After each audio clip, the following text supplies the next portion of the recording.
justices in the Virginia State Supreme Court. At this point, that does not necessarily mean that this is going to be, blocked for good. Doesn't mean that they're going to rule in our favor the whole way. But a Tazewell County, Virginia judge put a temporary stop to the state's new redistricting measures that were passed on Tuesday evening by a very slim margin.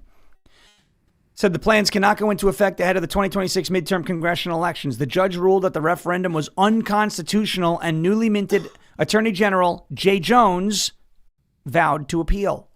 The appeal was brought by the Republican National Committee against the commissioner of the Virginia Department of Elections. The referendum would permit the state legislature to redraw the congressional districts and proposed map, which takes it from 6-5 over to 10-1. After the appeal from the RNC, Jay Jones said, my office will immediately file an appeal in the Court of Appeals. I said last night, Virginia voters have spoke, and an activist judge should not have the veto. Oh, it's funny how the left wants to say activist judge. Interesting. Got it. Cool. That's Attorney General Jay Jones, who, remember, is the person who wished death on his political opponents and her kids. Here's a little bit more. Bill Malugin reporting on this Virginia redistricting court quagmire yesterday. Virginia Governor Abigail Spanberger celebrating the win in yesterday's redistricting vote. Voters narrowly approving a new pro-Democrat congressional map in a controversial referendum that critics have slammed as a, quote, power grab. The outcome threatens the already very tight Republican House majority.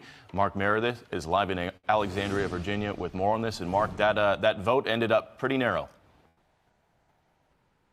Bill, it sure did a lot narrower than some people were expecting, and Virginia voters showed up in huge numbers to determine Tuesday's redistricting referendum. This morning, Democrats are celebrating the outcome, saying they're putting a check on President Trump's power, but Republicans say this is simply proof that Virginia has lost its way. More than 3 million people cast their ballot in what you said was a narrowly defined race. However, voters chose to give the legislature power to redraw congressional maps before November's midterms. The new map is expected to take Republicans down from 5 congressional districts to 1. We heard from the chair of the National Republican Congressional Committee, who wrote, Democrats can't redraw reality. This close margin reinforces that Virginia is a purple state that shouldn't be represented by a severe partisan gerrymander. Democrats say they felt emboldened to act after Republicans in Texas redistricted too. Governor Abigail Spanberger and former President Obama, they were the ones leading the effort in the Commonwealth. We heard from the former President Obama saying Republicans are trying to tilt the midterm elections in their favor, but they haven't done it yet. Thanks for showing us what it looks like to stand up for our democracy and fight back. So Tuesday's outcome means, yes, that Democrats have a better shot now at taking the House come November, but other states are still weighing whether to redraw their maps. As Politico points out, pressure is now growing on Florida Governor Ron DeSantis to make up for Democrats' gains with a GOP-led redistricting effort in his state as soon as next week. And while voters decided here in Virginia, there is another X factor in all this, Bill. The Virginia State Supreme Court is still deciding whether or not this will all be able to stand. There were multiple challenges to this redistricting referendum, including how the language on the ballot was written, and we are waiting to see what the court may decide next. All right, there it is. So there's your reporting on the Virginia State Senate. New maps. Virginia court judgment from the Tazewell County judge ruling reads that the court grants final judgment in plaintiff's favor on all counts of their verified complaint. Court states that the referendum violated House Joint Resolution 6001 and any action taken thereon is invalid. Expansion of the General Assembly's call to the governor for the 2024 special session. It violated Virginia's Constitution. Article 12, Section 1, there has not been an ensuing general election for the House of Delegates, and such ensuing general election cannot occur until 2027. So the judge is citing elements of the Virginia Constitution that is saying, hey, you did not follow the procedure that is written here in the Constitution. Okay? They're like, oh, whoa, they see these people on the left. Well, how come Texas was allowed to do it? Texas? Okay. Let's do this. Texas, Virginia. Okay. So we're going to do a little lesson here for the slow on intake liberals, okay? You see these 2 words on the screen? You see this one? That one says Texas. This one right here says Virginia. Now, they're two different words, right? Meaning they're two different states. And you know that like when you go to different states, sometimes they have different rules about things. For example, firearms. Some states have legalized marijuana. Some states have less restrictions on abortion. Some states are sanctuary states. My point is, because you see the two, again, Texas, Virginia. They're two separate states, two separate places, with two separate batches of rules. The Texas state constitution does not have a procedure that must be followed regarding redistricting. The Virginia state constitution does. Oh, that's why. That's why. Texas is allowed to do it. How come Virginia not allowed to do it? Texas was allowed to do it because they have different rules than Virginia. And it looks like the Democrats in Virginia broke the rules. I know, shocking. Democrats break the rules. They never break the rules. Yeah, they do. They always break the freaking rules. And they broke the rules again, according to this judge. Where's it going to go? I don't know. But if this judge is pointing out a procedural boo-boo that was made here, then perhaps this does get struck down forever when it gets through the Virginia State Supreme Court and if it goes up to the United States Supreme Court. Okay, let's move on. We got to move on to what I have been dying to talk about for almost 48 hours. But before we do that, we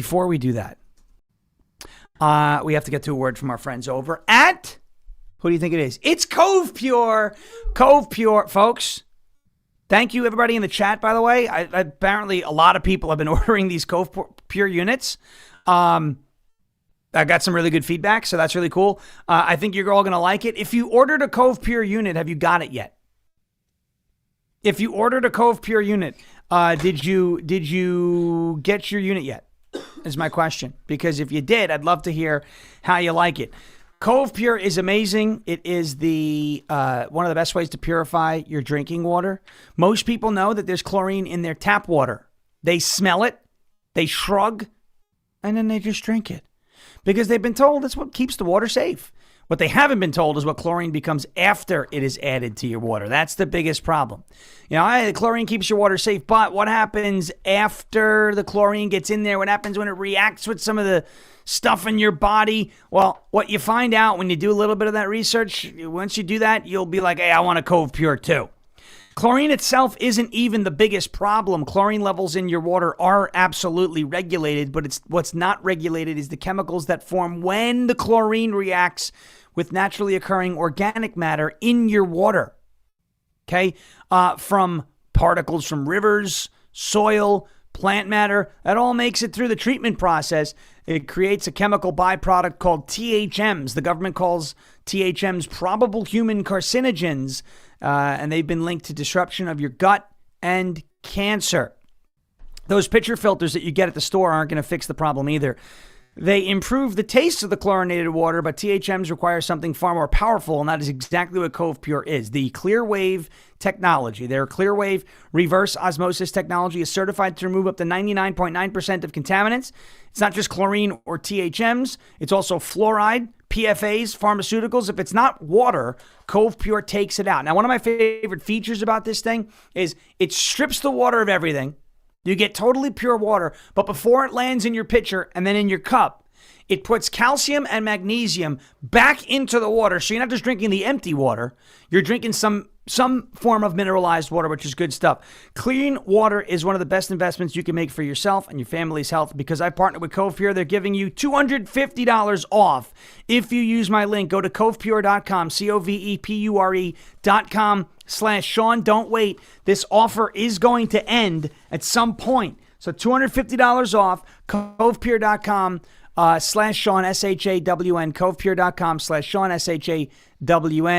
SHAWN. You know, we froze the water, and then it created the ice spikes, like ice cubes. and apparently that happens when you have extremely pure water. So there it is. We have that. Covepure.com/Sean. Check them out and keep supporting them. Appreciate it. Keep supporting us with that link. We appreciate that very much. What do you got? We had one person say they got it and loved it. Yes! And Zach says his is coming in today. All right.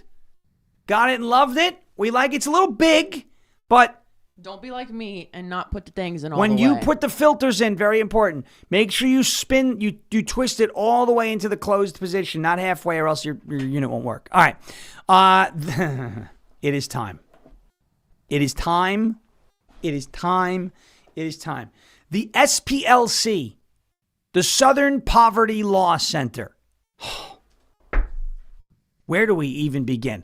Let's begin with Todd Blanche's remarks on this unbelievable. Oh, nothing is happening. Yeah, this happened. And take it from somebody who has been targeted by the SPLC. Not only is this something that's happening, this is something that I am very, very happy is happening. We talk about going after NGOs and going after the people who are funding the chaos. The SPLC is one of those NGOs that is funding the chaos, according to this government indictment. So let's take a look and a listen to Deputy Attorney General Todd Blanche, who, by the way, I'm just saying, Department of Justice has been pretty damn good ever since Scam Blondie left, right? Okay, so here you go. Todd Blanche giving you and basically telling everybody what the deal was with the SPLC and why they brought this indictment. Good afternoon. Today, a few minutes ago, in the Middle District of Alabama, a grand jury returned an 11-count indictment charging the Southern Poverty Law Center with 6 counts of wire fraud, 4 counts of bank fraud, and 1 count of conspiracy to commit money laundering. According to the charges in the indictment, the SPLC is a nonprofit entity that purports to fight white supremacy and racial hatred by reporting on extremist groups and conducting research to inform law enforcement groups with the goal of dismantling these groups. As the indictment describes, the SPLC was not dismantling these groups. It was instead manufacturing the extremism it purports to oppose by paying sources to stoke racial hatred. The indictment describes this conduct in detail, but one troubling example is that the SPLC was paying a member of the leadership group that planned the Unite the Right protest in Charlottesville, Virginia in 2017 that resulted in the death of 1 person and injured dozens more. This particular person being paid by the SPLC allegedly received approximately $270,000 over the course of 8 years. So the SPLC, according, again, in fairness, they will have their day in court. They're innocent until proven guilty. But the allegation is that the SPLC was funding the people they were claiming to fight against. Huh. Yeah, who does that sound like? Who does that? Who creates problems and then sells you the solution? Let's just think about that. Who's out there campaigning right now? Oh, affordability. Who caused the affordability crisis? You bad baby, right? Who caused the affordability crisis? Democrats. Don't you let these people who caused the problem now sell you the solution? And what is the Democrats' solution for affordability? Tax everybody more. No, Sean, they say they just want to tax the rich. They're not just going to stop with the rich. That's what the income tax was supposed to do. And now we all pay, don't we? Do not let the people who tell you that there's a problem that they created sell you the solution. Big Pharma. Why do they do this every December? Oh, it's a new strain of COVID. Make sure you go get your COVID vaccines. Why do they do that? Because they have to make money. They're telling you there's a problem. This is why people don't trust mechanics, right?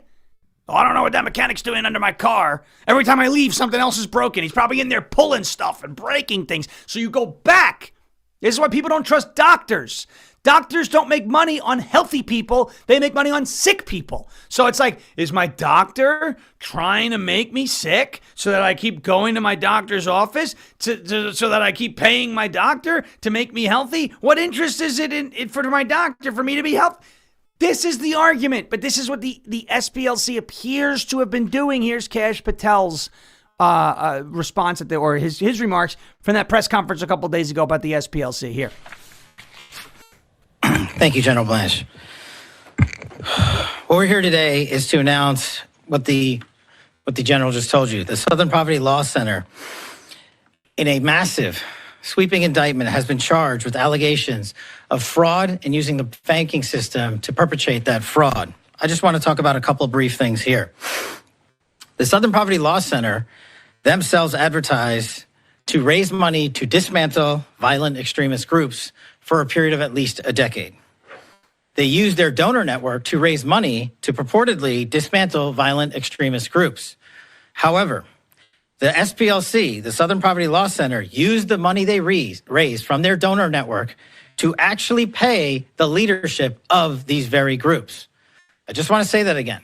They used the fraudulently raised money by lying to their donor network, thousands of Americans, to go ahead and actually pay the leadership of these supposed violent extremist groups. All right, I don't want to play the whole thing because it's a long clip, but folks, I'm going to just think of this. So the SPLC, they start off by taking down the KKK, right? Way back at their inception, arguably a good thing, right? Objectively, not arguably, objectively a good thing. It's not arguably a good thing. I'm happy the Klan is essentially gone.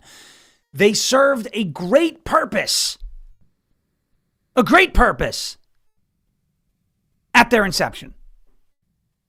But then they stared down the barrel of an existential crisis. If the racism and the extremism and the hate and all these things are gone at a systemic level, then there's no reason for the SPLC to exist. And if there's no reason for the SPLC to exist, then there's no reason for people to donate their money to the SPLC. So what does the SPLC have to do? They have to find a reason to exist. They have to create a reason to exist rather than maybe take on another cause.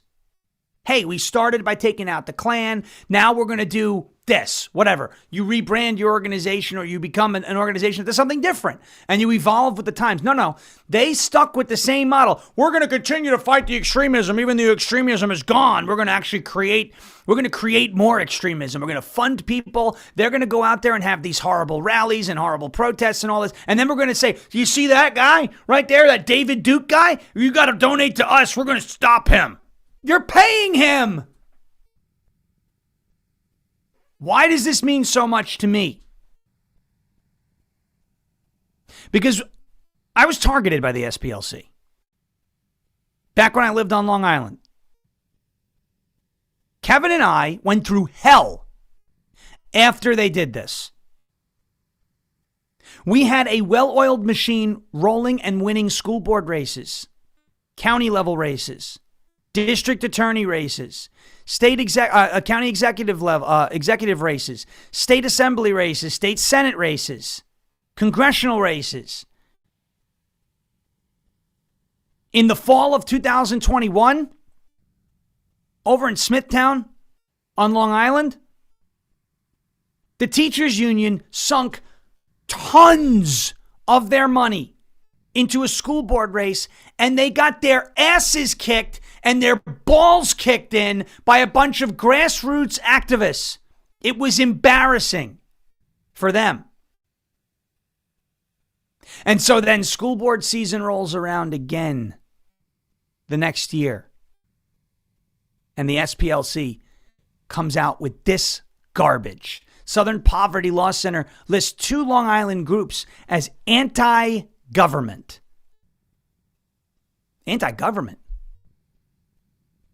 Now, how does it make us anti-government when we are quite literally trying to get people elected into government? And I said this to a bunch. This might get colorful, guys. I'm just telling you because this has been 4 years of having to hear about the SPLC and all this garbage about, oh, you're an anti-government extremist. How am I an anti-government? And this is to the shithead known as Nicholas Spangler over at Newsday. Okay?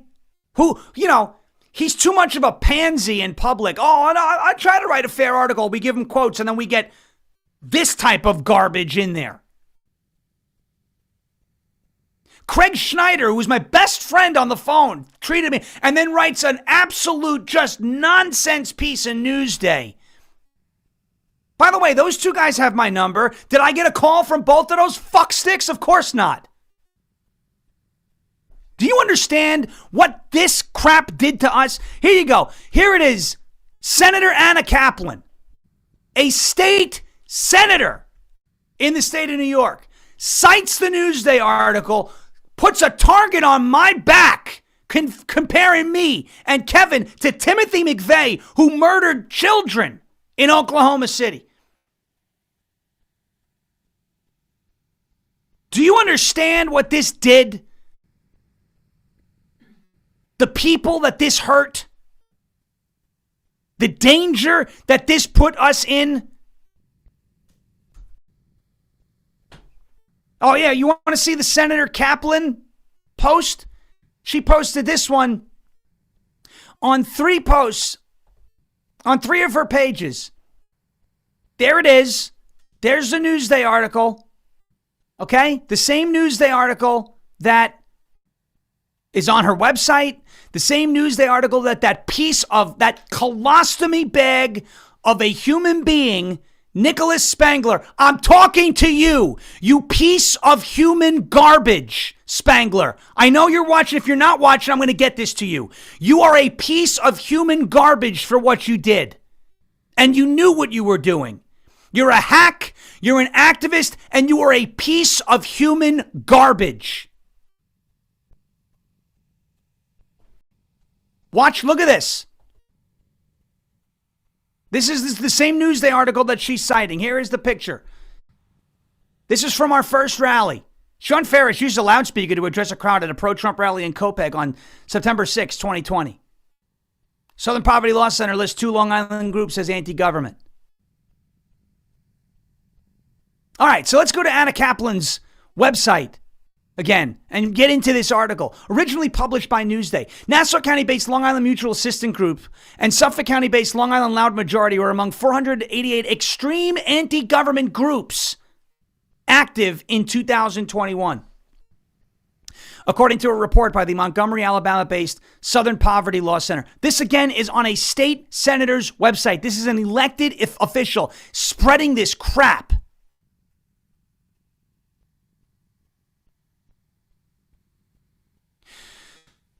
Leaders from the groups disputed the law center's descriptions of their organizations. Mutual Assistance calls its members service-minded citizens, loud majority supporters, or patriots, quote, tired of watching their liberties eroded away by an ever-expanding government. The listing does not imply the groups are engaged in criminal activities. Oh? No, it doesn't? But it is intended to bring public scrutiny to groups whose activities the law center says are anti-democratic. The Law Center categorizes anti-government groups separately from hate groups. Anti-government groups tend to be motivated by the belief that the government is tyrannical and may traffic in conspiracy theories, the center said. Hate groups target people based on characteristics such as race, religion, and gender identity. Loud Majority is, quote, more political in its interests and involvement, the Law Center researcher Rachel Carroll Rivas said. So this bitch says that we are more political, but somehow anti-government? And a state senator is sharing this crap. She says the following, which is complete bullshit, folks. It has made what we call threats of political violence around issues of vaccines, masking, COVID restrictions. She said there's also anti-LGBTQ activity and targeting students in schools around issues of education and inclusive communities. We didn't target students. We never targeted students. We targeted teachers who were hiding gender transitions from parents. We targeted the curriculum. We never once targeted students. But this piece of work decided she was going to say that in this article in her thing. Loud Majority co-founder Sean Farish, 31, of West Babylon, disputed the Law Center's characterization of his organization. Quote, "We're not anarchists, we're not revolutionaries, and we're certainly not violent," he told Newsday. Loud Majority was formed in 2020, the year Farish used Facebook to organize a Copeg to Shirley convoy to support then President Donald Trump. The group later mobilized parents around the issues of school masking. Because we stayed loud, they have chosen to capitulate to us, he said in a podcast last June after the state lifted an order that required masking in schools.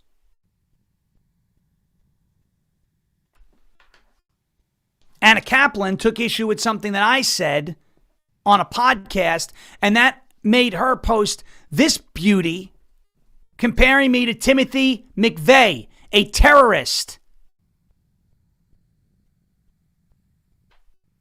Let me read this to you. It's on your screen. Citing the same article, "We all know the consequences of allowing extremist anti-government ideology to flourish unchecked because we lived through Ruby Ridge, the Oklahoma City bombing, and the murderous insurrection at the U.S. Capitol." Well, I, for one, am happy that she said these things because it gave us the motivation to get her ass out of office. This has been a long time coming. That put a target on our backs. And sure, the SPLC didn't compare us to Timothy McVeigh, but it gave ammunition to that piece of Anna Kaplan to then make a comparison that bringing parents to school board meetings and organizing in a grassroots fashion on Long Island was comparable to Ruby Ridge and Oklahoma City? Are you kidding me? So now we find out that the SPLC, again allegedly, is funding the very people they claim they want to stop. They put us on that group. What did we do that was so bad? Jackie could tell you. We did food drives. We collected over 300 frozen turkeys in November of 2020 and donated them to a homeless shelter. Yeah, we're real extreme.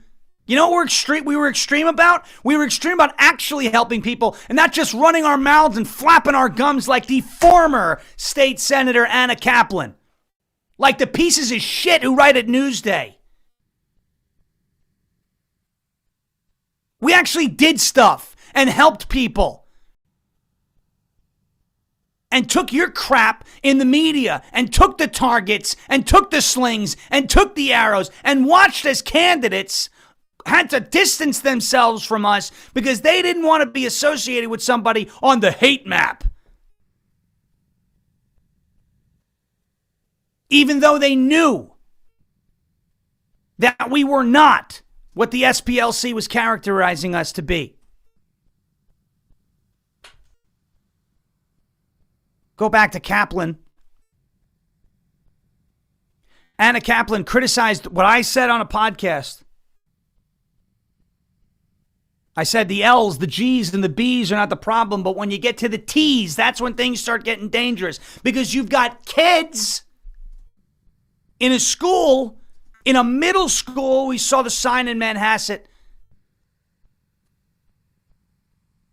Gender transformation coach coming to speak to the kids. The hell's that doing in a middle school? 13 years old, we're doing this? It's dangerous. You convince a 13-year-old that she should have a double mastectomy or start taking hormone blockers, you're ruining that kid's life for the rest of that kid's life. It's dangerous. I called it out. She had a problem with that. Extremist groups thrive when they can spout their hatred and conspiracy theories unchecked by those who fear confrontation or those who cravenly align themselves with such groups for political gain. Groups as such are cynically pretending to stand for freedom and our Constitution while disgracing our American values and undermining our institutions. She welcomed the listing of the group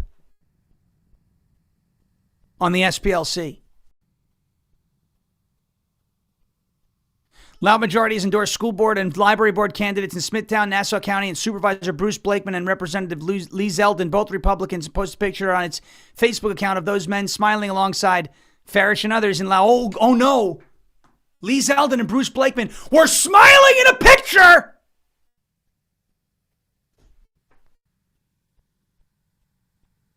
Isn't it interesting that this piece of shit, Nick Spangler, wrote this article, said, oh, Zeldin, smiling in a picture, and 2 months after that, someone tried to stab him?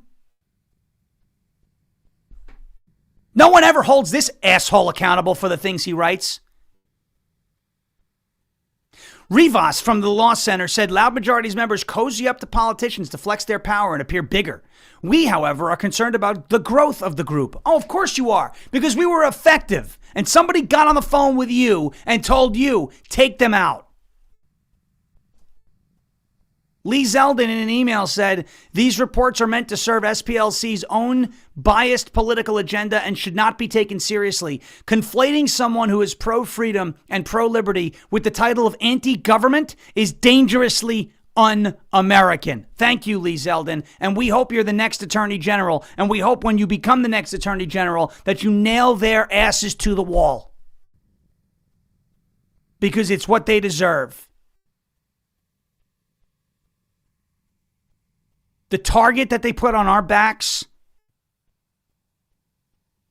they knew we're not an anti-government group. We're not some extremist group. And now, here comes some of the good stuff. The SPLC funded some of the organizers of the quote-unquote Unite the Right rally. What was the Unite the Right rally? Do you remember? That was Charlottesville, where Donald Trump, the find people hoax. Remember the Charlottesville rally? Everyone loves to talk about that. Oh, white supremacy, systemic racism, white supremacy. Oh, wasn't it interesting? I find it very interesting. I'm just asking questions. You can't get mad at me for asking questions. That's the rule. Isn't it interesting that the Charlottesville rally that was funded by the SPLC, allegedly, was where Nick Fuentes was first put on the map. Time magazine article written by Katie Riley, student who attended Charlottesville white supremacist rally, leaves Boston University after backlash. Huh. And what student would that be? Huh.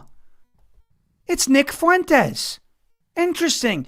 Nobody knew who he was until the Charlottesville rally that had one of its organizers receiving hundreds of thousands of dollars from the SPLC. And isn't it interesting that Nick Fuentes is now encouraging people to vote Democrat in the 2026 midterms after running an op online that was clear as day to divide the right?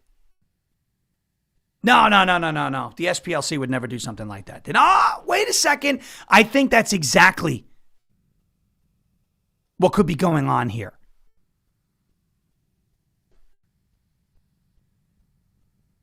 I don't BS you. I don't make things up. I don't say things for the sake of saying them. I say them because I believe they're true. I believe there's going to be a lot of information that comes out about the SPLC and who they were funding and who they were working with in order to target otherwise good people. They targeted me. They targeted Kevin on Long Island when we were working together with Loud Majority. They targeted many other conservatives across the country, listing them on their website as anti-government extremists to get people to distance themselves from them, to dismantle these groups, all while also funding some extremists themselves so that when the extremists acted up, they were able to point to them and say, you see these extremists? They're acting up. You better donate to us so we can put an end to that. Frauds. All of them. They knew what they were doing and they knew the ammunition they were giving to those local politicians. And unfortunately, it worked in many of those cases. But now Now, maybe we will see justice. It's a step in the right direction. All right, folks, a word from our friends over at Silent. It's slnt.com, slnt.com/Sean. And that was 4 years worth of pent up rage about that listing. Because what we were doing on Long Island was objectively good. But just the Democrats didn't like it. We were doing good stuff there. And it has had a lasting impact. Long Island is still red 6 years after the fact. And what's the overarching message here? No matter where you are, whether you're on Long Island, New York, or you're in some state somewhere else, Washington State on the other side of the country, never be afraid to get up and stand up and make a difference. Because you don't know the downstream effects of the difference that you might make. Long Island is still red. Both counties are run by Republicans. Both county legislatures are run by Republicans. Are they perfect? No. But it's sure as hell better than the alternative. And the state is more competitive as a result. All right. Let's get to a word from our friends at Silent, silent.com/SHAWN. Let's face it, folks, your phone is a tracking device between government agencies, big tech, corporate data brokers, even cyber criminals.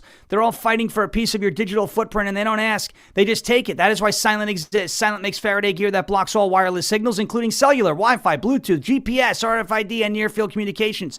You know what no signal means? It means no tracking, no remote access, and no breadcrumbs. It's the same technology trusted by special operations teams around the world, used to block signals, avoid surveillance, and secure communications wherever the mission leads. And right now it is available to you so you can protect your family, you can protect your freedom, and you can secure your digital footprint. All you got to do is drop your phone in a Silent Faraday sleeve and it's off the grid, completely silent and invisible to the outside world. From their backpacks to their sleeves to their crossbody, Silent's patented technology gives you total control of your privacy. Just visit slnt.com/Sean. Get 15% off and free shipping on qualifying orders. That is slnt.com/SHAWN. slnt.com/Sean. Protect your rights, secure your data, and stay one step ahead.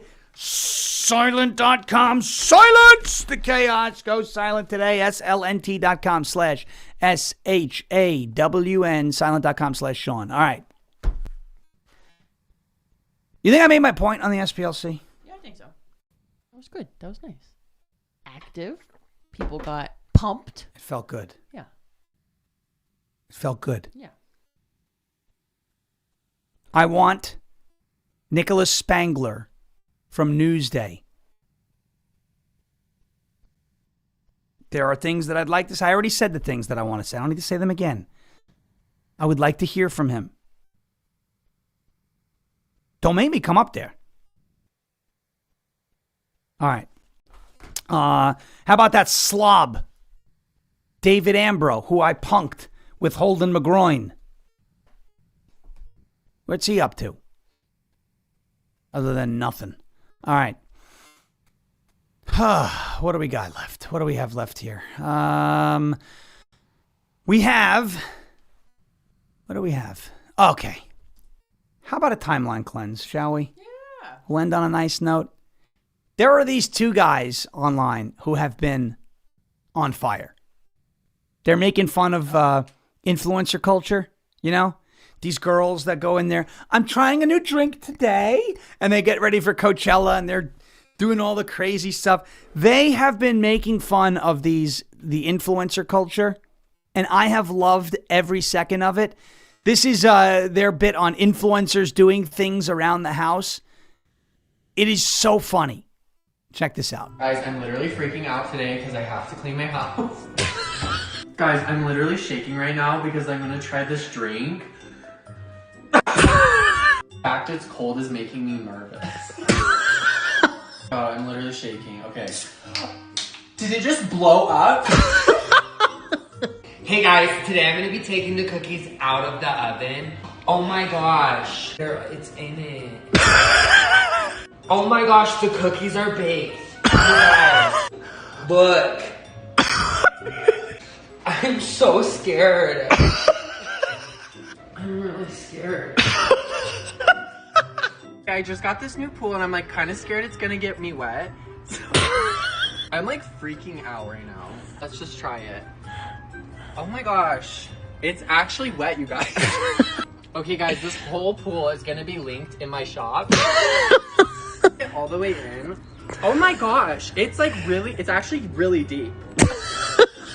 I'm gonna be unboxing a box from Amazon. I know, crazy you guys. I've never unboxed a box before. I ordered lemons. I'm so scared though, because I don't know what to expect. Oh my gosh, what is it gonna be?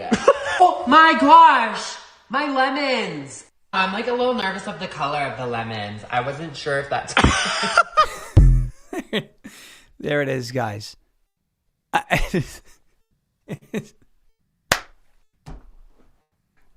I ordered lemons and I don't know what to expect. Oh my gosh, there's lemons. I hope they never stop. I hope they never stop. The Coachella stuff is funny. Yeah. You know, they're wearing like paper, plastic bags on their wrists and whatnot. It's too good. Those guys are great. All right.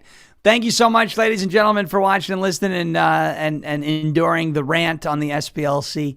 I had to get that off my chest. I was going to be part of yesterday's show, and then we lost the internet, so there was a little bit of madness in there as well for not being able to come on and stream with you yesterday. Jeremy Herrell is up next here with Live for America on rumble.com/LFA TV, rumble.com/LFA TV. Make sure you're following that. Make sure you subscribe to us anywhere you get your podcast. As President Trump says, we will never give up, we will never give in, and we will never ever surrender. And if all else fails, we'll just become ungovernable. Thank you. God bless you. God bless this one nation under God, indivisible, with liberty and justice for all. Have a great rest of your Thursday. Thursday. It is Thursday. I had to remind myself that it is Thursday. That's right. Have a great rest of your Thursday. We will be back with you live tomorrow morning, 10 a.m. Eastern Time, rumble.com/LFA TV. We'll have phone calls. Second half of the show, we're going to have a ton of illegal alien stories for tomorrow that I was going to get to today, but couldn't obviously get to today. So we will have all of that for you tomorrow morning. And also on 1210 WPHT, I'll be on from 7:45 to 9:45 for the Cut Sheet Fight Club and their remote broadcast remote broadcast tomorrow at the pet adoption event. So that's going to be really cool. Again, thanks again for watching and listening. Have a great rest of your day. We'll be back tomorrow. Jeremy Herrell up next. Thank you for your attention to this matter.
Well, ladies and gentlemen, sorry about that. We had no sound on our intro this morning. It wasn't muted. Don't worry, it was just something to do with technical difficulties. You know, somewhere in the world of billions and billions of wires and all of this information getting sent back and forth, something happens. Who knows what it is, but at least we're here today. God bless you guys. Thank you for being here today. I do want to tell you that we got 1 day left of this week already. 1 day left. It's Thursday. Sean, because he wasn't here yesterday, was confused, and I saw a bunch of other people also say, what day? It's Thursday. It's Thursday. We got 1 day left until Friday, Eli's favorite day of the week. But let's do some live shout-outs here real quick. Kathy Ratcliffe is here. How you doing? GR Messick is here. Terry is here. Lala was here. In other words, it was Eli's fault. No, that's not an Eli fault. It's not a production fault thing. Cindy, good morning. Bad Moon and Berta, Jay Gizme. We've got Kathy and True International Depressor, Joe Bow at GR Messick, which I already said, Barb Naylor, CC Jack Armspear. Good to see you. Jennifer Webster, how you doing? Lori, good to see you. Eps K001, good to see you. Deb Pollen. Heidi is here. How you doing, Heidi? Hope is in the building. Fun Mom, Will Skip. Erica Falconberry. We've got C. Ward. Piglet is in the building. Mutt Mom is ready for some LFA TV today. Berta and Carla. Thank you very much for your kindness today, Carla. We appreciate that. P. Edwards is in the building. Kind of weird. I seen P-E-D, and I'm thinking probably the wrong thing, right? P. Edwards, not Pedwards, right? Miguel Ortiz here. Sharon TX is here. And one more. Let's give it to Cynthia. Cynthia from Florida. How you guys doing? You are locked and loaded right here. Rumble.com/LFA-TV. Who was that? What did I just get? Mama Jan 5 says, daily listener, hello. How you doing? This is Live from America, and I am your ever so humble, God-fearing, and God-loving host of the show, Jeremy Herrell, coming to you live from the Hawkeye State of Iowa. And Eli, we didn't have music, but you're here. I'm here. The audience is here. And it's 1 day away from your favorite day of the week. It's like the anticipation. It's like Friday Eve.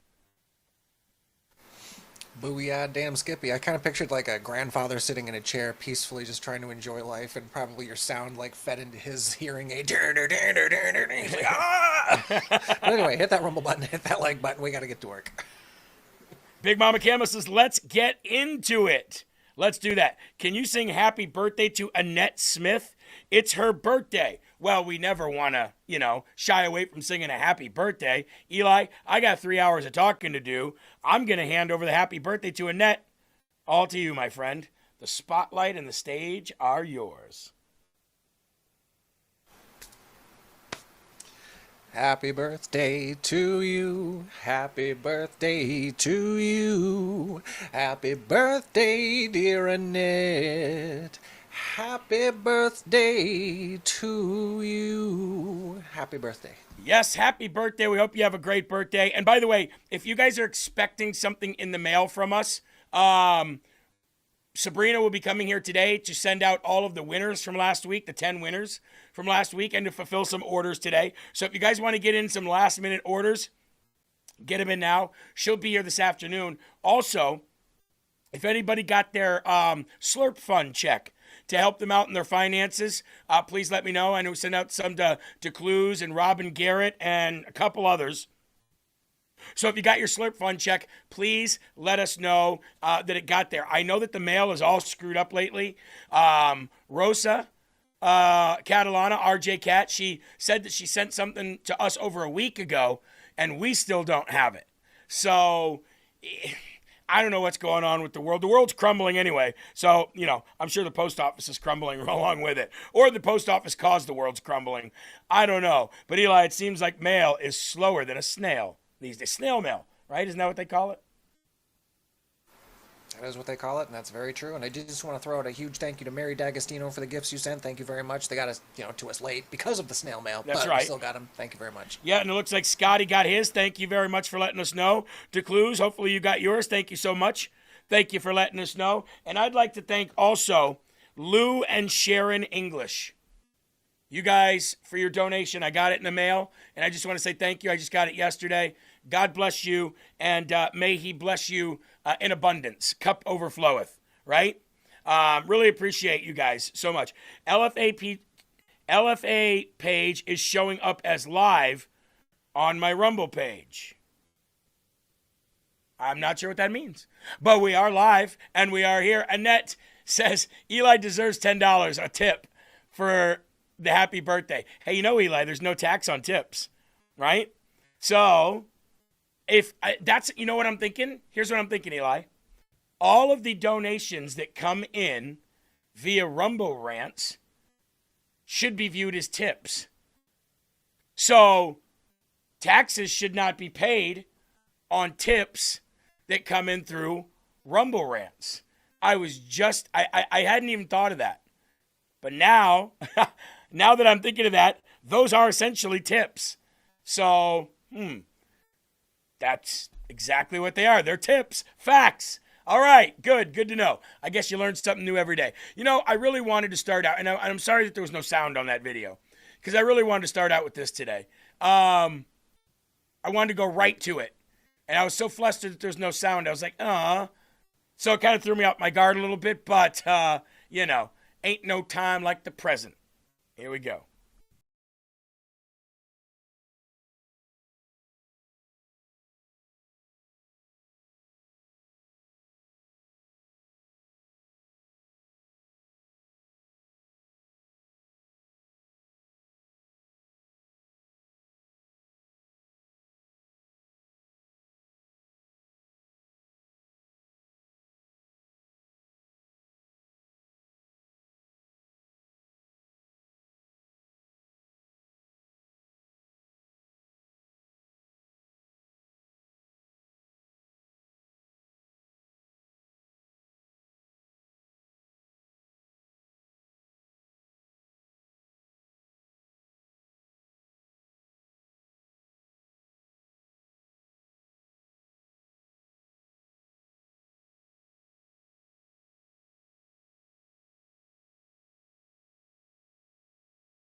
That song needs to be renamed The Dire Strait of Hormuz, showing awesome pictures of a man hard at work. Currently, right now, the situation of that strait is dire.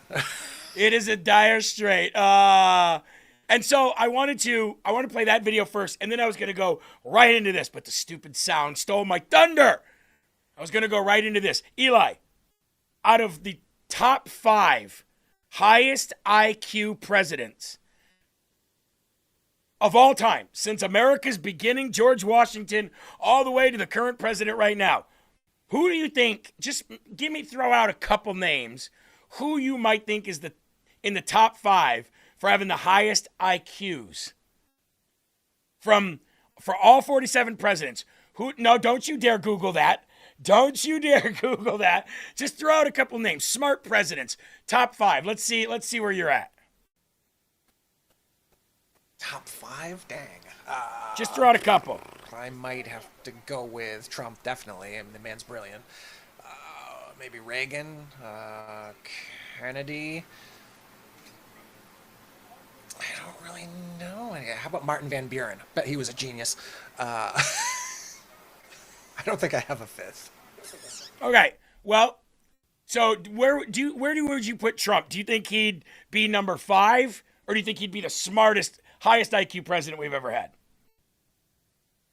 Not just because I'm, one of his biggest fans, but I think I would probably put him at the top. He seems pretty brilliant. He's a massively successful businessman. Hardly ever fails. Doesn't ever fail. So, yeah. Okay, are you guys ready? The greatest part about this, by the way, is the girl that's being asked this question desperately doesn't want to say Trump for any of them. Watch. You're going to love this. Watch this. Top 5 presidents with the highest IQ. Highest IQ of all time. By the way, these are crazy high. Crazy high. JFK, hot and smart. John F. Kennedy, number 5, 150 IQ. By the way, that's I high. think some of the OGs like Washington, Lincoln, Teddy Roosevelt, Oh, they're all dum-dums. Obama, No, didn't Nope. make the list. Bush, No. Definitely not. He's on the other list, so remember that for later. Nixon. No, Dumb and smart. no. Woodrow Wilson. Dumb and smart. Woodrow Wilson, Dumb number and ugly. 4, 150 IQ. Number 3 is 155. Hoover. James Madison. number 3, Makes 155. Number 2 is 160 IQ, which is getting crazy high up there. All right. It's like triple genius. Biden. No, Thomas Jefferson. Biden? Did not seem to have a Stop. very high IQ. Stop. Hold up. Wait. Did she just go Biden? By the way, whatever happened to Hunter? Where the hell is he? Where's Hunter? If you have a problem figuring out whether you're for me or Trump, then you ain't black. I'll lead an effective strategy to mobilize true international effort to pressure. And the best one of all, Eli, I no more think of myself as old as I am than fly. She said Biden, which makes her the dumbest person on earth. But There, maybe when he's a younger man. Thomas Jefferson, number 2, 160. Number 1, 175 IQ. Mind blowing. 175. And he says it too. Go to drinkloom.com for 30% off your first order. Click the link below. Trump. Donald Trump, number 1, 175 IQ. Give me a You believe it? fucking break. I'm telling you. Guess the top 5 presidents with the highest IQ. Highest IQ of all time. she says, give me a effing break.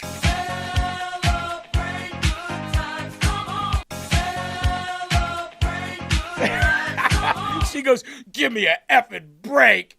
Boy, Eli, she did not want Trump to top that list, did she?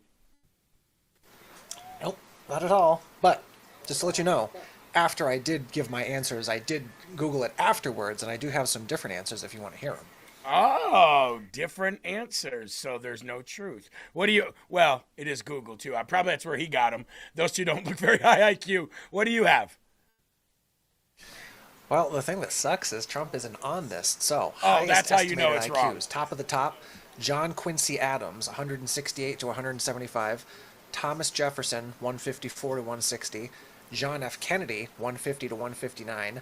Bill Clinton, 149 to 159. Get out of here. And Jimmy Carter, 145 to 156. Jimmy Carter? And Woodrow Wilson. Yeah, and Woodrow Wilson, 145 to Look, 155. Jimmy Carter and Bill Clinton were some of the dumbest people on earth. And the fact that that said estimated means that that's somebody's guess. The top 5 estimated highest IQ. You can't put Jimmy Carter on there and expect to be taken seriously. That guy was a retard. Jimmy Carter. Jimmy Carter. And Bill Clinton, I mean, I did not have sexual relations with that woman. I just didn't do it. Now, you could say that I did it. She can say that I did it. You can smell the cigar, but I'm telling you right now, as sure as my wife is ugly, I did not sleep with that woman. I also did not inhale at all when I smoked that marijuana, and I have the highest IQ of any president from Arkansas. They called me one of the smartest presidents ever. Boo. Boo. Boo. Walking around scaring people in the White House. Boo. I got you. Highest IQ. Bill Clinton, the rapist. Anyway, Live from America with Jeremy Herrell, the podcast, the official podcast, where you can get Rise Up and Live from America, 2 podcasts, 2 for 1. That's a BOGO deal, baby, and you don't even got to pay for it. It's absolutely the price of free $99. So whether you go to Spotify, whether you go to Apple, iTunes, iHeartRadio, Pandora, Podbean, RSS.com, wherever you get your favorite and highest IQ podcast, get it here, right here. Live from America with Jeremy Herrell. That's Live from America with Jeremy Herrell. Also, the official website of LFA TV. www.lfatv.us. That's www.lfatv.us. I don't even think you say World Wide Web anymore. Eli, you know the World Wide Web, when that became a thing, was under Bill Clinton. We're going to make an information superhighway. You go to www.bubba.com and you can buy all the fresh smelling cigars that you want. Eli, Jay Singles just donated $100. And do you know what they said? Just the tip.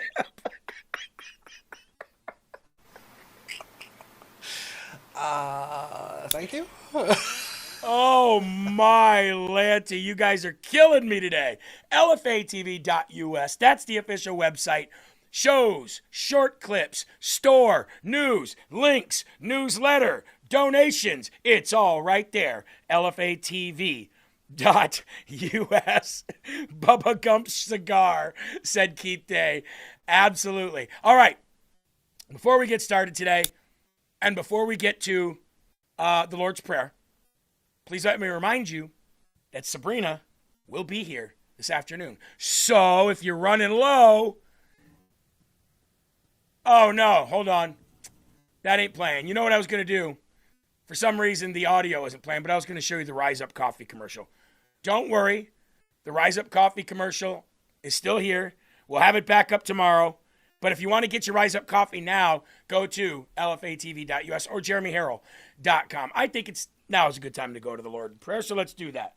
Jay Singles, just, you could have said just a tip, but you said just the tip. By the way, you see these locks, Eli?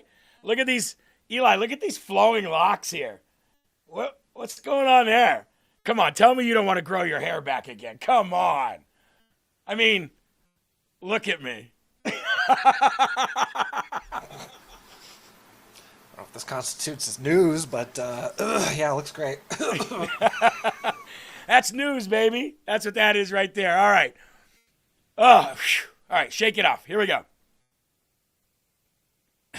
Our Father, who art in heaven, hallowed be thy name. Thy kingdom come, thy will be done, on earth as it is in heaven. Give us this day our daily bread, and forgive us our trespasses, as we forgive those who trespass against us.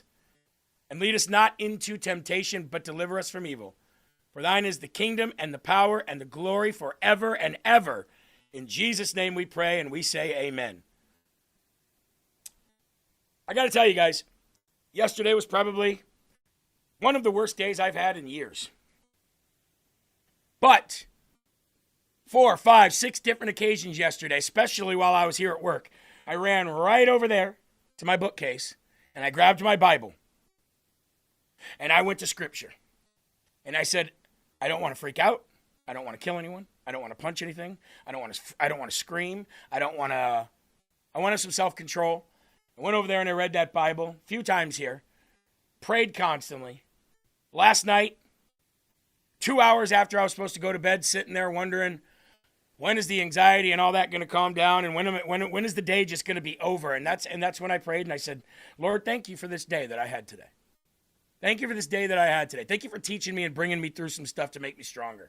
Thank you for giving me more wisdom and helping me with self-control. Thank you for helping guide me to where I'm supposed to go and directing the energy to where it's supposed to go and not to where it's not supposed to go. And then today I woke up full of joy. So I got a lot of joy going on right now.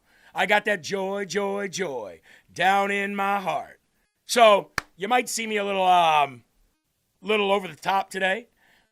smiling a little bit from ear to ear, because anytime you feel the way I felt yesterday, there's always a well that you can go to, and there's always a man sitting there waiting to give you that joy. Refill your buckets so you can bring it back home and share the joy. So I might be a little bit joyful today. Hopefully it rubs off on all of you. And if anybody felt the way I felt yesterday, or feels the way I felt yesterday, definitely do what I did, because it helps. All right, lift up your cups. Let's have our first slurp of the day. Do not forget, hit that Rumble button, that thumbs up, and do not forget to share, okay? 3,300 people watching. We get to 4,000. We give away some stuff right while Sabrina's here, and we ship it out today. So that means that should be some incentive for the 3/4 of you who do not share this video to finally get off the fence and help the cause, okay? All right, here we go. First and foremost of the day, breaking news as of last night, about 6 o'clock, Secretary of the Navy, John Phelan, was fired. And no, not F-E-L-O-N, P-H-E-L-A-N. Another individual pushed out of the Trump administration, pushed out of the Pentagon. We've got people resigning. We got people quitting. We got people going to jail. What's going on with the Secretary of the Navy? Maybe, just maybe, did the Secretary of the Navy not do his job? I mean, if we're supposed to have a naval blockade, how are any ships getting through it all without our permission? How is there anything going on in that tiny little Strait of Hormuz, that bottlenecked region in the Middle East, if we've got a Navy blockade, and Trump keeps saying that we have the most powerful military in the world, which he's correct, then how is anything getting through without our permission? I've been wondering that. That's been bothering me. If we got a naval blockade, shouldn't it just be no ships are going through, period? Buy your oil from us, which is exactly what is happening for the most part, but there's still some stragglers getting through. And my question is, how? We might have our answer here. The Secretary of the Navy, John Phelan, was fired by the Secretary of War, Pete Hegseth, yesterday. Undersecretary Hung Chow, don't like that, will become acting Secretary of the Navy, Pentagon spokesman Sean Parnell announced. Now, Hung Chow is not, a CCP operative, but still, can we get like a John Smith in there, for crying out loud? Can we just get a regular, patriotic, American name in there? Full statement for Eli. That's not racist to say that, right? I mean, come on. I want somebody that represents the values that I have, and I have a hard time believing that anybody with the name Hung Chow, no disrespect to any Asians out there, but come on, see it from my point of view, for a crying out loud. I need a manly guy in there. His last name would be Meoff, first name Jack. Somebody said it's pronounced cow, Hung Cow, Hung Chow, Hung Cow.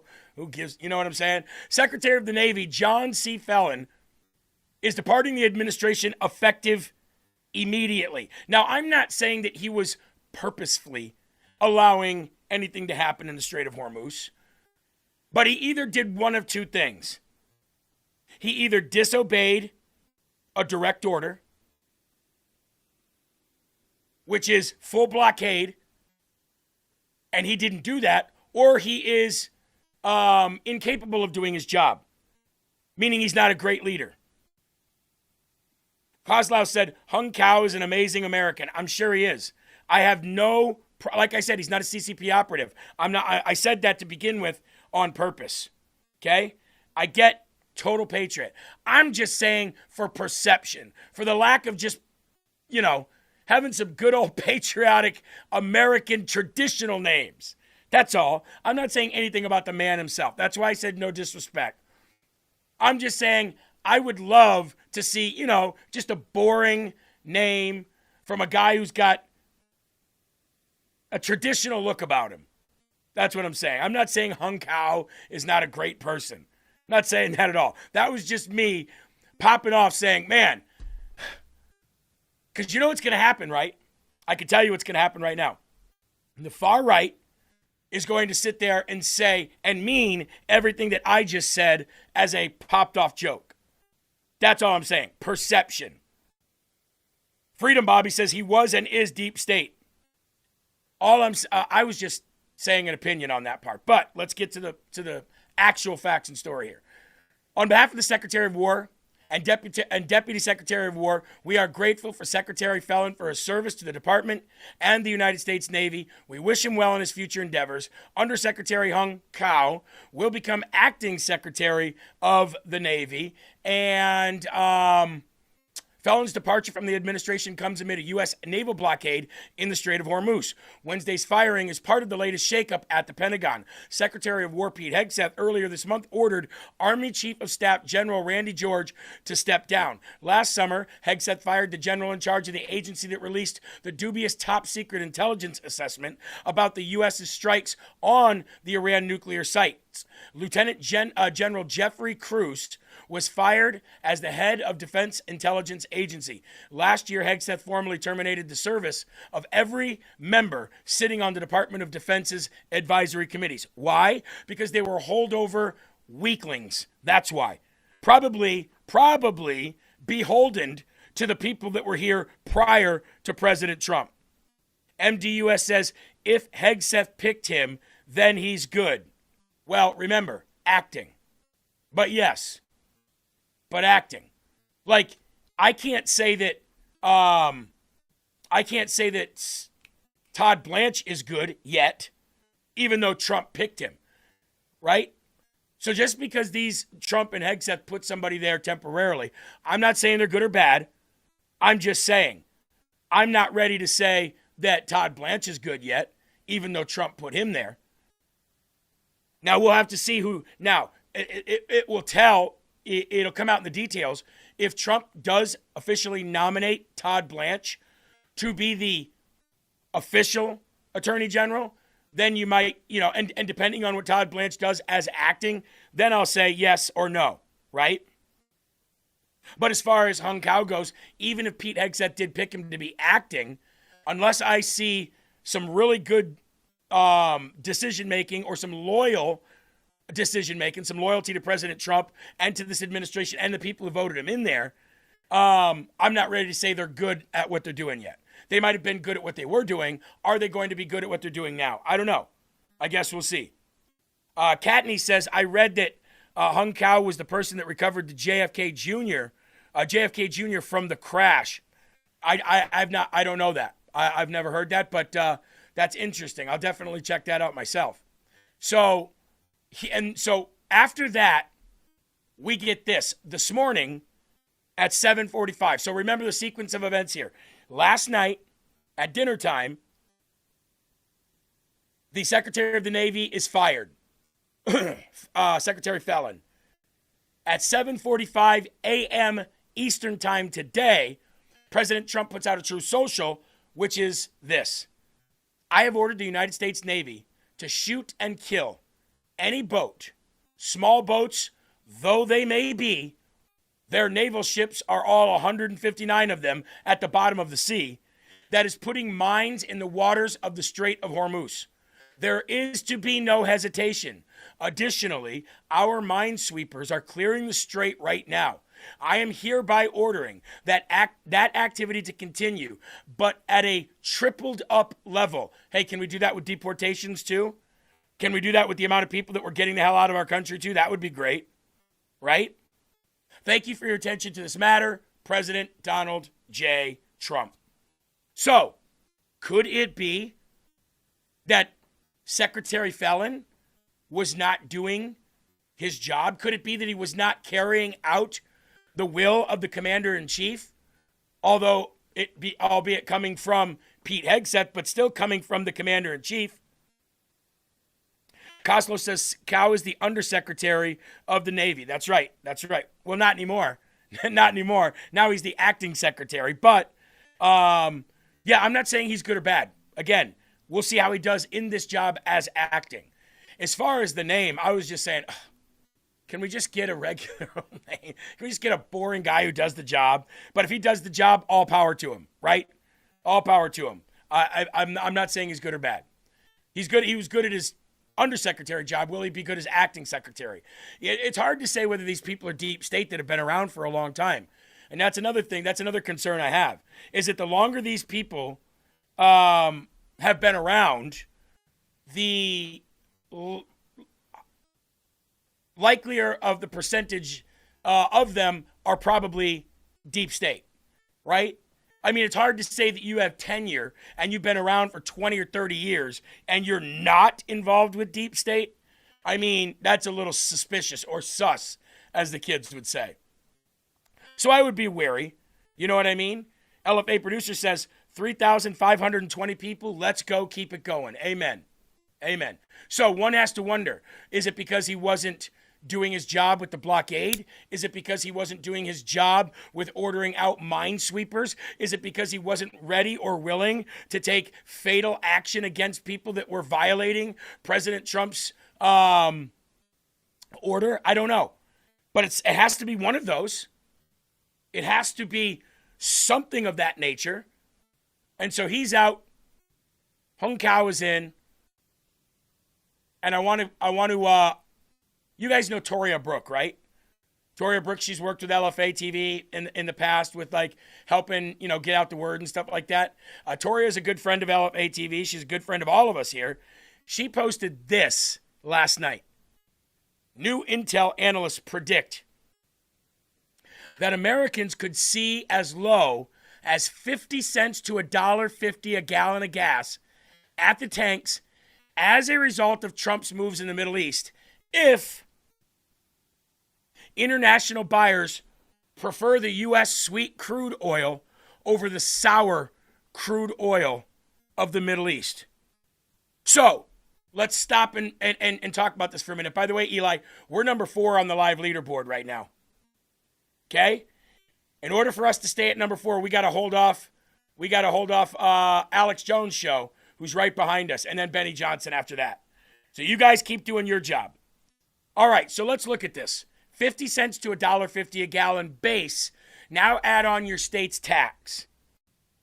All right? Eli, can you do me a favor? Can you find out again? I know you did this last week. I apologize. Can you find out what the percentage of state tax California has on a gallon of gas? So if you pay so let's say you pay $2 a gallon of gas, base price, what is the tax take you to in a place like California? That's what I'm trying to look at. And if you have to ask, a few different AIs, a hypothetical question like, if I paid $2 for a gallon of gas, how much more would I pay for California excise tax?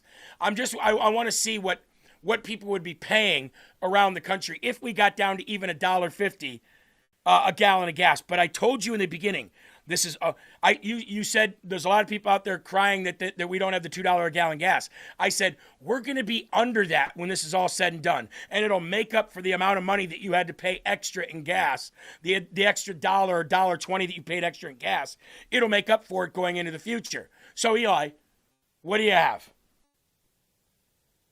Well, hopefully this was the right question I asked. What is the percentage of tax on gas, California gas? Is that right? Yeah, I guess, yeah. All right. As of April 2026, California has the highest gasoline taxes in the U.S., totaling approximately 90 cents per gallon. This includes a state excise tax of 61.2 cents per gallon, state sales tax approximately 2.25%, federal taxes 0.184 a gallon, and environmental fees.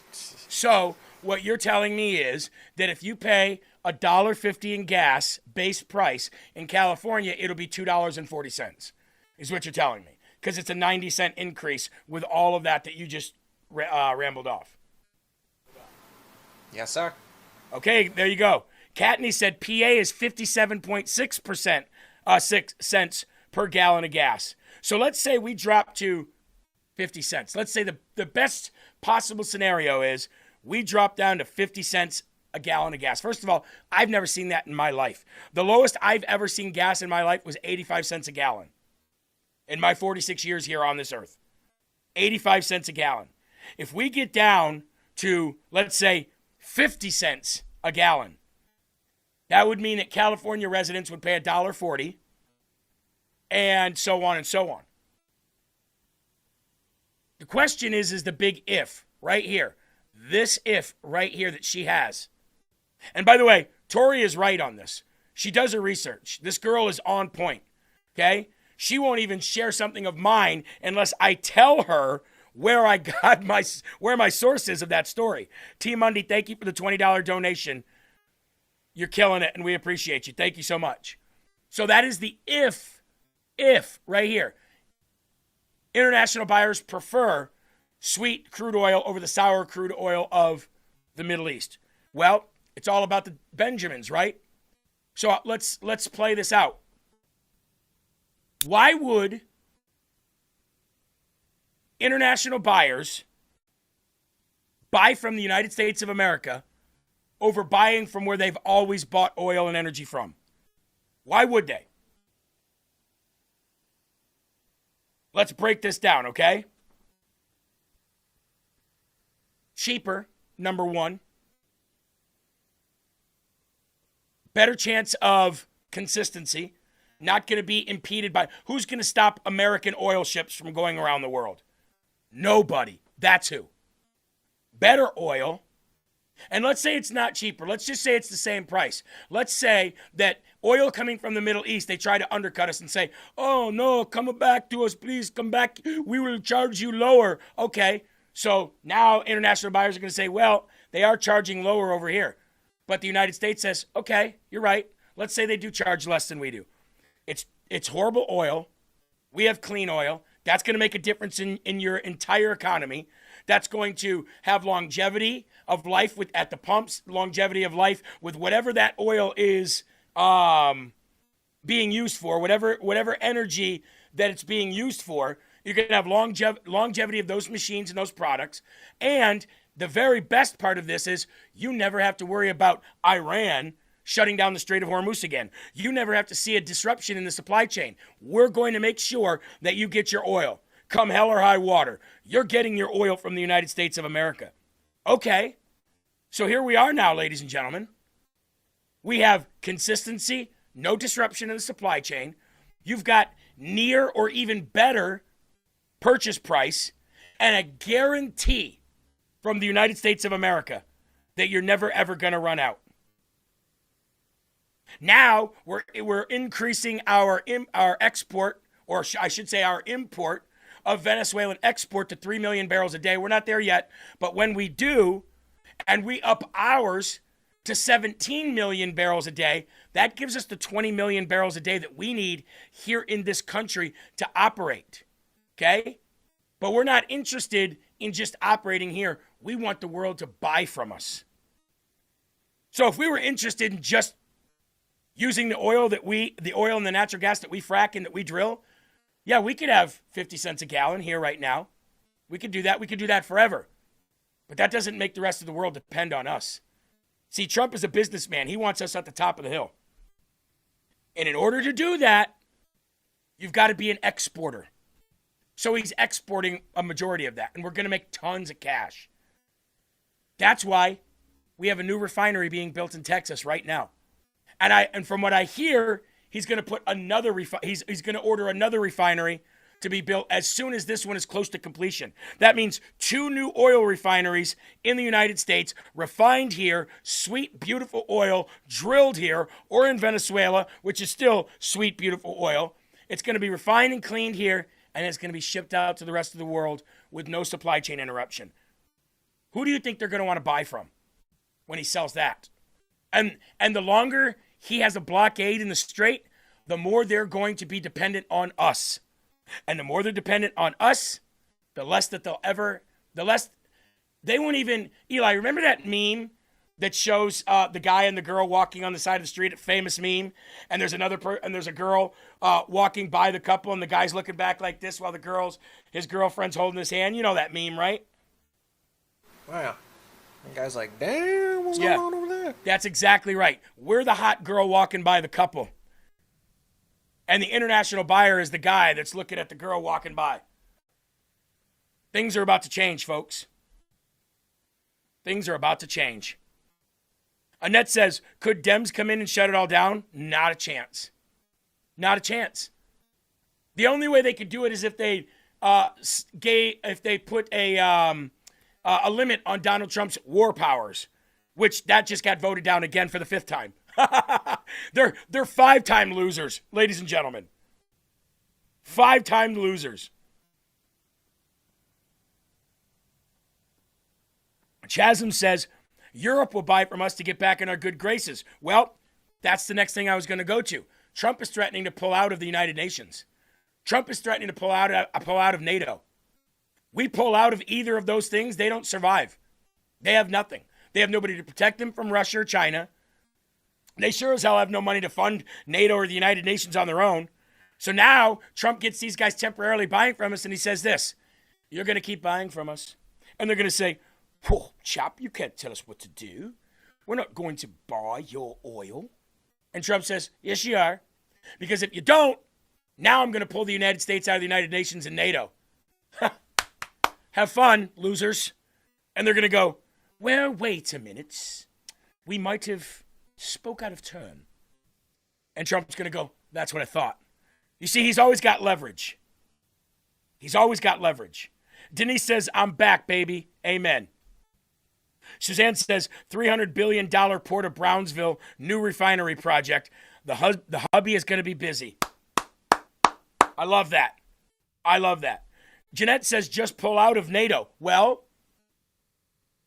if you're going to use it as a bargaining tool to get something bigger, Trump thinks that way. Look, I don't presume to know how a man with 175 IQ actually thinks. But after studying the guy for 10 years, I know how his business mind works. And literally everything that you say to Donald Trump, he looks at as a business transaction. That's just how he is. That's how he thinks. Sharon says, Trump got this and proved it to me already. Look at the amazing things he's done for us in just 1 year. Amen. That's how I look at it too. That's how I look at it too. So, Jeremy, I thought it would take about 20 years to build a new refinery. No, not today. Not today. No way. Kelly says the Bill Clinton voice always gets me. Folks, we are only we are 330 people away from hitting 4,000. If you haven't shared yet, please do. Now let's move on to this. Trump stops executions. What executions? Oh, I don't know. Just the executions of these 8 young ladies. How come this isn't all over the news? How come CNN and MS Now and CBS and ABC, how come they're not praising President Trump for saving 8 women? 8 real women, Eli, 8 females? These women were scheduled to be assassinated, to be killed, to be wiped off the face of the planet, to be executed. And Donald Trump said, it's not going to happen. Does he get credit for that? Ever? President Trump announced that 8 women protesters in Iran facing execution will not, let me repeat, not be put to death after his direct intervention. You think Joe Biden would have done that? Hey, you got those little girls over there. I heard you got 8 girls. You got 8 girls. You should, look, it's bad, man. Come on, man. It's bad to have them 8 girls over there, but while you got them, mind if I give them a sniff? I no more think of myself as old as I am to fly. Let me smell them while I have them. President Trump intervenes and saves their life by saying this on Tuesday. To the Iranian leaders who will soon be negotiating with my representatives, I would greatly appreciate the release of these women. I am sure that they will respect the fact that you did so. Please, do them no harm. Would be a great start to our negotiations, wouldn't it?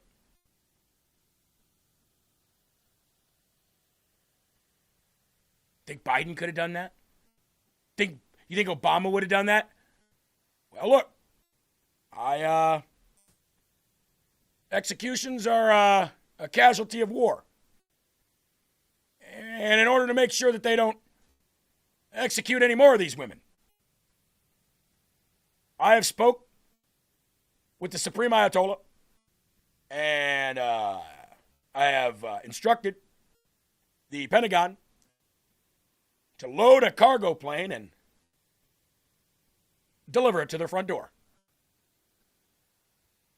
And after these women, they can never kill another woman again. That's how those negotiations would have went. President Trump says, so, here you got these 8 women. My negotiators are on their way to talk to you. Same ones that will tell me whether we should just wipe you out or not. Would be really nice if you just release those ladies, though, prior to them getting there, so that they can report to me that they've been freed. And that's exactly what happened. He said, very good news in another True Social post. I've just been informed that the 8 women protesters who are going to be executed tonight in Iran will no longer be killed.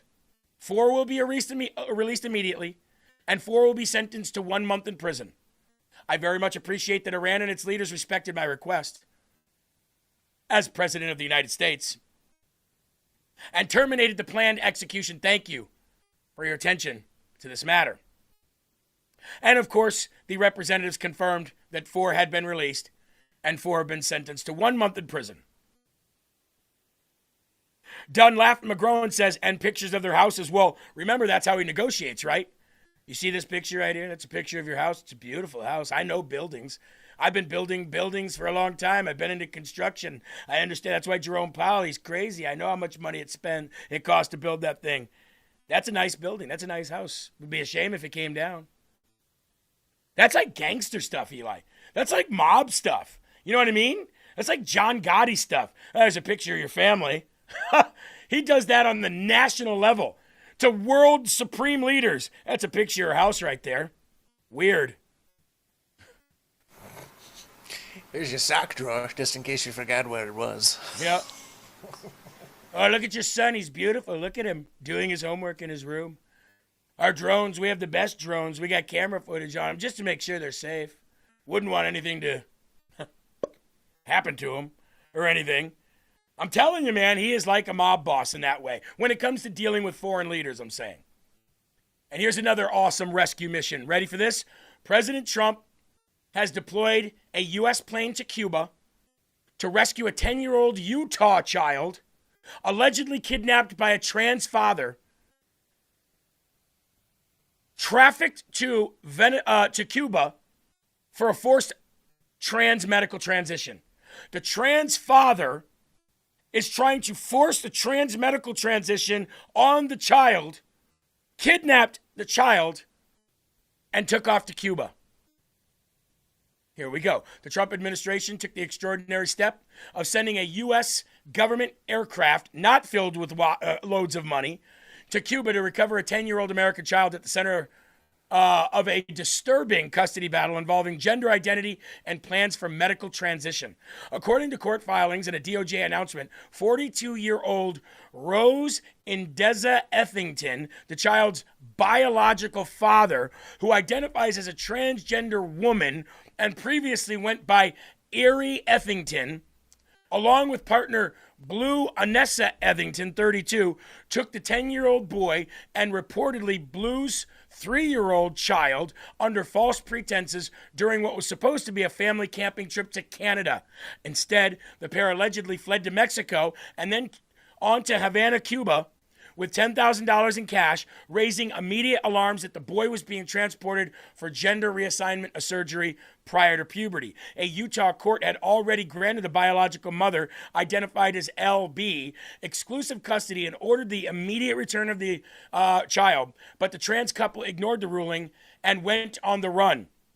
The FBI, under the Trump administration's direction, coordinated with Cuban authorities, who actually assisted in locating and arresting the pair on April 16th, and sent a Department of Justice's Boeing 757 directly to Cuba on Monday to bring the boy home safely. He has now been reunited with his biological mother. The 2 suspects, though, face federal charges and international parental kidnapping. Eli, people say that Kash Patel is incompetent in his job as the leader of the FBI.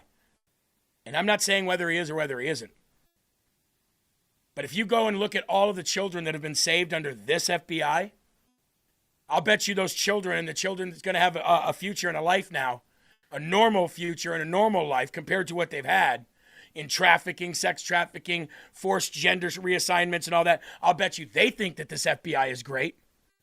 It's a matter of perspective, man.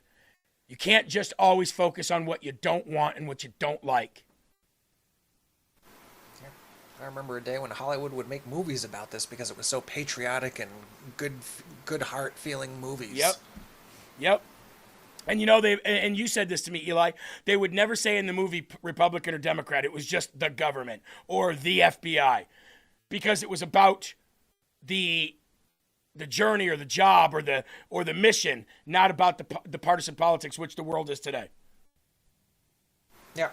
If it's like based on a true story, you know, like the life of Cheney or something like that I think Christian Bale did, of course they'll say those two party branches in the movie, but any action movie or world-ending movie, it's just the government coming together with the rest of the world for the common good to do what's right. Yep. That's the government I always wanted. Yeah, and I got to be honest with you, it does feel like Pam Bondi was holding Kash Patel hostage. It really does feel that way. Now, I'm not, again, I don't have anybody at the FBI. I have no inside information. It's not like, you know, friends that I have in the White House administration. I wish I did, but I don't. I've never been able to interview Kash Patel. I always wanted to back before he was, head of the FBI. And I have criticisms of Kash, don't get me wrong. But I'm wondering now if those criticisms shouldn't be directed right to Pam Bondi. Maybe Kash Patel should have nutted up and said, look, I can't work under this girl. She's handcuffing me everywhere I go. Maybe he knew she was going to be fired months before we did and just played the part until he got unhandcuffed, unleashed. Maybe that's what's happening. But it does seem like there's a lot more going on at the FBI now than there was with Pam Bondi in the picture, just to me. Now, B. Barb Wire says, I remember the Here We Go days. That is when I started following Jeremy. Good times. Well, I'm glad you're still here, hon. I appreciate that. Got Your VI says, Bondi should have been removed 5 seconds after the Epstein files were on my desk. I don't disagree with you on that one. She was completely incompetent there. Now, Eli, our military is amazing, right? You and I love the military. We always have. We have hold them in high regard. I come from a military family. My wife comes from a military family. And one thing that you probably don't want to do as a civilian is talk tough to a bunch of soldiers in uniform. I have a feeling that they're trained to beat the ever-living snot out of you, and you don't hold a candle's chance in hell against a soldier in uniform as a civilian tough talker with his pants down around his ass. Just a thought. I have a feeling I know what you're about to show, and I can't friggin' wait because I've already seen it. Our friend Ryan Fournier, that's probably where you saw it, Eli, right? Ryan Fournier's page. He posted this. Now, there's going to be some language in here, so if you have any kids watching, you might want to, earmuff them or make them leave the room for a minute. This gentleman right here, well, lack thereof, this pants-sagging, tough-talking coward decided it was going to be smart to talk tough to these two military in uniform soldiers.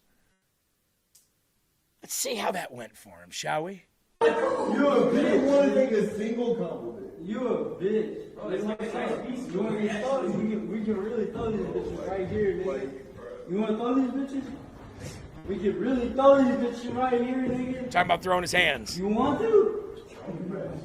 Cause, nigga, I done woken up from my motherfucker. Soldier showed great restraint until. until. Like you. Nigga, what's up? You want to get slapped? Miss. Now you're dead. Here's some gut punches. Oh, those hurt. Oh my God. Oh shit. Oh my goodness. Hey, fuck off my shit. Say some shit again. Slap your bitch ass. You little ass girl.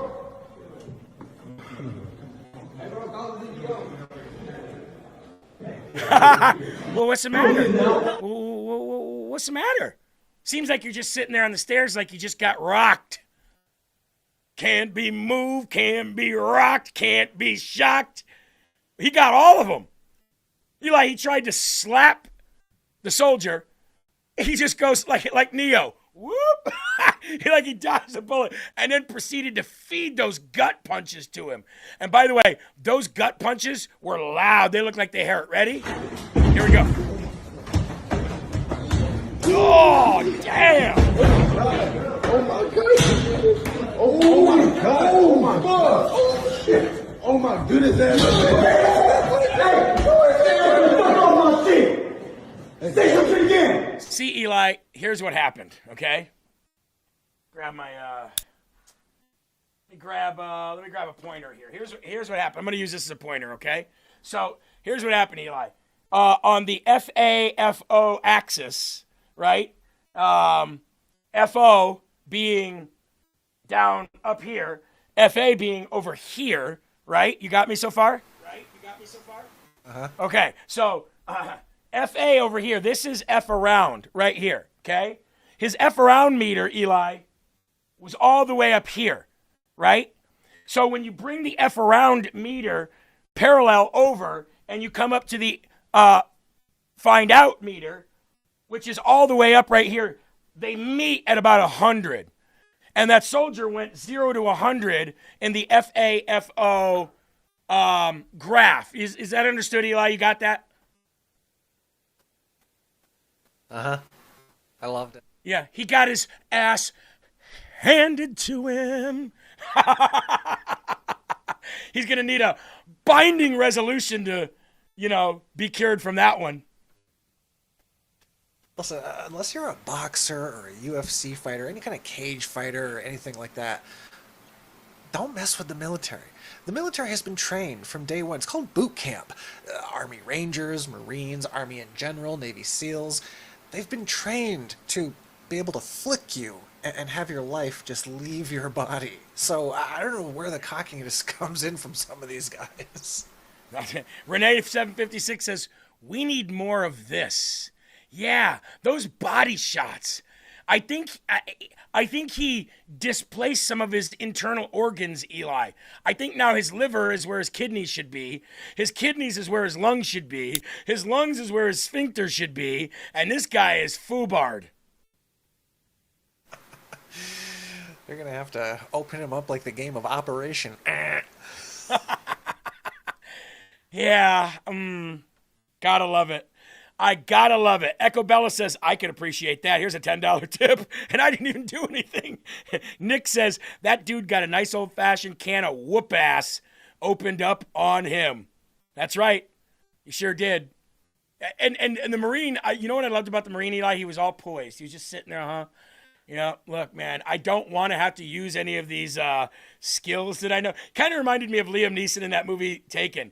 I have a very specific set of skills that make me a nightmare for people like you. And if you try to slap me and you miss, I'm going to rearrange your rib cage. It's recommended that you don't hit me because I'm going to rip your arm off and beat you to death with it. Yeah, dude. I bet the guy did wish he got his arm ripped off because those rib shots, I don't think he's going to be breathing without pain for 6 months, dude. Ain't no way that there's not a rib broken from those. Those were heavy. I love how he was sitting there after trying to look all nonchalant. Like, it didn't bother him, but he was kind of like... He was humbled. He looked like an abused dog. Like, as soon as the army guy just walked by, he just flinched a little bit. He was probably humbled about 10 minutes from that point. I think at the point he was sitting on the steps, he didn't know where the heck he was. He went to the Leering Center that day. That's for sure. He leered something. For sure. Now, we're talking about oil, energy, armies, geopolitical stuff. We got to talk about this. Russia is about to shut off oil to Germany. Scheiße. Right, Eli? Scheiße. T. Mundy said that was worth the $20 to watch. I know, wasn't it? It felt like, and by the way, before we get to the Scheiße and the Augen bei Vossensricken from Teichformans news here, coming straight out of Deutschenberg or wherever the hell it is, let's talk about this just for 1 second, Eli. When I talk about accountability, when I talk about real men in this country standing up and doing something, that's what I'm talking about. I'm not talking about loading up on horses with armor and going and picking a fight. I'm talking about ending the fights so that they don't happen again. That's the kind of manhood I'm talking about. Absolutely, absolutely. I just need to take 1 second here, Jeremy. CK in the chat here donated and made a request that I kind of come away from the microphone but get really close to it when I say mentally retarded. I couldn't believe it. I couldn't believe it. Rocket Man. We call him Rocket Man over there in North Korea, leader of North Korea. I could actually get along with him really well. He didn't like it when I called him Rocket Man. But anyway, we were talking about Joe Biden. I couldn't believe it was nasty what he said about him. He said he was mentally retarded. Nasty comment. I mean, I don't know. Oh, yeah. Lala Cart says, you need to pronounce the Scheisse, the SS harsher. Oh, my God, dude. Don't set him off. He'll give you the recipe for a chocolate cake in German, and it's terrifying. My son would love it. He has a lot of those SS jokes, let me tell you. I tell him, you need to calm down, dude, because you can't be saying those jokes. He's like, they're just jokes. And I'm like, yeah, but those jokes, you know what I mean? Anyway, Russia is about to shut off the Druzhba pipeline of oil into Germany. Not going to be good. Russian oil flowed through the Ukrainian section of the Druzhba pipeline after a halt lasting months, officials said, allowing Hungary to lift its veto on a 105.79 billion euro loan urgently needed by Kiev. In exchange for that, the EU was finally able to approve the long-awaited 90 billion euro loan to Kiev. Although it must be noted that both the Budapest and Bratislava opted out, meaning no Hungarian or Slavic money is part of it. But there isn't time to celebrate because also today, Russia announced they'll be closing a major pipeline to Germany. Russia has notified Germany that it will halt all oil deliveries from Kazakhstan via the Druzhba pipeline starting May 1st. This suspension is expected to increase the uncertainty of Germany's energy supply, especially with the ongoing conflict in Iran. I wonder where they're going to get their oil from. I wonder where they're going to get their Scheisse oil from. Well, if you want to build a boat, I know a guy, and you can ship that boat right over to the Gulf of America, and you can buy oil from us. See, you can buy the oil from us. And then you don't have to worry about Russia. You don't have to worry about Iran. You don't have to worry about conflicts. You don't have to worry about a disruption in your supply chain. The double S there. You just buy from us. Everything will be okay. Shh, baby, we got you. We got you, Germany. Okay? We know you think that you're better than everyone else. We know you think you've got the smartest scientists, but that all doesn't mean nothing if you don't have oil. And if you can't get oil through the Strait of Hormuz, and you can't get oil from Venezuela, and you can't get oil from Mother Russia, well, Scheisse, where are you going to get your oil from? That beautiful double S sweet oil coming from the United States of America. I seem to think that'd be a good place to get it from, right? Yeah, somebody in the chat said, which country was it that says that we don't need U.S. oil? U.S. anything? A partnership? Oh, wow, Germany, you're in. So that leads Germany to say this. They now plan to call reservists to fight in their army because they see a World War III coming, right? They're going to up the age to 70.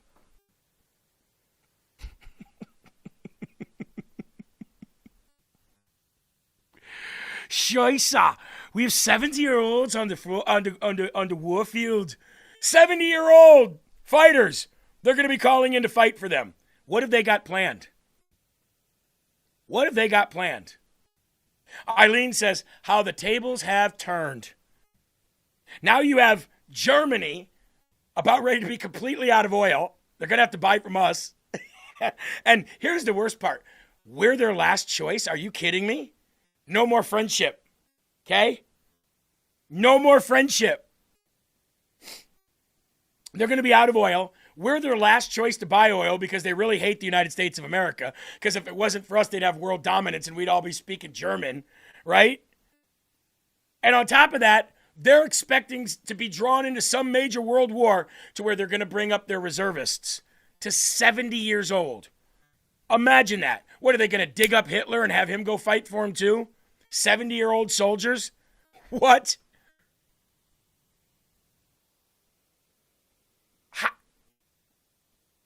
As the militarization expands, we learned that German Reservist Association is calling for raising the age limit for service to 70 years old. The age limit for reservists is to rise because, according to the association, many remain productive for longer. And it will help keep our ranks, our numbers in our ranks up. What are you planning? I hope you're not planning to go take over the world again, because that ain't going to work good for you. I'm telling you, man. Debbie says, I will really laugh when smart-ass Spain comes begging. Smart-ass Spain comes begging. Spain, Germany, the UK, Denmark, the Netherlands. They're all going to be begging. Oh, please, please, please. Beg more. Get on your knees. Remember when Trump said that he could have told Mitt Romney to get on his knees and he would? Chap said 70 is the new 40. Yeah, maybe, but not when you're out there hustling 150 pounds of army gear. Unreal. Hey, we're going to take a quick break and then we're going to get to Virginia, okay? Great news coming out of Virginia. But until we do, let's talk about a couple of our sponsors, like Done With Debt. You know who's not going to be done with debt? Those European countries. They're going to go more into debt if they don't act right and start getting their oil from the United States of America. But this is serious. In the last 5 years, the stories that I've heard from people saying they racked up credit card debt and loans, personal loan debt, because of COVID and then the stolen election, which destroyed the economy, which we're just starting to now come out of. And by the way, everything that's going on right now is necessary to get us out of that stolen election economy into the new era, the golden era. We had to hurt if it was to heal. That's why you saw what you saw. But if we get to that $50 to $1.50 gallon of gas range, things are going to be great. So why not take this opportunity now, get ahead of the curve, and get yourself out of that unsecured or that bad debt. Get out of those credit card debt payments. What these guys do is it's kind of like taxes, right? They go in, they find out all your debt, and they're like, look, these people aren't going to pay you this. They can pay you nothing, and you can hit their credit, or we can negotiate now, and we can figure out a payoff by this certain date. And we'll make a deal, and we'll make a deal to pay it off. And a lot of times they cut your debt by 50%. Okay, that's what these people do. These people that have been taking all that money from you anyway, they've gotten paid back 10 times 10. Right? It's like Rent-A-Center with these loans, this credit card debt and stuff like that. Get out of it now. Here's what you do, Suzanne. You just put it in the chat. I'm gonna pin it. Thank you so very much, Suzanne. There it is right there. Achieve financial stability. Your journey to financial freedom starts now at donewithdebt. donewithdebt.com. 888-322-1054 today. Pretty awesome. All right? Also, even though I botched the name of the website the other day, let's talk about Lion Lean Bliss. Okay? Now, there's a QR code on your screen right now, Lion Lean Bliss. You can claim your discounted price by going to lionleanbliss.com/LFA or by clicking that QR code right there on your screen if you're watching on your TV or something, all right? Now, we talk about brain fog here a lot, and we do have supplements that we take that assist in brain fog. But this right here, this Lean Bliss, I'm going to ask you this question. Have you ever felt like your brain doesn't shut up about food? Like, just eat, and your brain just says eat even though your stomach says I'm not hungry? How many times has that happened to you? How many times have you said, I'm bored, I just want to eat, and your brain says go eat? Okay? I don't know how many years I ate when I wasn't hungry. And I gained lots. I'm one of these people that have fluctuated up and down, up and down, up and down, up and down. That was me constantly. And that's just noise, ladies and gentlemen. We have to learn how to discipline that noise and listen to our guts, all right? So here's what we're going to do. Try leanbliss.com. TryLeanBliss.com. It'll help you not think about food all day. It'll help you not get that urge when you see that billboard sign. It'll help you not get that craving just by seeing somebody else eat, like cigarettes. When you quit smoking cigarettes and you see somebody else smoking cigarettes and you just want it even though you don't feel like you want it. You're not going to be doing late night snacks. You're not going to be having any late night cravings. You'll just feel normal again. You'll feel full when you're full and you'll feel hungry when you're hungry. TryLeanBliss.com/LFA. That's TryLeanBliss.com/LFA. Thank you very much for helping us sponsor the show and for giving us products that our audience can benefit from. Appreciate it. All right. Where are we at here, Eli? 12:13 Eastern Standard Time. Eileen said just talking about food. Yeah, I know, right? Just talking about food. Let's get into Virginia because a lot of great things happened in Virginia over the night, and we were ahead of the curve. Yesterday, I told you that more than likely this whole Virginia stuff was going to be overturned. I said that if the Supreme Court of the state upholds what a lower judge has already said, then we should be in good standings. Right after I said that yesterday on the show, I put out a short clip of it. 2 hours later, we got the news. Virginia court strikes down the Democrat gerrymander referendum as unconstitutional. And the judge officially blocked the certification and issued an injunction immediately. Knew that was going to happen. So glad that it did. In a major victory for Virginia Republicans and fair map advocates, the Tazewell County Circuit Court has ruled the Democrats' redistricting referendum unconstitutional. The judges entered an injunction blocking certification of the narrow yes victory and denied Democrats' request for a stay pending appeal. The development was announced yesterday afternoon by former Virginia Attorney General Ken, I think it's Cuccinelli, who is leading the Election Transparency Initiative. That's when he put it out. He said, update on the referendum lawsuits. The Tazewell Circuit Court just ruled the referendum unconstitutional. The judge entered the injunction blocking the certification of the election, denied the motion of stay pending appeal. Think about that. That means he said, this isn't even going forward while you appeal it. It's not going to be like it's in play until. I'm saying, no, it was unconstitutional. You want to fight it? Then you can appeal it. But as of right now, it's not going into law because it was supposed to go into immediately, right?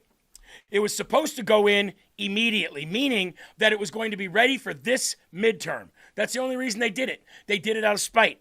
They did it out of retaliation to what Texas has done and what Florida's going to do because of the population change. Virginia saw no significant population change. So for them, they weren't supposed to do this until the time of census happens, which is once every 10 years. The only reason it would be done within that 10-year period is if there's a major change in population that would result in you redistricting, you having to redistrict because of the population change, whether it's growth or reduction. Look what happened in California. They seen everybody that left California went to Texas or Florida. California comes in and says, well, we're going to redistrict anyway. And somehow the Supreme Court upheld their redistricting effort because they were able to prove something or the other. Well, Virginia can't do that. Virginia is kind of like stuck in the water here, right?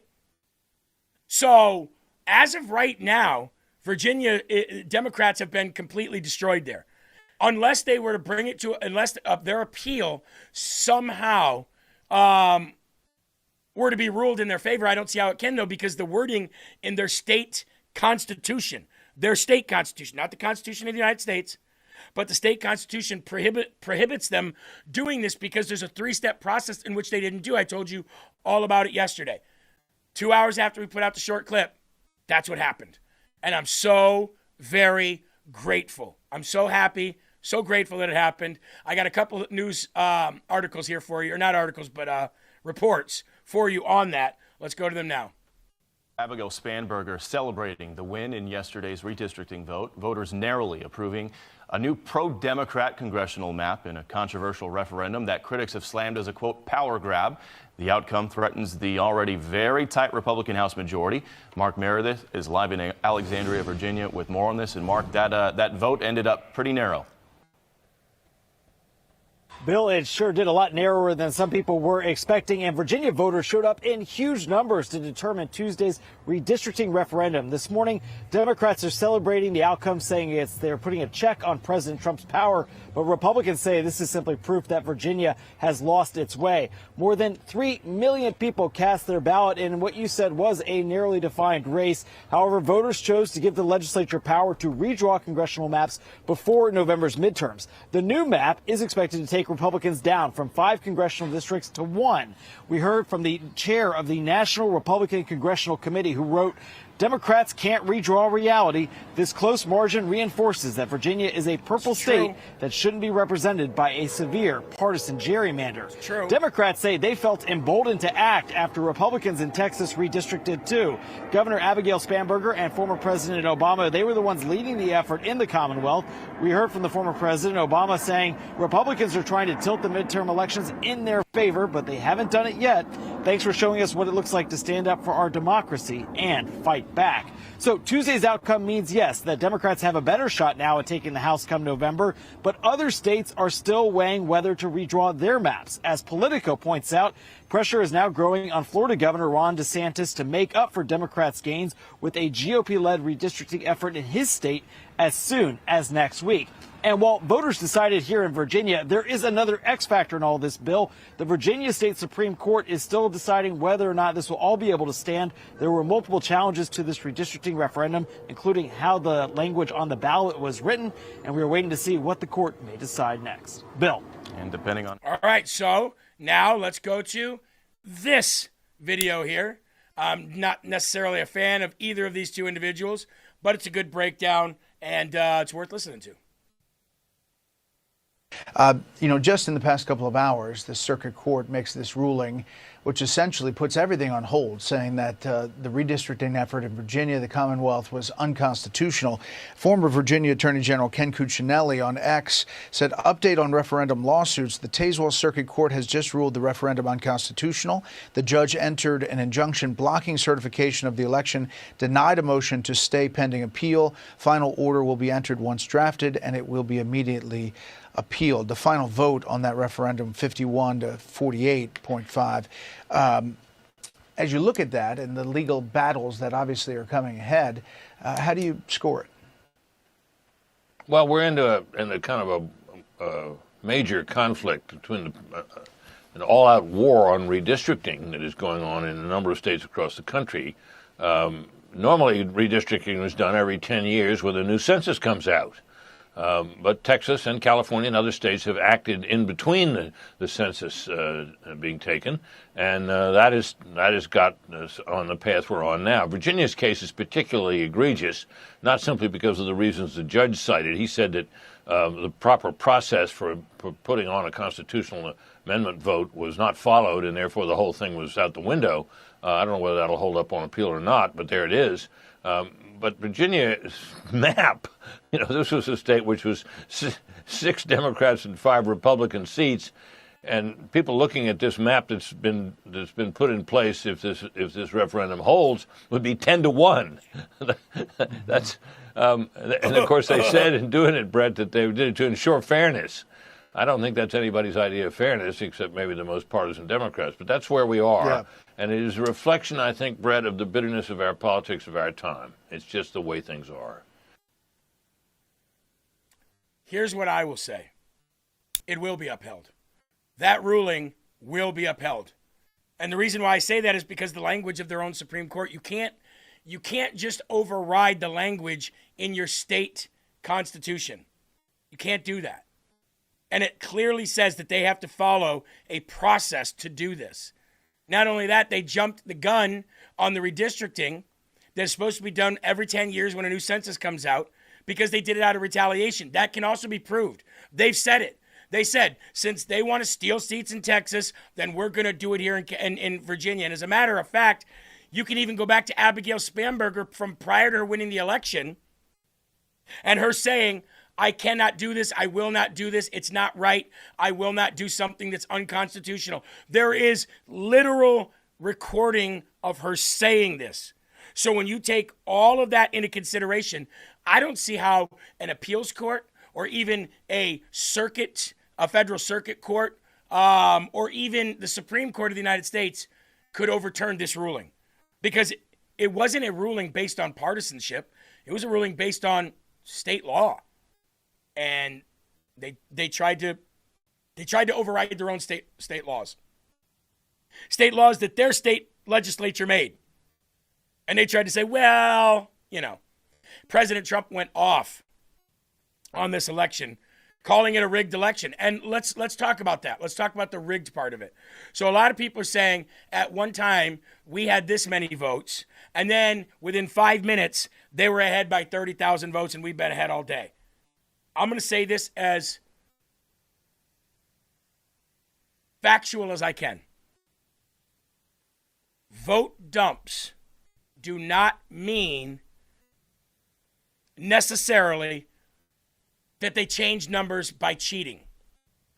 However, those vote dumps that came in were not vote dumps from precincts from voting that day or even early voting.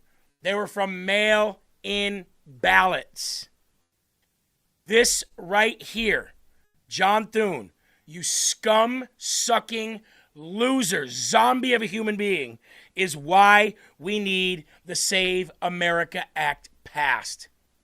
Because those vote dumps come in all night. That's how you see counting happen, right? You can have a county come in and 30,000 votes can be there. That's not suspect.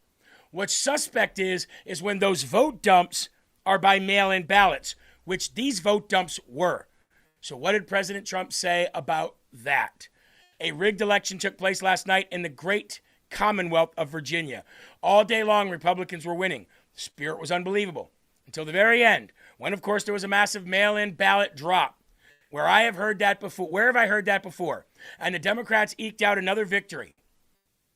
Crooked victory. 6-5 goes to 10-1, and yet the presidential election in November was a very close to 50-50 split. So was this vote the other day. In addition to everything else, the language on the referendum was purposely unintelligible and deceptive. As everyone knows, I am an extraordinary, brilliant person. We know. And I have no idea what the hell they're talking about in the referendum, and neither do they. Let's see if the courts will fix this travesty of justice. President Donald J. Trump. John Thune, this is why we're pushing, you idiot, for the Save America Act. It's the mail-in dumps. That's why. We've got to stop with the mail-in ballot bullshit. And again, you have, let's say, 51 to 49% representation from people who came out and voted. So how does that equal 10-1? No court in the world from here on out is going to afford that win to the Democrats. And here's the other thing. If they did, this will be the ruling is already this. The judge says it was unconstitutional, struck it down, and said he will not be granting a stay on appeal. That means that as of right now, they cannot put this in the midterm election. They cannot redistrict Virginia until the midterm election.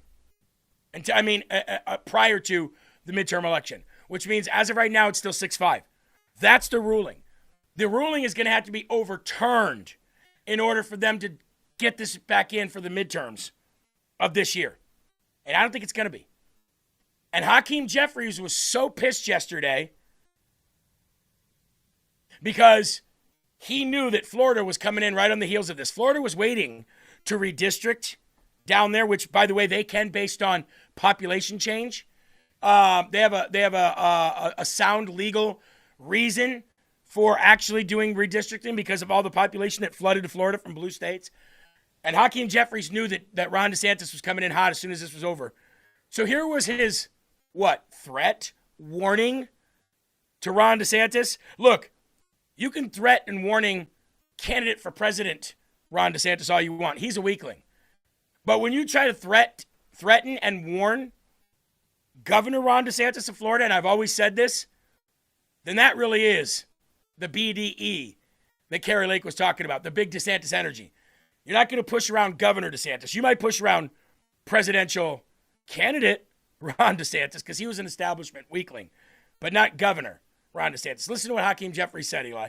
Our message to Florida Republicans is F around and find out. Why not just say it, coward? If they go down the road of a DeSantis dummy mander, the Florida Republicans are going to find themselves in the same situation as Texas Republicans. So let them do it. Who are on the run right now. And under no circumstances are Texas Republicans picking up 5 seats. Want to bet? They'll be fortunate if they get 2 or 3. While in California, we are going to get all 5. Stop right there. The Republicans. Stop right there for a second. Can you read the room there, guy? Can you understand what you just said? The dummy mandarin isn't gonna happen. While in Texas, they're not gonna get all 5. They're only gonna get 2 or 3 if they're lucky. While in California, we get all 5. Is that not computing for you, dumbass? It's Dumas, actually.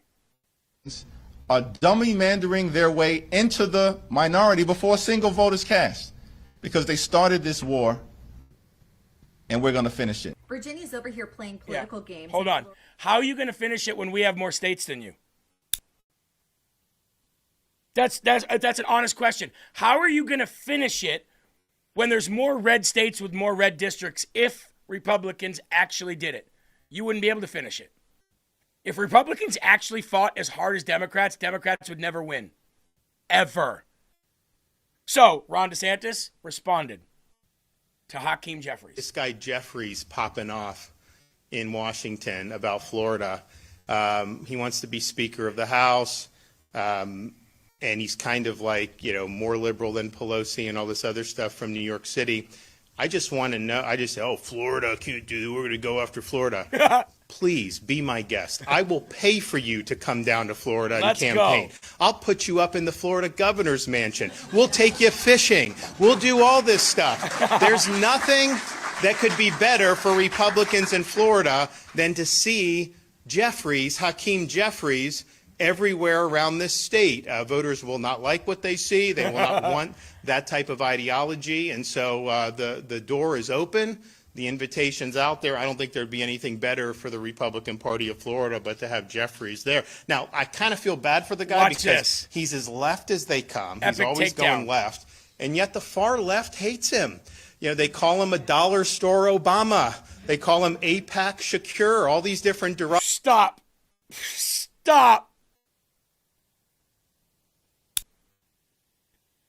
Ron DeSantis just took a page out of Donald Trump's book.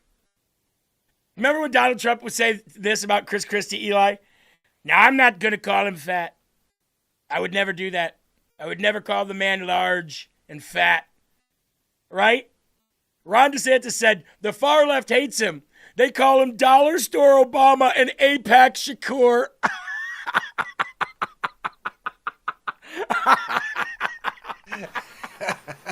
AIPAC Shakur, that's freaking awesome. No, not 8-pack, ladies and gentlemen, AIPAC, like the Jewish lobbyist, you know what I mean? He called him AIPAC Shakur because he said the far left calls him AIPAC Shakur. You know the far left that says stop supporting Israel?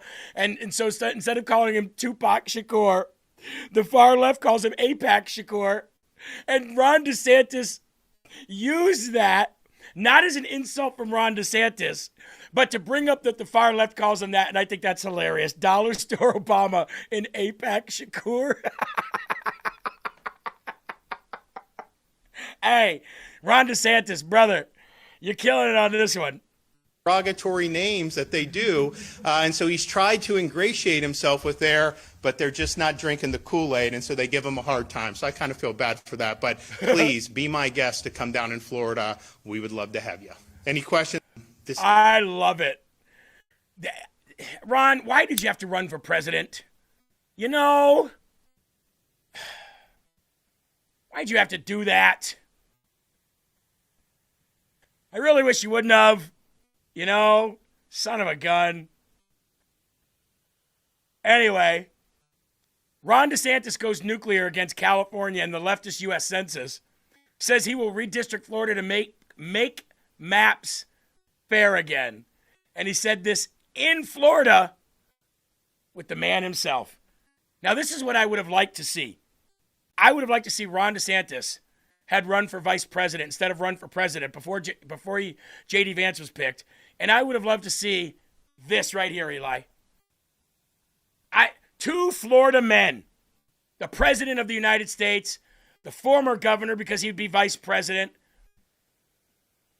This is what would have been great. And then Ron DeSantis could have learned under Donald Trump, taken over. Now, I'm not saying that Marco or JD wouldn't be bad, but I wish this would have happened. You know, in an alternate universe, maybe that happens. But anyway, let's see what he had to say here. Ron, they include anybody that happens to be in your state.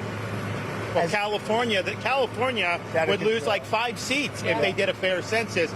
And even beyond that, the Biden census gypped Florida of at least 1 seat. We only got 1 seat in the last census. Are you trying to tell me that Florida only had 1 seat in that? We should have had at least 2. Texas should have had another one. That could be the difference in the House of Representatives and the majority. So I would love for them to redo the census for 26.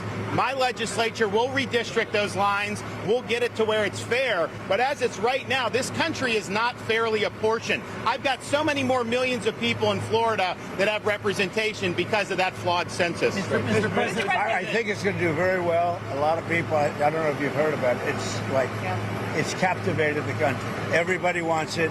It's going to get in. It's going to pass, and we're going to be around. You know, it's good. It's good to see those two talking and getting along, isn't it? It really is. I mean, they're two powerhouses in what they do.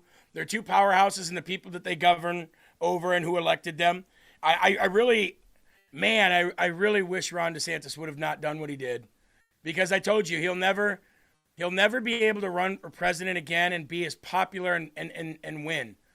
Now, I'm not saying he couldn't win, because look at the state of the world right now. You know what I mean? But if you've got people out there like Marco Rubio already in the administration, I mean, why would you pick a DeSantis? Now, Ron DeSantis does want a job in the Trump administration when he leaves the governor's office. He wants a job in the Trump administration. He said he would take 3 high-level positions. Let's get into this. Axios reported that President Trump has told some of his closest advisors that that Florida Governor Ron DeSantis is inquiring about a job in the administration. Thank you, Berkey, for the $5 donation. I appreciate that. DeSantis will be out of a job come January because his second term of governor will expire and he's limited to just those 2 terms.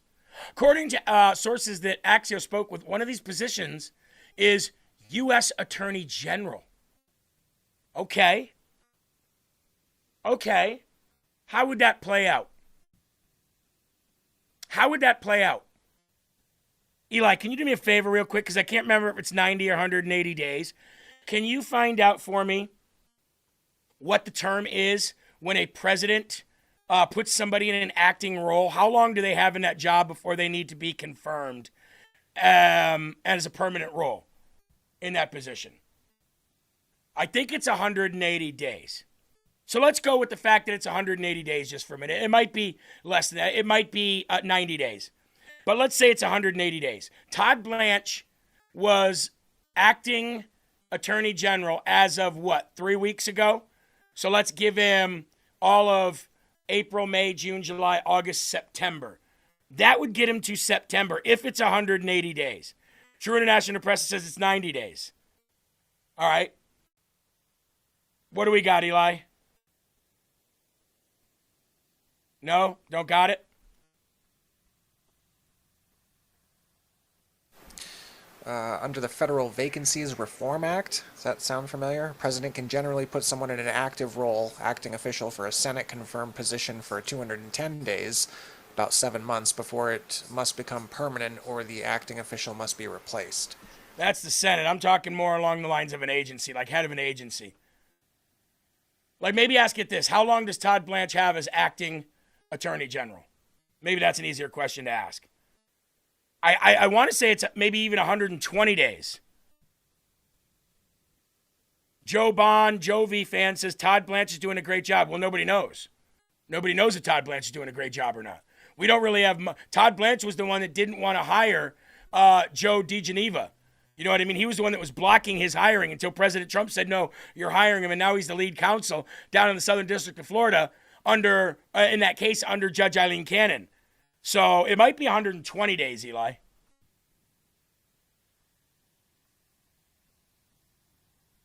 I'm gonna try to go with. All right. Well, until you get it. So let's say it's 120 days, 108 days. Either way, it's till mid to late summer. Okay. Then at that point, he's got to either be confirmed as the official attorney general, or President Trump has got to put somebody else in that acting role. Now that would get it all the way until January, until he could nominate Ron DeSantis for that job. It's not a big deal. This is just hypothetical, right? DiGenova. Yeah, whatever. DiGenova, my bad. I'm not good with names that don't ring off the tongue that well. So, here's what we have here. This is what President Trump said. According to sources Axios spoke with, President Trump said, Ron is begging me to be AG. Trump appears to be open to making Ron DeSantis America's top law enforcement official, but wants to give acting attorney Todd Blanche a shot first.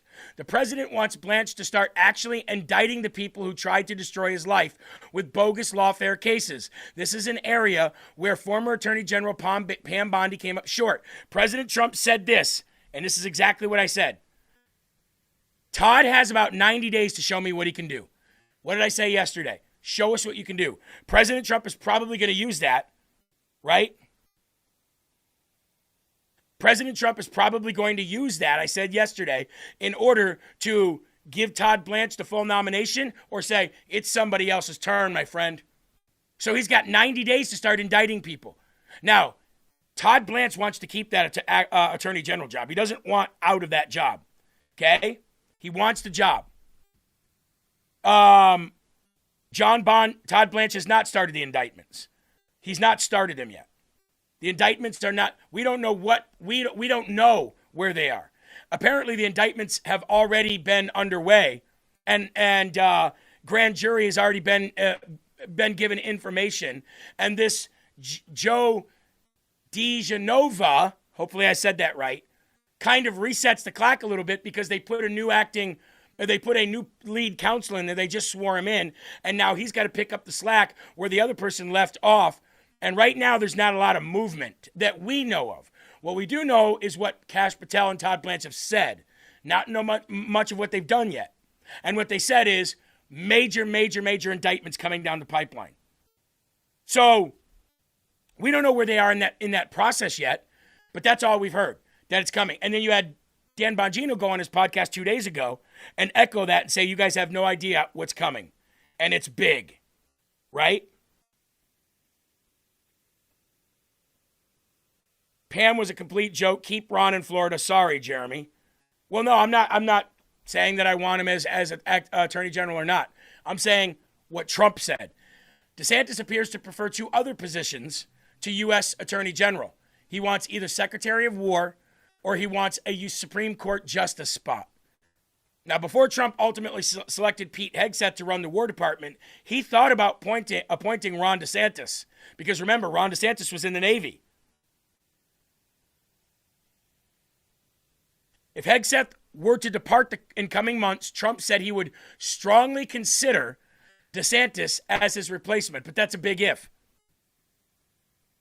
DeSantis is 100% not interested in the AG job, but he would be interested in two other things. War Secretary or Supreme Court would be his dream job, another source said. So maybe Todd Blanche stays, because if Donald Trump has given Todd Blanche 90 days, Todd Blanche is going to perform because he's going to want to keep the job. So with the threat of being removed from that acting position, he's going to do the job, which is very smart of President Trump. You've got 90 days. Pam couldn't do it. Let's see if you can. You got 90 days. He's going to do something. So that's good. I don't want just indictments. I want indictments. I want arraignments. I want handcuffs. I want perp walks. I want mugshots. I want them drugged through the mud. I want their faces all over camera. I want all the video footage we can of them in handcuffs being walked by FBI agents. I want Kash Patel being there, walking them with the FBI agents. I want Todd Blanchard being there, walking them, having them at a press conference, telling them what charges they're going to have, right to their faces and right to the cameras. That's what I want. I want them treated as if they were Sinaloa Cartel, or if they were MS-13, or if they were Tren de Aragua gangster international terrorists. That's how I want them treated. I want to see James Comey. I want to see John Brennan, Clapper. I want to see Peter Strzok, Lisa Page, just to name the first few. And I want it ultimately to go exactly where everybody in the administration is saying it should go, directly to Obama. That's where I want this going. And since we're on the topic, Hillary created the dossier, and now we have proof that Barack was calling the shots and the documents to prove it.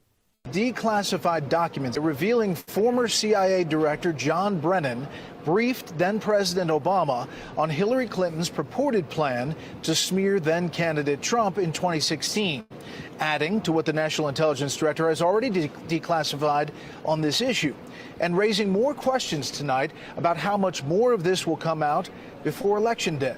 Good evening, Mike. Brett, good evening. These are handwritten notes from former CIA Director John Brennan, written according to a source familiar after Brennan briefed President Obama. At one point, Brennan writes, quote, approved by Hillary Clinton, a proposal from one of her foreign policy advisors to vilify Donald Trump by stirring up a scandal claiming interference by the Russian security service. The notes say on 28 of July, in the margin, Brennan writes POTUS, but that section of the notes are redacted.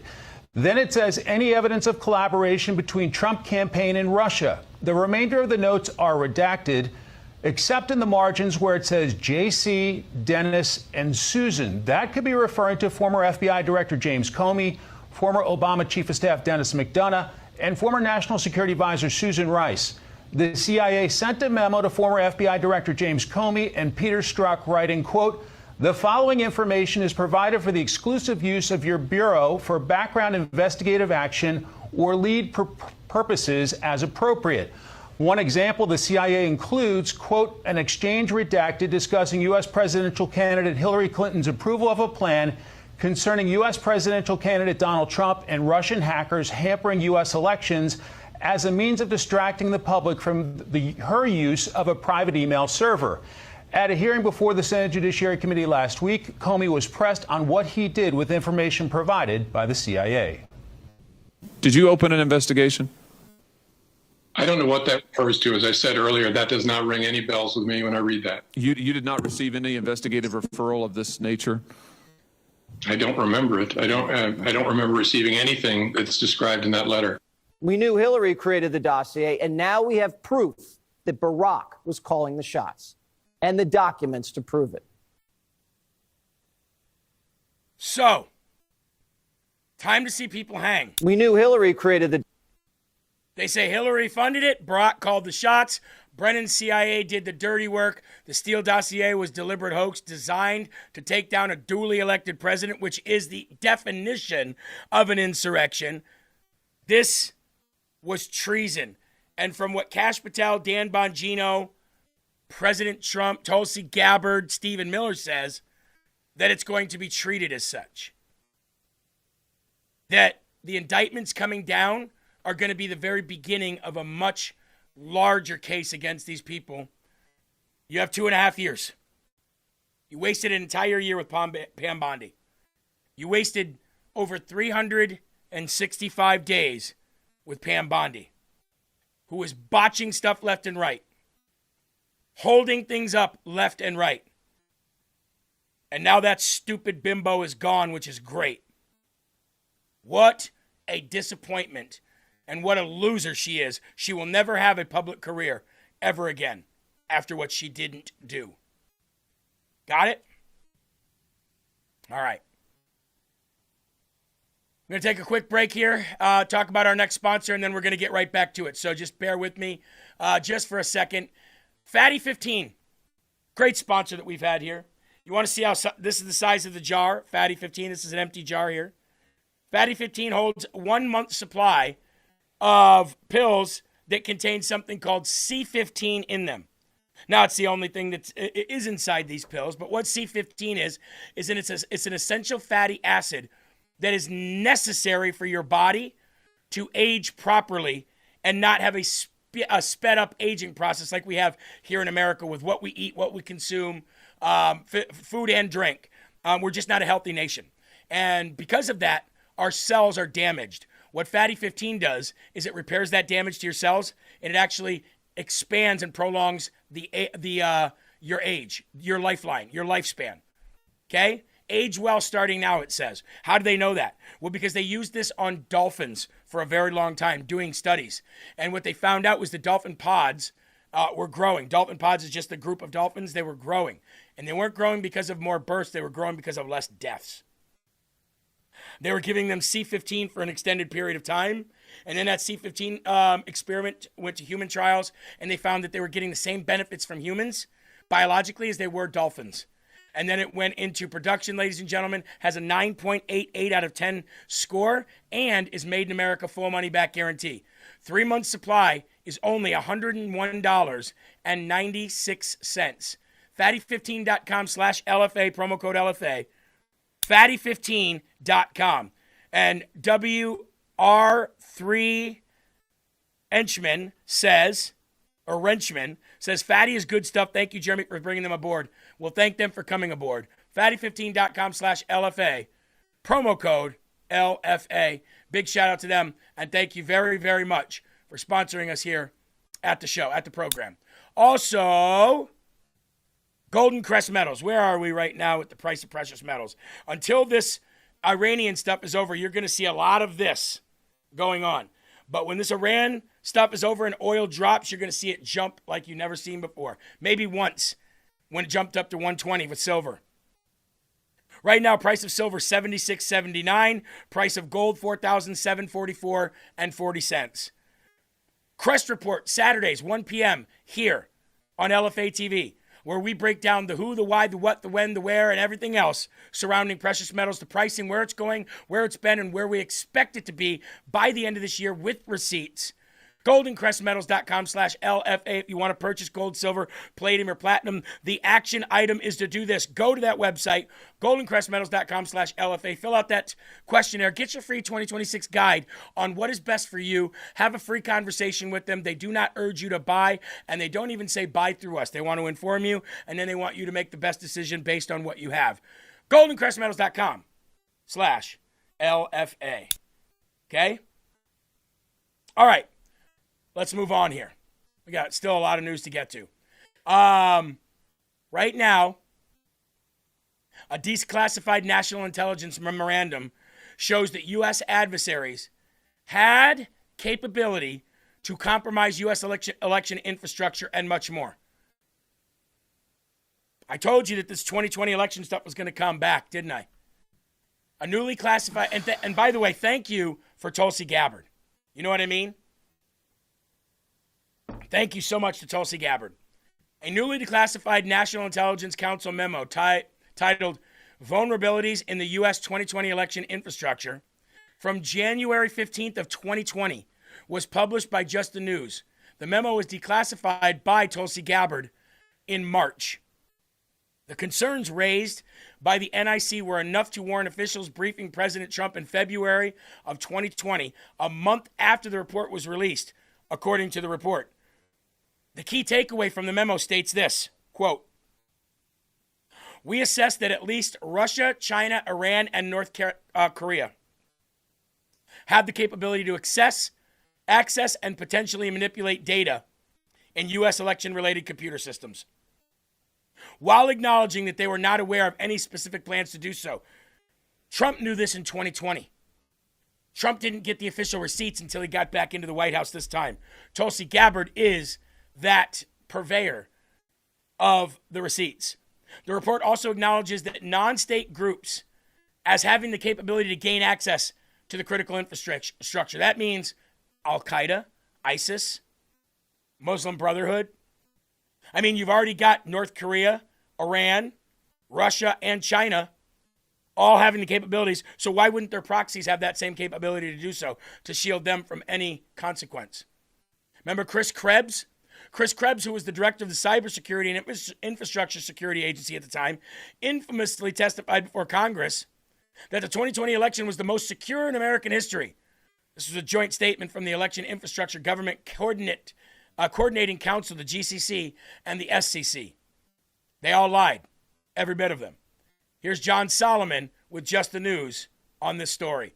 The 2020 election, the Russia stuff, the Mar-a-Lago stuff, Crossfire Hurricane, all of it is about ready to come to national attention. And this is what Kash Patel, Trump, Bongino, Tulsi Gabbard, Stephen Miller have all been talking about recently. We now know, as of this morning, with the new document that Tulsi declassified at our request and that I put out this morning, that the intelligence community unanimously assessed in January and February of 2020 that America's election infrastructure was highly vulnerable to foreign intrusions. And of all the things that they flagged, the most vulnerable were the voter registration databases, the very things that China and Iran just a few months later would hack. Now, why is that important? We've been sold the story that this was a secure election. It wasn't. We were kept from very important information during the 2020 election that identified these vulnerabilities. They could have been closed. There could have been greater offensive measures taken to make sure that the things that did happen, China and Iran hacking into the registration databases, China sending fake driver's licenses hoping they could get ballots that would vote for Joe Biden, those things could have been warded off with a more aggressive and assertive campaign. But instead, when the President Trump, did get briefed on this particular memo. Now, he didn't get briefed on the later intrusions by China, but he did get briefed on this memo. He told the people, there's a picture up on the website, you can actually see the meeting, all the president's men and women around the desk, in the Resolute desk in the Oval Office. He said, declassify this information, get it out to the public. According to Chris Porter, the officer who wrote this memo, who couldn't talk about it until today when it was declassified, the CIA and others thwarted the president's will, did not declassify that information, left the states, the state election systems, the secretaries of states, and others in the dark about the vulnerabilities that were going on. I think that's an extraordinary statement. And then later, when some of the vulnerabilities are exploited, and China does the driver's licenses, does the hacking into the thing. Iran hacks into one state and takes 100,000 voter IDs and starts using them in the election. They don't tell us. They keep us in the dark, and they keep telling us, and they force feed us a false narrative that it was a secure election. It wasn't. This is not the most explosive stuff that Tulsi Gabbard holds in her hands. She's working to declassify evidence that will show how many states were penetrated by China and what happened with the data. Keep in mind, as best I can tell, not a single state has been informed that China hacked into their voter registration data or got access to it through a third party or other means.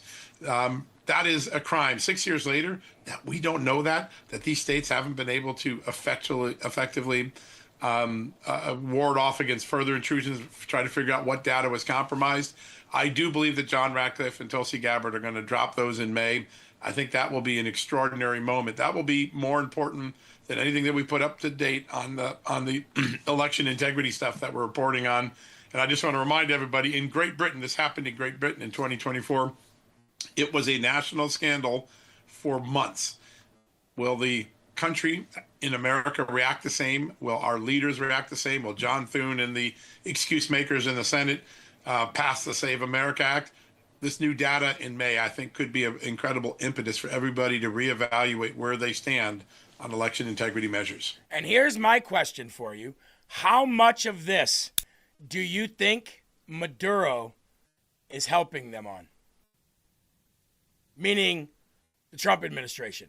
How much of this do you think Maduro, with his caterpillar mustache, how much do you think he's singing in his cell? I know these things happened because I was involved. Your Democrat leaders tried to steal the election. I have all the proof and the receipts, and if you let me go, I'll tell you all of them. Singing, baby. Why do you think they had to go get him? Why do you think they just didn't kill Maduro? They have the legality to do so. When they went in, they had the legality to use lethal force under the international warrant. They had the ability to use lethal force if need be, but they didn't. That wasn't even the mission. The mission wasn't to go in and take Maduro out. The mission was to go in and take Maduro out. Why? Why? You think the United States cares about make sure this guy gets in front of a jury of our peers and gives them the proper justice they deserve? They kill people all the time. They didn't take him out. They took him out. And they needed him. I wonder why. Now, everybody in the world has been telling you that the sky is falling on the midterms, that we are going to lose the midterms. I say we're not.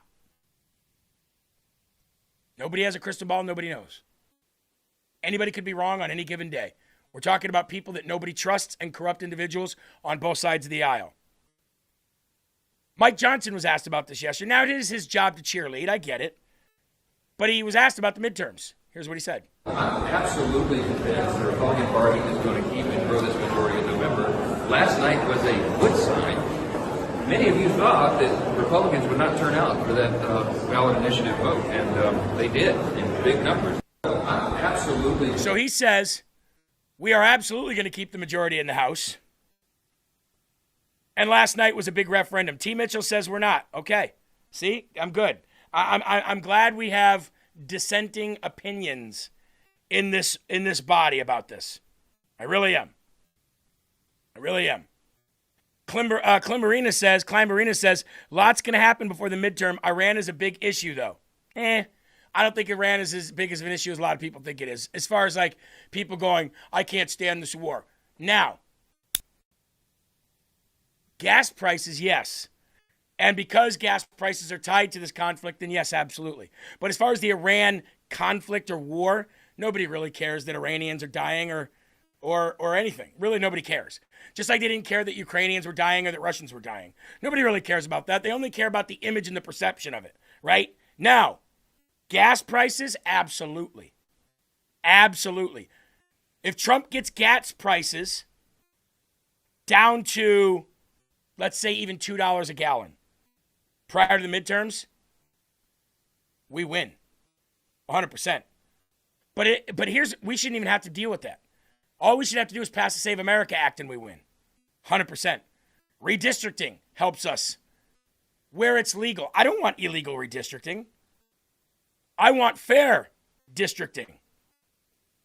24 Diane said I would believe Jeremy over Mike Johnson. Yeah, because I'm not too keen on Mike Johnson myself, but I believe he's right in this scenario. I believe that the Republicans hold the majority.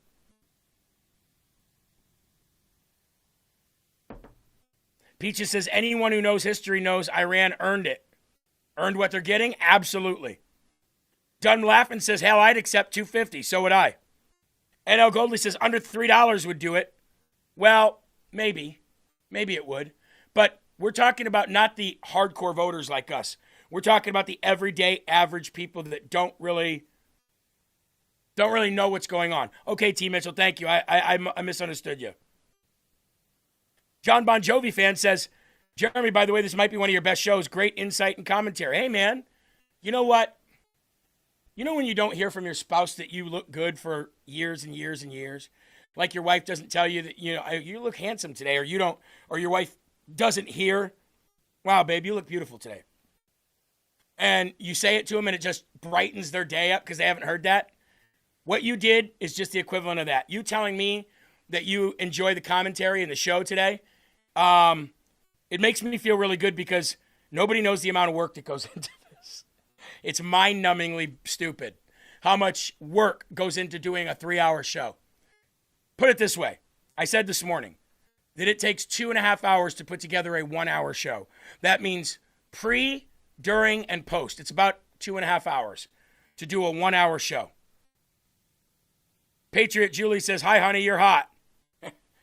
Oh, not me. I know what you're saying. So to do a 3-hour show, you can imagine how many hours it takes pre, during, and post. Plus, I do Rise Up. So when somebody says that I'm doing a good job, I kind of blush, right? I do. I kind of blush a little bit because, you know, it makes me feel good that I'm out there, that my work is being appreciated and I'm not just regurgitating something. So, well, thank you for saying I look handsome. I appreciate that. You want to hear some good news? In a major blow to Gavin Newsom, an appeals court blocks the California law that would ban masks for ICE agents. What a loser. What a loser Gavin Newsom is. He loses again in another Supreme Court ruling against him, right? In a huge blow to Governor Gavin Gruesome Newsom, a federal appeals court yesterday blocked California's law that banned masks for ICE agents and required the federal agents to wear badges. A 3-judge panel for the Ninth Circuit. By the way, that Ninth Circuit, can I just tell you, that Ninth Circuit Court of Appeals has been working in the last few years, hasn't it?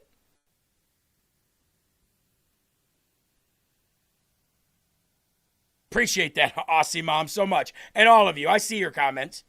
That Ninth Circuit Court of Appeals has done some great things. It ruled 2-1 that California does not have the authority to regulate federal immigration officials. The 3-judge panel includes 2 Trump appointees and 1 Obama appointee. Can you guess which one voted against or for Texas? I love it. The panel of judges comprising 2 Trump appointees and 1 Obama appointee found California's No Vigilantes Act violated the Constitution's Supremacy Clause, which says that when a state and federal law are in conflict, the latter wins. Quote, we conclude that Section 10 of the No Vigilantes Act attempts to directly regulate the United States in its performance of governmental functions, the panel wrote. The Supreme Clause forbids a state from enforcing such a legislation. Oh, Gavin, are you okay, bud? You gonna make it? You keep racking up these losses. Ain't no way you're ever gonna be able to run for president, right? I'll be signing a bill, the first in the nation, saying enough. To ICE, unmask. What are you afraid of? What are you afraid of? What are you afraid of?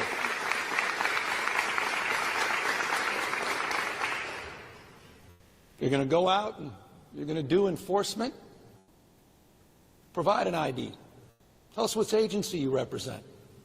Provide us basic information that all local law enforcement is required to provide. I'll be signing. Yeah, that didn't work out so well, did it? Somebody said Gavin, like G-A-Y, like Gavin, but gay. That's awesome. T. Collins says, gag this guy. It makes me sick. Carla says, Gavin, cry a little. Dunlap and McGrowan said, a smattering of applause. Right? Cadino says, you're doxing them. It's exactly what you're doing.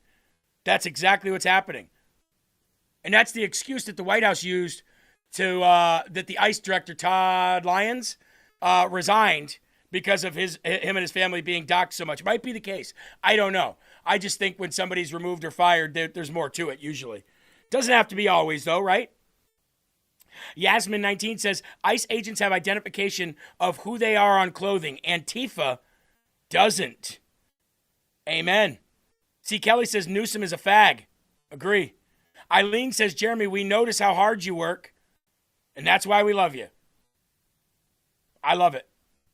I love working hard for you guys, and I love the fact that you're in here every day to get the news. Eileen says, go Ninth Circuit. Go Ninth Circuit.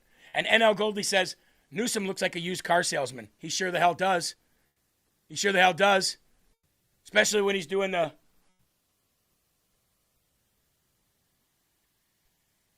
I think that Gavin Newsom should be the sign language person instead of the sign language people that we get. Eli, how come every time we get a sign language person, they look like they have no idea what the hell they're doing?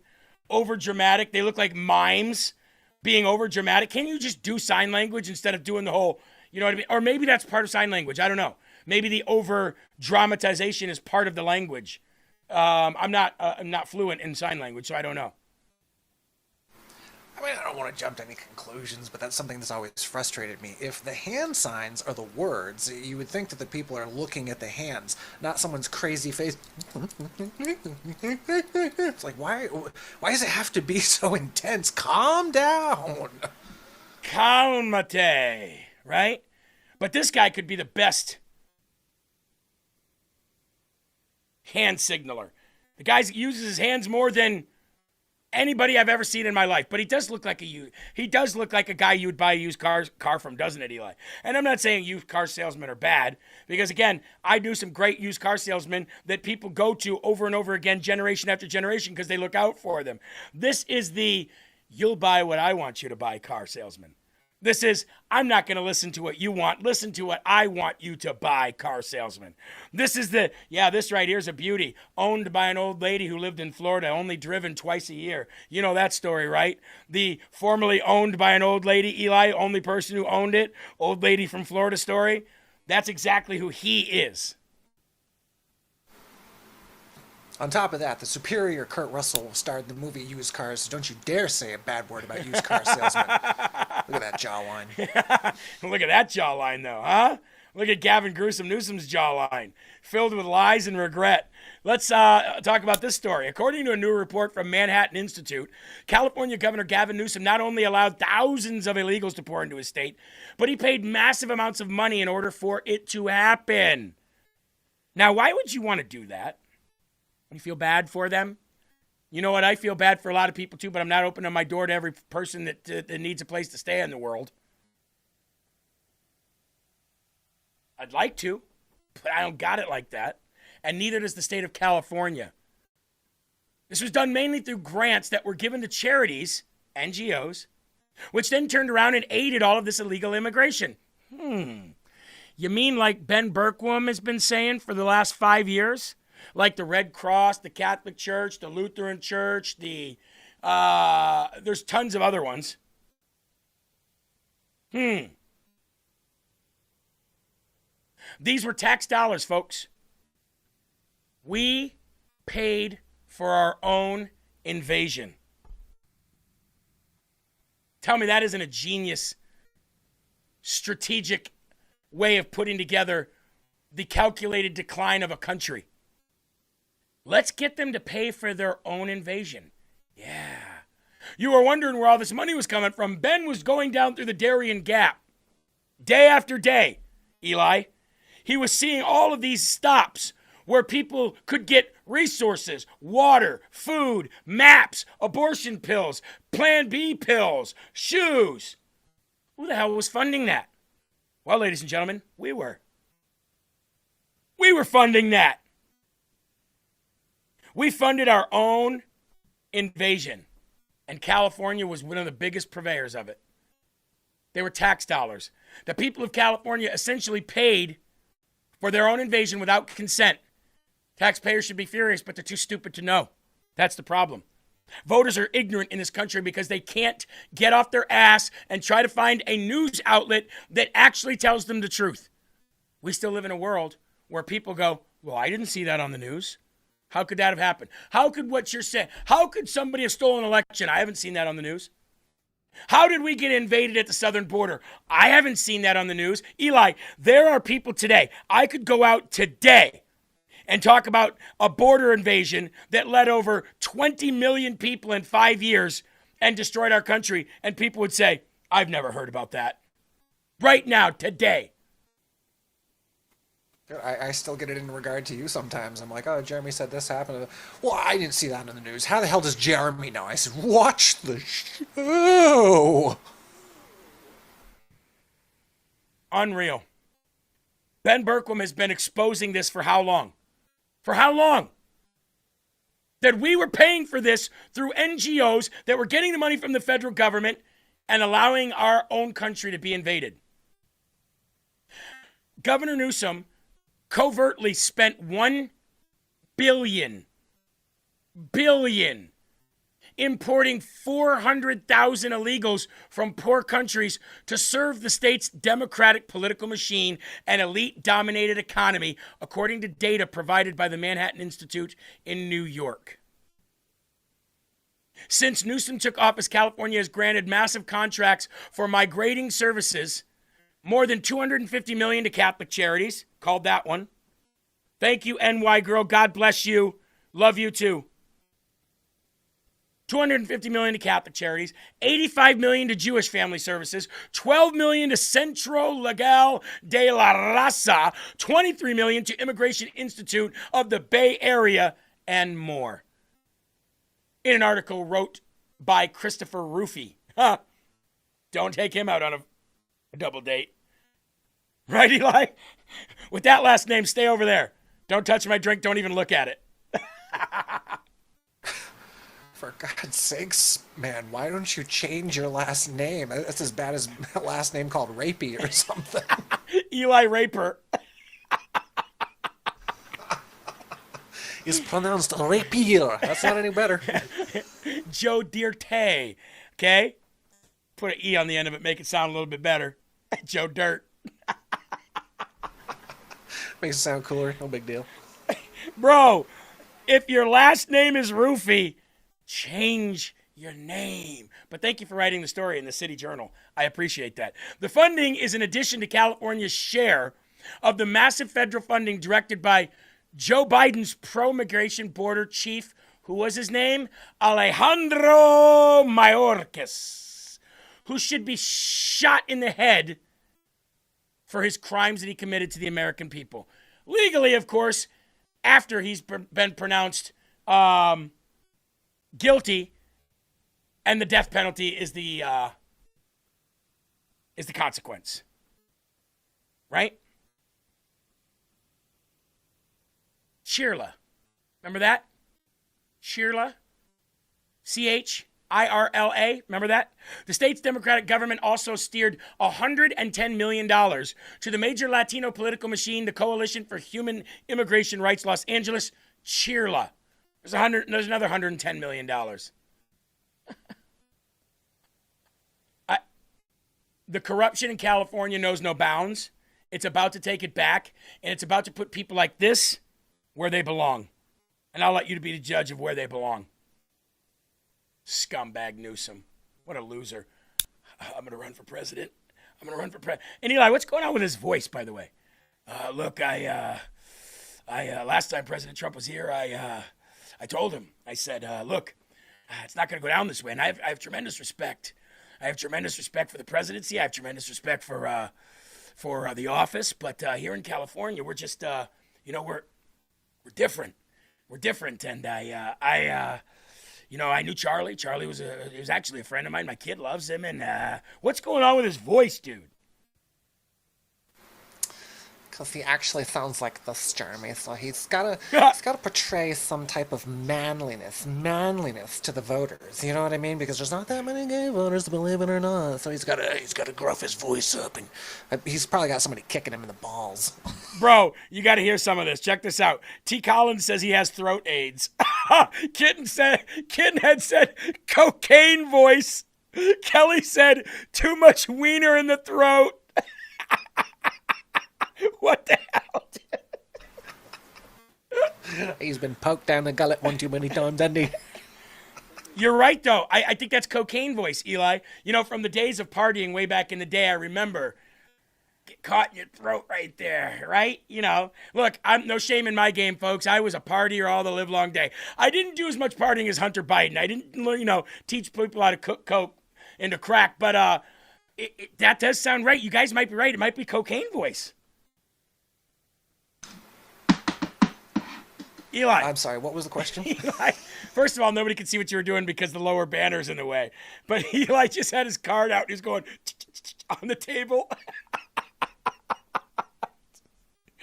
Pissed off lady said that's his Clint Eastwood voice. Eileen says that's meffed up. It is, isn't it? Absolutely meffed up. All right. Guys, stop it. We're trying to report the news here, and you guys keep making us laugh, okay? Can you cut it out for a minute and get serious here? Slam said that's what a damaged voice box sounds like from your throat getting pounded. You got stabbed repeatedly back in the back of the throat. Bad. Gina says that drip. Yeah, I know. I hear you. Let's stop talking about drugs, guys. We're not Hunter Biden. The DOJ indicted the Southern Poverty Law Center for funding the KKK, defrauding donors, and we're going to dive a little bit deeper into that because this is like the equivalent of USAID. Actually, it might even be bigger. It might even be bigger. I'm going to see if you guys want Sean Farish to come in on this. I want to invite Sean in. I'm going to see if Sean can come in. I want to talk to Sean about this because Sean and I were having a conversation about this, and it actually it makes a lot of sense. A lot of things are starting to make a lot of sense right now as it pertains to the Southern Poverty Law Center. I'm going to send Sean, Eli, a quick invite. So bear with me here, guys, because I'd love to have Sean's perspective on this. He's very, very intelligent guy, smartest guy. Okay, he speaks like Trump. I mean, how smart you got to be that smart, right? Send him a message here. I'm going to invite him in. See if he's busy.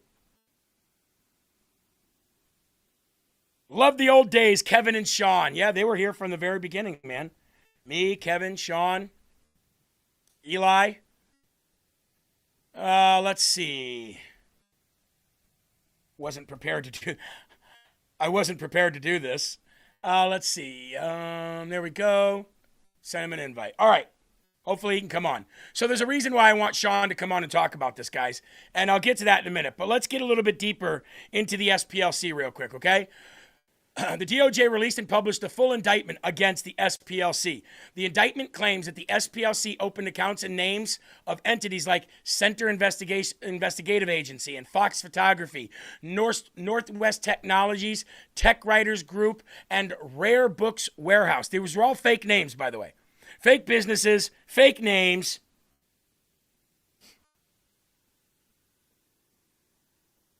Just let him know.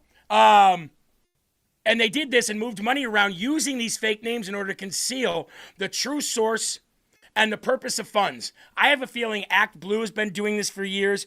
I have a feeling so many of these companies that fund these protesters, bust these people to places, give them their shirts and their hats and their signs, all of this should be illegal, every bit of it.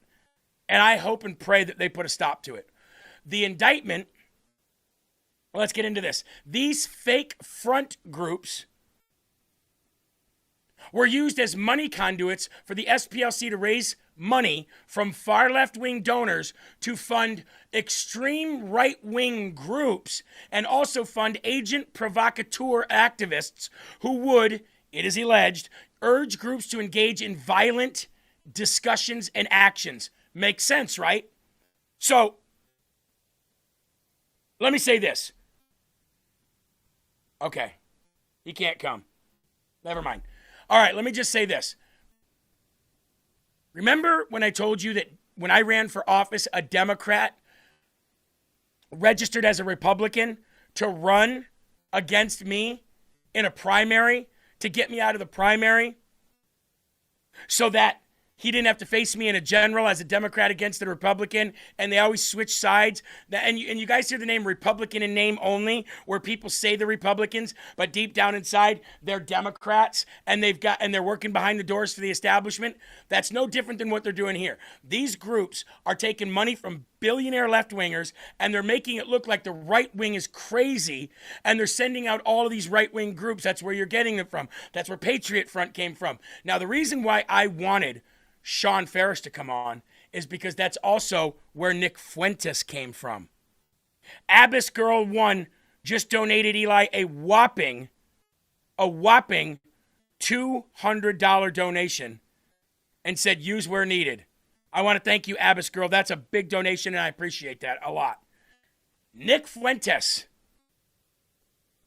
and many others rose up out of Charlottesville. Nobody knew who they were. I mean, people knew who Nick was, but not like today, not even close. Richard Spencer, remember that name? They all rose and came up out of Charlottesville. So the question is Nick Fuentes, or has Nick Fuentes always been a Southern Law Poverty University, SP, whatever it is, center, has he always been on their payroll? That's the question. Engage Politics says, does the F stand for Fuentes?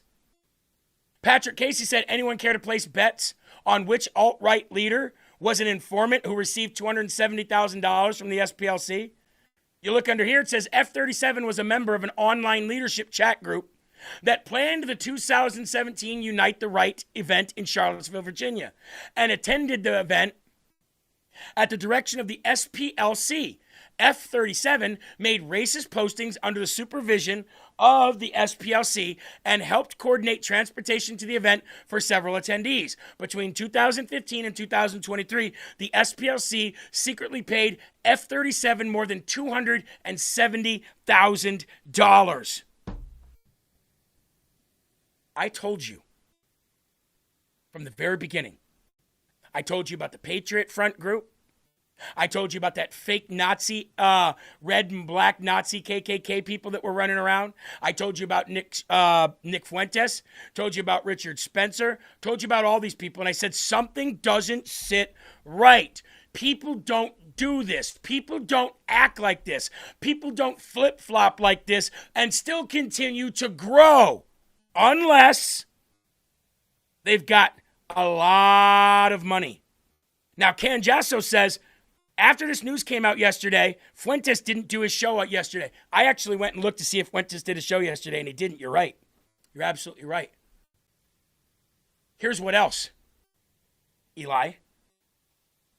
Nick Fuentes, and I see what you're making over there. I'm going to come to you in a minute. Nick Fuentes has some of the highest live numbers on Rumble. Okay? All of a sudden, he popped up on Rumble after being on like Banned.TV and, coming on InfoWars and all of the places he was banned from. All of a sudden, he shows up on Rumble. Now, Rumble is a free speech platform. They're going to let anybody on.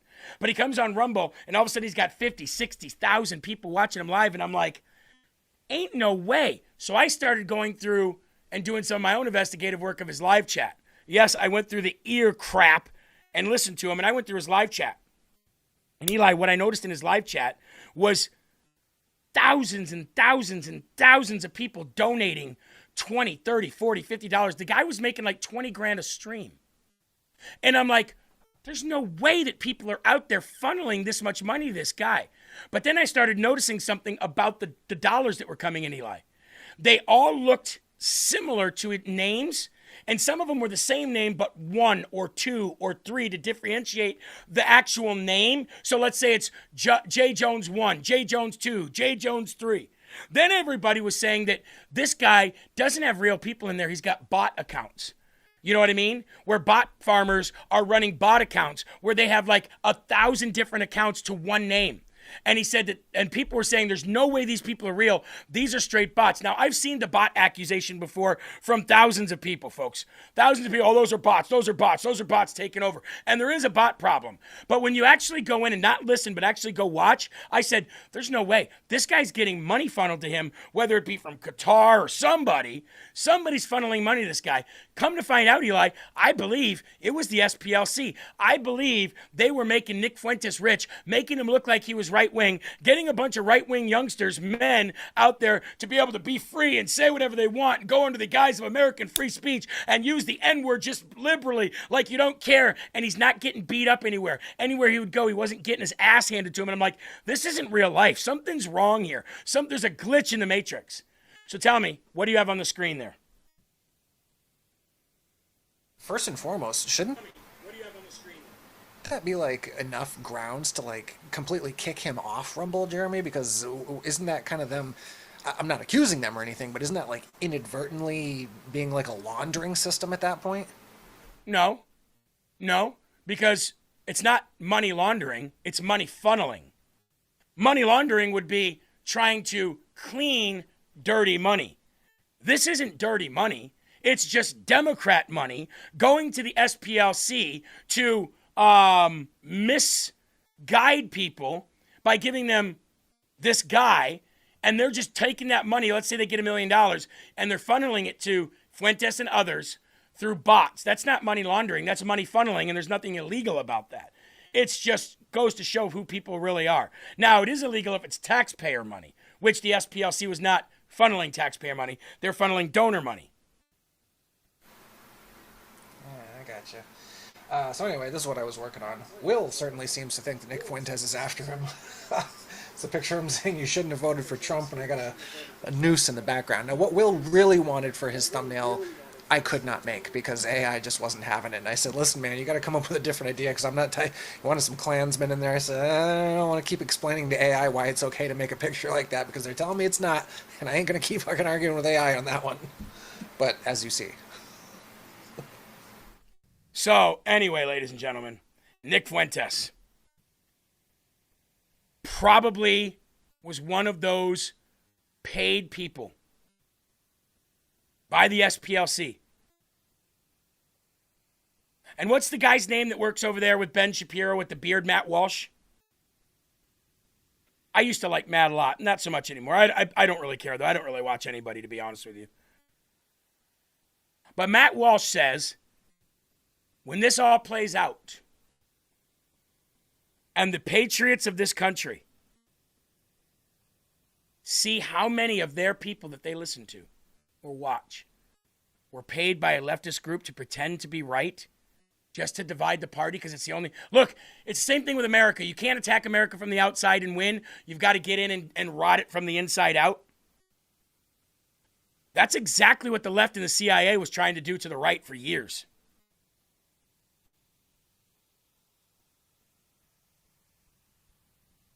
That's what they tried to do to this party.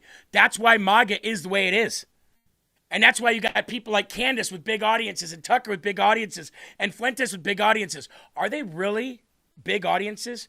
Or are they fair-sized audiences with a bunch of left-wing people jumping on because bots overran it and paid them tons of money?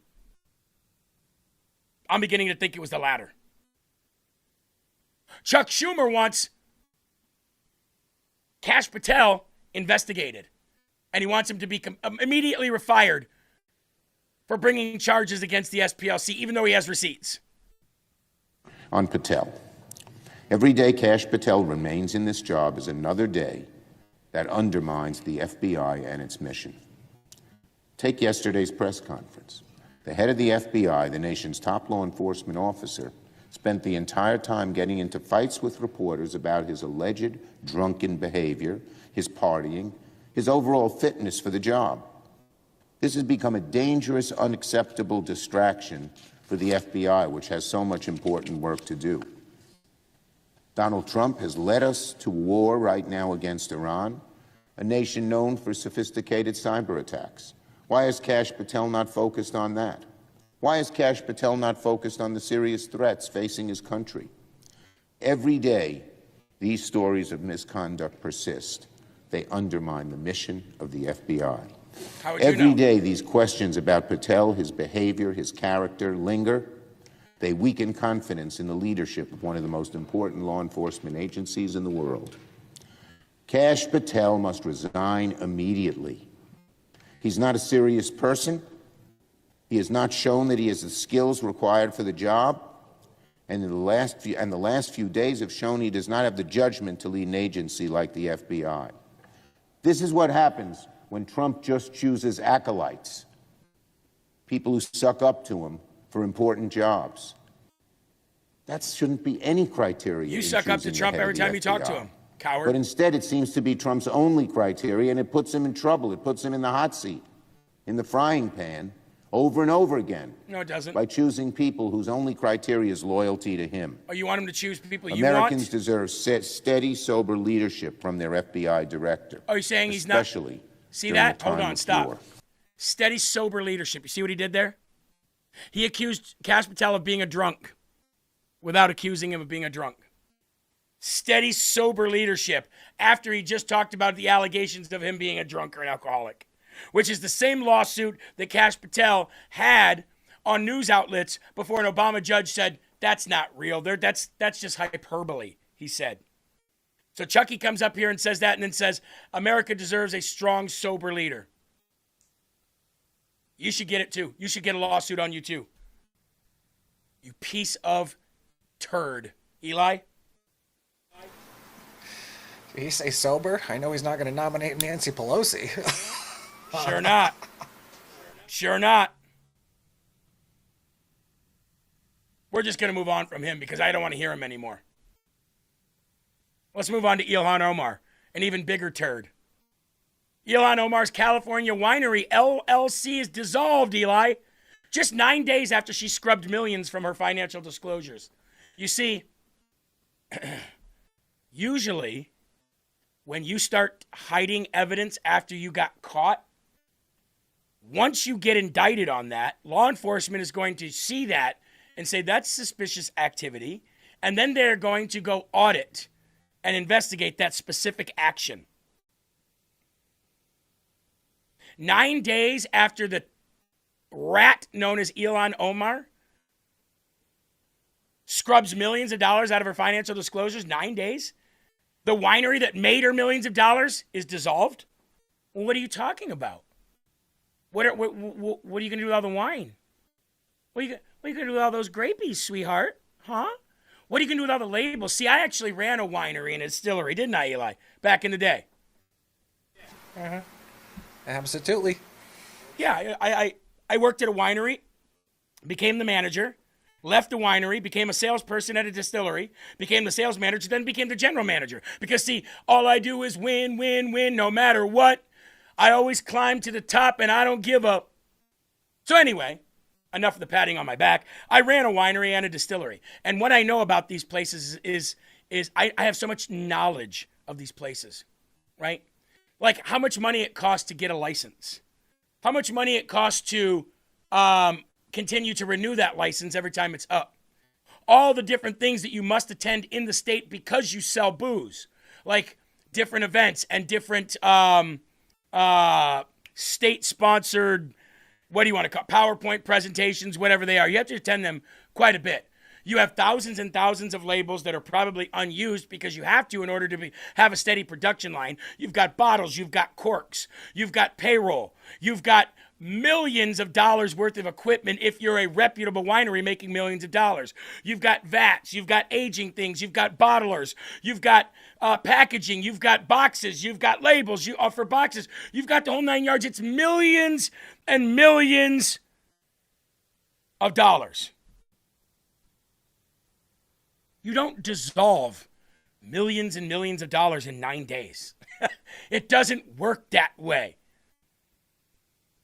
The Minnesota Democrat's husband's questionable California winery, LLC, has been officially dissolved just 9 days after she quietly amended her financial disclosures to slash her reported wealth from millions down to peanuts.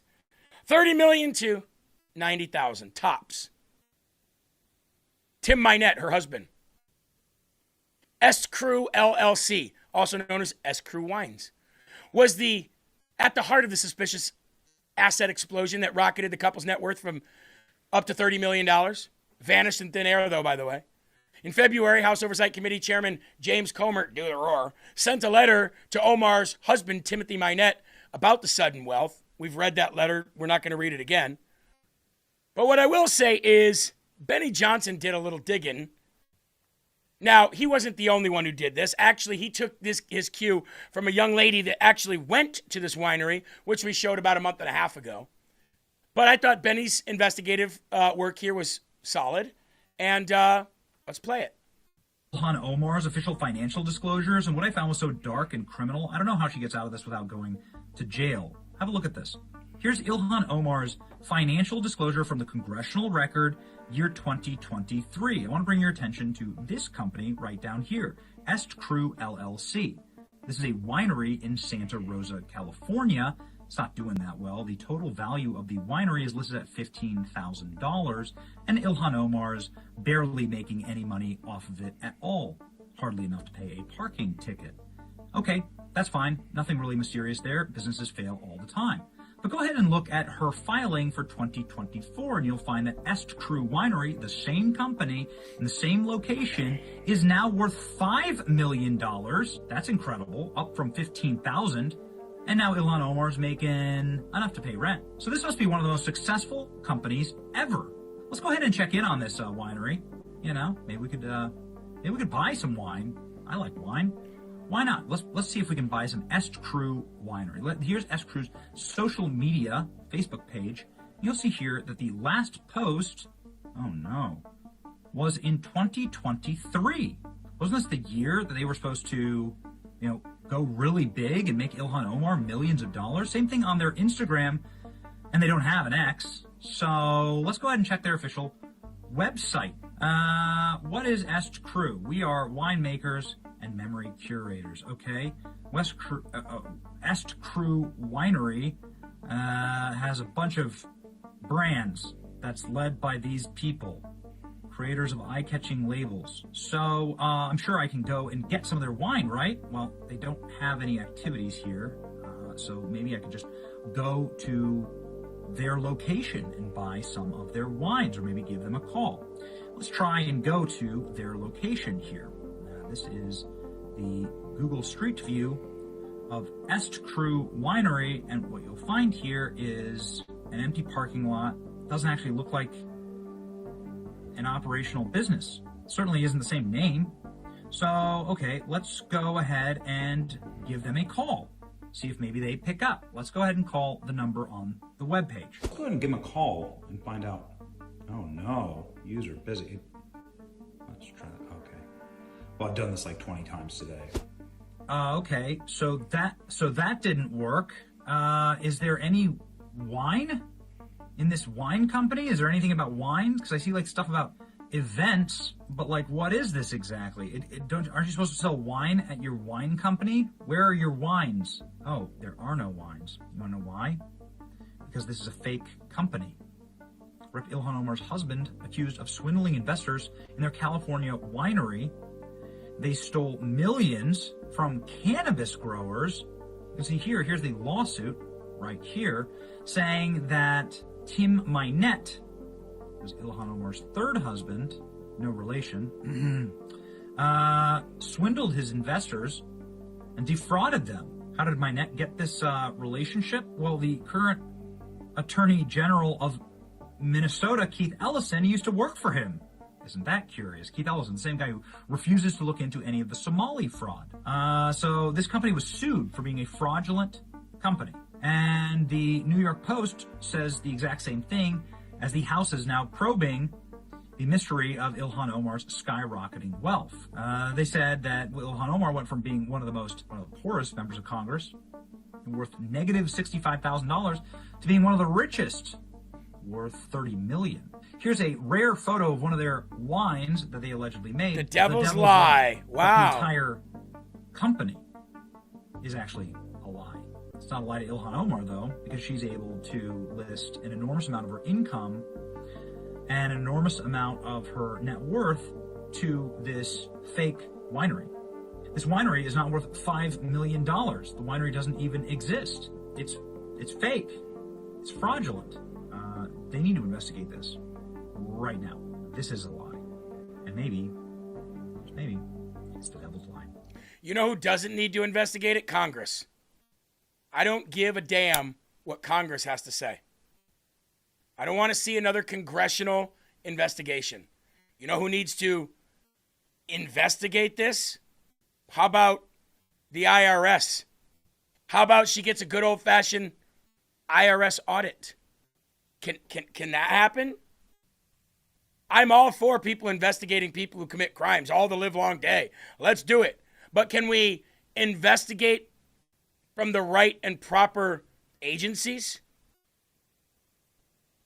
Like the IRS? You know, the same agency that took down Al Capone, who was a murderer and a booze runner and a gun runner and a mobster? They took him down. They seemed to take him down no problem. It was the IRS that did that.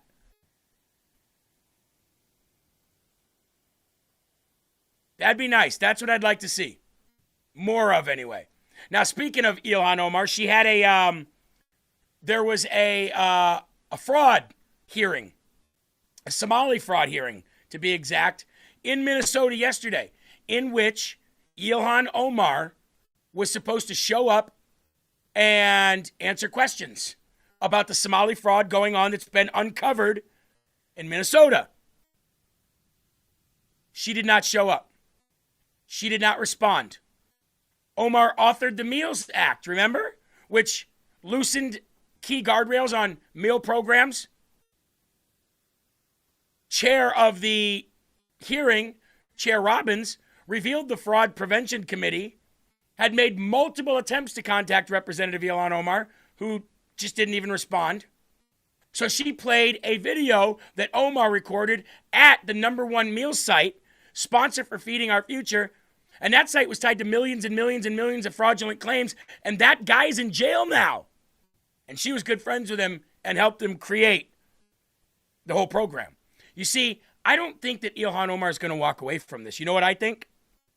You know what I think? Slam, I think you're onto something there with Marco Rubio. I think they could probably remove her today. I think they could deport her and denaturalize her today based on the evidence they have. But you know what I think? I think they're going to use her as not the bait, not the example. I think they're going to use her in order to get all the Somali fraud out. Donald Trump said Somali people are garbage. He said there's no place for them here in America. He said as far as he cares, they could all be gone because their own country is shit. We don't need them here making this country shit. He said that. Called her and her friends garbage people. I think they're going to use her for something a lot bigger, but I think she doesn't walk away from this either. Anyway, here's Chair Robbins. And one of the elements of that bill was something called the Meals Act, which was Representative Ilhan Omar's actual bill that she got incorporated into this larger coronavirus package. And that Meals Act is what took the guardrails down. COVID money, baby. On eligibility, on using the meals no longer had to be consumed on site. They could be for a group, not for an individual. And so the Meals Act really is what loosened the guardrails on the whole federal nutrition program that led to the scandal we have seen that we now call Feeding Our Future, but was actually much broader than that. In lieu of her testimony, we're going to hear from Representative Omar herself from a video that she recorded for Somali TV. It was from the spring of 2020. By the way, hold on. Before we play this video from Ilhan Omar to her Somali inbred scumbag third world shithole loser cousins, before we do all of that, if somebody is accusing me of millions and millions, if not billions of dollars in fraud, Eli, and they're holding a hearing on that, and I have a chance to go there and clear my name and tell them how wrong they are and show them proof and receipts, guess what? I'm skipping work that day. I'm showing up with bells on. I'm going to show up in a 3-piece zoot suit. I'm going to zoot suit riot my ass right up to that stand. Probably have a couple drinks in me at that point, couple nice craft bourbons, and I might sit there and go, you guys are all so stupid, I'm about to make you look so dumb. How dare you come after me for these false allegations? Boom. But yet, Representative Ratface doesn't even show up, doesn't even answer because she's guilty. And I think everybody in the world knows it. And I think she's feeling it, which is why yesterday when Mike Lindell's reporter walked up to her and asked her, she's like, she got all, I'm not going to tell you, you don't know shit. Blah, blah, blah, blah. She looks pretty scared to me. As far as I'm concerned, 100% agree, first of all. But as far as I'm concerned, if the allegations are that serious and the amount of money is that, huge, then you should be required. Shouldn't be an optional thing. You should be required to show up. And if you don't, you should be placed in a friggin' jail cell until the hearing is over because you're making yourself look real guilty. Now I want to hear that song, Zoot Suit Riot, Riot, throw back a bottle of beer, Zoot Suit Riot, Riot. That was a good song, right? I know I'm on a weave there. A pull a comb through your coal black hair. Anyway, going from something awesome to something that smells like trash. waxay cuntadooda ka helaan iskoolka kaliyo marka waxaan fursad u helnay stop. in aan sharci She even talks like that in her own language. Like, I figured that she talked like that just because she was speaking English, broken English, and they have it. She even does it in her own stupid language. Wow, dude. What a moron. Plan to follow up with her staff or her directly if she would provide testimony on the record or in a written response about, why she brought that, how that actually materially affected the ability of restaurants like Safari, where this video was filmed, which was the #1 meal site sponsor in all of the Feeding Our Future site sponsors. They got $12 million and they were later indicted. So I think understanding her role in this is very important for the history of understanding this case. And Stauber voted for that bill as well. Are you planning to bring him in as well, Madam Chair? He wasn't the author of the bill. Okay. So I think she was the author of the bill, and she brought that to this larger coronavirus relief package. And so I think understanding her intention and her communication with MDE over that issue, still many unanswered questions about that. A sense from looking at the video that her intention was, it seemed pretty clear, which was to make sure that the kids are fed. I don't know if there's sort of more detail you're looking for in particular beyond that, but that seemed sort of clear to me. But I guess we'll see if she's got more to say regarding that. Absolutely. So, yeah. And I do think that pig always has something more to say. But she didn't even show up to her own fraud hearing. Now, again, that's not a court thing where she's subpoenaed or anything like that. But the nasty little rat didn't even show up to her own fraud hearing. What do we have here? Oh, Eli. Oh, no. Oh, no. Ooh. You always wanted to see what this nasty pig looked like underneath her diaper. That's it right there. What is that? Well, that's a friggin' mugshot, Eli. Well, that's weird. That's weird. I thought we were getting rid of the criminals that immigrated to this country. Jane said, Jeremy, you almost lost a viewer. I choked on a Dorito while you're imitating her.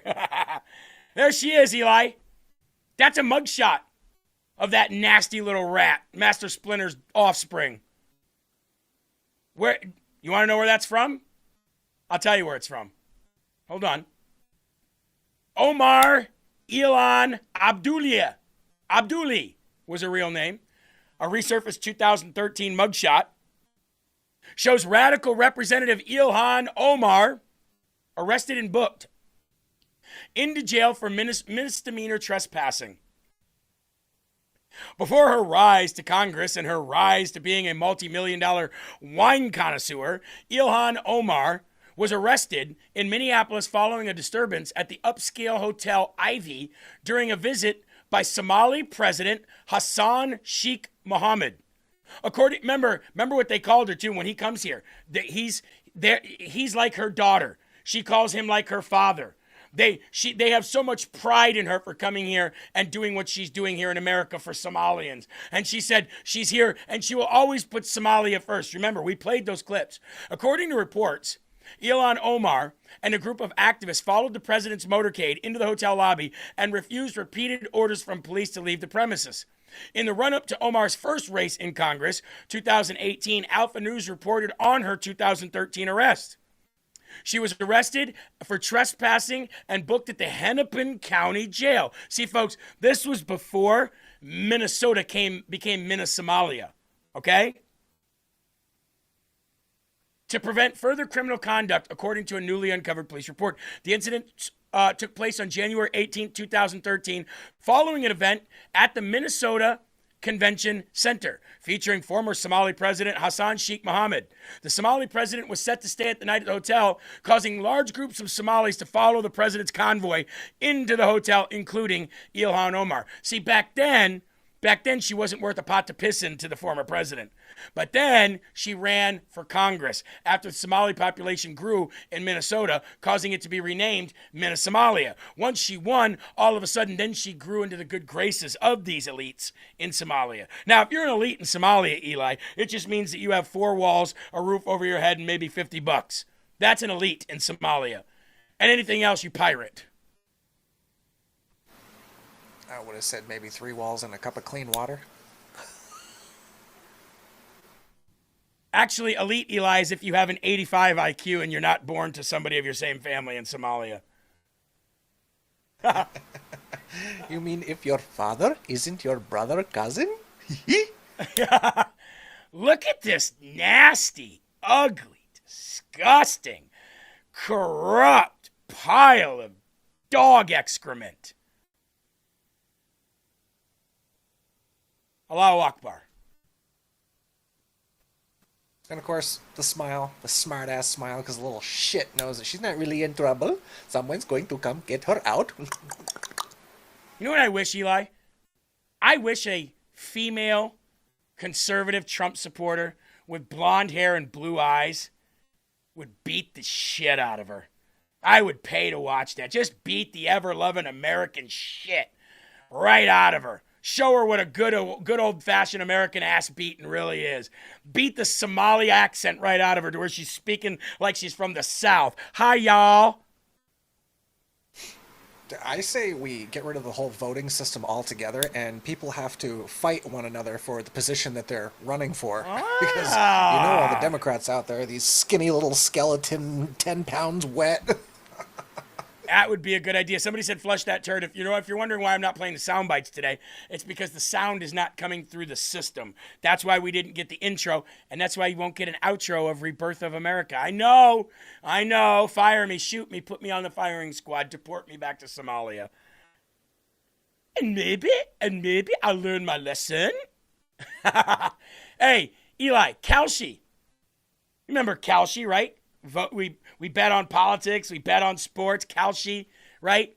Well, the predictive market, Kalshi, has suspended and fined 2 Democrats and 1 GOP candidate over insider trading. Guess what they were insider betting on? Who would be the next person to resign or have to leave Congress? And they were betting on themselves. Because they knew they were going to leave. What the hell? That's insane. Isn't that amazing? Kalshi said Wednesday that it had fined and suspended 3 political candidates for trading their own, basically, lives and their races and their campaigns. They were trading on Kalshi. You can't make this stuff up. They also suspended. Who else did they suspend here? So I think I'm not sure, but I think what's her name is involved in this. It wasn't just who was going to be out of Congress, Eli. It was also on their races, their campaign races. Who's that last lady? Sheila McCormick. You might as well add to her charges. On top of that, it's Matt Klein, who's running for the Democratic primary in Minnesota's 2nd Congressional District, and Ezekiel Enriquez, who ran for the Republican primary in Texas, and Mark Moran, who is running for the Democratic primary for a U.S. Senate seat in Virginia. All 3 of them active, and I believe Sheila McCormick is on that list for betting on who the next person would be that left Congress. I mean, you can't make this stuff up. But anyway, even CNN had a story on it. And prediction market site Kalshi just suspended 3 political candidates Kalshi, from its dumbass. platform for betting on their own campaigns. The company accused the trio of political insider trading. CNN senior reporter Marshall Cohen is here with more. Marshall, what are you learning? Yeah, Boris, they are calling this political insider trading, and let me explain why. This is the prediction site Kalshi, where you can bet on almost anything from sports, entertainment, even the weather, and elections, and that's what happened here. According to Kalshi, 3 candidates running for federal office bet on their own campaigns in violation of company rules, which of course brings into question the integrity of the market, but also the election. Let me read for you a quote from the head of enforcement for Kalshi, Robert Denault. He said, announcing this today, regardless of the size of a trade, political candidates who can influence a market based off of whether they stay in or out of a race violates our rules. Or in he or went out of on to office. say any trade that is found to have violated the exchange's rules will be punished, and that's exactly what happened today. Fines levied against all 3 of these candidates and 5-year suspensions. But that's where Kalshi stopped, Boris. They did not refer this to the Justice Department for investigation. If you're wondering why, the legal experts that I spoke to said that the technical definition of insider trading can be pretty narrow, and this probably would fall outside of the line. And of course, I should point out, for the record, CNN has a partnership with Kalshi. We use their data to cover major political and cultural events, but we don't use their prediction markets. Do you know why you use them? Because Kalshi and Polymarket are the top. Polls are obsolete. Kalshi, predictive marketing's like, and the way the country thinks is all on Polymarket and Kalshi. They've cut out the middleman of pollsters. So now a pollster doesn't even have to poll you anymore. Just go to Polymarket and Kalshi. It comes right from the people that are on the other side of that phone. So it's another obsolete thing in this in politics in this country. You know what else is obsolete?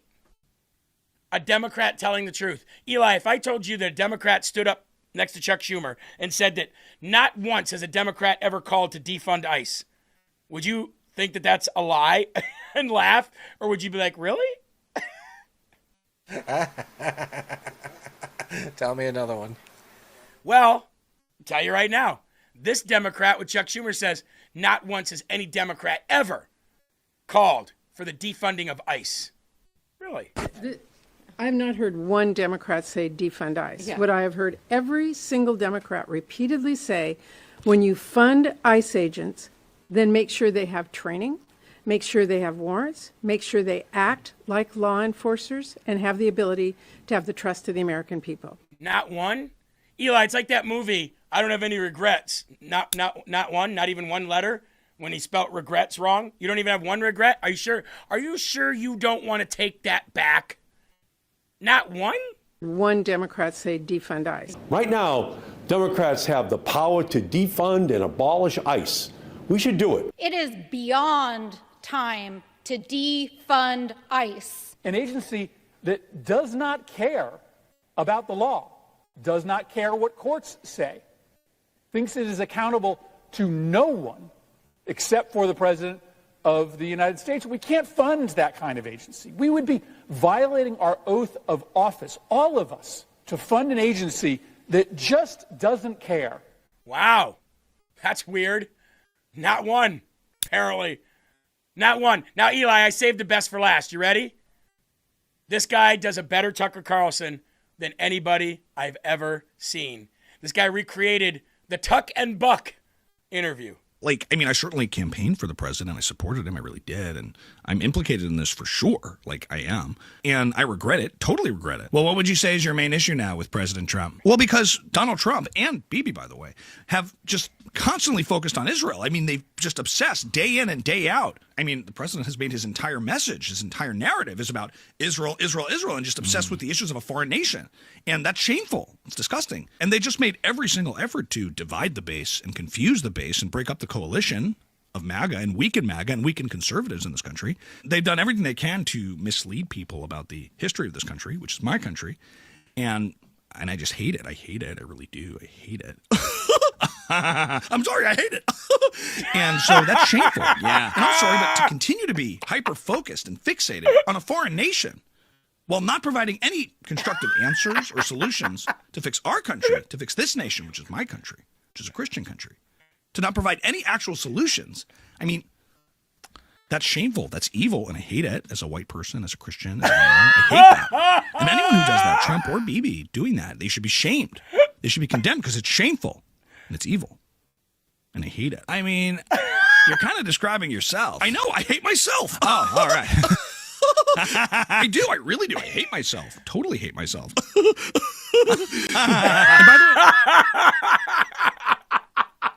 Hey, Eli, get Emil Kozak, that's him, Sean Farish as Trump, me as Bernie, and that one girl who does Kamala Harris. Put us all in a room and have a round table as them for an hour.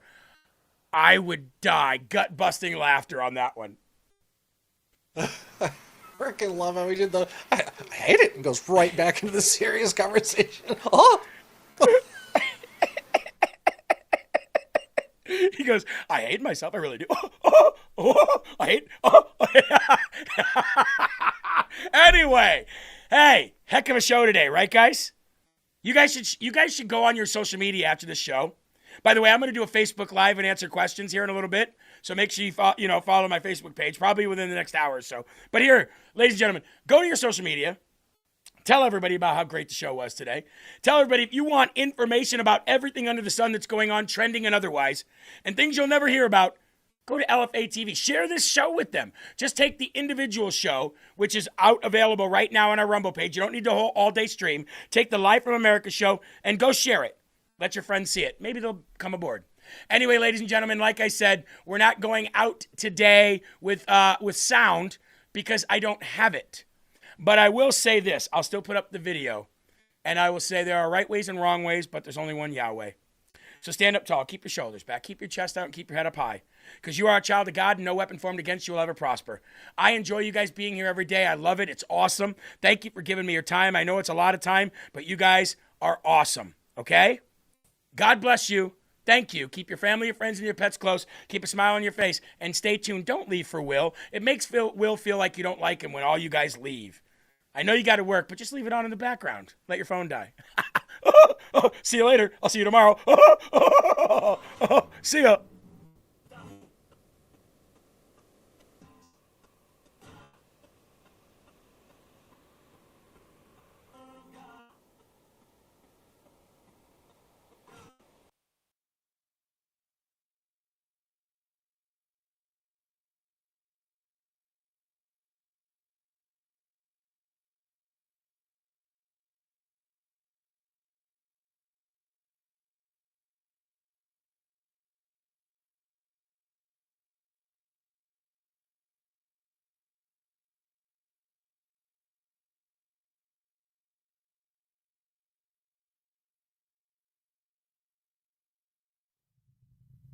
What's going on, everybody? Thank you so much for tuning in. My name is Will Johnson, and this is the Culture Wars.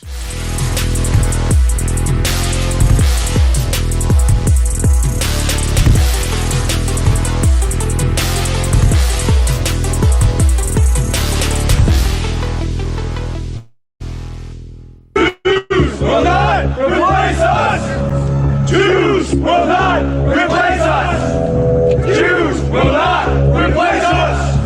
Blood and soil! Blood and soil! Blood and soil! Blood and soil! Blood and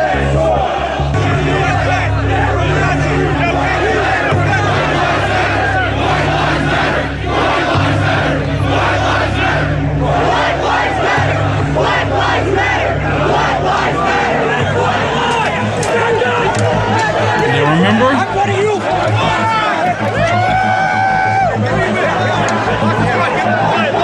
All of those tiki torches were sponsored by the SBLC. Sponsored by the SBLC. They created this hatred in the country that we were seeing, that we all experienced for the past 8-10 years. The SBLC, they were making money from it. They needed this type of hatred to run rampant everywhere.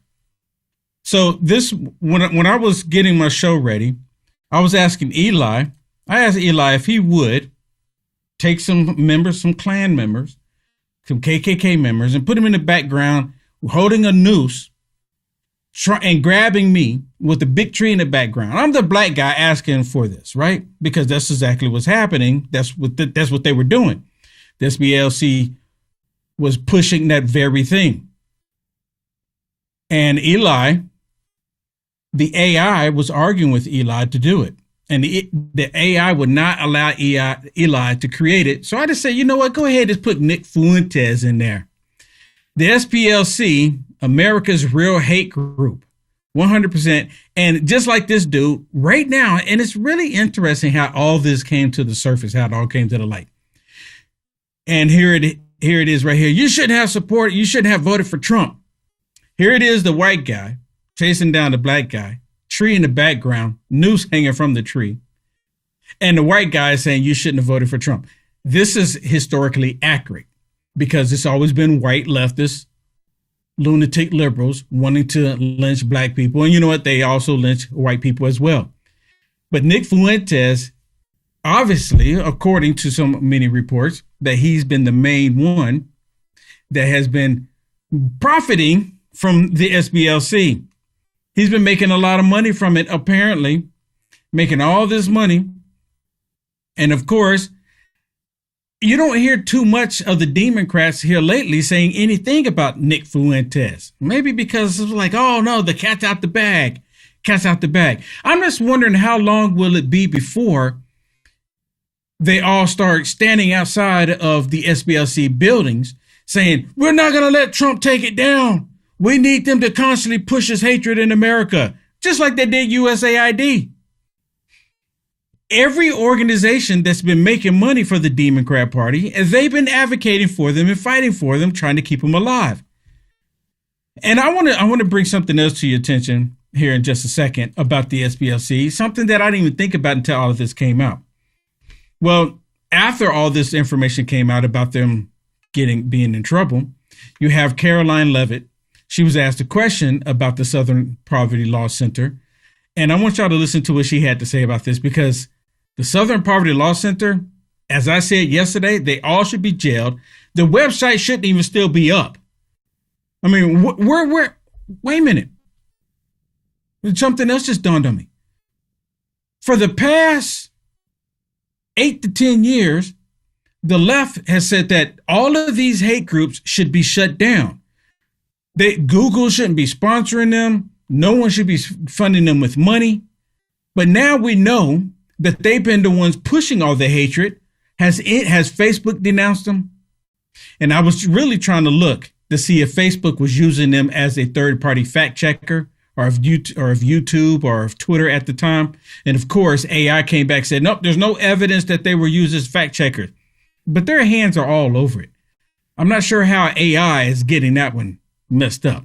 But nonetheless, listen to what Caroline Levitt had to say. Does the White House have a response to the DOJ's indictment of the SPLC, as well as the allegations that it was, donated funds were used to actually fund the very hate groups and racist groups that it denounced? Yeah, I saw the indictment yesterday. I saw the acting attorney general and FBI director do a press conference on it. It was quite shocking to me to learn of the egregious violations of the law of the Southern Poverty Law Center was committing. And I think that's a story that should be on the front page of every newspaper in this country, because they've obviously been duping their supporters and the American taxpayers for far too long. It's a criminal organization, clearly, and that's not our DOJ saying that or Todd Blanche saying that. That's a grand jury indictment saying that. And that's the very reason why I'm still talking about it right now. I think we all should continue to talk about this. The liberal media, they're going to report on it just a little bit, and they're going to come out and defend it, of course.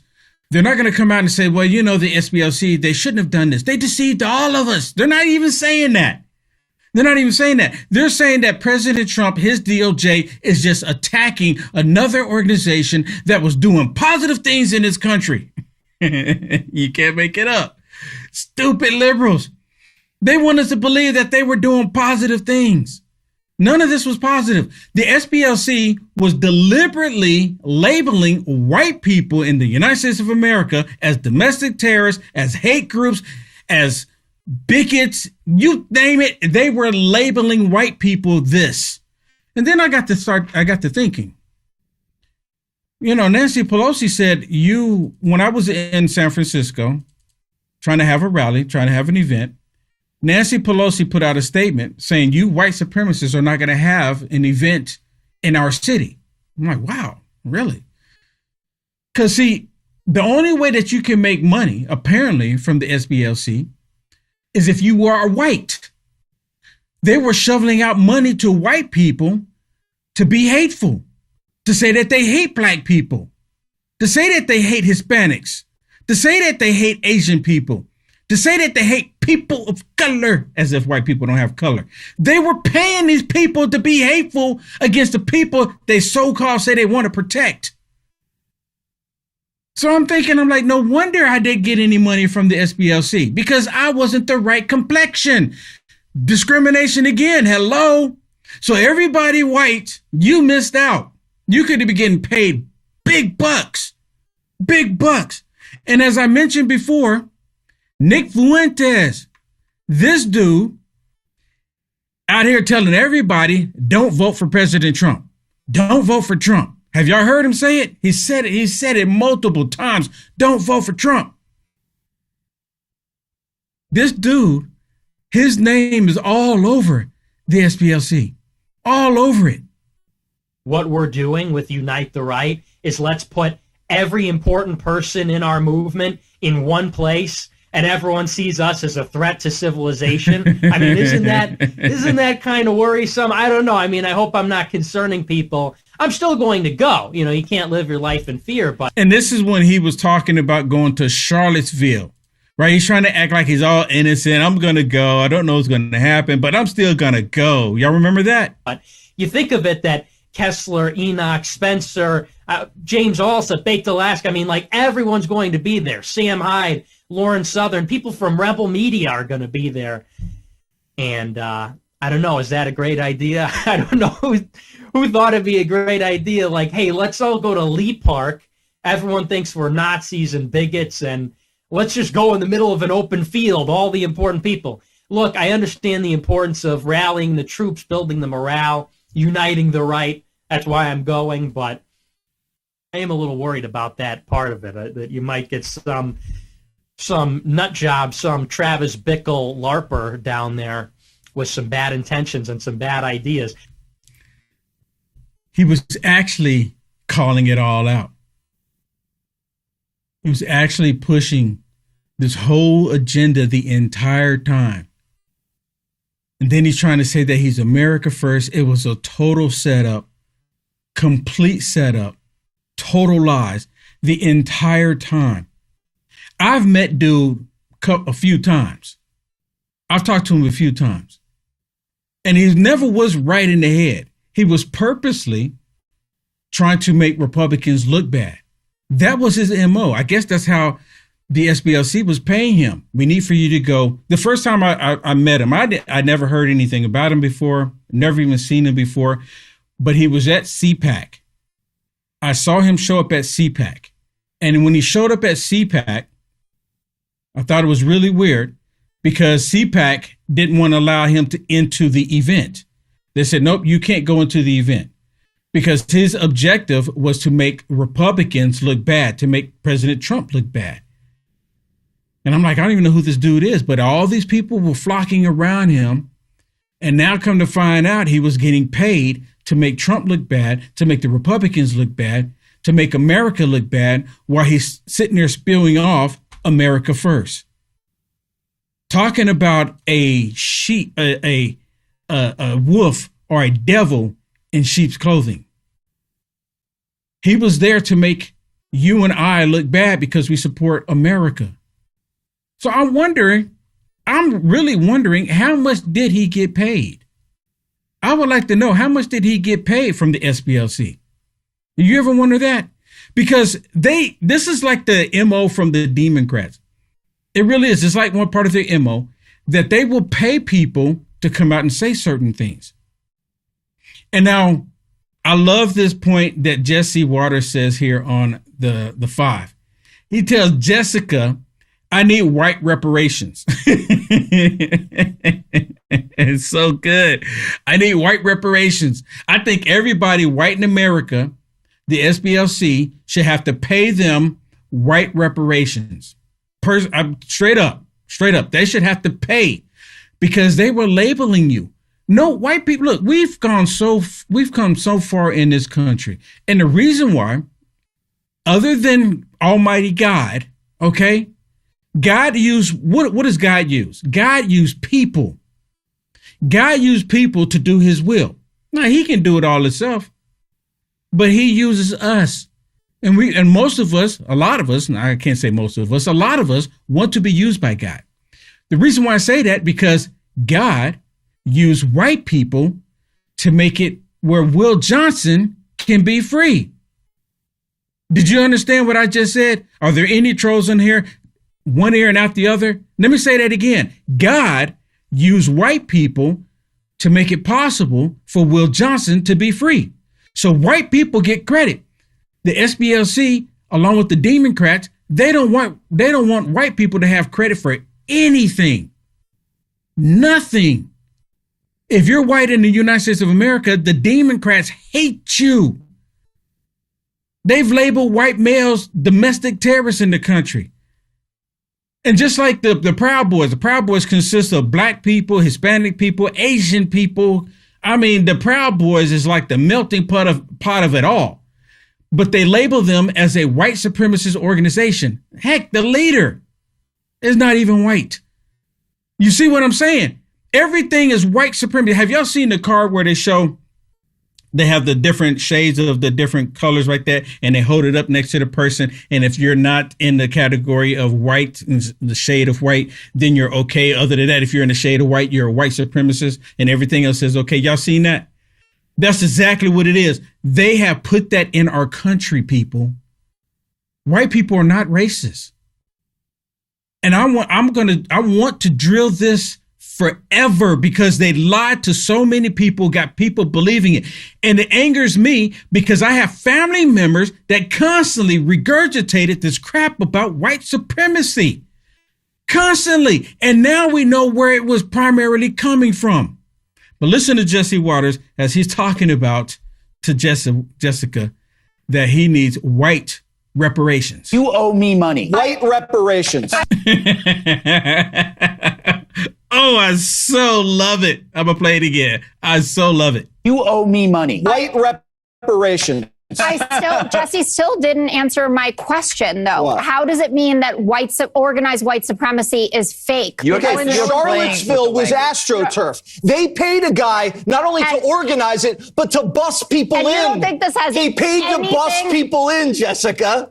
I mean, that's crazy. Like into that's like finding out someone bust everybody into January 6th. Jesse, we do know that they got busted, and we know that Oath Keepers and Proud Boys got pardoned. But it was like you paid people to do it, right? And then raised money off of it. That's what she doesn't understand. That's the whole point of the SPLC. They were paying people like Jessica to make that crap up. Oh, and Jessica is white. They were paying people like her to do it. Listen to this. Let me bring something to your attention, because something took place in the 2024 election that I believe is like the same playbook. The Washington Post analyst in October of 2024 details show how the Harris campaign spent $4.5 million on talent agencies. And you know what these talent agencies were for? Influencers. You remember that? I know you all remember this, right? They were paying people, influencers, to help her campaign out. And it started in 2023. Payments went throughout different PACs of Kamala Harris and firms to help people, to get other people to say that they were supporting Kamala Harris. We all knew about it. They were paying influencers between $200 up to $100,000 to come out and say, oh yeah, we're for Kamala Harris. And they were even trying to get people that were supporters of President Trump to do the very same thing. Same exact tactic that the SPLC did.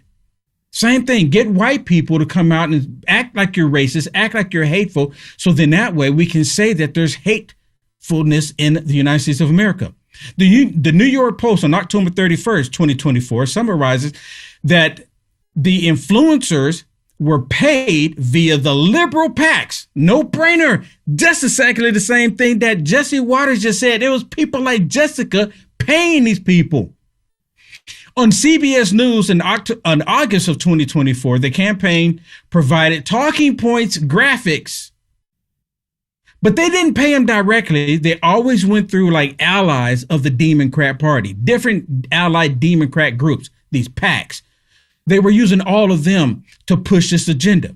And then on The Wire in August of 2024, on the boom of the influencer, you remember? Because it was like everywhere. All of a sudden, I think that's how the guy Harry Session came about, and some of these other lunatic liberal influencers, because they were getting paid to try to act like, oh yes, Kamala Harris, she's the greatest thing since sliced bread. I know you were all there because you could not go onto social media without seeing that crap. And they were spending millions of dollars to make it happen. In Arizona, there was this guy in Arizona, and he was, I think he was a senator at the time, Jake Hoffman, right? Or is he still a senator? But he was in August of 2024 again. He shared a screenshot of an email from a marketing agency offering to pay him to, as an influencer, to promote the Harris Walls ticket. And I have an image. I have an image of that. Let me put that up on the screen here. Let me show you this. Here's the image here. This is the image of that email where she was trying to get different people. I know you all remember this. This is the same thing the SBLC was doing. So the DNC probably was on it too, but we know that Kamala Harris, she spent over $2.5 billion for all of this. She spent all that money to get people to support her. And when he put this out there, and when I took a screenshot of it, I think it had like 4.2 million views, because people were like, oh my goodness, they're actually paying people to try to act like they like them. Oh, they paid people to act like they're hateful. They're racist in the United States of America. So why wouldn't, this is a no-brainer. They were paying people. And there was so many other influencers that were getting paid to say that they like Kamala Harris when they did not like Kamala Harris at all. They were doing it to get paid. Do y'all remember that? I remember that like it was yesterday. And then all of a sudden, when Kamala Harris lost and then she's gone, guess what happened? We don't hear anything from these people, except for a few that actually got viral or went viral after doing all of that. Like Harry Sessions, and there's a couple other these soy boy liberals. I think it's like three main ones, right? But Harry Sessions is like the top one, and Nick Fuentes and a couple other people. They made all of this money, not directly, but indirectly, from the Kamala Harris campaign to tell people this is what you want. And I'm really, if you go back and look at it, it kind of proves the point again, how the SBLC will only use white people. Did they use any black people to promote hate? To go out there and be hateful?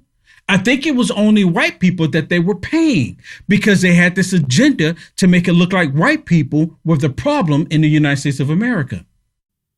I've been talking about this for how long? Can somebody say, Will, you were right? Somebody? So I don't have to pat myself on the back? And it's not like I was happy about it. I'm happy. I'm not happy about it at all. The point is that I was looking at it, I'm like, this is really weird. Why would white liberals deliberately come out and say that white people are the problem in the country? Why would they deliberately do that? And they come to find out it was for making money. It was profitable. Constantly said it, constantly making it up. And it's all about the money. It's all about the money. And they trace the money, they track the money, and guess what happens? Guess what happens? And now the SBLC is in big doo-doo. And I think everybody involved, everyone that went on any talk show that's part of the organization, they should either have to pay a severe fine or even go to prison. This because they actually cause people to get harmed. They actually cause people to lose their livelihoods.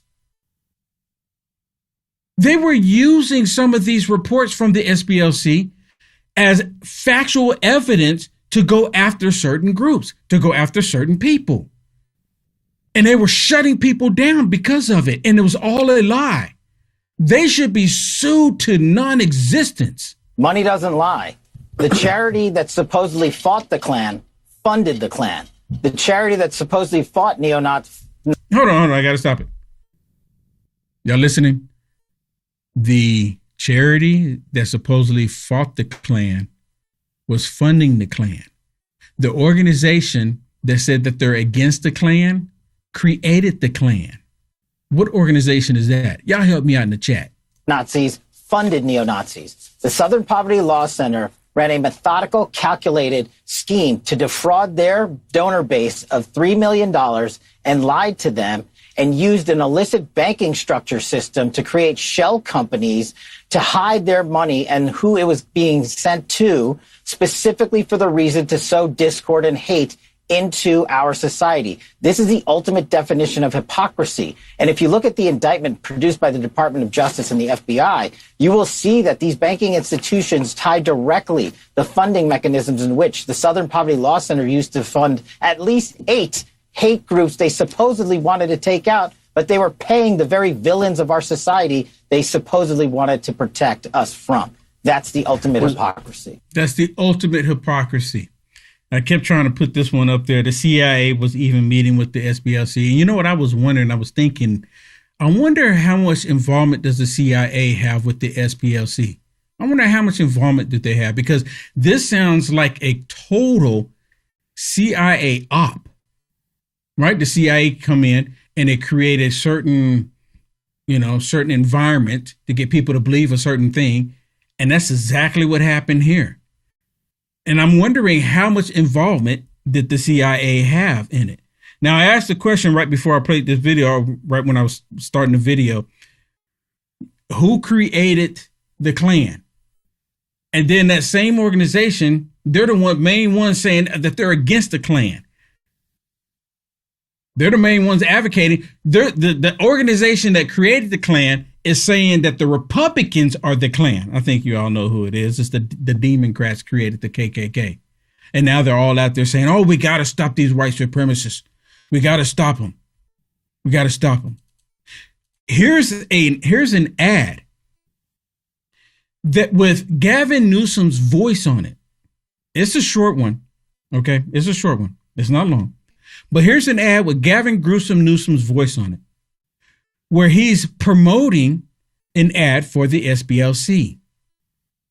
Gavin Newsom should be held responsible for this because he was asking people to fund a hate organization promoting and advocating for the destruction of America by saying white people are hateful.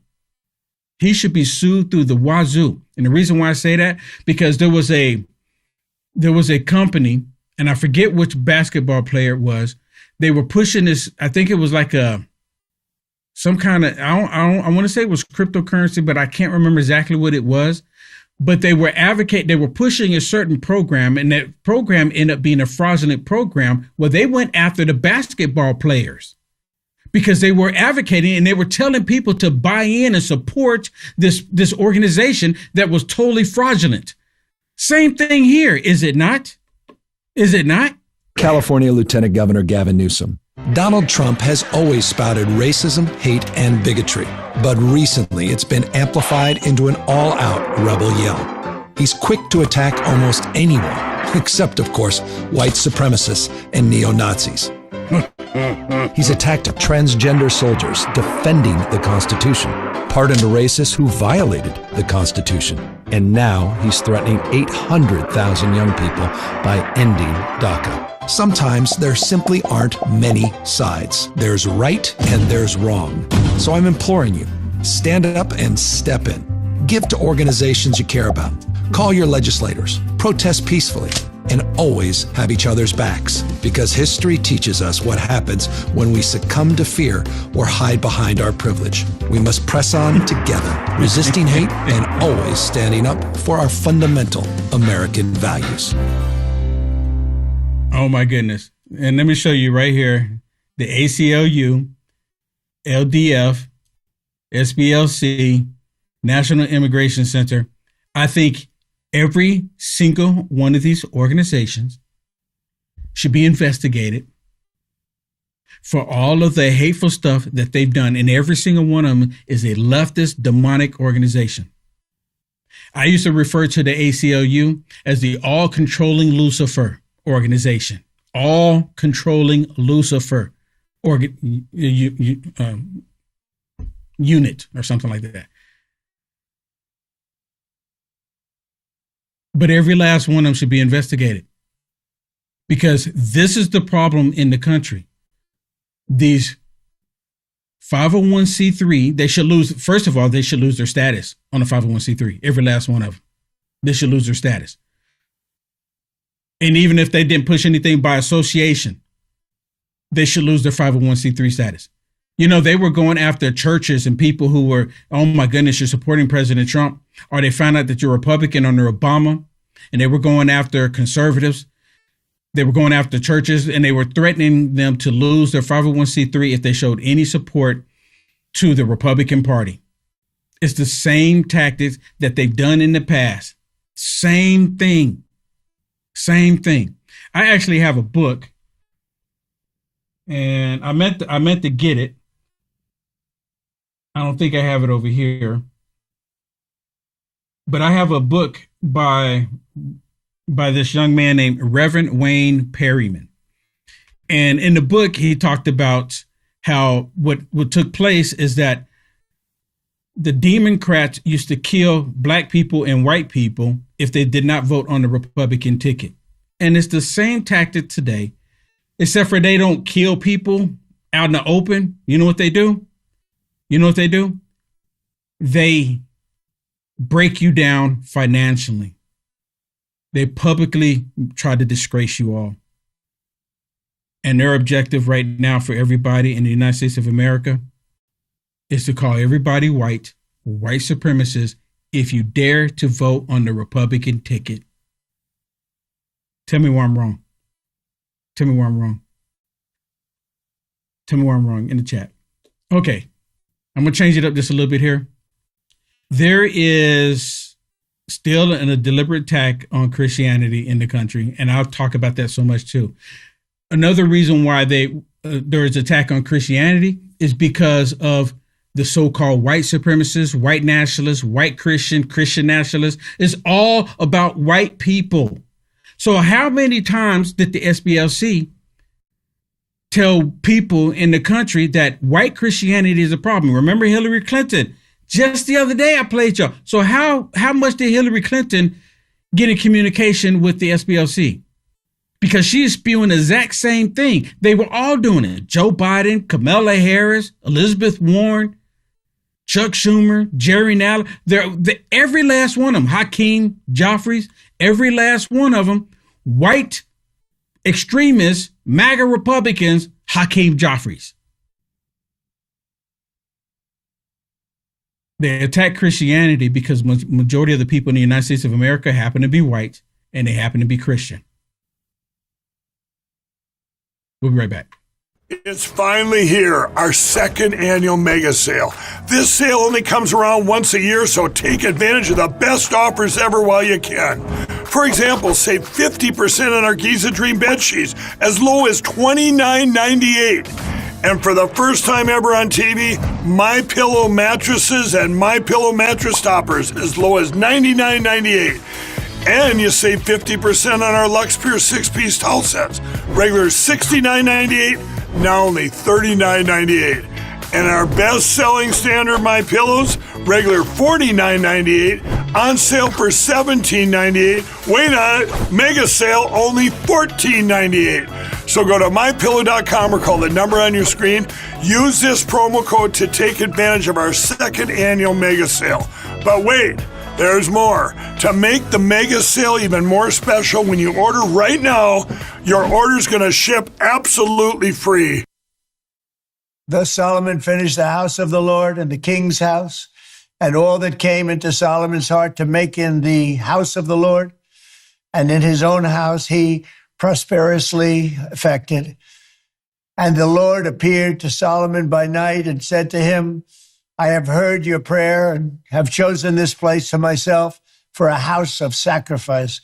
If I shut up heaven, that there be no rain, or if I command the locusts to devour the land, or if I send pestilence among my people, if my people, which are called by my name, shall humble themselves and pray and seek my face and turn from their wicked ways, then will I hear from heaven and will forgive their sin and will heal their land.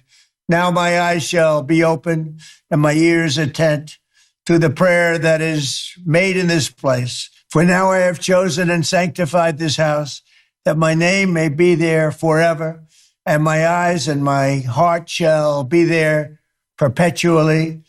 And as for you, if you will walk before me, as David your father walked, and do according to all that I have commanded you, and shall observe my statutes and my judgments, then will I establish the throne of my kingdom according to as I have covenanted with David your father, saying, there shall not fail you as a man to be ruler in Israel. But if you turn away and forsake my statutes and my commandments, which I have set before you, and shall go and serve other gods, and worship them. Then will I pluck them up from the roots out of my land, which I have given them, and this house, which I have sanctified for my name, will I cast out of my sight, and will make it to be a proverb and a byword among nations. And this house, which is high, shall be an astonishment to every one that passes by it, so that he shall say, why has the Lord done thus to this land and to this house? And it shall be answered, because they forsook the Lord God of their fathers, which brought them forth out of the land of Egypt, and laid hold on other gods, and worshiped them and served them. Therefore has he brought all this evil upon them. So good. So good.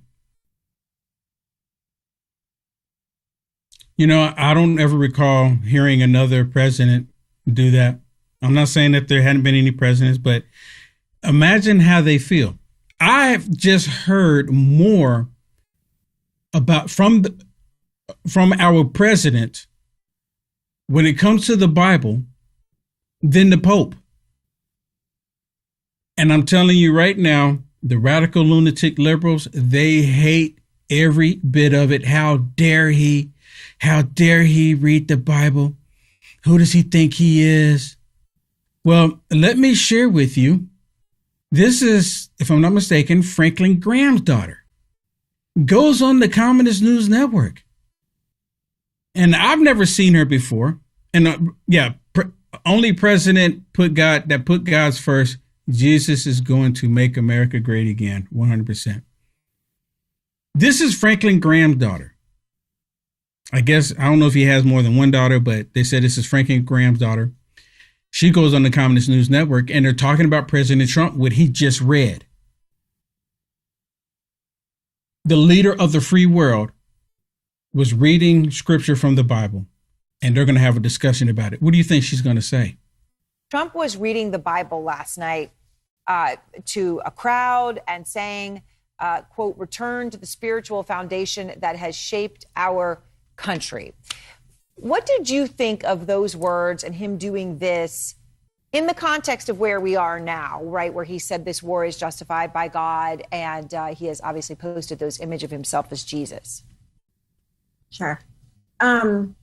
I'm not surprised, Aaron, by anything that our president does. It's been 12 years of seeing the same thing over and over again. However, I think that our president continues to use the Lord and believing that he's following the Lord and acting on his commands to avoid accountability. Really? Are y'all hearing this? So I'm just this is Billy Graham's granddaughter. There it is in the caption there. Billy Graham's granddaughter. Total liberal. Total liberal. The parents didn't do their jobs right with this one. Total liberal. I think that he kind of uses it as the, no pun intended, but the ultimate trump card, right? I'm following the Lord. I'm doing what the Lord is asking. And it's the hypocrisy of that is very clear to the American people. Really? Because President Trump is not the one who came up with that. It was people like me, people like all of you watching, that was saying this about President Trump. Because we see what President Trump is doing, and we know God's hand is all over it. That's the only explanation that these evil people in this evil, wicked world lost the 2024 election. They still don't understand it.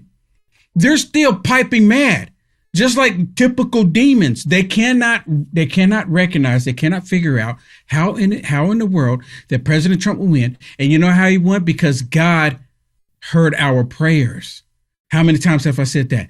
God has heard our prayers, and they can't wrap their minds around it. Why? Because they reject God. They want to create God in what they believe God should be, with the whole transgender thing, the whole LGBT, pushing all of that, sexualizing kids, the drugs, everything wicked under the sun. You should be able to do it as long as you're just doing it by yourself. You're not hurting anybody. So I've mentioned, obviously, that Trump has said that this war in Iran is is a war for God and that God backs it. And I just wanted to play some of what he has said talking about the war with Iran. Here he is. Do you believe that God supports the United States' actions in this war? I do, because And have you God sought is his direction? good, because God is good, and God wants to see people taken care of. God doesn't like what's happening. I don't like what's happening. God doesn't like what's happening. I don't like what's happening. God doesn't like what's happening. Of course he doesn't. But people are dying. God doesn't like that. So what did President Trump just say in that statement that was so wrong? What did he say? Y'all help me out. What did he say? What did he say? That was so bad. You know, so he's saying God backs it. He's put it in the framework essentially of an existential religious battle between Christianity and Islam. Right on Easter, he posted.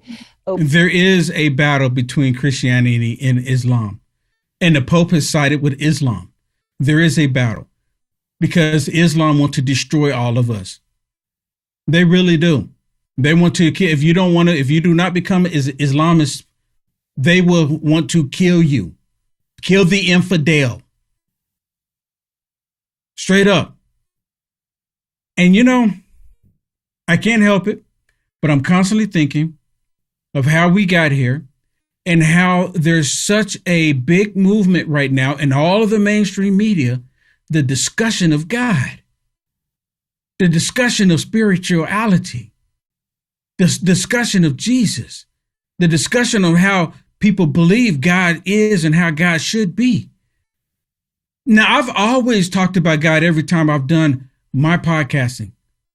I can't help it because I see the world, me personally, I can't speak for everybody else, but I see the world in spiritual views. When I meet people. But have y'all noticed that too? It's almost like we're watching the end time movie where everybody's talking about God, right? Everybody's talking about God. It's like we're all getting ready. It's like we're all getting prepared. Like we're all getting geared up for the Antichrist to come on the scene and for the rapture to happen, and just, Armageddon and everything. It's like everything the Bible's saying. It's like we're seeing it play out right before our very eyes. What an amazing time to be alive, people. Open the and I'm going to read it because he posted it in this context. Open the and of course she was happy to read it, right? Listen to her. Fucking straight, you crazy bastards, or you'll be living in hell. Just watch. Praise be to Allah. So you're an evangelical Christian, right? You are going to church. You are talking to people for whom faith is central to their lives. How are people responding to this? There's various answers to that, partially because of the place I live in the country. They're not necessarily responding the same way I would. However, he continues to take human decisions, right, in act of war, and claiming that those decisions are divinely endorsed is a really slippery slope. His tweet on Easter, this is one of the holiest days for our faith. And really, I agree. It's one of the holiest days, Easter.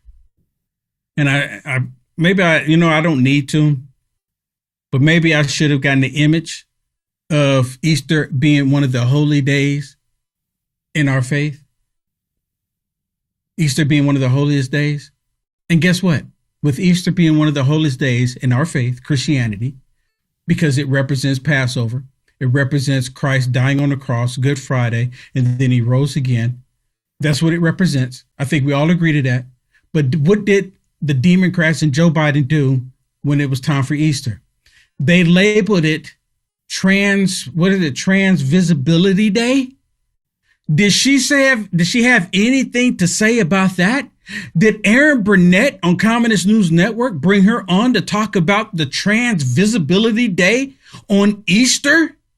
Then they had these trans people on the grounds of the White House showing their fake breasts, trying to look like women, showing them right there to children. And she has the nerve, the audacity to talk about Easter being one of the most sacred days for our faith.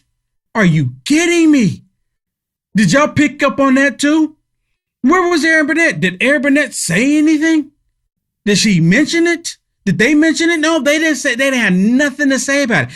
Why? Because that's the evil wickedness I'm constantly talking about, that they constantly want to push in this world. The same evil wickedness. And the Bible told us about these people, these sheep's and wolves' clothing. The Bible is 100% clear about these people. 100%. Just like this dude here, James Tallarico. James Tallarico, another evil snake. Listen closely. All of you that are Christian. National Republican Senate Committee is already highlighting comments that you've made as a state representative. For example, they're highlighting this. God is both masculine and feminine and everything in between. God is non-binary. Do you remember when he said that? He actually doubles down. And then he's going to tell Jake the Snake how he doubles down on it. And this dude is deceiving so many people. It is unbelievable. What is your response to them using that and explain what you were talking about? Well, I understand that comment is a little provocative. I said it on the House floor when the extremists in the Republican legislature were picking on school kids who were different. But I don't think it's controversial theologically. Most Christians would acknowledge that God is beyond gender.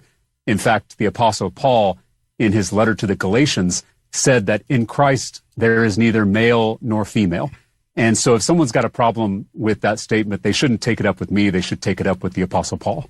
Oh, my goodness. Dude, straight up twisting it. He's straight up twisting God's word.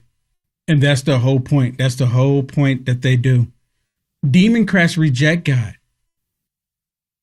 I think it was in 2012, or maybe it was 2014, or might even been 16. Don't hold me to it. No. Actually, I think it was in 2008. The DNC, they took a vote whether or not to include God into the DNC. And when they said, we're going to take a vote on it, do we want to include God or not? I don't remember exactly the verbiage that they used, but the thing is, they all voted to remove God from the DNC. You know, like God has no place here. They voted. I could not believe it when I first saw it. I'm thinking, like, is this real?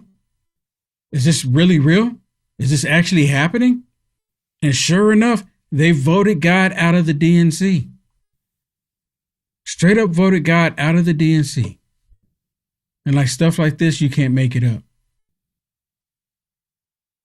You can't make it up. And it's like they're perfectly fine with it. They're perfectly fine with it. We'll be right back.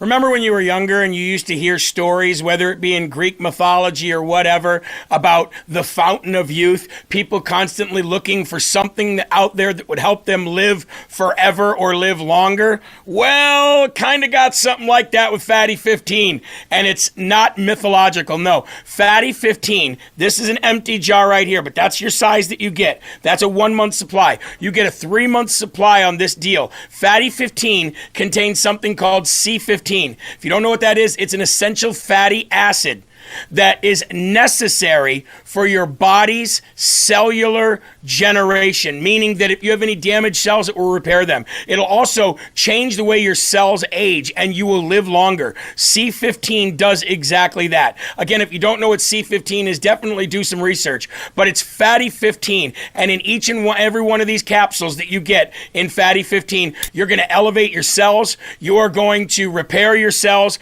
and you're going to live longer. That's what it does. It slows down your aging process for healthier hair, healthier skin, balanced metabolism, deeper sleep, and 3 times more cellular benefits than omega-3 fish oils. Fatty fatty15.com/LFA, promo code LFA. Save 15% now. That's fatty15.com/LFA, promo code LFA. Thank you very much. Back to the program.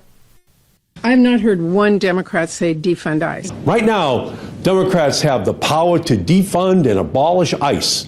We should do it. It is beyond time to defund ICE. An agency that does not care about the law, does not care what courts say, thinks it is accountable to no one except for the President of the United States. We can't fund that kind of agency. We would be violating our oath of office, all of us, to fund an agency that just doesn't care about the law. So wouldn't that imply that we should not fund the DNC, Planned Parenthood, CNN, ABC, CBS, Communist News Network, MSDNC, all of these leftist organizations, SPLC, ACLU, Indivisible, MoveOn.org. I'm pretty sure there's some that I have left out. Should we not fund all of them? Because none of them support America. How did we get here? How did we get to a point to where we have all these organizations that hate America and they hate law enforcement? Because that's what this is really about. They want to remove law enforcement from the streets of America. Because remember before, they were all screaming, defund the police, defund the police. They had it on repeat. Defund the police, get rid of the police department because they want lawlessness. Let's imagine this way. Let's imagine we saw, a hole open up on the earth and a whole bunch of demons crawled out. And then they became politicians and they became people of influence. Do you think that they would say we need law enforcement on the streets of America preventing crime? Just the opposite. They would say, get rid of the police department. You don't need them. You don't need them. Defund the police because the police are not helping. Why? Because organizations like Border Patrol, organizations like ICE, they're getting in the way of the agenda of these Democrats, getting in the way of them. And then you got Chuck Schumer, Shucky Ducky Schumer, where he's complaining that they're talking about funding ICE and talking about funding Border Patrol to protect the American people. Just the opposite of doing the right thing. Demonic demon. America will see even more clearly tonight where the Republicans are, not on the side of lowering costs, but on the side of masked agents occupying our streets. Where the heck are you? America is crying out for relief from high costs, and you're here adding $140 billion to an agency that to two groups, Border Patrol and ICE, that nobody respects in this country. Let me ask you a question while I have your attention. Is there anybody here that doesn't respect Border Patrol or ICE? I mean, by all means, let me know. Let me know in the chat. Is there anybody that doesn't respect Border Patrol or ICE? Because I do. I respect Border Patrol and ICE. I even support Border Patrol and ICE. For some of you, many of you don't know, I'm actually part of a 501c3 organization called Frontline America. And this organization, Frontline America, my buddy Ben Bergquam started it when he was living in California. And this is before anybody really knew who he was or anybody knew who I was. And he said, will you join me in this organization? It's the 501c3 to where we can fight for America, support our law enforcement, support Border Patrol, support ICE. And I said, absolutely. I didn't even hesitate. Absolutely. So I've been a part of this organization for years, and I'm a board member on it, and we've been working at it for many, many years. It's a nonprofit organization, and we've been working at it. We just went live a few weeks ago, and it's been in the makings for years. Been in the making for years. We just went live a month ago about a month ago. And we got postcards to send out. And on the website, I designed the postcards, and we got QR codes and stuff on there so you can find out information. And I sent the message to Ben Bergquam this morning and the other people in the organization. I said, I was asking the question, is it too late now for us to become part of the SBLC hate map? Because, anyone who's doing something positive for the United States of America, they put you on that hate map. I'll just put it out there, just kind of, kidding around, so, because I heard they pay well. I heard they pay well. But anyways, I support ICE. I do. When I go out to these events, I say, God bless ICE. And I have my sign. I have my sign that I made, God bless ICE. And another other side of it says, stand for America, because the Democrats, they don't support ICE. And of course, they don't stand for America. But I do. I love my country, everybody. I love my country.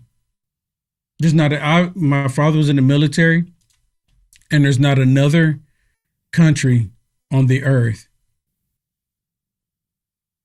There's not a single country on the earth that is great as America is. And now that it's all come out about the SBLC, they were the ones pushing all this hatred. People, I'm telling you right now, some people that are not completely, totally brainwashed, there's a lot of people right now rethinking, wow, maybe America is not as hateful as they say.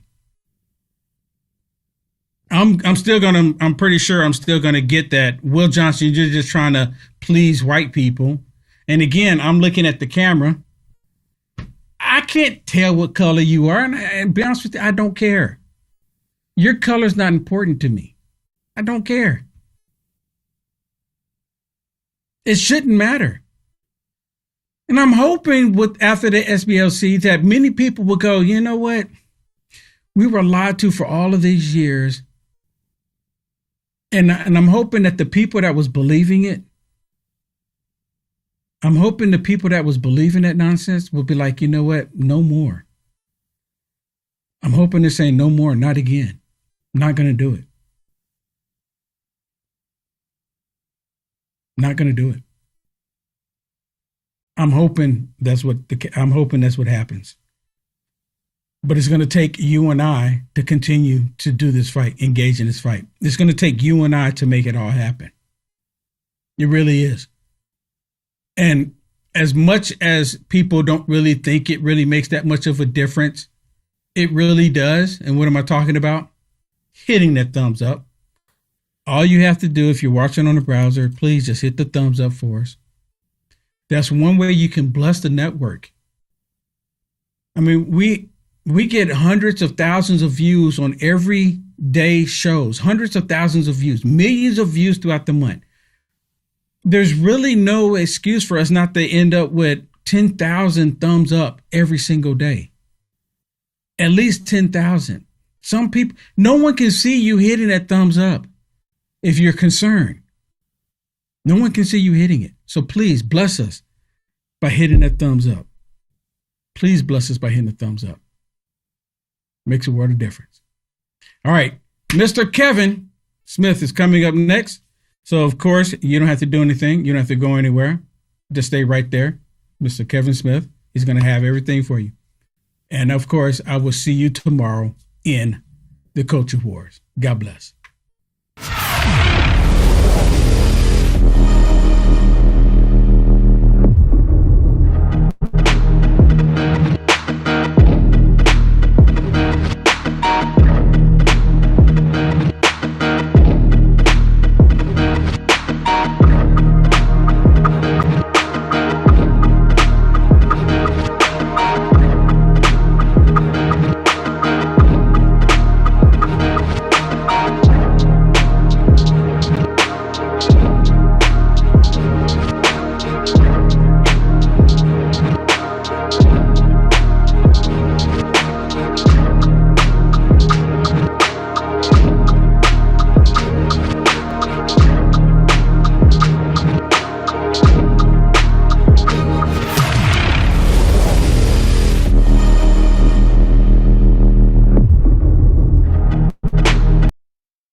What's going on, everybody? What do we got? Thursday, April 23rd, 2026. My name is Kevin Smith. Thank you so much for tuning in to Loud Majority Live. We got a jam-packed show for you guys today.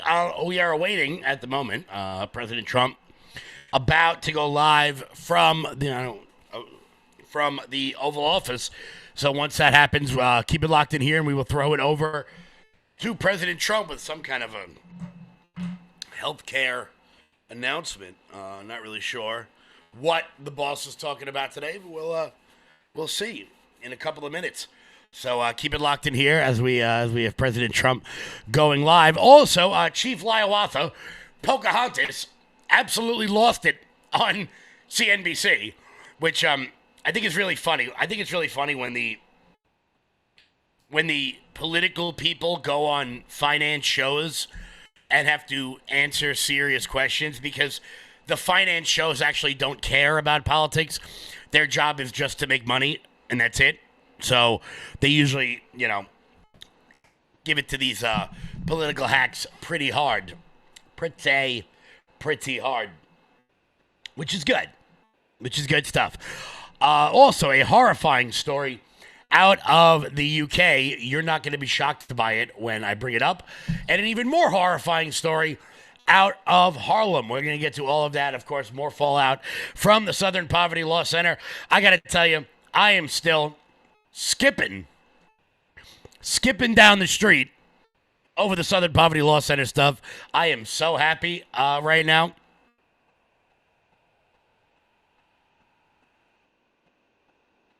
I'm very happy right now. So good stuff all around. Before we get started, guys, do me a favor and head on over to loudmajorityusa.com.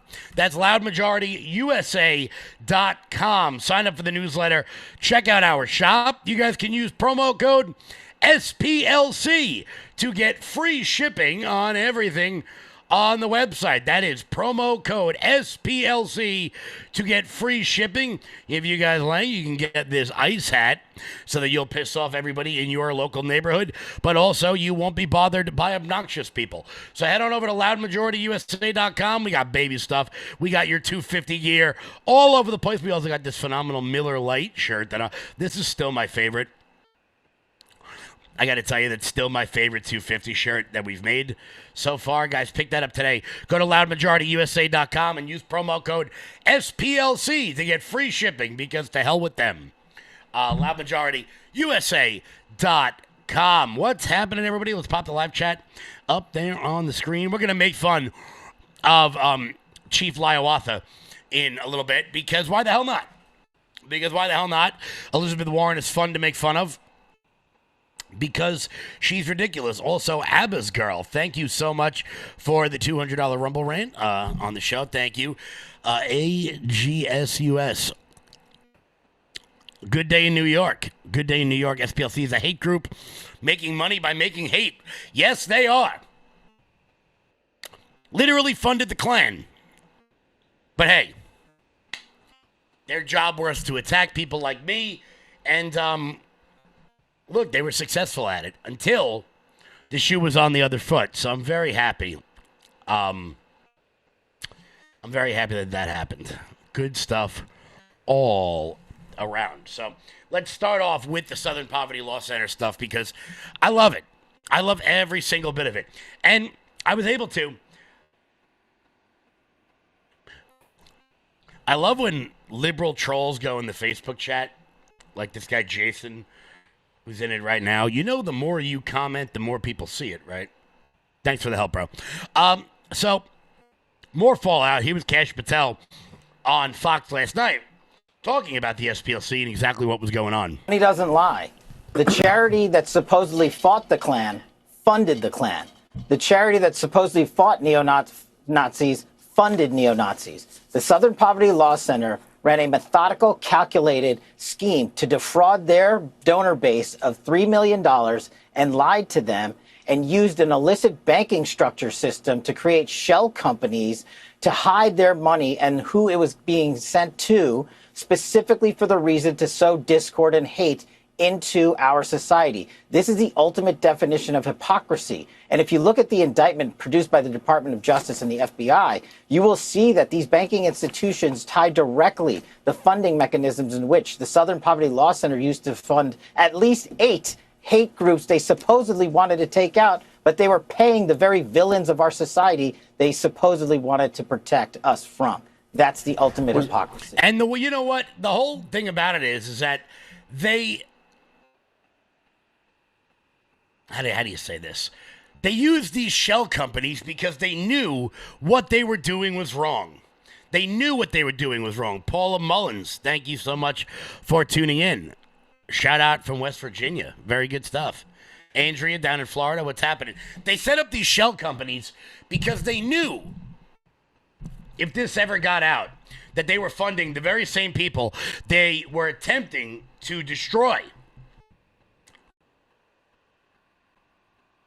The long-lasting, and you guys watched the show yesterday, the long-lasting implications of this, there's no way to even quantify what this did, not only to people like myself and Sean and many other people, but, one could argue that the day after they put Charlie Kirk on their Hate Watch newsletter, somebody decided to kill him. It's very possible, and I think you could make the connection to the fact that Charlie Kirk would be alive today if it wasn't for the Southern Poverty Law Center. The Southern Poverty Law Center has now labeled, you're in the club with me, by the way, they've labeled Turning Point as a hate group. Yes, it's coming from a hateful group like it's surprised it took them so long to get us on the list. What took you so long, Charlie? Understand that they're literally putting high school chapters of ours on a hate group next to the KKK and next to neo-Nazi groups. And, I mean, we can laugh this off. There's an element to this. Remember that there was a shooter that went to the Family Research Council years ago, inspired by the SPLC list. This is them trying to make us basically surrender at Turning Point USA. We're going to do the opposite, and our students are only going to lean in even more. But they can't debate us on our ideas. They cannot have dialogue. They cannot actually go onto the merits of why they are right or why we might be wrong. Instead, they must smear us with the age-old one-liner that you are a racist or that you are a hater, and they're finally realizing the power of Turning Point USA, which is why they put us on this list. Well, when you're effective, you're a threat, right? That's so right. They call me the high priestess of hate, right, Sam? Is that what they call me? I'm just... Congratulations. 2008. Oh, it's old. It's so old. But and you know what's funny about the clip, and man, I miss him.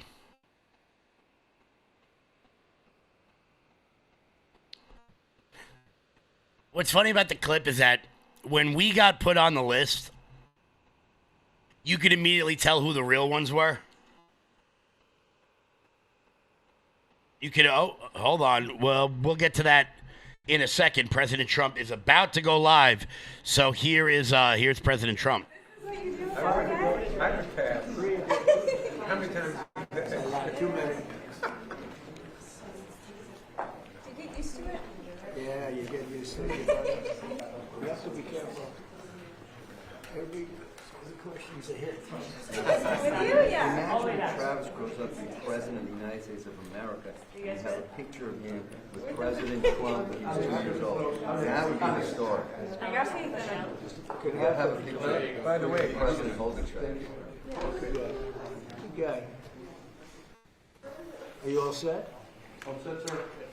Well, thank you very much. And today I'm thrilled to announce that one of the most respected pharmaceutical companies anywhere in the world, frankly, I know it very well, is Regeneron. And it's agreed to offer their prescription medications at heavily discounted, most favored nation prices. In other words, the numbers will come down at levels that nobody's ever seen before. The whole most favored nation thing that we've been able to do with Bobby and Maz and everybody behind me, Marty, has been incredible. It's the biggest price reduction in drugs in history. By itself, we should win the midterms, but it doesn't work that way, unfortunately. It doesn't work that way. People forget too quickly, but we'll have it's the biggest cut in drug prices in the history of our country by many percentage points. With this announcement, 17 of the world's largest pharmaceutical companies, representing 80% of the branded drug market, have now agreed to sell their drugs to American patients at the lowest prices anywhere in the world. We're going to have the lowest prices in the world. This will result in the largest drop in prescription drug prices in the history of the United States of America. I mean, that should be front page news, but it won't be. It'll be back on page 19, but the people get it. That's why we're in the Oval Office, I guess. I want to thank Regeneron CEO, a friend of mine for a long time, good guy, great guy, CEO Len Schleifer, and Chief Scientific Officer George Yankopoulos, who are two fantastic people in the medical world, very respected. We're also joined by Secretary Robert F. Kennedy Jr. Bobby, thank you. Secretary Howard Lutnick, Administrator of the Centers for Medicare and Medicaid Services, Dr. Mehmet Oz, who's doing a fantastic job. They all are. FDA Commissioner Marty McCary and Chief Counselor of Health and Human Services, Chris Klump. Thanks, Chris. Great job you're doing, Chris, wherever you may be. Thanks, sir. He's there. For decades, Americans have been forced to pay the highest prices in the world for prescription drugs, by far. Prices that were many, many times what the rest of the world was paying. Because we had a president that didn't know what they were doing, or they weren't able to get other countries to agree to it. I was able to do that because I used tariffs. I said, if you don't agree to it, we're going to put tariffs on your country. And they said, we would be honored to do it, sir, after telling everybody no, including me. But they agreed to do it. The United States is just 4% of the world's population and consumers only 13% of all prescription drugs. Yet pharmaceutical companies have been making 75% of their profits from American customers. So think of that. With 4% of the population and doing only 13% of all prescription drugs, the companies make 75% made, I don't know, maybe, hopefully they continue, because actually it's not as bad for them as it sounds. In fact, many of their stocks are up, because actually when the price goes up on the one end, they make up for the price coming down in the United States. So it really worked out pretty good. To address this chronic unfairness, I signed an executive order instructing my administration to do everything in our power to slash prescription drug prices for Americans while getting other countries to pay more, in many cases much more. But their other prices doubled, and sometimes they tripled, and ours would go down by 60, 70, 80%, even more. Today we're building on our unprecedented success with Regeneron, committing to offer all new drugs moving forward at most favored nations prices. They'll make their current drugs available to Medicaid and MFN. That's most favored nation. Additionally, they'll also offer their current drug, Praluent, which is the lower cholesterol and fight heart disease, to all consumers at dramatically lower cost. It'll come down from $537 to $225 and be available at TrumpRx.gov. I didn't put the name. Bobby did and Oz did. It's true, actually. Remember I came in, I said, what's this? But they said, it'll be better. It'll sell better. Would you help us? So I now have my name on medication. But it's doing great. I hear it's setting records, actually. I was watching the other day. Mark Cuban, of all people, said it's amazing what Trump has done with this. I can't believe when I heard him say that. I was sort of in a state of shock. But others have said it too. This whole thing it's turned out to be hot. So that's TrumpRx.gov. The company will also invest $27 billion to build up research and development and pharmaceutical manufacturing here in America, which is a big thank you very much. Today I'm also announcing that the FDA has just approved a new drug from Regeneron called Otarmany, a gene therapy curing a rare disease that causes deafness. You know, people are totally deaf, and it's amazing. I've seen some work on it. It's actually hard to believe. We're going to talk about it in a minute. Normally, cures for rare diseases can cost millions of dollars, and really the results aren't that good. But in this case, I'm pleased to say that Regeneron will be giving this away for free for a period of time, for free. And here with us is 2-year-old Travis Smith. He was born deaf. Was he totally deaf, Joe? Pretty much, right? 100%. Wow. This is 100%. He was 100% deaf, but he took this miracle cure, and now he can hear his mom, Sierra, say, "I love you." And Sierra, could you maybe say a few words? That's really incredible. It's absolutely incredible. Regeneron works miracles. Yeah, he didn't know his name. He couldn't hear me tell him how much I love him. And now with Regeneron and this amazing surgery, he can listen to music, and he loves it, and he loves to dance, and he loves instruments, and I'm so proud of him. He's been so brave through all of this. And yeah, now he can hear, and he has a bright future ahead of him, and I'm so thankful to everybody on the Regeneron team. Oh, that's incredible. I mean, even the fake news has to be impressed with this. They'll find a way to make it a bad story. He doesn't hear perfectly, but he actually does. It's about 1% off. They'll figure a way. How are you going to do it? You got to explain. No, they're genius. They are genius. I respect them a lot. But I just want to thank you, Sierra. That's incredible. You and your family. Thank you for having us. He's a beautiful person, too. That's a beautiful boy. Thank you. Thank you. His life is a happier life? Oh, yeah, he is so full of energy and love now, and he was such a serious So you see baby. such a difference. Yeah, he was such a serious baby. And was before that, it was fun. it's very tough for. Oh, for sure. He can't tell me what he wants or what he wants to eat or what he needs, and now he'll be able to do that. And Wow. it's life-changing. That's a great job they've done. I want to thank Regeneron and other companies for doing their part to bring down the cost of health care for all Americans under our Most Favored Nations agreement. We've secured gigantic discounts with price differences from 4 to 5 and even 600%. 600%. One of the most popular weight loss drugs has gone from $1,350 a month to as low as $199 a month. So that's a price that's incredible. So it used to sell in London for $87. And they raised it to $199, which is a big raise if you know, from 87 to 199. But that's been going on. Our country's been being ripped off for 30 years. How long would you say, Doug? Like 30, 40 years. For years with drugs and drug prices. So they're going up. We're going way down. And because the world is a bigger place than we are, believe it or not, it's hard to believe that, but they are.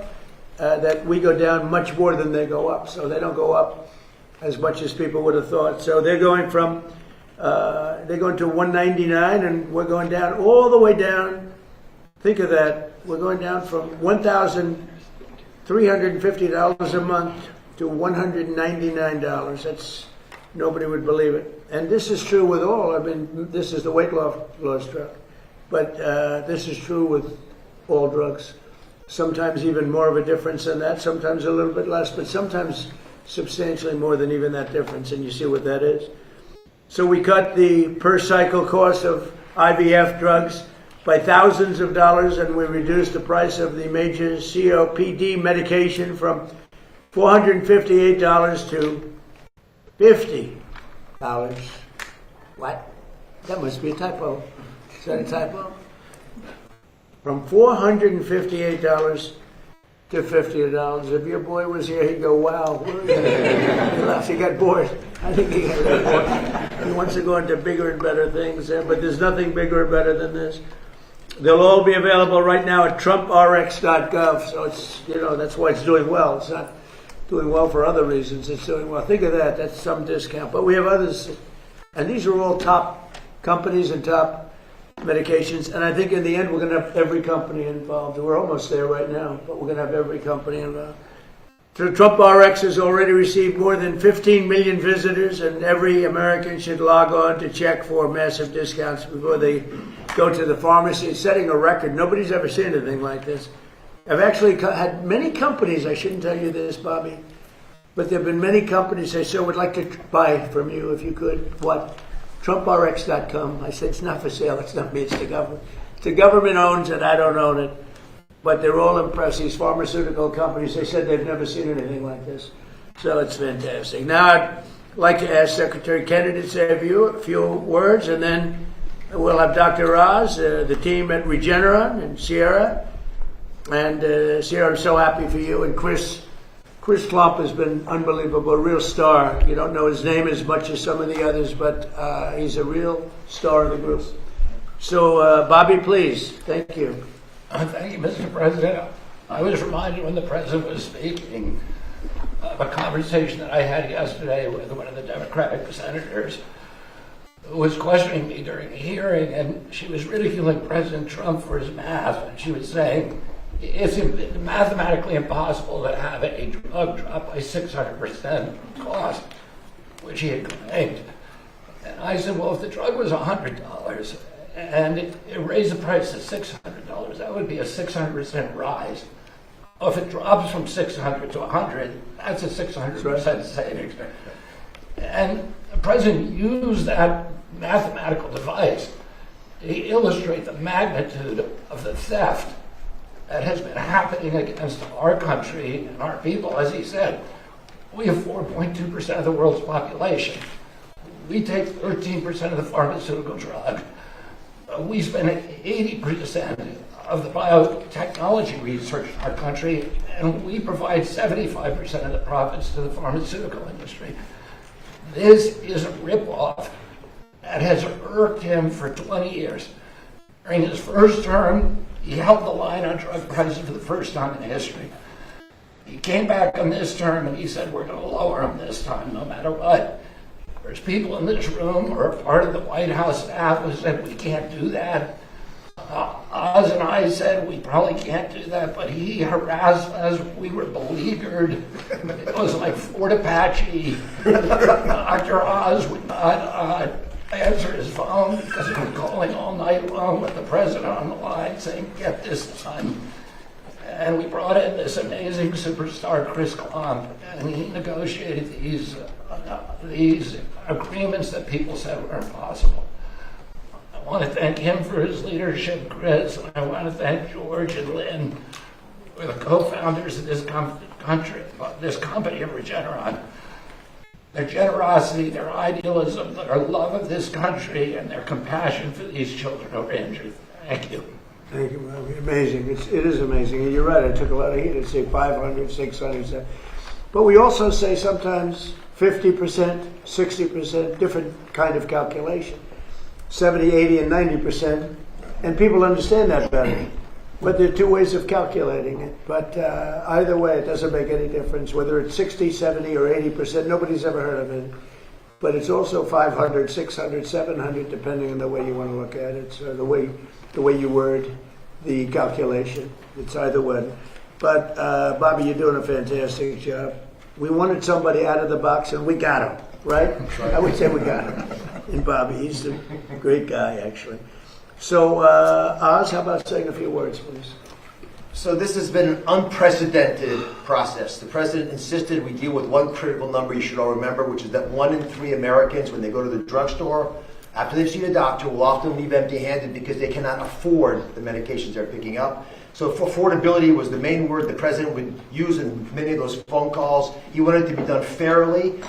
We created a partnership with the pharmaceutical industry that was remarkable, and that it pushed 17 massive companies into the fold to try to do deals, again, unprecedented, that would allow us to claim that they were giving the most favored nation pricing to this country, to the American people. The president would not take no for an answer. We got 16 companies in, but not the 17th. How many times do you think we spoke about the 17th company? Too much. 17. He said 17. He wanted to be 17. Whatever math you want to make, 16 is not 17. There's a reason that the 17th company was delayed. It's why they're here today. It's that beautiful young boy you saw earlier. When you can save a child's hearing, and Mr. President, we talked about a lot of numbers. Secretary Kennedy quoted 100%, 600%. It's hard to beat free. Free is the best price, and that's the starting price with the president oftentimes, and that's what this wonderful company's agreed to. I want to applaud TrumpRx.gov, a remarkable site created by Joe Gebbia. Ed Korstein has done a wonderful job with 0 glitches, serving more than 10 million individual unique Americans so far.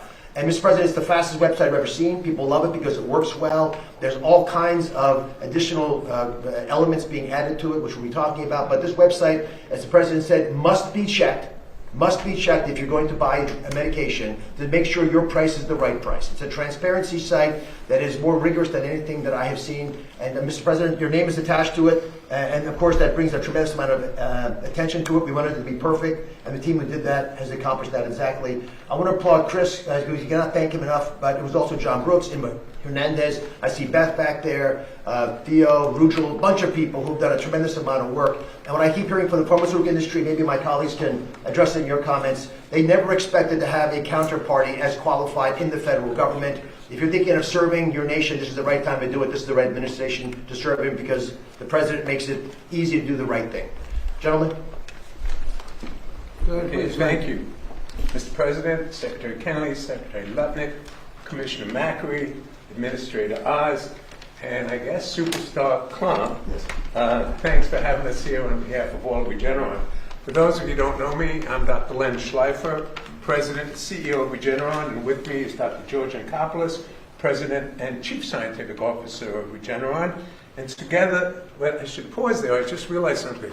I'm a president, he's a president, and all three of us grew up in Queens, New York. That's right. So there's something maybe that was going on back then that was good. I'm not sure about now. So anyway,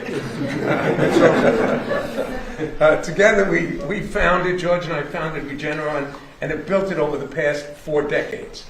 Today we are here. We were not pushed to be here. We are happy to be here because it marks an important step to lower drug prices. We've been arguing for more than a decade that other wealthy nations have been getting a free ride on American innovation. Just like in defense, but they've been getting in health defense a free ride. And now President Trump is putting policies in place to force these nations to pay their fair share, which will in turn lower prices for Americans. It's a good deal. But we have to remember this is just the beginning. The most important battle we all face is disease itself. We have to recognize how hard this fight is. For most major diseases that you or your loved one might suffer from, like Alzheimer's disease, to cancers, to genetic diseases, we are very far away from a cure. And we have to understand that discovering cures is perhaps the hardest scientific challenge humans undertake. Much harder than getting to the moon, not that we don't like that, but much harder than even getting to Mars or making the next generation of cell phones or electric cars. Hard like staring into the unknown for years, sometimes decades, with no guarantee that anything you're doing will ever make a difference for somebody like Travis. Regeneron is a great example of both the difficulty of the challenge, but also of the potential reward. We spent 25 years and billions of dollars, not millions, billions of dollars before we produced our first important medicine, or even earned our first profit. Maybe we should have been or might have been fired, but we stuck with it. Our relentless commitment to disruptive innovation ultimately turned us into one of the most productive biotechnology companies in history. We have produced, thanks to George and his team, new medicines at the rate of about 1 important medicine a year for the last 15 years, including truly miraculous advances impacting millions of lives. And we have 2 people here who are living proof. Mr. President, when you were ill with COVID, it was Regeneron's monoclonal cocktail that you affectionately dubbed the Regeneron. We love it. And that helped save your life. That was invented by George right here and his team. George? Well, in addition to the president we had a few minutes ago, Sierra's beautiful boy, Travis, who was born without the ability to hear, as you heard from Sierra. And the same company and the same dedicated team of scientists that helped save the president's life also delivered a first-of-its-kind gene therapy known as autonomy. So Travis can now hear his mother, as she told you, tell him that she loves him. Hard to think of a greater gift. And just like you, Mr. President, who made our antibody treatment for COVID free for all Americans and thus saved many lives, we have made the decision, the unprecedented corporate commitment, to provide this first-of-its-kind gene therapy for hearing loss free to all the children in the United States who can benefit from it. And we do this, why? To hopefully highlight the power of disruptive biotech innovation and all the good that it can bring to all of our lives and our health.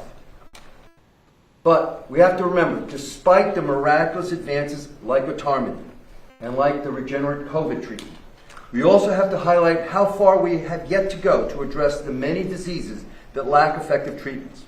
And the cures will not be coming unless we not only celebrate the advances of the biopharma industry to date, but we all work together, private sector, together with the government, to not only maintain America's position as world leaders in biotech innovation, but to actually bump up innovation and become even more disruptive. Especially in a world where China is increasing investment and heavily subsidizing its biotech industry and reducing regulatory hurdles so as to try to displace America's leading position. President Trump's efforts to make drugs more affordable, as well as new FDA programs, such as the Commissioner's Voucher Program, that bring safe and effective new medicines like Retarmine to patients more quickly. These are important steps.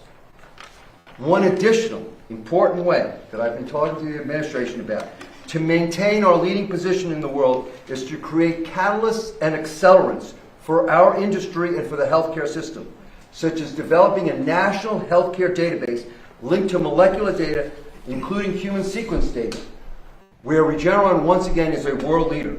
Without such big data sets, powerful new technologies such as AI, despite its potential, will not be as useful as it could be in the quest to develop new medicines and improve healthcare. The biopharma industry of America has and will continue to deliver miraculous breakthrough. You, Mr. President, and young Travis are living testaments of that. But many more lives need to be helped and saved. We need to attain a new level of disruptive innovation. We have to all work together to meet this challenge. Why? Because lives are at stake. Let me briefly say something. I'm married to a lawyer, my son is a lawyer, but I'm going to talk about the Constitution, and I'm not an expert.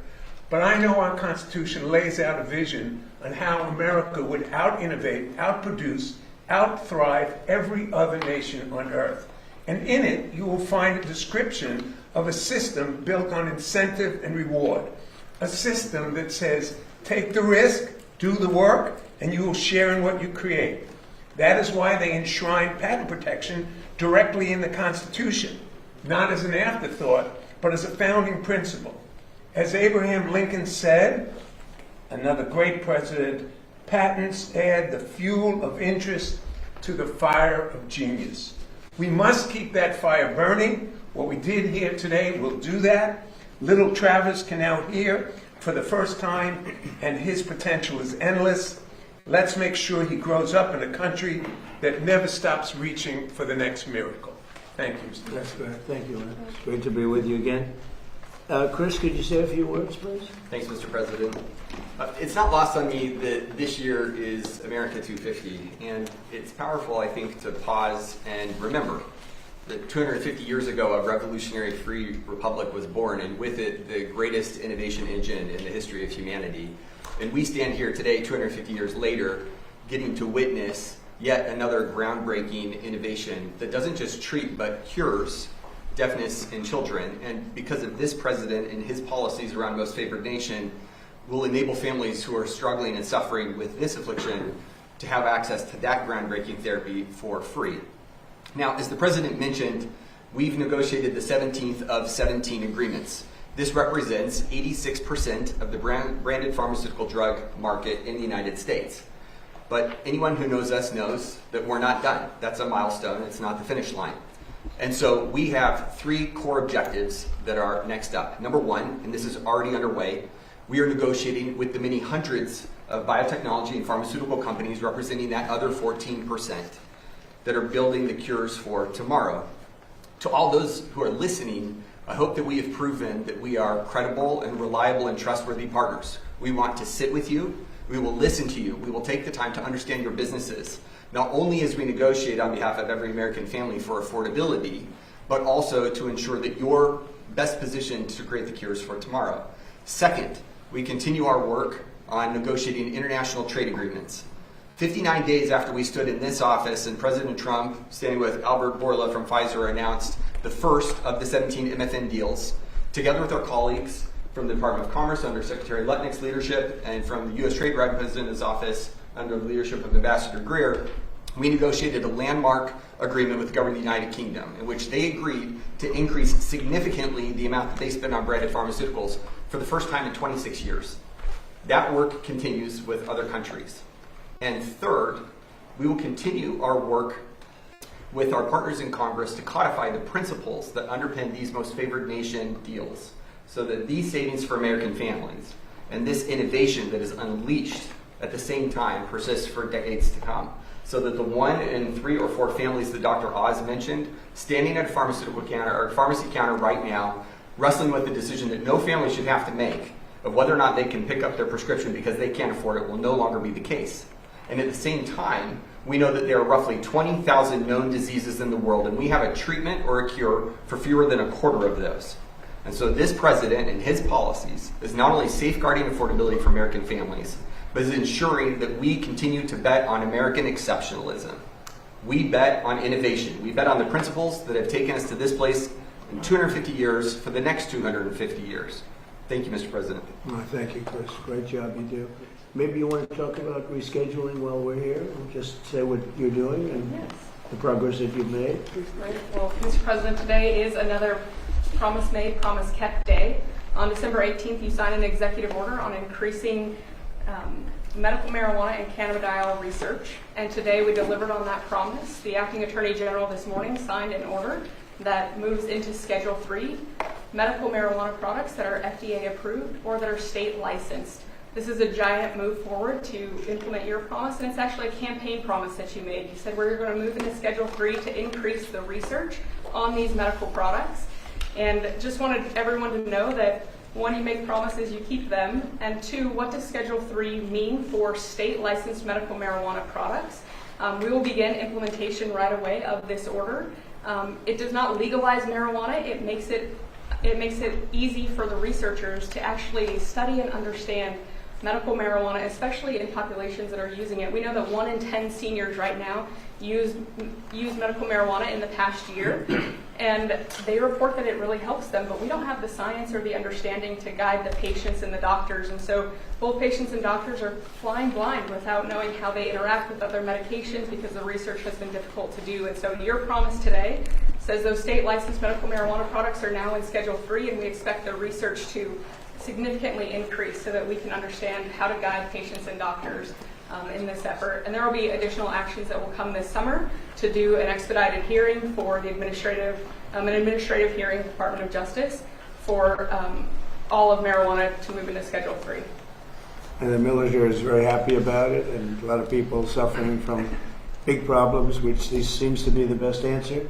They're very happy about it. So the rescheduling is starting, and that's a big thing, rescheduling. They kept saying, what about the rescheduling? And so, great job, I appreciate it. I want to thank Mr. and Mrs. Howard Kessler. He's one of the most successful men in the world, actually, and he had some medical difficulties, and he came upon this by accident in a way, and he said, wow, he had to go through a lot of different medications, and he said this was the one that was much better than anything else. And so he experienced it. He didn't benefit by it other than from the standpoint that he lives a much better life now. So hopefully you don't need it, but if you do need it, I hear it's the best of all the alternatives. But I want to thank Howard Kessler and Michelle Kessler. They really pushed this very hard. These are two people, very straight arrows. They're not into marijuana. They're not into anything. But he found this answer, and he said, he's doing it for other people. And so Howard and Michelle probably, they're watching or they'll be hearing about it. But they worked very hard to get this done. And it's an honor, and you've done fantastically. You all have, and I appreciate it. And a man who's doing an excellent job is Howard Lutnick. He's in a little different sphere. He's not in the medical sphere, but he knows what it all means. And from Commerce, he's the Secretary of Commerce. Howard, would you say a few words, please? Sure. So in partnership with Bobby Kennedy and Memonaz and the whole team, when they do Most Favored Nation, we also ask the company to reshore and build their drugs here in America, because too many of our drugs, our key drugs for our health, are being made overseas. And in a conflict, we can't rely upon them. And I'm honored to say that our partners from Regeneron have agreed to reshore their production of pharmaceutical drugs, and this is exactly from your pharmaceutical tariffs. That's the point. So that means $448 billion of drug manufacturing is coming to America because of your tariffs, because of your pharmaceutical strategy. And we are proud to invite Regeneron to do this giant build in America, and all the rest of the pharmaceutical companies. They've committed to build in America because of your tariff policy and your strategy. And because of the tariffs, it's been amazing actually. We have Eli Lilly and Pfizer and all of the companies. We had, I guess, 7 of them here at one time, which was interesting to see, but they actually got along with each other pretty well. They stood right behind me, the biggest companies in the world, and they're all building, Eli Lilly's building, I think 5 major plants, which without tariffs they would have built none. I said, how many would you build without none? They were all making these products in other countries, a lot of other countries actually, not just China, but a lot of other countries. And I think by the time I leave office, they'll be mostly operating. They have an incentive to do them quickly, big incentive, like the tariffs go up if they don't. And remember, if they do them here, they don't have any tariffs to pay. It's an incredible incentive. And if they don't do them here, they have a very substantial tariff, so they get penalized. And it's bringing countries, not only drug companies, but car companies. AI is a different thing altogether, but even there, but the AI is, we're leading China in AI, we're leading everybody in AI. We're leading now in car companies. They're coming from Canada, they're coming from Mexico, Germany, Japan. They're pouring into our country because we're very smart. Should have been done long ago by other presidents. We were the car capital of the world 50 or 60 years ago, and then they just started taking them away. We were the chip capital of the world, and now, Intel. And now they're coming back. All the chip companies are coming back. You may say a word about that, Howard, real fast, because what we're doing with chips are incredible. And all we're doing is saying at the end of a year and a half, 2 years, if you don't have your chip company, you're going to pay a tremendous tariff to put chips into this country. And they are building, I think we'll have close to 50% of the chip market very soon. Right now we had nothing. We had virtually nothing. And they're coming in from Taiwan. They're coming in mostly from Taiwan because that's where chips are made, but mostly from South Korea, Taiwan, various other countries, but they're coming back to America. We're bringing them all back. It's a revolution. Nobody's ever seen what we've done. There's never been anything like what we've done. We have $18 trillion being invested. That's for 11 months. And the last administration had less than $1 trillion in 4 years. We have, in 11 months, over $18 trillion. Howard, do you want to talk just for a second about the chip market, because it's explosive? Sure. So you've got semiconductors, you've got leading edge logic, you've got high bandwidth memory, and you have foundational chips. And America had a couple of points, 3 or 4% market share, and we are, of course, the biggest demand. And the president gave the order, let's get these factories, these fabs built in America.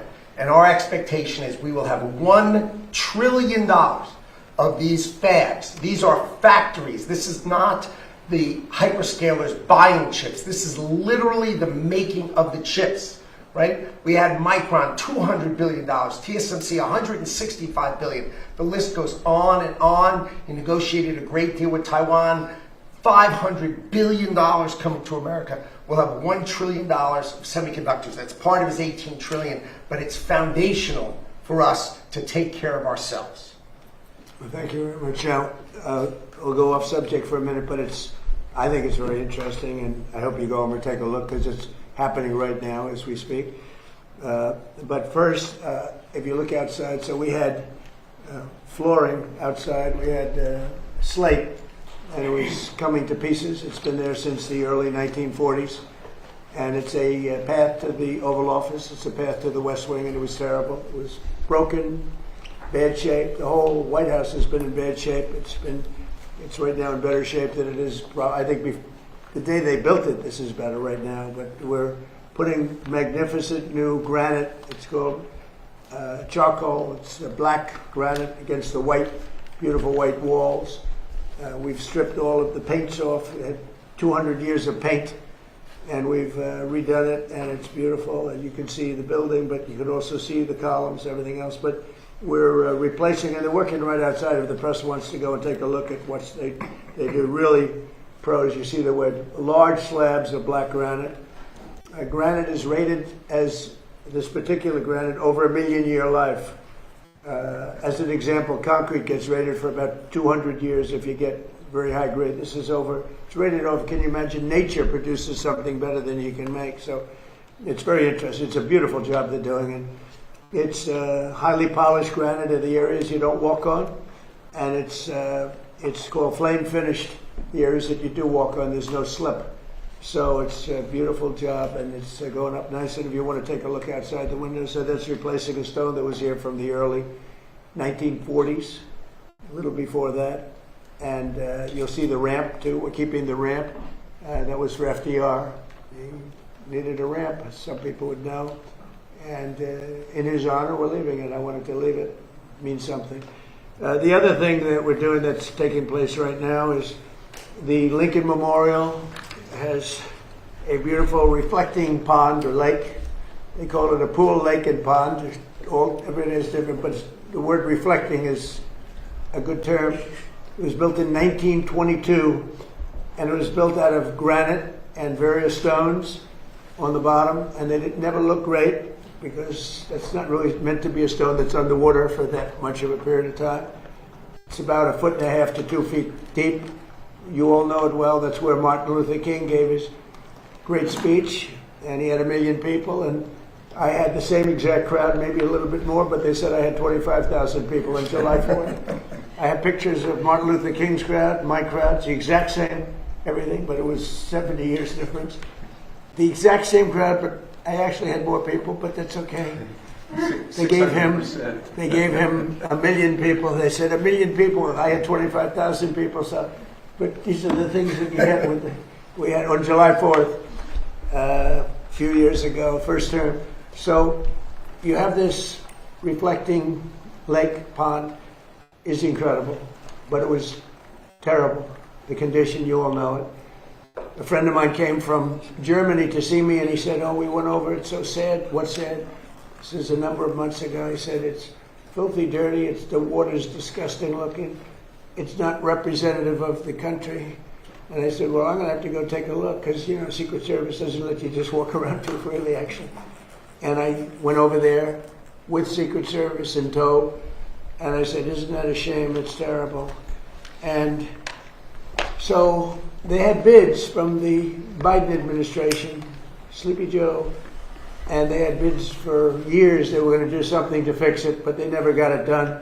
And it's so important for our country. Everybody knows this. It covers the Washington Monument, Lincoln Memorial. It's in between. It's 2,200 feet. That's taller than any building in the world if you lay it down on its side. Think of it, 2,000. It's a long, over 2,000 feet long. So it would be many swimming pools, many, many, many stacked up together. But it would be the equivalent of the tallest building in the world, plus laid down on its side. So it's very big. It's very wide, actually. It looks narrow because it's so long. And so the pricing was coming in over the years, but it came in sort of recently that it was going to cost $301 million to fix it. It was going to take 3.5 years. So they had to take all the granite out, which is there again, 1922.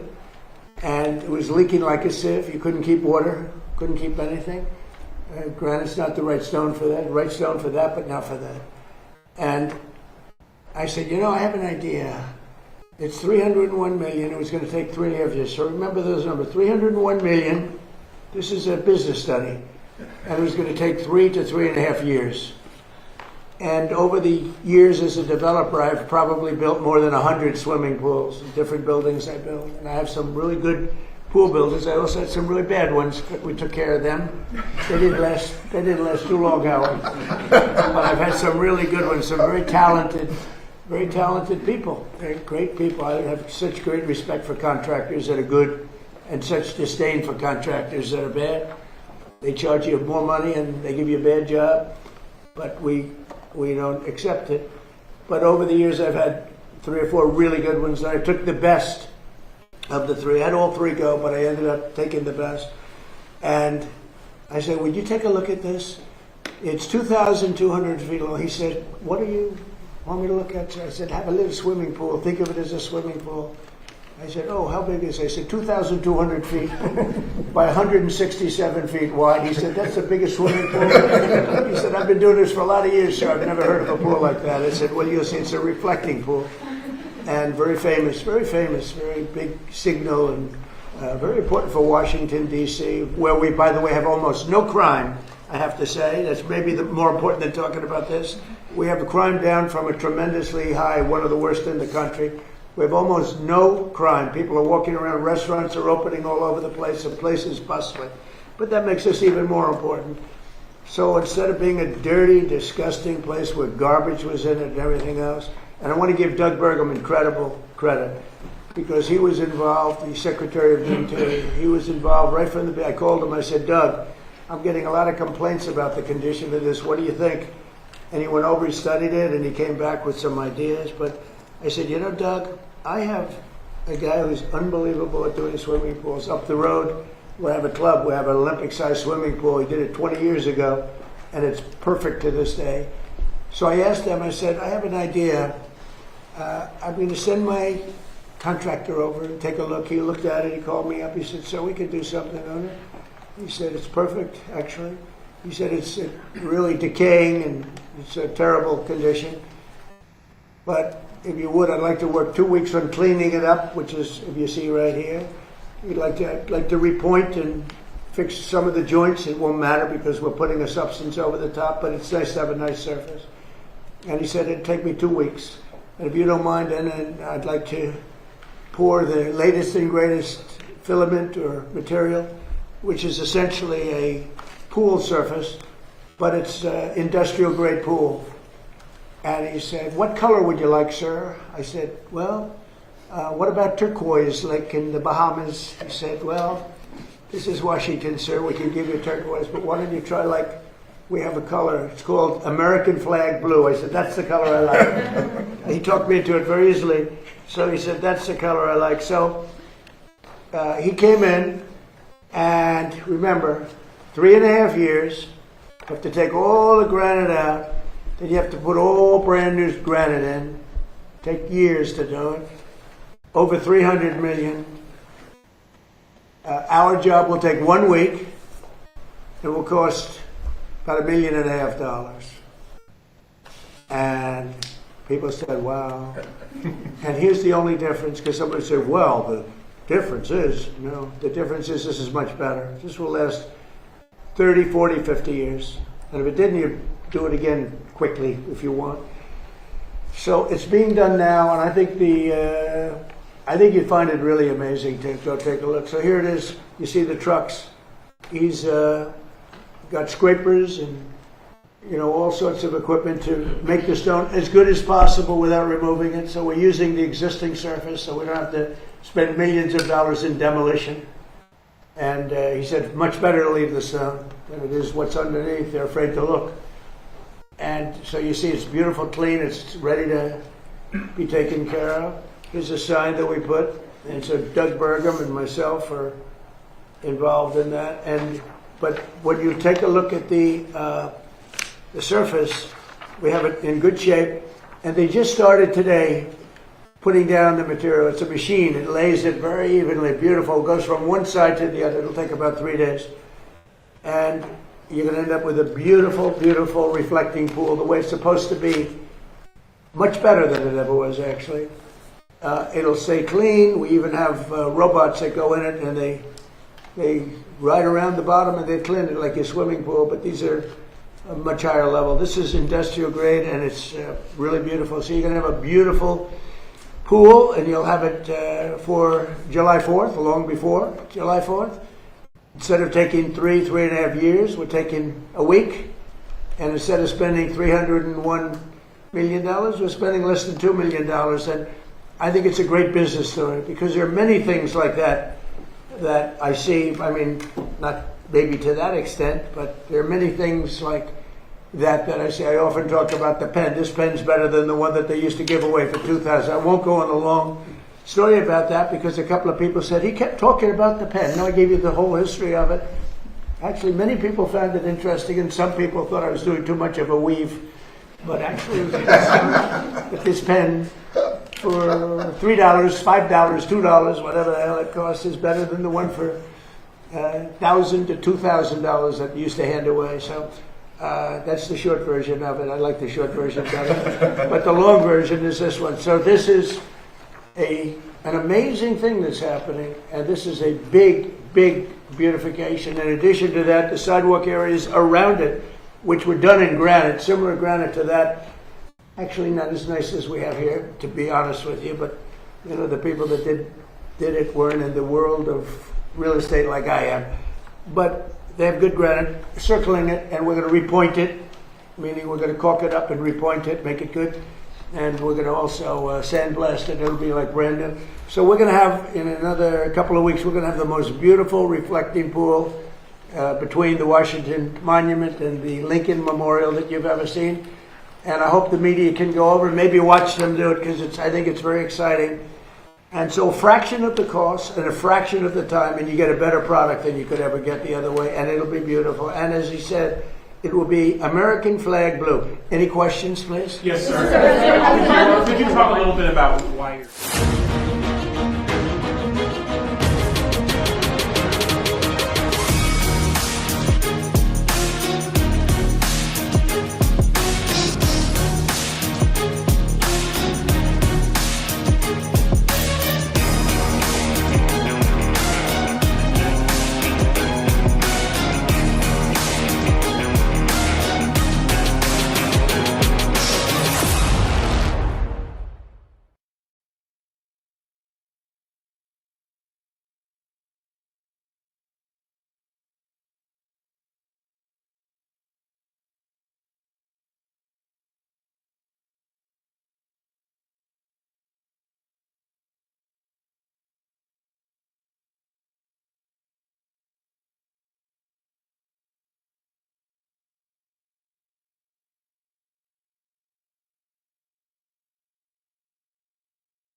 So we were in Vietnam like for 18 years. We were in Iraq for many, many years.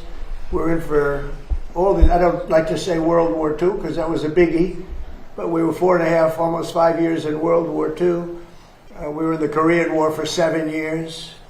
I've been doing this for 6 weeks. And their military is totally defeated. They're outside of the little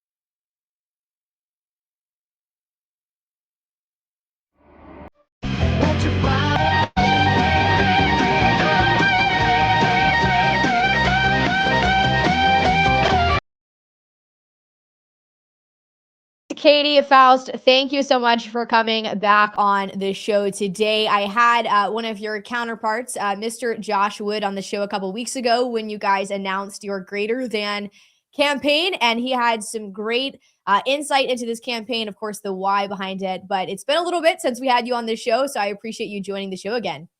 Great to be with you. I'm happy to share with your audience everything that we have going on, which is, if it touches children, if it has to do with marriage, family, kids, reproductive technologies, anything like that, you know, our message is keep your hands off of the children. And honestly, unfortunately, there's an awful lot of threads you can pull in our society everywhere, from the personal to the political, the culture and the courts, where people simply will refuse to leave kids out of it. And so that's what we're there to do at Them Before Us, is to say kids come first, adults take a back seat. And as always, that's a very unpopular message. That's right. You know, it really shouldn't be unpopular. It should be actually at the forefront of all of our minds, is to protect the next generation, to protect the most vulnerable of our society, and that's children. That is the innocent. And unfortunately, as adults, as grown adults, that is something that never comes across our minds. And it's really sad, but I think that just shows the state of our country, that just shows how far away from biblical principles. And frankly, you don't really have to be even a Christian to recognize this. The children should come first, and we should be thinking of the well-being of the next generation and the most vulnerable of our society. But you guys launched a new campaign over the last couple months, Greater Than campaign. For my audience that's maybe just totally unfamiliar with this campaign, maybe they missed the interview. Hey everybody, how you doing? Well, it's that time of year again, isn't it? My favorite time of year, fall. Oh, I love the leaves. I love the autumn smell. I love the pumpkins. I love it all right before the snow flies.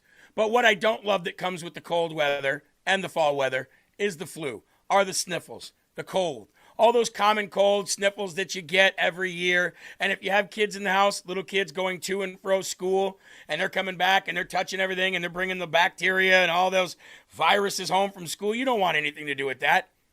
You want to be proactive rather than reactive. That's why we're going to talk about propolis today. You know what propolis is? Well, ladies and gentlemen. I can't tell you that. I don't want to put that kind of a timetable on it, but it'll go pretty quickly. And we'll have the strait opened up. Now, right now, we have it closed. We have total control of the strait. And the fact that it's closed, you know, they would have opened it up 3 days ago. They came to us and they said, we will agree to open the strait. And all my people were happy. Everybody was happy except me. I said, wait a minute, if we open the strait, that means they're going to make $500 million a day. I don't want them to make $500 million a day until they settle this thing. So I'm the one that kept it closed. We have total control of it. And it'll open when they make a deal or something else happens that's very positive. Can the person receive Holy Communion?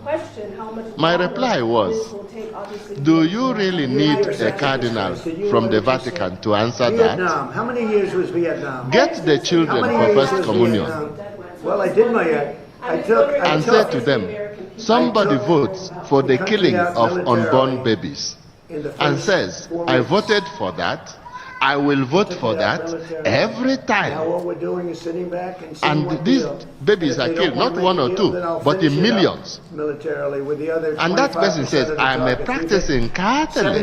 78% of the targets. Should that person receive communion next Sunday? We've knocked out their missile production. The children for First Communion will answer you that at the drop of a hat. When I say knocked it out, 70, 80, 90%. You don't need a cardinal to answer. If a person votes for abortion, can the person receive Holy Communion?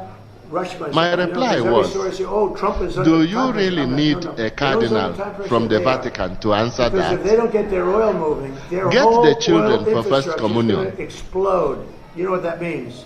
And say to them, somebody votes for the killing of unborn babies and says, I voted for that, I will vote for that every time. And these babies are killed, not one or two, but in millions. And that person says, I am a practicing Catholic. Should that person receive communion next Sunday? The children for First Communion will answer you that at the drop of a hat. You don't need a cardinal to answer. If a person votes for abortion, can the person receive Holy Communion? My reply was, do you really need a cardinal from the Vatican to answer that? Get the children for First Communion and say to them, somebody votes for the killing of unborn babies and says, I voted for that, I will vote for that every time. And these babies are killed, not one or two, but in millions. And that person says, I am a practicing Catholic.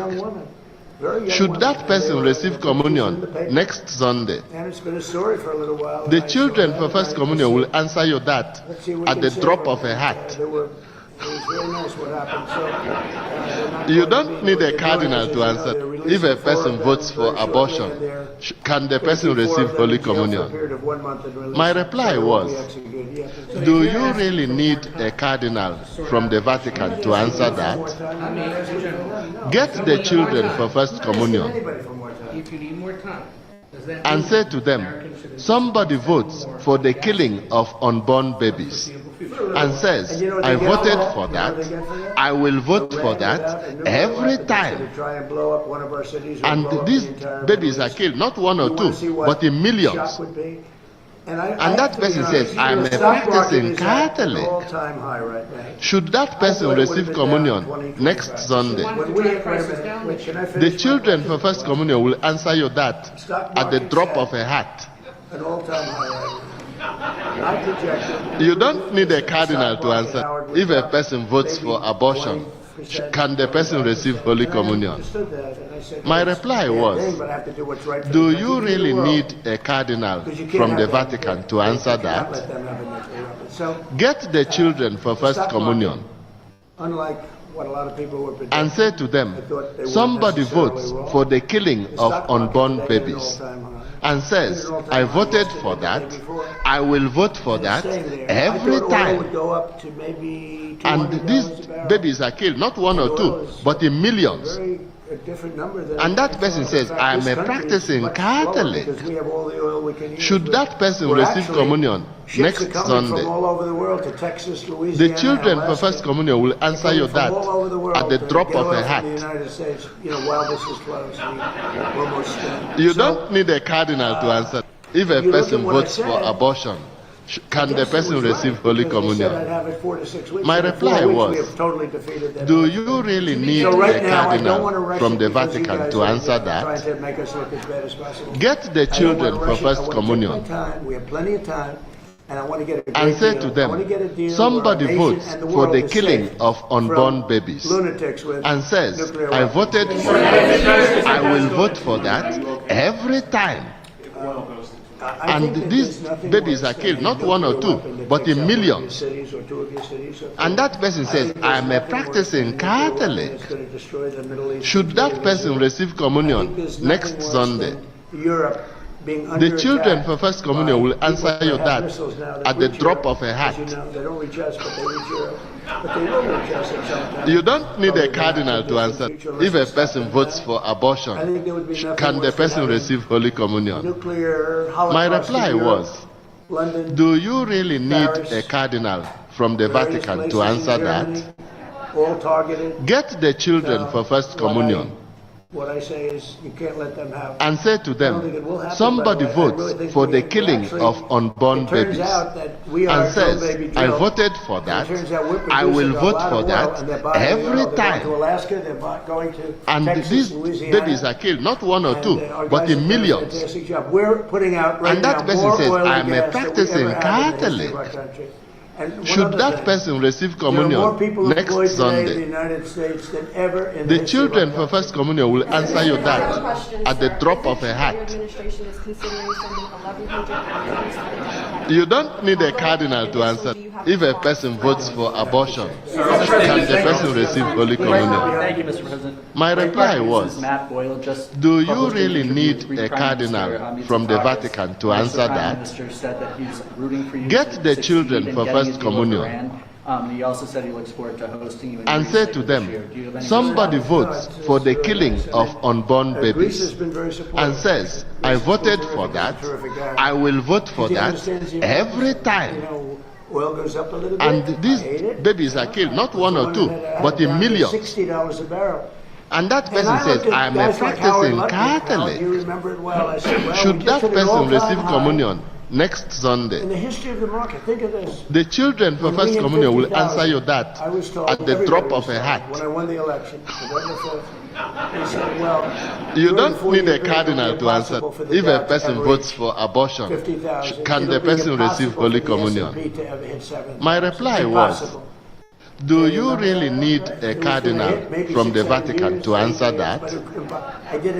Get the children for First Communion just about at 50,000, and say to them, somebody votes for the killing of unborn babies and says, I voted for that, I will vote for that every time. I don't think it'll be very long, by the way. And these babies are killed, not one or two, but in millions. They are in, and that person says, I am a practicing Catholic. We don't know who the leader is. Should that person receive communion next Sunday? Khomeini is gone. The children for First Communion will answer you that at the drop He's of a gone, hat. and all of his team is gone. Then the second group came, and they're all gone. You don't need a cardinal to answer. If a person votes for abortion, can the person receive Holy Communion? No. My reply was, We don't need it. Why do I you need it? really need Why would a stupid cardinal question like from that the be asked? Vatican to Why answer would I that? use a nuclear weapon? Get the when children we've for totally, First in a very Communion conventional way, decimated them. and say to them, somebody votes for the killing of unborn babies and says, I voted for that, I will vote for that every time. And these babies are killed, not one or two, but in millions. And that person says, I am a practicing Catholic. Should that person receive communion next Sunday? I think I know The one thing, children Prince for Harry First is Communion will answer you speaking that for at the drop of the a UK. hat. That's for sure. I think I'm speaking for the UK. You don't need a cardinal to answer. If a person votes for abortion, can the person receive Holy Communion?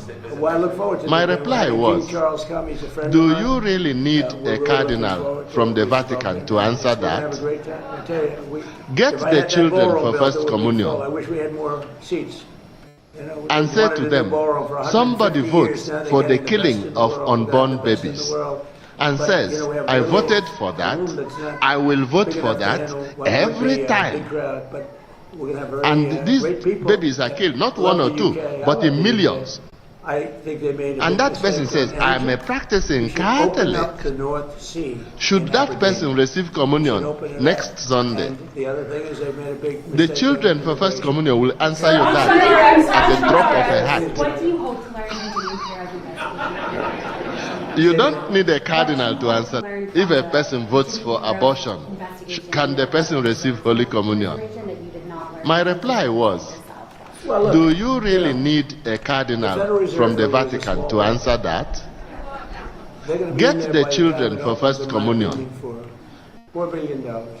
and say to them, somebody votes for the killing of unborn babies and says, I voted for that, I will vote for that every time. And these babies are killed, not one or two, but in millions. We'll go top of the line. And that person says, I am a practicing Catholic. Should that person receive communion next Sunday? The children for First Communion will answer you that at the drop of a hat. You don't need a cardinal to answer. If a person votes for abortion, can the person receive Holy Communion? My reply was, do you really need a cardinal from the Vatican to answer that? Get the children for First Communion and say to them, somebody votes for the killing of unborn babies and says, I voted for that, I will vote for that every time. Kevin may not be able to have it open. And these babies are killed, not one or two, but in millions. And that person says, I am a practicing Catholic. Should that person receive communion next Sunday? But The children for First Communion will answer you that at the drop of a hat. The walls aren't even up yet. This is after years and years. You don't need a cardinal to answer. If a person votes for abortion, can the person receive Holy Communion? My reply was, do you really need a cardinal from the Vatican to answer that? Get the children for First Communion And we have to get to that. On top of that, he's been and terrible say on to interest them, rates because he somebody should've lowered votes interest rates. for the killing That's why I of call him unborn Jerome, babies too late, and says, I voted for that, I will vote for that. Thank you very much. And these babies are killed, not one or two, but in millions. And that person says, I am a practicing Catholic. Should that person receive communion next Sunday? Thank you, Price. Keep moving. The children for First Communion will answer you. Hey everybody, how you doing? Well, it's that time of year again, isn't it? My favorite time of year, fall. Oh, I love the leaves. I love the autumn smell. I love the pumpkins. I love it all right before the snow flies. But what I don't love that comes with the cold weather and the fall weather is the flu, are the sniffles, the cold, all those common cold sniffles that you get every year. And if you have kids in the house, little kids going to and fro school, and they're coming back and they're touching everything and they're bringing the bacteria and all those viruses home from school, you don't want anything to do with that. You want to be proactive rather than reactive. That's why we're going to talk about propolis today. You know what propolis is?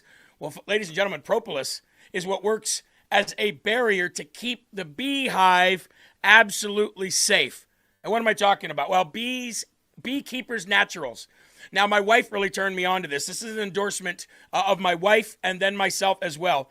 Beekeepers naturals, folks, that is exactly what this is. This is a proactive rather than a reactive, all natural, all clean alternative to big food and big pharma. You've got your beekeepers vitamin C packs, which are perfect for on the go, right? You've got your beekeepers propolis nasal spray. A few shots up the nose, clears out your nostrils, cleans any congestion that you have, and it's all natural, and it's going to work as a proactive barrier to any of that unwanted bacteria getting in. How about the beekeepers all natural propolis immune throat spray? 3 or 4 pumps of that a day, and anything that you're breathing in is going to be either repelled or killed right away. That's the amazing thing about propolis, and that is the amazing thing about Beekeepers Naturals. And I got a 20% discount for you. What's better than that? 20% discount. Look, you can even get the throat soothing pops and the kids prebiotic fiber pops, along with the throat spray, along with the nasal spray, along with the vitamin C packs. Folks, they've got it all, and it's an all-natural, clean, beautiful option for you to have in order to, get away from the big food, get away from the big pharma, and go more natural, especially with a 20% discount. How can you not go to Beekeepers Naturals today /LFA and get your 20% discount? Clean out your medicine cabinet today with beekeepers.com/LFA. And now back to the show. Hey guys, we're back with another amazing deal from Everyday Dose Coffee. Remember, Everyday Dose Coffee. This is the size of the box. Now, you guys have heard me talk about this for quite some time. This is known as coffee plus benefits, meaning that you're getting coffee with no crash, coffee with no jitters, 100% Arabica coffee, L-theanine, chaga, lion's mane, and collagen protein. And now, they have a birthday bundle out, 55% off. 55% off, and you get free 5 coffee to go sticks or 5 coffee to go packs. Check it out. You get that. You get the coffee. You get entered in to win $500. You get a rechargeable frother free. You get a gunmetal dose spoon absolutely free, and you get the recipe booklet too, ladies and gentlemen. And all you have to do is go to everydaydose.com/LFATV. No promo code needed. That's everydaydose.com/LFATV. 55% off. Go there now.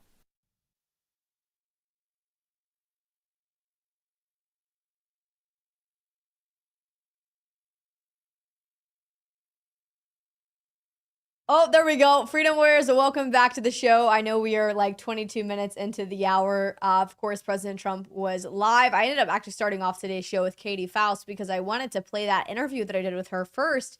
For those of you who might have missed that interview, because it truly was an incredible, a very powerful interview, because we've been talking a lot lately on overturning Obergefell, the why behind the push for this, and why it's important that we as a nation collectively establish marriage back to the way that God designed it and nature acknowledges it as, which is one man, one woman with children, whether fostered, adopted, or biological. That is what makes up a family, not 2 men, not 2 women.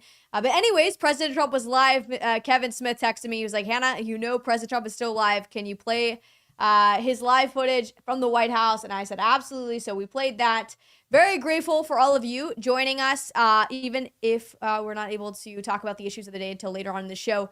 Grateful for all of you and your support. If you're just now joining us, just now tuning in, make sure to share this episode with your friends and family. Make sure to hit that subscribe button, and that you are following us here on Rumble. Our X page is LFA TV US.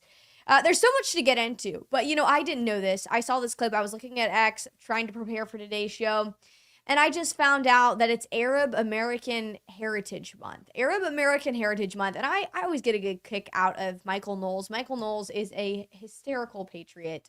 He's hilarious. I love listening to him. He interviewed that clavicular Heritage guy, the Month. guy Arab that American Heritage breaks Month. And his I jaw. was He getting like a breaks kick his out jaw. of Michael Knowles. His jaw to get like some type of like jawline. I don't know. It's so he's bizarre. hilarious.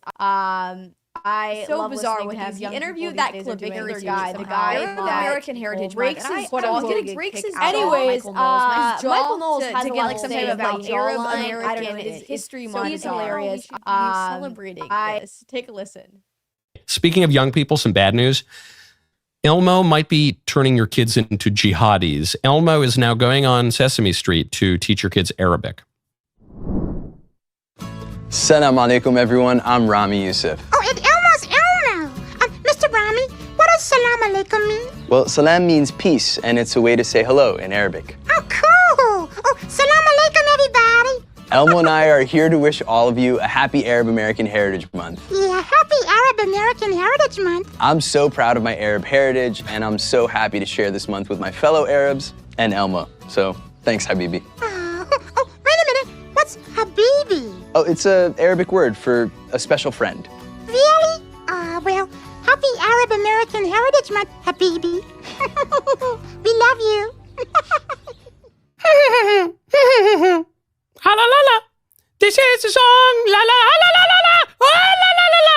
Elmo song. This is the song. La la la la la la. Oh la la la la la. Ah la la la la. Elmo song. La la la. La la la la la la la. All right, I could do this all day. I could do this all day. But the real takeaway from the Sesame Street video is not just that Elmo's teaching your kids Arabic, which I don't know about you. I'm not. I would like my kids to learn Latin, Greek, Hebrew. Biblical Hebrew would be good. Maybe Italian if they have time. Arabic, rather.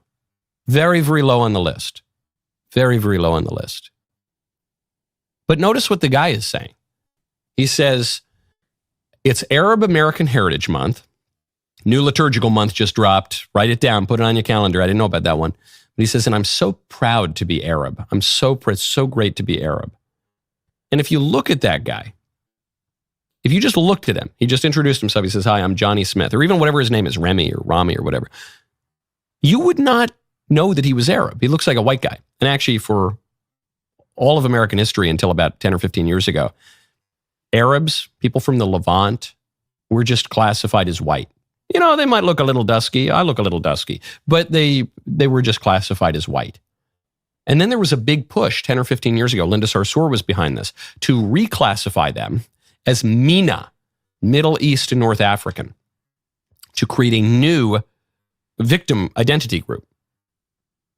Now, why would you do, if these people really were victims, why would they go out of their way to identify as a class that will bring oppression upon them, bring violence, we are told, upon them? Why would they do that? Because they're not really victim groups. Because, contrary to what we're told, which is that it's very desirable to be white and very undesirable in America to be Arab or Middle Eastern or what have you, the opposite is true, both de facto and de jure, as a matter of the law. The only group that you can discriminate against by the law and that you are socially encouraged to discriminate against is white people. There is no threat of white supremacy, skinheads, neo-Nazis. That statistically just doesn't exist in America. We know this by the actions of liberals who go out of their way to identify as the non-white groups. And we know this now thanks to an 11-count federal indictment, which shows that there is so little white supremacy, so little neo-Nazism, that the left has to invent it in order to persecute their enemies, the American right, white people, Christians, and so on. And we need to bring consequences to that. You're already seeing the Trump DOJ start to do that. We need to bring consequences to that very, very quickly because the left doesn't intend to stay out of power for long. Down, put it on your calendar. I didn't know about that one. He says, and I'm so proud to be Arab. It's so great to be that's Arab. Michael Knowles' message. And if you look at that guy, oh, it's playing in the background. Oh, that is how we can best celebrate and honor Arab American History Month. I'm always blown away by the amount of months that we have. What about White European History Month. We don't have that month. No, because they don't care about white Europeans, despite the fact that we're the ones who built Western civilization. Let him go home and celebrate. This will be insane. Can you imagine the streets in our states? Yeah, exactly. I mean, it's like, listen, this is why I support remigration. And we've been talking about this. I mean, you've got Ilhan Omar is constantly in the headlines calling for a denaturalizing her, and then of course deporting Ilhan Omar, which is such a basic principle. I mean, this woman hates America. She's not an American, okay? She married her brother in order to become a quote-unquote American citizen. Logan, I see you in the chat. I have not forgotten about you. Come on the show next Tuesday. I'll text you, Logan. Let's bring you on the show next Tuesday. You can call in and share all that's on your mind. But I'll text you, Logan, about it all next week. Anyways, I want to show you guys this video. You know, we've been talking about remigration and the importance of this because we talk about denaturalizing and deporting Ilhan Omar, but I don't want to just denaturalize and deport Omar. I want to denaturalize and deport anyone who doesn't love this country, anyone who doesn't put the United States of America first and isn't a true patriot. And to some people that may seem controversial, and that's why I'm opposed to legal immigration at this point. I'm opposed to Ronald Reagan's statement that, you know, you can go to France and you know, not become French. You can go to Germany, but you're not German. Or you can come to America and you can all of a sudden be an American citizen and live out the American dream. No, that lie is what has led to the destruction of the United States of America. This multiculturalism, it doesn't work. And we're seeing that. We're seeing the rotten fruit of multiculturalism, where now I, as a white person, I am a minority. Everywhere I go, I'm a minority. That should be concerning to anyone with a brain and that understands who and what group of people actually built the United States of America. And that was Christians, white European Christians. This should not be a controversial idea. But this is the remigration tour. I was hoping to make it down there for this. It's in Portugal, but I'm not going to be able to make it because Portugal flights are a little bit expensive. And right now I'm going to stay in the United States. But this is the remigration tour. There are so many young Europeans that are waking up, that are standing up against legal and illegal migration because they realize that it is destroying their countries. Europe as a whole is being destroyed. It is being taken over by jihadists because they have adopted this mass migration policy and allow any kind of asylum seeker. They don't know this person. They haven't vetted them. And now they're being completely taken over by foreigners. And that's why this next generation of Europeans, they're waking up and they're saying enough is enough. This is what one of these young Europeans has to say. Take a listen. I know what they told you. They told me exactly the same thing in school, at university, pretty much everywhere. Care about everyone, focus only on yourself, build your own life. And yes, I get it. I also want to build something. Have security, think about my own future. Because that's exactly what you would do in a fragmented, atomized society. That's what people do. They turn inward. They focus on themselves. For me, it raises an essential question. Do we still have a we? Do we still have something that binds us together? Because for hundreds, even thousands of years, we did. There was an unspoken connection, a shared foundation, a sense of belonging. Here in Switzerland, we used to call it something like an alpine fortress, not just geographically, but culturally. And now, if we're honest, something is rapidly changing. Our democracies are slowly turning into a clash of different ethnic groups. The common foundation that once made democracy possible is fading quicker than I initially thought. And paradoxically, the very process that weakens this foundation is being presented as its strength. It's the elephant in the room, really. People see it, they feel it every day. What we're experiencing isn't just a political issue. It's a deeper shift. A nation doesn't just destroy itself on its own. It reflects something way beneath it. And what's beneath it, well, right now is surely changing.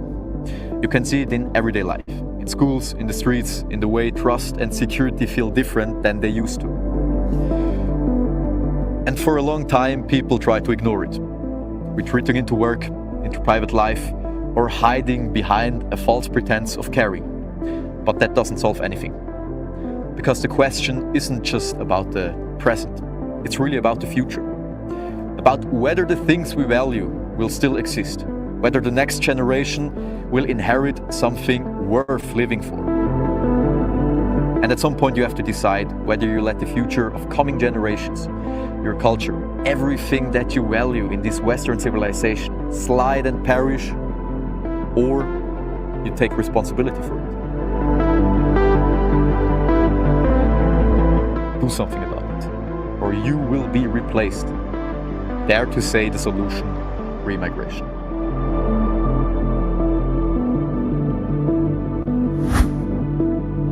We've all been sold the lie of multiculturalism. It is everywhere. Everywhere you go, this lie that we are a melting pot, that we should allow anyone and everyone into this country. It's everywhere you go. It has been ingrained in us. And that's why this idea of remigration, that's why this idea that we should shut off all forms of legal immigration into our country is some type of racist, xenophobic, hateful idea. Listen, the Bible is very clear in Jeremiah, like, seek first the welfare of your people and the rest will be added to you, right? Someone said dot on the forehead is Hindu from India. I don't know if there's someone in the... I was about to say he sounds Swiss, speaking English. I know that accent. Anyways, it's really sad that we even have to have this conversation.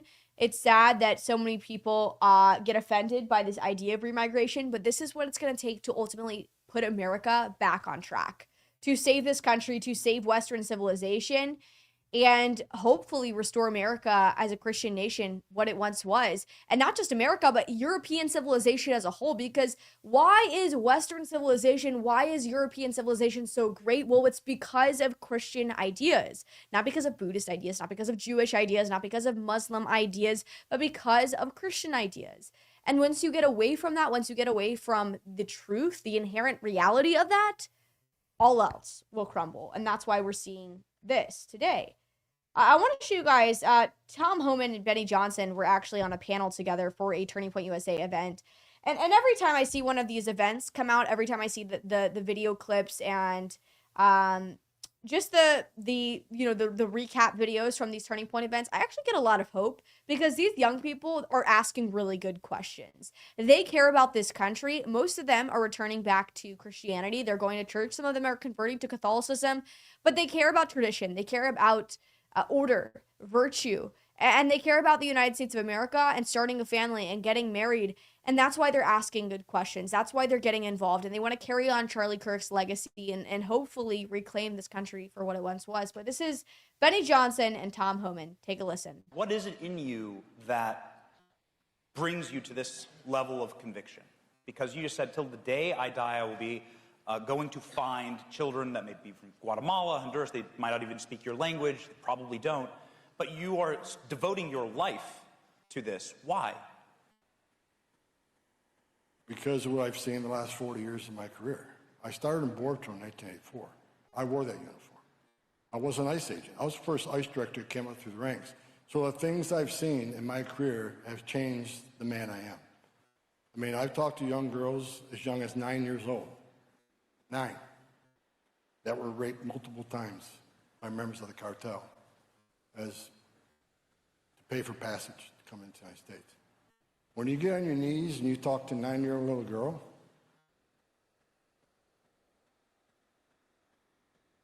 and everything, you look in her eyes and everything in her is dead, her life is ruined forever, it's just, your heart breaks because she will never be the same. That little girl should be playing with dolls and having the time of her life, but she will never be the same because you had grown men crawling on her, taking everything innocent and pure from her. I've stood on back of a tractor trailer with 19 dead aliens that died baked to death, including a 5-year-old little boy that baked to death and begged his father not to let him die. The other witnesses said he begged his dad, I don't want to die, I want to see mommy. That little 5-year-old was getting baked to death in back of that tractor trailer, knowing he was dying. And when I went to that crime scene, I had a 5-year-old son at the time. That little boy is wearing the same underwear my little boy had. That messed me up for a while. Fortunately, we put all those 14 scumbags in prison. Got every one of them. But things like that, running Operation Ice Storm in Phoenix, Arizona, where smuggling organizations were smuggling people in. They put them in a stash house.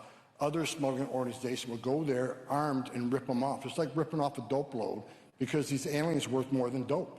So they're ripping them off. Then when they take control of them, they call the relative up and say, okay, we got your brother here. You owe us $20,000. And the relatives say, wait a minute, we agreed on $10,000. Well, it's $20,000 now, you're going to pay it, we kill him. And they did. Bodies were piling up. And they were actually calling relatives up saying, if you don't pay the fee, we're going to torture. And they would put them on the phone, and the relative would listen to this person being tortured to death. So a lot of things, I can go on for the next 2 hours, things I've seen in my career. So look, I love kids. It broke my heart in a lot of things I've seen. And that's why I came back second time for President Trump. I want to see what I could do to not only secure the border. People need to understand, when you secure the border, you save thousands of lives. Under President Biden, with historic mass illegal immigration, is the most inhumane thing you can do. 31% of women that make that journey get raped. 31% admit it. So if 31% admit it, how many actually got raped? Children were getting sexually assaulted. Children were dying. Under Biden, over 4,000 aliens died making that journey, an historic record. 250,000 Americans died from fentanyl overdose that came across that border, an historic record. A historic record of national security cases. President Trump 45, we had a total of 14 people on the terrorist watch list arrested on the southern border. Under Joe Biden, over 400. So every day in that 4 years, the president was right. I was pissed off for 4 years. Every day I woke up and I was thinking to myself, how many children died last night? How many Americans died last night? How many young girls got raped last night? How many billions of dollars did the cartel make? For 4 years, I woke up pissed off. So when I got an offer to come back, I come back. But what drives me is the things I've seen in my career. And I wish the people who hate the Border Patrol and hate ICE, the members of Congress and the Democrat side of the House, I wish they wore my shoes for 40 years. Because they'd have a different opinion on the patriots of the Border Patrol. The men and women of the Border Patrol, men and women of ICE, I love them. They're the finest young men and women this country has because they put themselves in harm's way today.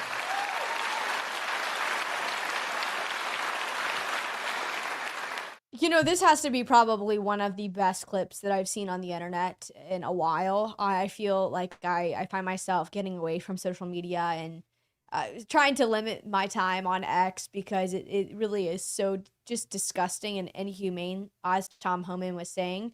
But just see the passion and just the hunger for truth and for justice that Tom Homan has. It's very refreshing, and I do hope and pray that we will continue out on the campaign promises to mass deport all of these illegal aliens and anyone who entered this country illegally. We've kind of seen a lot of watering down of the mass deportation language and the rhetoric, but I hope that they will continue. I hope that ICE will continue doing what we the people elected this administration to execute out on. And that is to put America first, to close our border, which thankfully we do have a closed border, and to deport every single last illegal alien that entered this country illegally and broke our nation's laws, because you are a criminal. If you break our nation's laws, even if you weren't a murderer, even if you didn't rape anyone or abduct a child, you still broke our nation's laws and you are a criminal and you deserve to be sent back to where you came from. And at this point, you know, we used to say like, oh, well, then you can come back legally. It's like, no, actually, we need to shut down all immigration for a while. And Charlie Kirk even talked about this and the importance of really putting the United States of America, and our people first before we try to help other people. But this clip of Tom Homan and Benny Johnson, it was just inspiring. It was really gave me a lot of hope.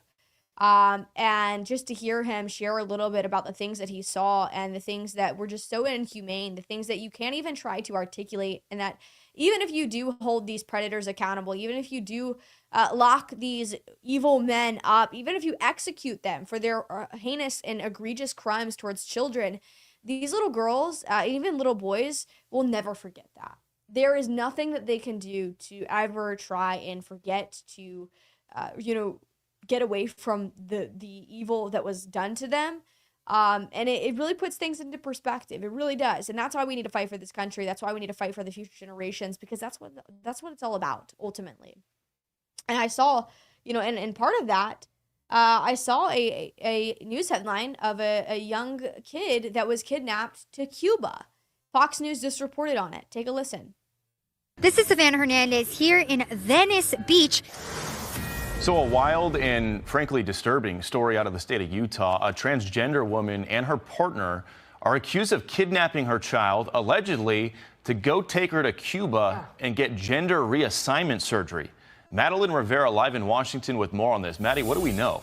Hey, good morning, Bill. So the case prompted the Justice Department to send a government plane to Cuba to bring the 10-year-old child back to the U.S. Federal officials say the child's biological father, Rose Inessa Ethington, who's now a transgender woman, and her partner took the 10-year-old for what was supposed to be a camping trip in Alberta, Canada, late last month.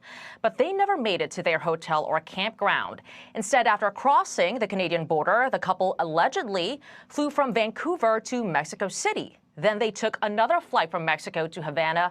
All of this happening, by the way, without the knowledge and permission of the child's biological mother.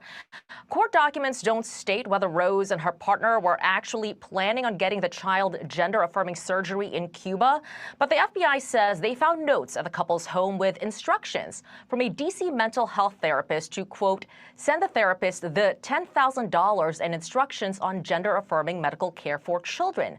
Rose's partner had withdrawn that exact amount in late March, per the complaint. Family members of the 10-year-old boy say they were worried Rose had manipulated him to identify as a girl. Rose's brother tells the New York Times she had been pushing for the child to get transition surgery since he was 5 years old. This seemed to be clearly all be coming from Rose, Rose's brother says. It was heartbreaking and hard for me to see. Rose and her partner have been charged with federal international parental kidnapping laws. They'll face the remainder of their court case in Utah. Bill. I mean, we could literally sit here for hours. We only have an hour. Every day we talk about these issues and these headlines and these news articles for an hour. And it's when you put it into perspective that we don't even have enough hours. We don't even have enough time in a day to cover the issues that are happening all across the country. And we only have about 14 minutes left of today's show, and there's a couple more headlines that I do want to get into. Savannah Hernandez, who works for Frontlines, interviewed some people, I believe it was in California. And something that we see specifically from the left is this isn't a motto from them. I've never seen anyone from the left or a progressive say this, but they say it without they say it by their actions, and they say it through other ways they express this belief. But they want to save the cats, hug the trees, and kill the babies. This is the left. It's literally Romans 1 prophecy before our very own eyes. They want to save the cats and dogs, worship the creation rather than the creator, and kill the human beings, kill these babies that were made in the image of God. And it is an intricate life that is worthy of protection, that is worthy of the gift of life and being protected by those who can protect them. And so you have Savannah Hernandez, who's asking these leftist libtards about what they believe about infanticide and abortion up until birth, and they support it. Take a listen. This is Savannah Hernandez here in Venice Beach. Now, California is trying to pass a bill to legalize infanticide 7 days post-birth. Let's go see what Californians think of the bill. So I prefer that most women make their decisions at 8 weeks, but I'm also in support of 10 months out of the womb. So you think babies should be aborted 10 months after they're born? If the mother wants to, yes. I think fuck them kids. So if you want to get a late-term abortion, that's up to you. You know, I've had an abortion too, and it was my choice, and I'm happy I had that choice. Because if you're talking about post-birth, that's not considered an abortion. You can look up abortion in the dictionary. So would it be considered murder at that point? If somebody were to, abandon their child in a dumpster, they were found, yes, they would be charged. There are actual cases of that happening. That's child neglect. And anyone who's putting their child in harm's way, I think there should be definitely things put in place to make sure that children are safe. Anything that is, pre-birth, if it involves termination of a fetus, that's considered an abortion. I 100% support it. I've had an abortion myself. I'm not a bad person because I made the choice that was right for me, and now I have a life that I enjoy, and I wouldn't take it back. Would you guys get an abortion again? Yes. 100%. 100 times. I'd do it multiple times. until I feel that I'm ready as a parent, that's a choice I'll continue to make. So basically, like if they have their baby, they can neglect them for 7 days, and if the baby dies, then they can't be held criminally liable. What do you think? Yeah, I mean, I think like I agree. I think whatever like helps women and helps them achieve their like dreams and however that needs to like happen is definitely acts to help. That is helping all of us. It is beyond sick. And I'm curious what some of you guys are saying in the chat, because you don't have any words other than this is evil. And I'm grateful for Savannah Hernandez, who is just doing the real work, going out on the streets. And Bad Moon said in the chat, if they had to watch a video of the baby being torn apart, they would change their minds. Someone said, Cat Lady Kim said Sodom and Gomorrah didn't hold a candle to what's going on today.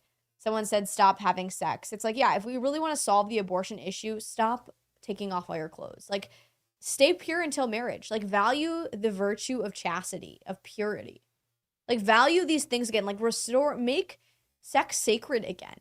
Make marriage a sacred covenant between two people, two sinful people coming together under the union in marriage with God and with Christ at the center of it. It's sick. These people, they want to sleep around. They want to have sex without paying for their consequence, without the responsibility, sex without responsibility, freedom without responsibility. And this is why so many kids go off to college and lose their entire moral compass, is because they have all the freedom in the world with little to no responsibility. This is why I totally advise against people sending their kids off to college, because it creates half the problem that we see in this video that we just watched. Anyways, we're going to go on commercial break. We only have about 9 minutes left of today's show. I appreciate all of you guys joining us. Make sure to hit that subscribe button. Share this episode with your friends and family. Someone said, if you're going to have sex, get on birth control. And I don't even support birth control. Deb Pollen, I don't even support birth control. I actually think birth control is just masking this symptom. It's like, don't have sex unless you're ready to have children. Like, wait until you're married to have sex. Then you won't even need birth control. Of course, there's natural family planning once you get into marriage, and you want to, of course, be wise and prudent and prayerful and discerning, of course. But anyways, birth control is horrible. It's so bad for your brain, for the way that your brain works. It's bad for your hormones. It's overall just not good. It was created by a bunch of evil Malthusians who wanted to control the population. So I'm 110% against birth control. But anyways, we're going to go on commercial break, and we'll be right back after the break. Hey, everybody, how you doing? Well, it's that time of year again, isn't it? My favorite time of year, fall. Oh, I love the leaves. I love the autumn smell. I love the pumpkins. I love it all right before the snow flies. But what I don't love that comes with the cold weather and the fall weather is the flu, are the sniffles, the cold. All those common cold sniffles that you get every year. And if you have kids in the house, little kids going to and fro school, and they're coming back and they're touching everything and they're bringing the bacteria and all those viruses home from school, you don't want anything to do with that. You want to be proactive rather than reactive. That's why we're going to talk about propolis today. You know what propolis is? Well, ladies and gentlemen, propolis is what works as a barrier to keep the beehive absolutely safe. And what am I talking about? Well, Beekeepers Naturals. Now, my wife really turned me on to this. This is an endorsement of my wife and then myself as well. Beekeepers Naturals, folks, that is exactly what this is. This is a proactive rather than a reactive, all natural, all clean alternative to big food and big pharma. You've got your Beekeepers vitamin C packs, which are perfect for on the go, right? You've got your Beekeepers Propolis nasal spray. A few shots up the nose, clears out your nostrils, cleans any congestion that you have, and it's all natural, and it's going to work as a proactive barrier to any of that unwanted bacteria getting in. How about the Beekeepers All Natural Propolis Immune Throat Spray? 3 or 4 pumps of that a day, and anything that you're breathing in is going to be either repelled or killed right away. That's the amazing thing about propolis, and that is the amazing thing about Beekeepers Naturals. And I got a 20% discount for you. What's better than that? 20% discount. Look, you can even get the throat soothing pops and the kids prebiotic fiber pops, along with the throat spray, along with the nasal spray, along with the vitamin C packs. Folks, They've got it all, and it's an all-natural, clean, beautiful option for you to have in order to, get away from the big food, get away from the big pharma, and go more natural, especially with a 20% discount. How can you not go to Beekeepers Naturals today /LFA and get your 20% discount? Clean out your medicine cabinet today with beekeepers.com/LFA. And now back to the show. Hey guys, we're back with another amazing deal from Everyday Dose Coffee. Remember Everyday Dose Coffee? This is the size of the box. Now, you guys have heard me talk about this for quite some time. This is known as Coffee Plus Benefits, meaning that you're getting coffee with no crash, coffee with no jitters, 100% Arabica coffee, L-theanine, chaga, lion's mane, and collagen protein. And now they have a birthday bundle out, 55% off, 55% off, and you get free 5 coffee to go sticks or 5 coffee to go packs. Check it out. You get that. You get the coffee. You get entered in to win $500. You get a rechargeable frother free. You get a gunmetal dose spoon absolutely free, and you get the recipe booklet too, ladies and gentlemen. And all you have to do is go to everydaydose.com/LFATV. No promo code needed. That's everydaydose.com/LFATV. 55% off. Go there now. Alrighty, everybody. Thank you all so much for joining today's show. Make sure you guys come back tomorrow, 3 p.m. Central, 4 p.m. Eastern, for another incredible episode talking about, I really, all of these issues, it's like, how many ways can you talk about evil? Like, how many ways can you try to articulate the evil of this world? Someone said, no sex until marriage, it's better that way. Absolutely. Abortion is actually in the Bible, not the word, but there is a punishment for intentionally miscarrying a baby. Well, it's murder. I mean, there's no way around it other than it is the intentional murderous homicide of an innocent life. It seems so senseless to prioritize any of personal things over life. The problem with all of this, the problem with many of the issues that we talk about, it all comes down to people want instant gratification. They want instant results. They want it now, and they're not going to wait for it. And that's the problem with everything, is that we have to be patient. We have to be content with the season and the place in life that the Lord has blessed us with. And we have to be willing to wait. Like, good things come to those who wait and are faithful, and they trust in the Lord. Trust in the Lord and lean not on your own understanding, but in all of our ways acknowledge him, and he will make our path straight. That's Proverbs 3, 5, and 6. And so if we want to truly see blessings and fruit and goodness in our life, we have to trust the Lord. We have to wait on his timing.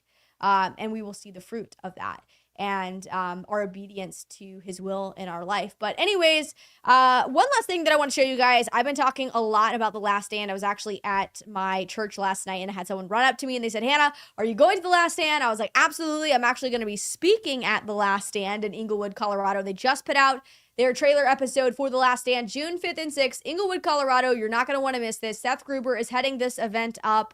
Abby Johnson, a former director at Planned Parenthood, AJ Hurley, so many other Patriots, Frank Turek, Allie Beth Stuckey. You're not going to want to miss this. This is the trailer episode that they just put out. Take a look. There was a time when America was more than a place. It was an idea, a vision, a standard. Strong men led their families. Mothers nurtured the next generation. Children played under open skies. And faith was not just welcomed, it was woven into our way of life. We weren't a perfect nation, but we were proud. Proud of our flag, proud of our families, proud of the values that built the greatest nation the world has ever known. We built homes that stood for generations. The family was sacred, life was sacred, and we trained our children to cherish both. But something changed. Now our children are more connected to screens than to their parents. Truth has become hate speech, evil is called good, and what was once unthinkable is now funded, protected, and celebrated. But throughout history, when evil crept in, it was the church that rose up. When tyrants ruled, when children were slaughtered, it was the people of God who stood in the gap, not with empty words, but with unwavering courage.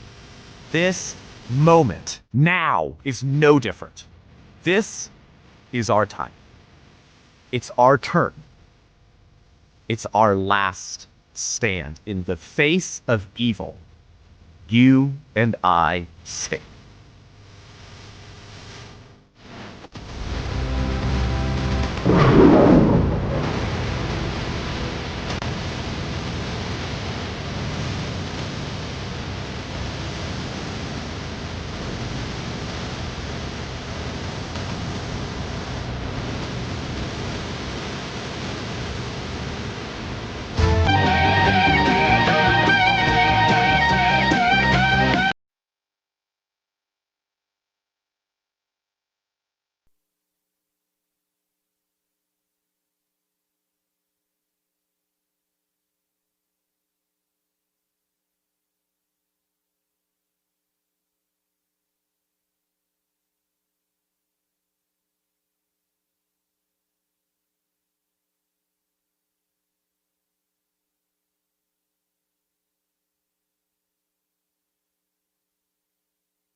Welcome to the show, everybody. So right now, everybody is waiting on the Supreme Court. We got a lot of decisions that we're waiting on, different cases that are going to shape the future of this nation for years to come. Everything from federal power to questions like birthright citizenship are on the line. But here's the uncomfortable truth no one wants to say out loud. The elite legal community in this country is small, it's tight-knit, it's connected. The same law firms, the same power players, the same networks circling around the highest court in the land like vultures who want political outcomes and not justice. So when a report comes out, like the 2023 Forbes report, that the wife of Chief Justice John Roberts made over $10 million placing top lawyers in law firms, including, law firms with business before the Supreme Court, law firms that were arguing in front of the Supreme Court, we can say that that is not nothing. That is not some sort of random coincidence. That's a direct overlap between the financial interests of the Chief Justice's household and the professional ecosystem that feeds cases into his courtroom. So pause for a second and just kind of bask in that level of corruption for a moment. It's real, and if you aren't convinced, surely we can all concede at a bare minimum it looks like John Roberts is corrupt. That is the perception. Not to mention the infamous Obamacare decision that reads like it was written as a minority opinion, and John Roberts changed his mind after an immense amount of blackmail. Pressure. But in a system like this, where the same small circle of legal elites dominates everything, even the perception that money and access are intertwined with the court should set off alarm bells, and yet, of course, it doesn't. According to reporting, those millions in commissions to John Roberts' wife were disclosed as a salary. A whistleblower back in 2023 said it was misleading. A law professor said it wasn't just inaccurate, that it was wrong as a matter of law. And through all of this, John Roberts has refused to recuse himself in any meaningful way. No stepping aside to protect the integrity of the court. And by the way, that's laughable in and of itself. The integrity of the court. None of our institutions have integrity. Because in order to have integrity, the public has to believe that is true. And none of us believe that. I mean, we think they're all liars. Think about that. If a lower court judge had a spouse earning millions tied to firms appearing before them, they'd be expected to recuse. But the Supreme Court, no, they've got different standards. No binding codes of ethics, at least not until the very, very recently. And, whatever. They're going to police themselves? Yeah, right. No real enforcement. Congress tried to get involved, but they're useless because Roberts declined to testify. So, this is ridiculous. Also, you've got a leaking problem there. He, doesn't really care about these firms that are leaking different things to the press. I'm sorry, these people within him, close to him, that are leaking decisions to the press. So what are we left with? What are we supposed to do with this? A system where the highest judges in the country operate under the loosest rules while making the most powerful decisions. And when millions of dollars flow through your household from the same elite legal world that stands before you in court, when disclosures are questioned and when recusals never happen, they never come. So what are we, the American people, supposed to do about it? Of course, if the Democrats win back power, end the filibuster, and pack the Supreme Court, then we won't really be talking about the court at all in the future, quite honestly. Any issue that comes before them will have already been predetermined. A predetermined result so certain that all we'll have to do to predict where the Supreme Court will land is to open up the Democratic Party platform and read. And they'll get every communist policy their dark hearts desire. So we're going to talk about this on the program today, and we're also going to talk more about the Southern Poverty Law Center and that corruption. The Paul Herrell program starts right now. Be here and really appreciate it because I know the audience loves it and you make the show what it is, so I really do appreciate it. But what are your thoughts on all this? Did you know? Because, see, I didn't know this. I'm going to tell you how this particular show came into being here in a minute. But did you know this? That the Supreme Court, the Chief Justice of the United States Supreme Court, has a wife who works in these legal circles and gets paid by law firms that end up arguing in front of the Supreme Court. Did you know this? Yeah. The lawyer headhunter is hiring the lawyers that speak before the Supreme Court. It's mind-blowing. It is. It absolutely is. And it calls into question... But... Let me say this. Okay, yeah. Not really. Is it mind-blowing, though? It's like my initial gut reaction is to be surprised, and then all of a sudden you get that response or that real gut check where it's like, but isn't this just par for the course? Yes, I mean, it's like we see this stuff, new stuff plays out every single stinking day. No, yeah, I mean, you're right, and that's kind of why I pointed out, this is every institution is like this. In some way, and there doesn't really ever appear to be any, the SPLC thing is fantastic. It's great. But, gosh. We're about to embark on this the reason I brought it up is because of the birthright citizenship. But let me tell you kind of how this came to be. First of all, let's show you the Forbes article, which is here. Justice, let's see here if we can get this thing to go this way. So this was from 2023. Chief Justice John Roberts' wife made over $10 million as a legal consultant. She said it was her salary, but it was really commissions, and people had an issue with that. There was a whistleblower that filed a complaint. And by the way, this was for like a 10-year period before 2023. So you got to presume this stuff is, and this is nothing new to the court either. This also happens when it comes to, paying the siblings or the spouses or paying the your sons and your daughters. You can enrich their lives and be a public official and then throw your hands up and say, it's not me, I had nothing to do with it. This is just a pattern of abuse.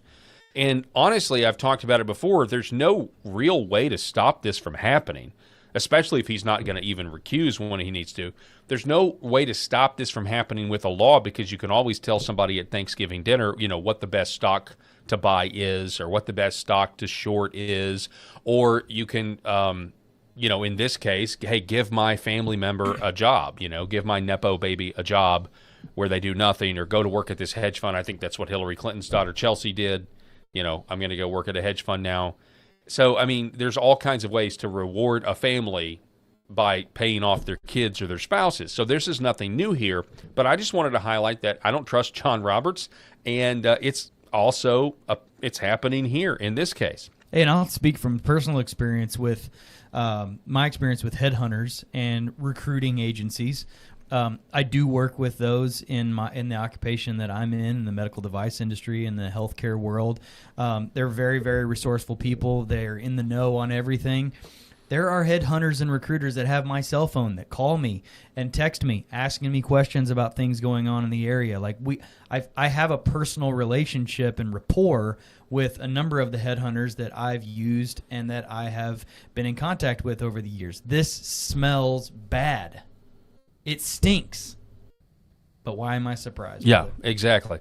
Well, so the genesis of this was kind of a follow-up to this. It was this tweet right here by somebody who calls himself Pubulus, and it says a crazy-o corn pop is the actual handle. So they're not a fan of AOC. I was going to say there's an AOC reference. So crazy-o corn pop. But he said this morning. That's what made me find the 2023 Forbes article, because I was like, is this true? Now he said, he's saying it's 20 million. Of course, back in 2023, that report saying it was 10 million. But I digress. It's millions of dollars. SCOTUS scandal explodes, according to him. Chief Justice John Roberts reportedly hid 20 million plus in his wife's commissions from big law firms that argue before SCOTUS, then refused to recuse in over 500 cases. He mischaracterized the cash as salary and buried her equity stake for years. John Roberts must resign immediately or be impeached. Where are GOP leaders? So there's been a lot of speculation, as I mentioned in the monologue, about Obamacare and how the majority decision looks to be written as a minority decision. There's a lot of people that think that he changed his mind at the last minute over the individual mandate, over pressure or potential blackmail. But I don't know. This is the other side of that, though. This is, honestly, you could make the argument that the speculation that they've got something on John Roberts, this is the reward for cooperating. You could make that speculation. And at this point, because, very rarely is anyone held accountable. Right.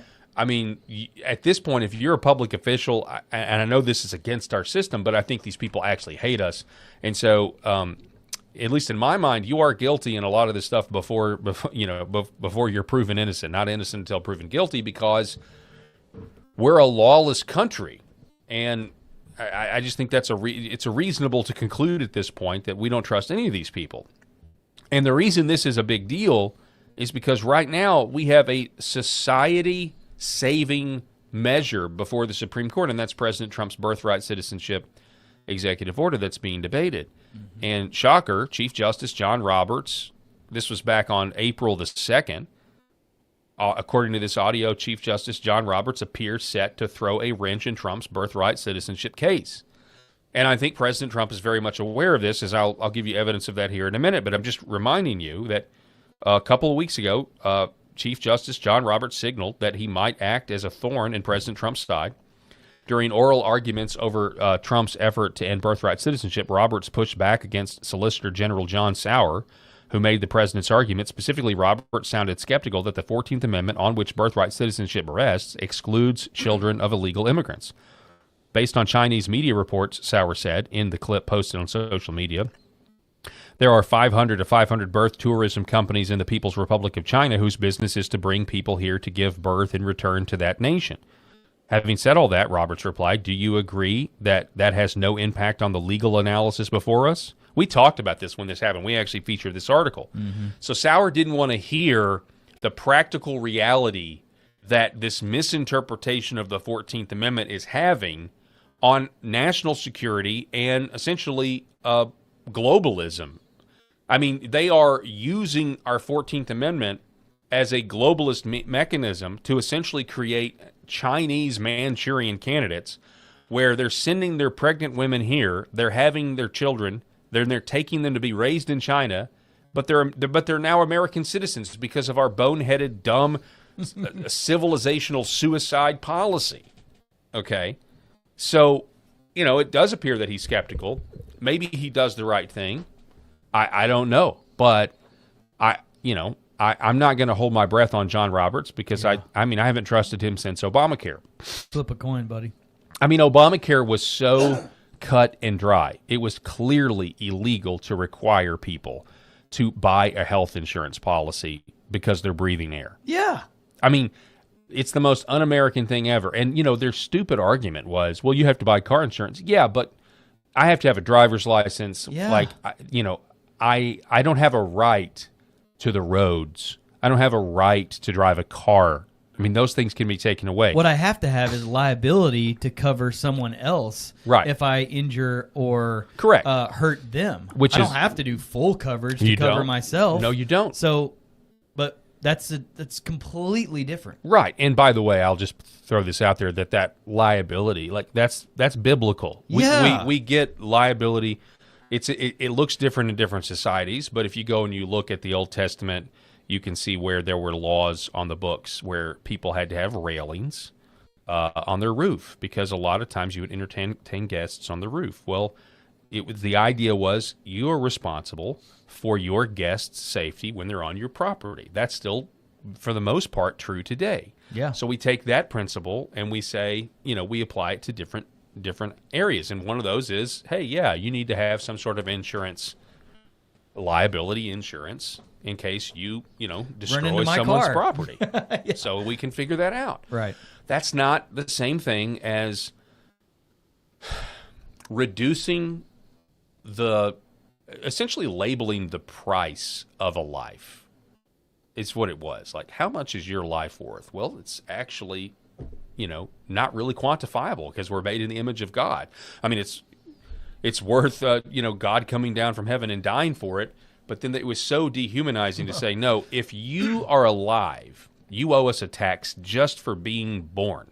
Yeah. Forget the tax credit for having kids. If you're alive, you are already in debt to the government, in theory, because you have to have an insurance policy or you're not legal.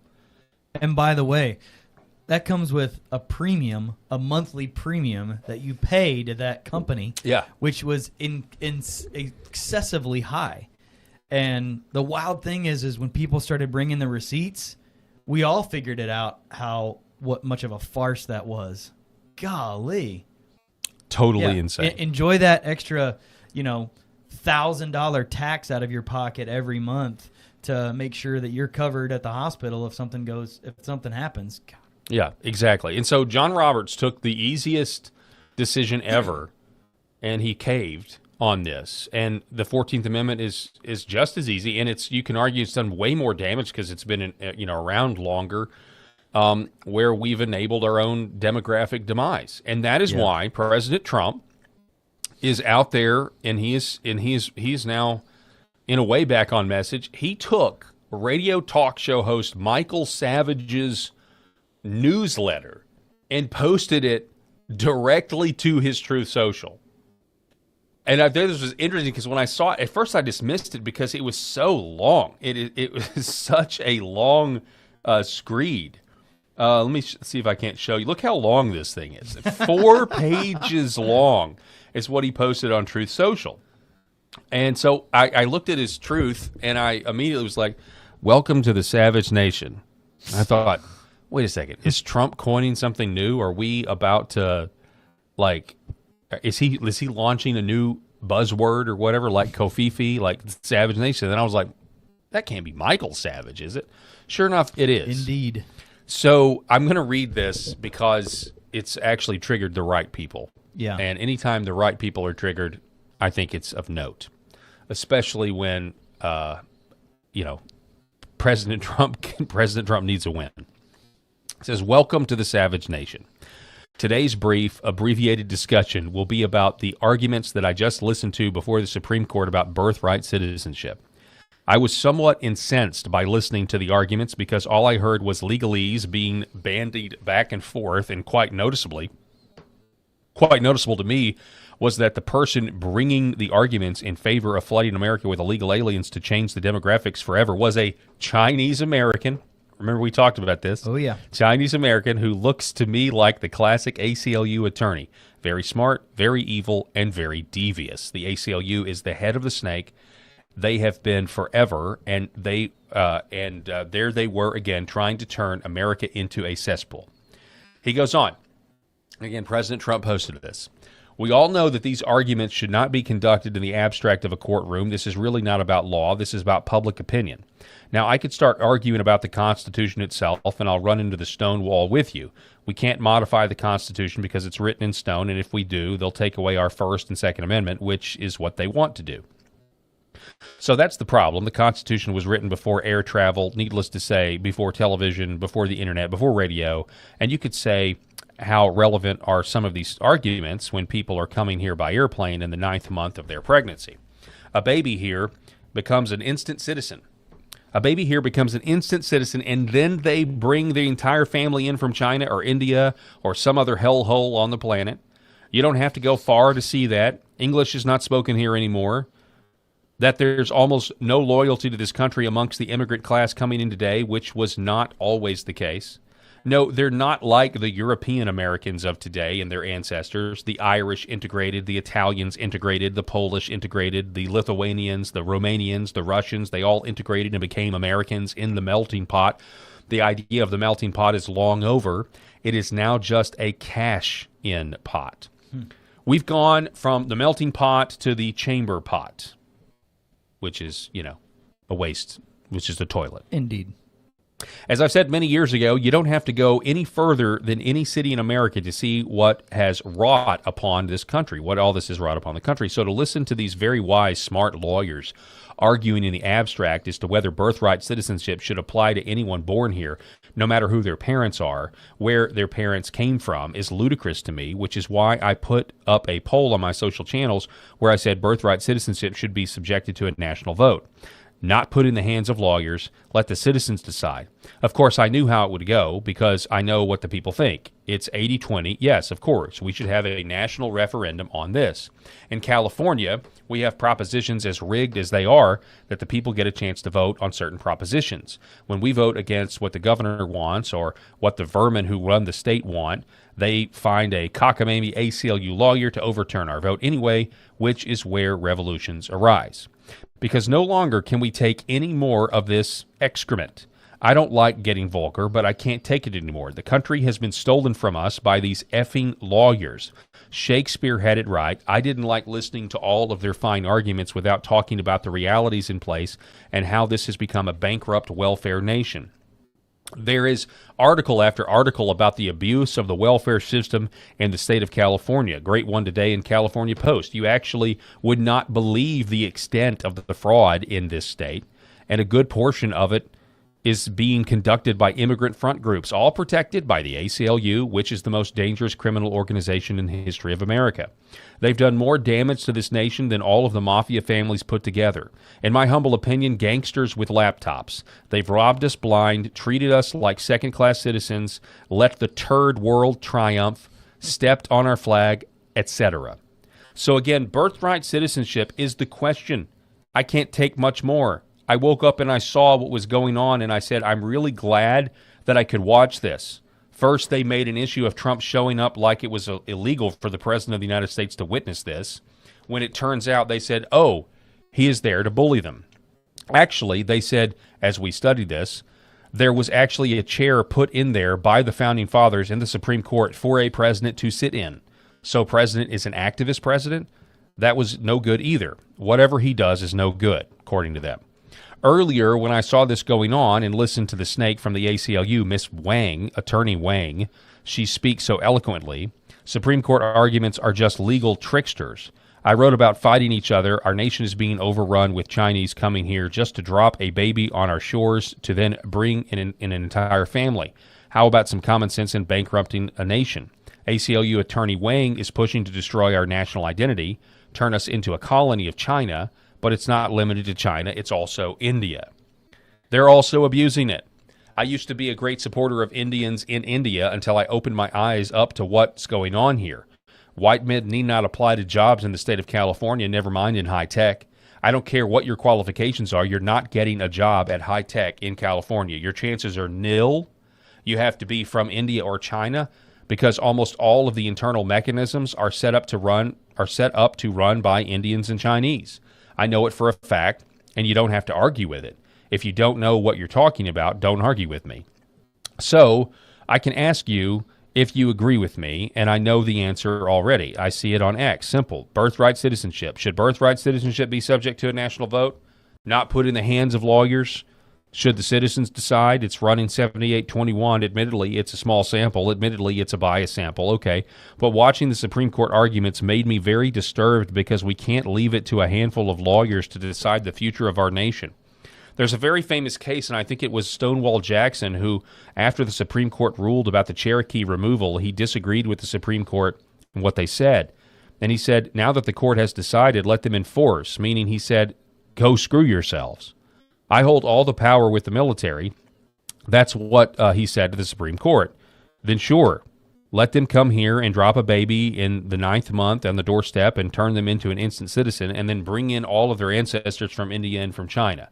Sure, bring them in all. This really sounds like Trump, by the way. Yeah. Doesn't this really sound like a Trump speech? No wonder he posted this. He says, if that's what happens, which is what I see what's going to happen, I think we need a Jackson as president, and I don't mean Ketanji Jackson. We need someone who just stand up to these lawyers. They've destroyed our nation. Unbelievable what's going on in my nation and my state. I'm going to skip down here. They all work their own world, so they all work in their own world, and they don't want to be excluded from the events that the legal people have with each other. It's the lawyers of the ACLU who have destroyed this nation. They're always on the side of the criminal, not the cop, the criminal, not the victim, the illegal alien, not the legal citizen. The ACLU is a gangster criminal organization. I've for years told you how this could be done, and I still don't know why Trump hasn't done it. He's gone after other national enemies. For God's sakes, he's at war with Iran right now. I would say that the ACLU has done more damage to this nation than Iran has ever done directly to this nation. That's what I said earlier. You did. I said that to you guys in the text, and I said it on one of the shows, and I can't even remember the context now. What were we talking about? You were just wanting us to stay focused on the problems we have here in the homeland, versus always feeling like we got to be knee deep in poo right over in the Middle East. Exactly. But it also had to do with the threat to this country. Oh yeah, it was basically the threat of the Democrats taking power again is greater than anything going on overseas in the Middle East right now. Totally. Was my point. The ACLU has done more damage to our borders than anything Iran has done. Listen to this. The ACLU and their cockamamie lawyers have done more damage to America than the mullahs in Iran have done to this nation. Why can't they be taken down under the RICO statutes or racketeering? That's the ACLU by definition, where 3 or more people conspire. That's all they do, conspire with money from Soros and other enemies of the state to bring this nation down and turn it into an unrecognizable cesspool reminiscent of the third world dictatorships. Break the ACLU on RICO statutes. Then we're almost to the end here. President Trump, please, I don't think it's going to happen. They're all afraid of them. I don't know what it is. I don't understand that. That's one man's opinion on the issue of birthright citizenship. What does diversity mean anymore? Have you been to an emergency room at least recently? I have. See how you're treated in the ER room. It's like the Tower of Babel. They're milking the system dry. If one of them gets a runny nose, 15 of them come in there and they get $100,000 treatment for nothing. You ever see your bills after going to the ER for a cut finger? You say, how could it be $30,000 for a cut finger? What do you think is paying for the illegal aliens? You are in the hospitals. President Trump, one last appeal to you today. Please bust the ACLU under RICO statutes before there's nothing left of this nation to save. Again, that's President Trump posting an entire newsletter from Michael Savage on his Truth Social account, and people are mad about it. Here is the Hindu American Foundation. We are deeply disturbed, they say, by POTUS sharing this hateful, racist screed targeting Indian and Chinese Americans. Endorsing such rants as the President of the United States will further stoke hatred and endanger our communities at a time when xenophobia and racism, racist, hats off to Nerdrotic, are already at an all-time high. We ask Donald Trump to reconsider, delete this post, and recognize the indelible contributions of Asian Americans to our great country. I'm sorry, Tyler Oliveira, Nick Shirley, all these guys out there that have exposed just this massive fraud. No, I'm sorry, these are not good contributions to our country. Not the Hindu American Foundation is triggered. Yeah. Oh, darn. I mean, it's like really? It's a much needed positive I'm going to be real. Much needed positive when you're getting this kind of criticism from the left, and that's what Donald Trump, President Trump, respectfully, you need to wake up every day and figure out how what can I say that will make the left's head explode. Yeah. Instead, maybe that will end some of this massive right wing infighting right now. That's it needs to happen. So anyway, I know we took a long time to say all that, but it was worth saying. John Roberts, guys. I mean, Amy Coney Barrett as well, but John Roberts. It's you got to kind of wonder. You got to wonder about these leaks too, because there's yet another leak. There's been like 3 leaks over the last couple of years. Yeah. When the Dobbs decision leaked, that was huge. That was an attempt to basically. Well, I mean, it was definitely the leftists that did it. I mean, nobody on the right. They're wanting violence against these people. They're wanting the threats. They're wanting the intimidation. So, I'm not holding my breath, but I will say this: if the Supreme Court somehow does rule against the birthright citizenship as it currently stands, it would be a huge win for our posterity and for the future of this country. Because it would, you can cut the welfare. You can try to do mass deportations. You can even try to say, hey, the bank's going to try to, we're going to get the banks involved to make sure you're a citizen if you have a bank account. You can do stuff like that. But getting rid of birthright citizenship would be a huge incentive breaker. I mean, it would be a disincentive all of a sudden. Like your kids aren't citizens. So they're not entitled to Social Security. They're not entitled to the Bill of Rights, quite frankly. All of a sudden it's a game changer. At least I think so. But who knows? It may be too late. I mean, even if that's actually a good thing. I don't mean to be pessimistic, but even if the Supreme Court does do the right thing, you've got Greg Bovino, the former border security chief, saying he thinks there's 100 million. I said that today on Michael Albert's show. I was his guest on his show, The Insurrection, over on Ex American News, and I was like, have you heard this, Mike? Like Greg Bovino, the guy that resigned, or he quit the Border Patrol. He was the head of Border Patrol. He kind of got nixed. He's the Chicago guy. He's the guy that it was after the Minneapolis thing. It was after Renee Good and Preddy. Greg and all of Bovino. a sudden, Greg Bovino. He's come out and said the real number is there's 100 million illegal immigrants. Jeez. Not 20 million, not 30 million, not 50, 100 million here, which. I mean, even if you got rid of birthright citizenship, what does that even? What does that do? I mean, how do you deal with a problem like that? If we're 350 million people in this country, and I guess what I mean, does that include the 100 million illegals or not? Are they just here silently? Or are we really a nation of 450 million people? That's I guess my question. Right. How many of them are counted versus not? But let's move on to the Southern Poverty Law Center. Well, actually, you want to take a break real quick? Let's reset and take a break as I'm going to tell you about Redvive Health and the great folks over at redvivehealth.org/Paul. That's redvivehealth.org/Paul. We're going to have some news on this about how, coming up in the future, about how we can potentially really help veterans who need to get this life-saving red light technology, life-enhancing. If you're struggling with pain, if you're struggling with inflammation, if you're struggling to fall asleep at night, I want you to look into the benefits of red light. Not just red light, but near-infrared light. The panels at Redvive, they put out red light and near-infrared light, 2 different light bulbs, 2 different frequencies, and it stimulates the mitochondria of the cell, and which is obviously the powerhouse of the cell. I remember 10th grade biology. It's what makes cellular respiration possible. And it's really incredible stuff.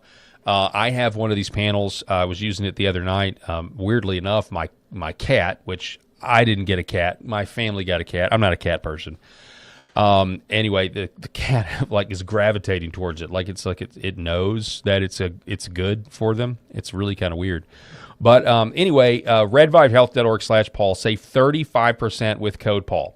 35% off these panels, and I know they're a pretty penny, folks, but there's a money-back guarantee You can try this thing for 60 days. They also have 0% interest financing. You can send this thing back. Just buy it, and if you don't like it, no, you can send it back. Just save the box. Nobody ever does send it back because they fall in love with this stuff, because you instantly get energy boosts, all kinds of things. You can read all about it at redvivehealth.org. Even if you don't know if you want to buy, go do the research about the life-enhancing benefits of red light therapy.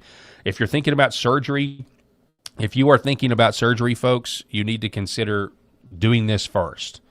There's even like orthopedics. There's like I've heard that orthopedic doctors are mad at this technology because it's kind of disrupting their pocketbooks a little bit. So just something to think about. redvivehealth.org/Paul. We're going to take a quick break and be back here in just a moment. For centuries, light has been used to heal.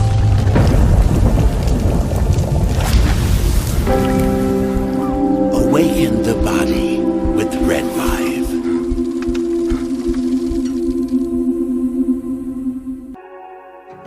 The other things that we're seeing, more and more use for is even vascular issues. So one of the mechanisms that red light, near-infrared light, or Red Vive works is stimulation of the mitochondria and stimulation of nitric oxide production. So when nitric oxide is released in cells, it vasodilates cells. It reduces inflammation. It moves blood. It brings blood flow to areas. So if folks that have issues with ulcers or burns or wounds, it can help stimulate increased blood supply, and you need blood to heal. So that can open up different avenues for peripheral artery disease, for neuropathic pain syndromes. And so that's one of the other areas for nerve injury or nerve pain that we can leverage this type of medicine.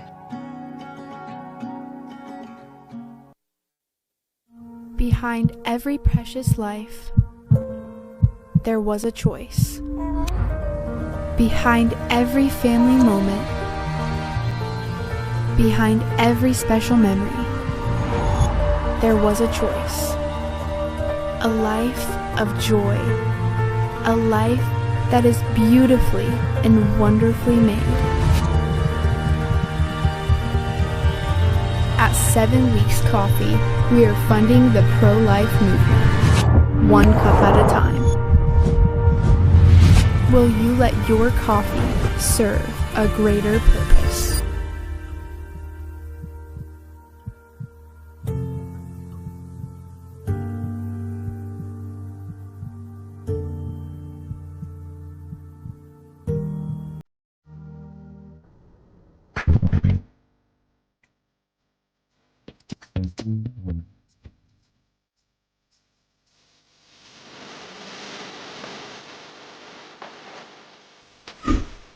The Paul Merrill Program.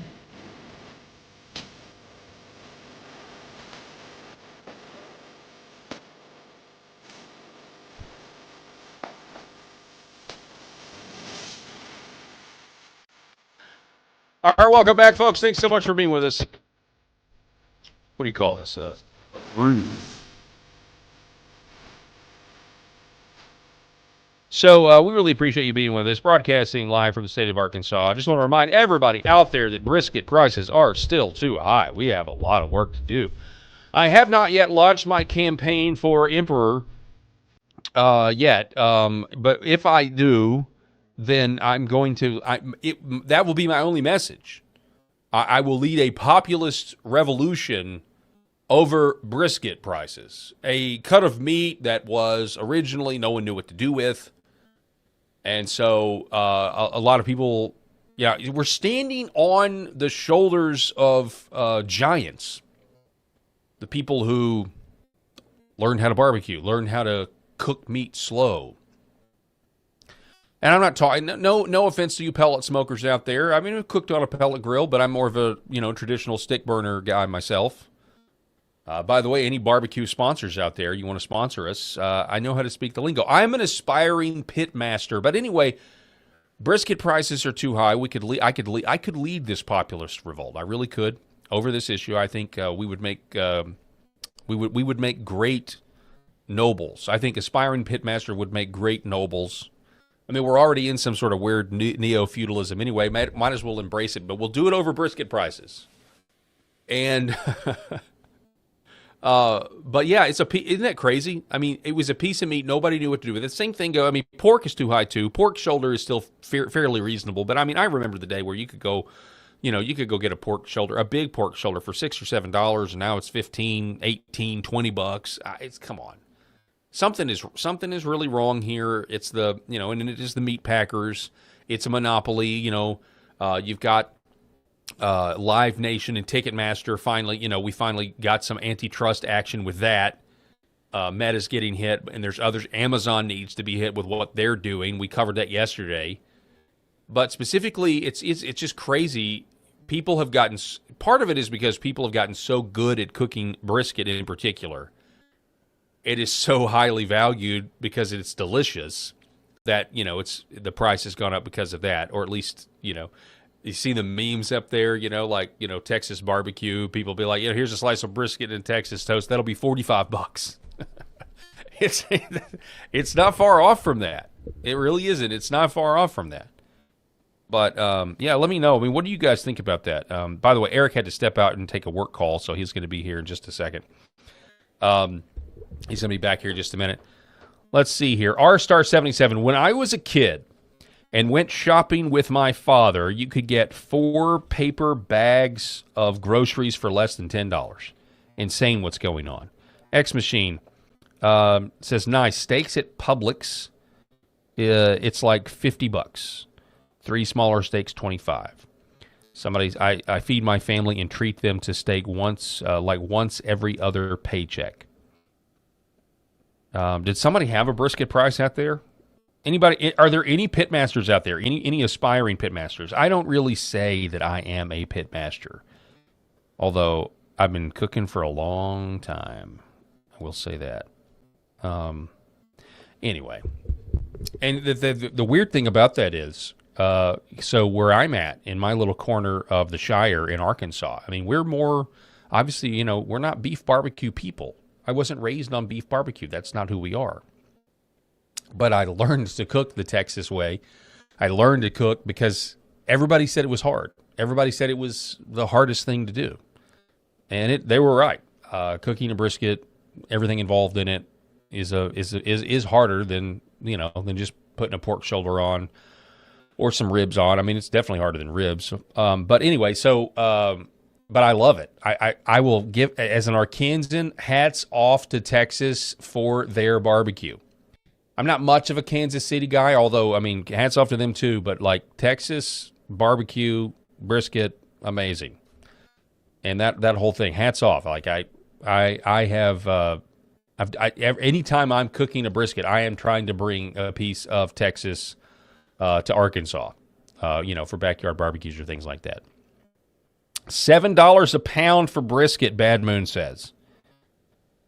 Let's see, Amy CM 1019, I'm in Kansas City and love our barbecue sauce. Yeah, I mean, Kansas City has the sauce. I mean, there's no question about that. In my neck of the woods, though, in Arkansas, our barbecue, at least the way I was growing up, is, you go to Memphis and it's got some saucy, but I was in my little corner of Arkansas, the way I was raised, there's this restaurant in Blytheville, Arkansas called the Dixie Pig. And it's very much of a dry rub based, and they don't actually do, they do more direct heat cooking of the pork shoulder. And so you really get that Maillard flavor as well as the rendered fat. You get that seared flavor in it. And so it's, anyway, but I would say Arkansas is more, I would classify it at least where, and everywhere's different, but I would classify it as, I'm more of a dry rub kind of guy, right? You might want to finish with some vinegar-based sauce or something like that, but I'm not really a sauce type of guy with me. And I think that's why I like Texas brisket so much, because it's just salt and pepper. Although, I will give you a hint, what you really need, if you're going to do brisket, I would, do your salt and pepper, do a little garlic powder, and do a little dusting of Lowry seasoned salt, and you're going to be good. We've got Jay Tyler says $80 to $90 for a good size one. Yeah, over at Sam's, minimum, if you go to Sam's Club, if you look at their prime brisket, minimum of $100. I mean, that's just what they've got. Minimum of $100 a brisket, which is insane. I mean, it's doubled. You used to could get a good brisket for $50, $60. It's absolutely insane. So, all right, let's talk about the Southern Poverty Law Center. This is pretty wild stuff, crazy stuff, actually. I'm going to talk about a new development about it here in a minute because there's some people speculating that the SPLC might have been involved in the Oklahoma City bombing, and we'll bring you that here in just a minute.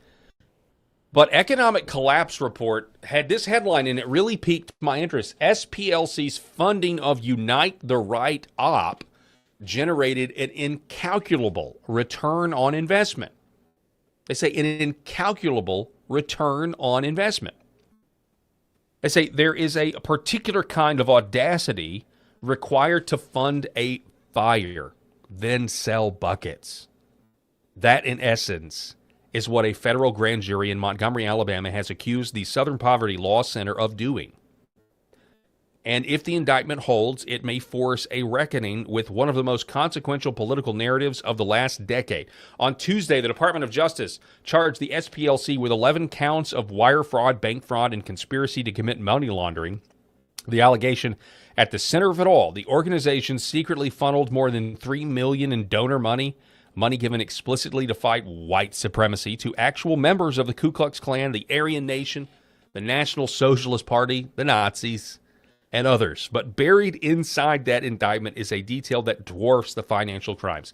One SPLC paid operative known as only Field Source 37 was a member of the online leadership group that planned the 2017 Unite the Right rally in Charlottesville, Virginia. He attended the rally at the SPLC's direction. He made racist postings under SPLC supervision. He helped coordinate transportation for attendees. For his services, he was paid $270,000 over 8 years. Let that sit for a moment, they write at the Economic Collapse Report. The rally that liberals spent years holding up as proof that American conservatism was indistinguishable from Nazism. The event that launched the presidency, restructured the media landscape, justified mass corporate censorship on the right, and provided the emotional core of Joe Biden's entire 2020 campaign. It was the reason he won. I'm sorry, it was the reason he ran. He didn't win, but he claimed, this is why I'm running. Had a paid operative of a left-wing nonprofit organizing all of it. The prophet Isaiah understood this dynamic long before the age of nonprofit grift. Quote, woe unto them that call evil good and good evil, that put darkness for light and light for darkness, end quote. The SPLC built an empire doing exactly that, and according to federal prosecutors, it was doing so with money it told donors would be used for the opposite purpose. To understand what was really at stake in Charlottesville, you have to follow the money, not the $270,000 paid to Field Operative 37. But the tidal wave that came back the other direction. According to the SPLC's own tax filings, the organization collected roughly $50 million in donations in 2016.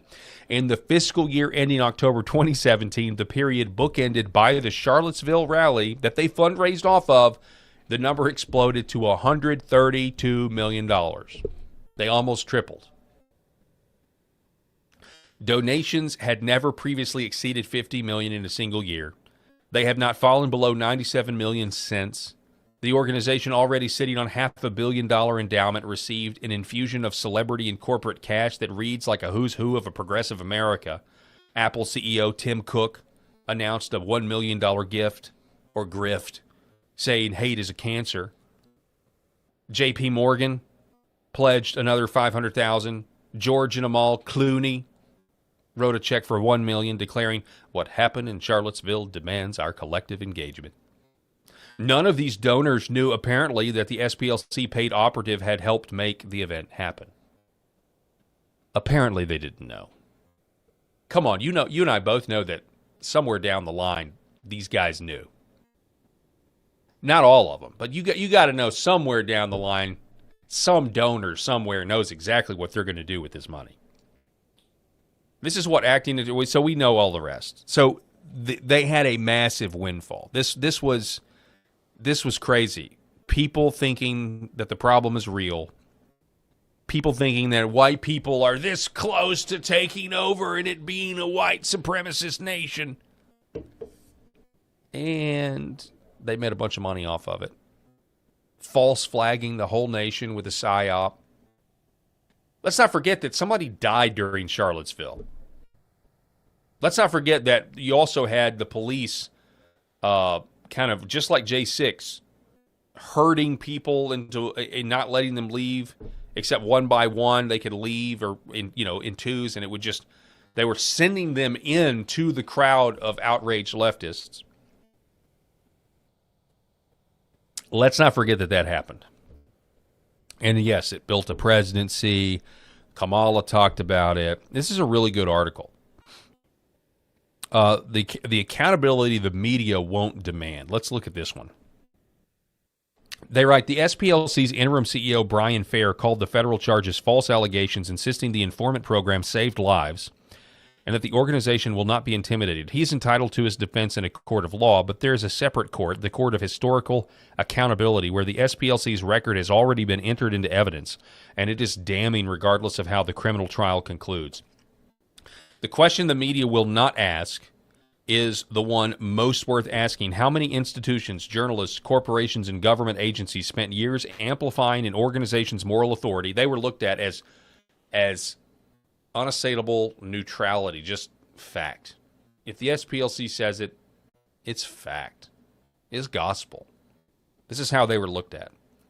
Using that authority to silence, defund, and defame millions of Americans without ever once asking whether the authority was earned. The SPLC raised $132 million in a single year on the back of a rally that its own paid operative helped organize. It then used that money and that moral prestige to label Christian ministers as hate groups. We're going to talk more about the Christian ministers in a minute who were sympathetic to the SPLC and fell for this psyop. Some of them fell for it. Some of them are secret communists, but I suspect. It didn't use that money and that moral prestige to label Christian ministries as hate groups, to feed the FBI bad intelligence about Catholics, and to build a targeting list that a gunman once used to find a victim. The Very Fine People hoax, constructed largely atop SPLC's narrative infrastructure, launched a presidency. None of the journalists who repeated that hoax for years have been asked to answer for it. The return on investment, it turns out, was incalculable. In both directions, the SPLC extracted enormous financial and political capital from the wreckage of Charlottesville, and the cost to the truth, to the Americans falsely branded as extremists, and to the basic integrity of public discourse is a debt that no indictment can fully repay. I don't know about that. Because, I mean, I want people to go to jail for this. I'm willing to call it even if we actually see people in jail behind bars for this. But, I digress. Eric, my friend, welcome back, sir. How the phone call was good? Everything good? Don't digress. Okay. You were on a roll. My bad, brother. Lock them up. That's right. Lock them up. We're going to go back to lock them up? Yes. Let's do it.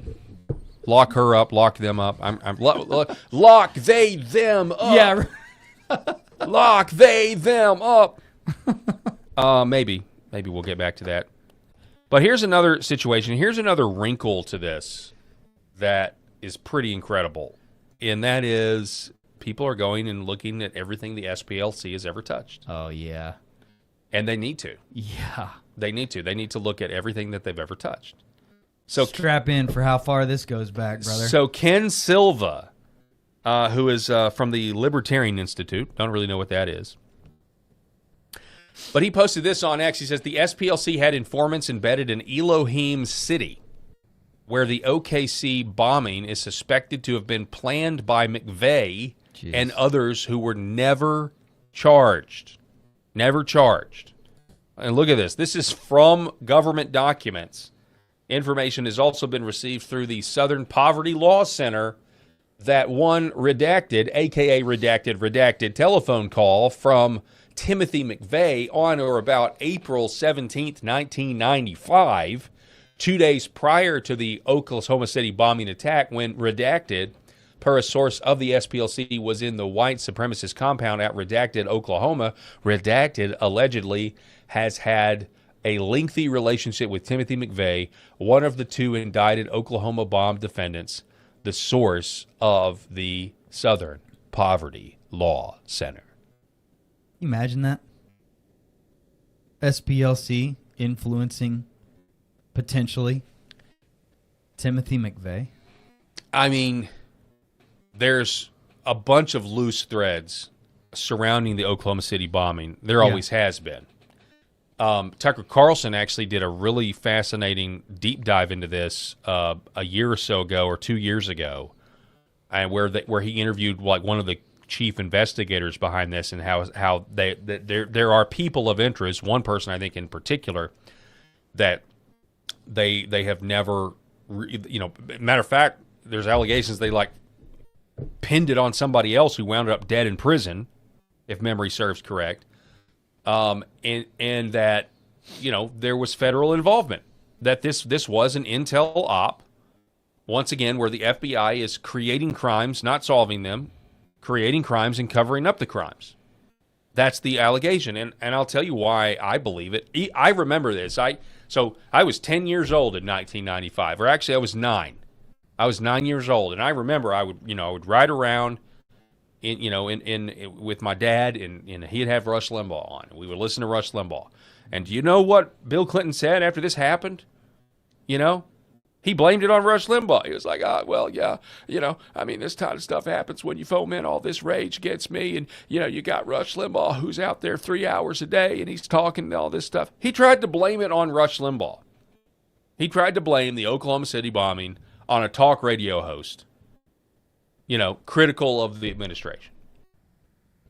Because and it's perfect. It's actually a perfect, if OKC was really a giant false flag, and you go back to the SPLC video of the senior fellow there, who behind him has this thing of the white population and the decline of the white population in America. And I think he had another one, the white population in Europe.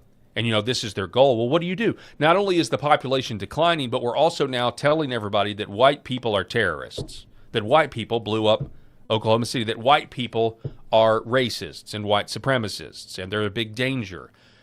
And so this narrative that is now exposed with the SPLC funding the Unite the Right rally in Charlotte, what else have they been doing?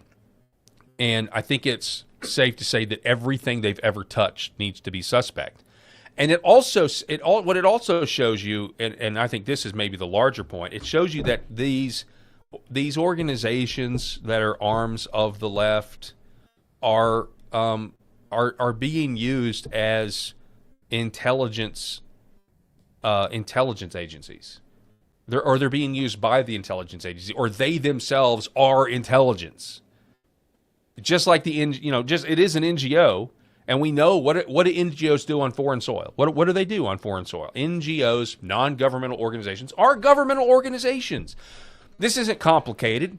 They are government organizations. They take this money, and then they're perfect tools for the CIA. And so we have made a mistake in thinking that the intelligence oligarchy only in the last 10, 15 years turned their Patriot Act powers against the United States and ran a color revolution against the American people here. With revelations like this, and again, it's not conclusive, but with revelations like this, you start thinking, oh, wow, no, they've been doing this for a while. I mean, then you got to think about, well, you look at Oklahoma City, then you look at Waco. Yeah. Then you look at Ruby Ridge. McVeigh was indirectly involved in Waco, too, if you remember. Right? I don't remember, actually. You'll have to enlighten me. Yeah, I mean, McVeigh was there protesting what the feds were doing at Waco. Okay. Yeah. So there's some pretty cool recent documentaries that have come out that have shown that, like, he was there. So he was pretty ticked about it, which goes into why the people at Waco were murdered, as far as I'm concerned. I mean, I don't even think that's in dispute anymore. I mean, right? I mean, it was terrible what they did. one of the greatest screw ups in FBI history. Yeah, exactly. And people were upset. Totally. And we got to know, we got to learn like what the Not government. saying that those people were doing good things. No, I mean, but did they deserve to be burned alive? That they didn't break the law by having, automatic weapons. Yeah. Back then, but did all those women and children deserve to die the way they did and get burned up? Mm-hmm. No. It's a great question. No, of course they didn't deserve that. And there's even people that have gone even further, and they're wanting to know about the federal involvement of the whole Waco operation. Like, was that kind of like we've got to, how much of that was the federal government responsible for being in existence in the first place?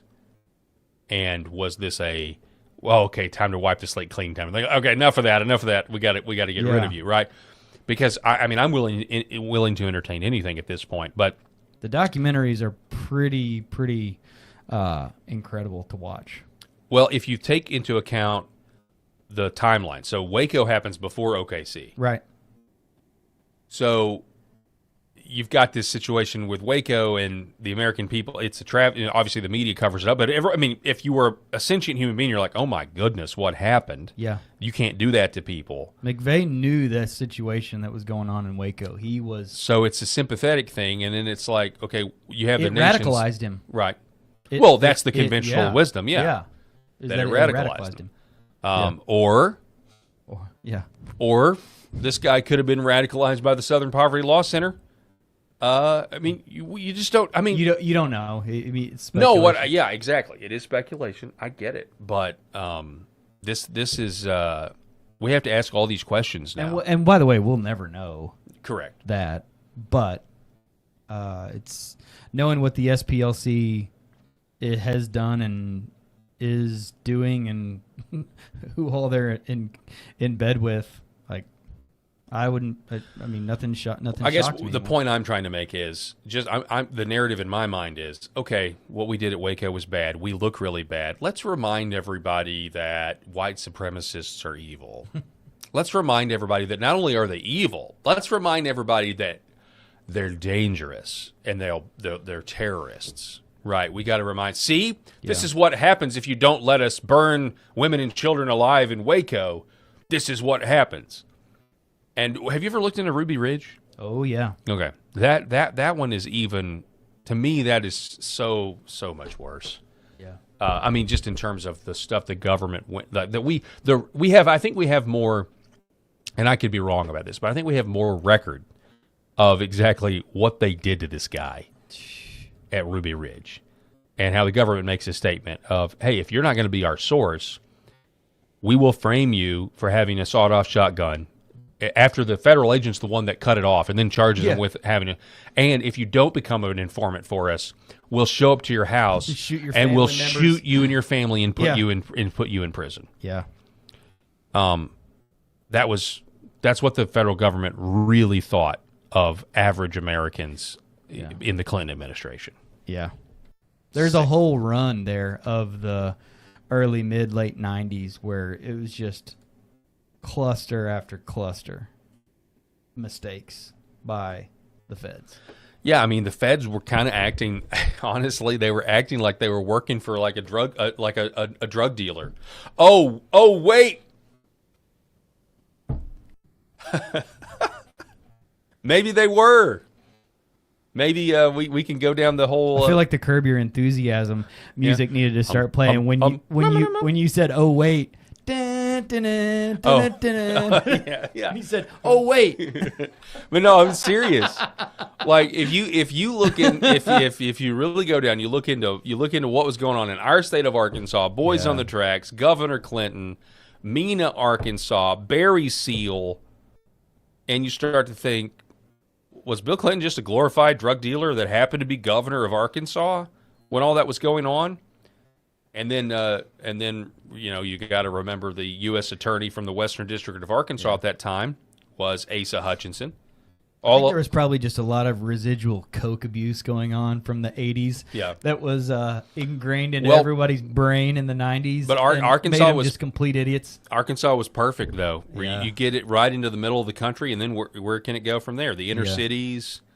and everywhere else. So, I mean, it's not even conspiracy theory at this point. I was gonna say, get the dry erase board out and let's just start making bullet points. I want to start with the check marks. I want one of those actual our whole threads. Our whole youth growing up, brother. Our whole youth was just a series of those federal oversteps. Yeah, it was. And every time they screwed up. Yeah. Really badly. I know. And there was no real media. Back then the media was owned just like they are now. It's worse now, but yeah. But on the SPLC, I'm not done with the SPLC because I want to talk about church. I want to talk about Christians, and I want to talk about the battle. I drove through Mena the other day, by the way. You did? I gotta tell you, yeah, it's part of where I go back and forth between a lot of the hospitals in this state, and just driving through Mena is you get that feeling like you're in the middle of the Tom Cruise movie or something like. Not that it is what it is today, like it was back then, but it's still just a weird feeling knowing like. Well, look what happened. Think about what happened here. In the topography of those Ozarks, that's some steep topography over there. Yeah. I mean, it's steeper than other places. Yeah, there's a general surgeon that I work with that he's down in Shreveport now, but during that time period, he lived and worked in Mena. And some of the stories that he has told me in conversations over the last few years, it is absolutely wild. Yeah, and some of these conversations he and I were having were before that American-made Tom Cruise movie came out. Yeah. So when it came out, I'm sitting there just like on the edge of my seat, just like, holy cow, he was right. Like it just going off. But that one scene where Tom Cruise, Barry Seal's been arrested, and the Attorney General, what do you need, Bill? Yeah, right. And you got all these people. You got FBI, ATF. I'm going to walk out of here, guys. I'm going to walk out of here. Arkansas State Troopers, and they're all... You guys want a caddy? You want a caddy? That's so funny. That stuff really happened, man. I think it did, yeah. I think it did. I've also been told that the stuff did go down at Mena, but that there was even another airstrip. Yeah. Not close to Mena, but not quite Mena, but still around that same area. See, the problem is my only real memory as a kid about that, because I was a lot younger than like a young adolescent, was just the Newsweek magazines week after week of Oliver North standing up testifying. It's like Contra. that's the what's ingrained into my head is those Time magazine covers and of Ollie North raising his right hand under testimony. But anyway. Yeah, I met Ollie North one time. Did you really? Well, back when his all that happened, and then he became a Fox News contributor. Oh yeah, that's right. Or on Fox News or whatever. But anyway, at some point, I guess his reputation recovered. And he started writing books, and people started buying books, and so he was out. Hannity started having him on his show all the time. It's like... Okay, we're going to act like Iran-Contra didn't happen or whatever. I don't know. But so Ollie North, he came to Arkansas for one of these county committee Reagan Day dinners or Lincoln Day dinners. Or whatever they call them. They have these things where I actually, back when Blanche Lincoln was the Democrat senator from here, I told everybody, I spoke at one of the events, and I said, it's really nice of you guys to title your Republican dinner after U.S. Senator Blanche Lincoln. It went over like a lead balloon. I was like, I mean, I'm not the best comedian or anything. I'm not a comedian, but I secretly want to be. Yeah. In my head, I have a tight five that I add to. Oh. I'm dead serious. Really? Yeah, I have got a tight five. That I keep in my head. They're just like if there was ever an open mic night. Yeah, yeah. One of them is they're really bad. Locked and loaded. They're really bad. One of them is I can't remember if I've set it up correctly, but it's basically like you hear about the Muslims that there are these Muslim guys that were in church for this for this Christmas service or whatever, and strap in, folks. You're getting the top five. The tight five. The tight five. And they really didn't understand what was going on. And then they started singing Deck the Halls, at the church service. And by the second verse, they were all in on it, Fa-la-la-la-la-la. and they loved it at that point. When they got to the chorus, fa la la la la. Anyway, that's a good. That's yeah. a good one for Type 5. Yeah, I mean, is it really though? I don't really think so. My wife just would that be a dad joke? Anytime would that be a dad joke? Yeah. No. But it is me. Sounds like a joke I mean, my dad it would is my material. I do try to write and come up with my own material. Yeah, so, good for you. Yeah. Yeah, man. Thanks, man. Thanks. I appreciate it. You didn't have Grok write that for you? Or No. anything? Now I have, now you've incepted my mind. I'm not using AI for jokes like that. Although it would probably be better. They're coming for everything else. Yeah. So they can't come for your Type 5. That's right. Not your mine. Type 5 is your Type 5. Mm-hmm. No Chat GPT or Yeah. AI I for can't your Type remember. Anyway, I'm not going to get into them. All right. So I want to talk about Christianity triggered real you. quick. I want to talk about the SPLC and I triggered him, folks. And evangelicalism. So David Schrock, this is true. This is a true statement, and it needs to be said out loud. The last 10 years of cultural warfare within evangelicalism has been largely instigated by hate groups like the Southern Poverty Law Center. The PSYOP went down like this. The SPLC funded events like Unite the Right in Charlottesville to foment racial animus. This was a trap. Evangelical leaders took the bait and spent the next 5+ years never trumping and chasing a boogeyman, white supremacy, that the real racists at the SPLC fabricated. All the while, the real problem of DEI, CRT, cultural Marxism, wokeness, etc., was both ignored, denied, or even championed and embraced by countless evangelical leaders. And I guess it's because they thought it would be a good evangelism strategy. In the end, to quote my good friend Tom Askell, we got played. There's a lot to unpack here. Some of these evangelical leaders were duped. I really believe that. The brain rot is real. Just like those on the left think that there is this boogeyman of white supremacy, and it's real. When the SPLC is manufacturing these false flags, yeah, that's true. And that also encapsulated some of these centrists. And honestly, I would tell you this. Years ago, if you were a Bible-believing Christian, you were, politically speaking, by default, center-right. Yeah. And now a lot of them are default center-left because they have this knee-jerk reaction. Because of PSYOPs like the SPLC, they have this knee-jerk reaction that if they were to criticize the Democrat Party and their wickedness and their evil, they feel this need to then find something on the other side of the Republicans to critique, as if the two are morally equivalent, or I would say immorally equivalent. And yes, there are moral failings on the Republican Party, and you can certainly bring up how the National Party sold us out on the abortion issue 100%. But you cannot adequately compare the two as we are in a lesser of two evils situation, and we always have been, because there's no perfect man or party or politician or church for that matter. Mm-hmm. So there are those that, but I think it was so effective, especially if you're in larger metropolitan areas and that sort of thing, where there's going to be more leftists, there's going to be more people on the margins there, and so they think, okay, we have to tone down our outrage, and this also happens when. You have people that, this need to criticize both sides and that sort of thing is really a strategy to get your congregation. And sometimes it's unintentional, and sometimes it's just a result of this.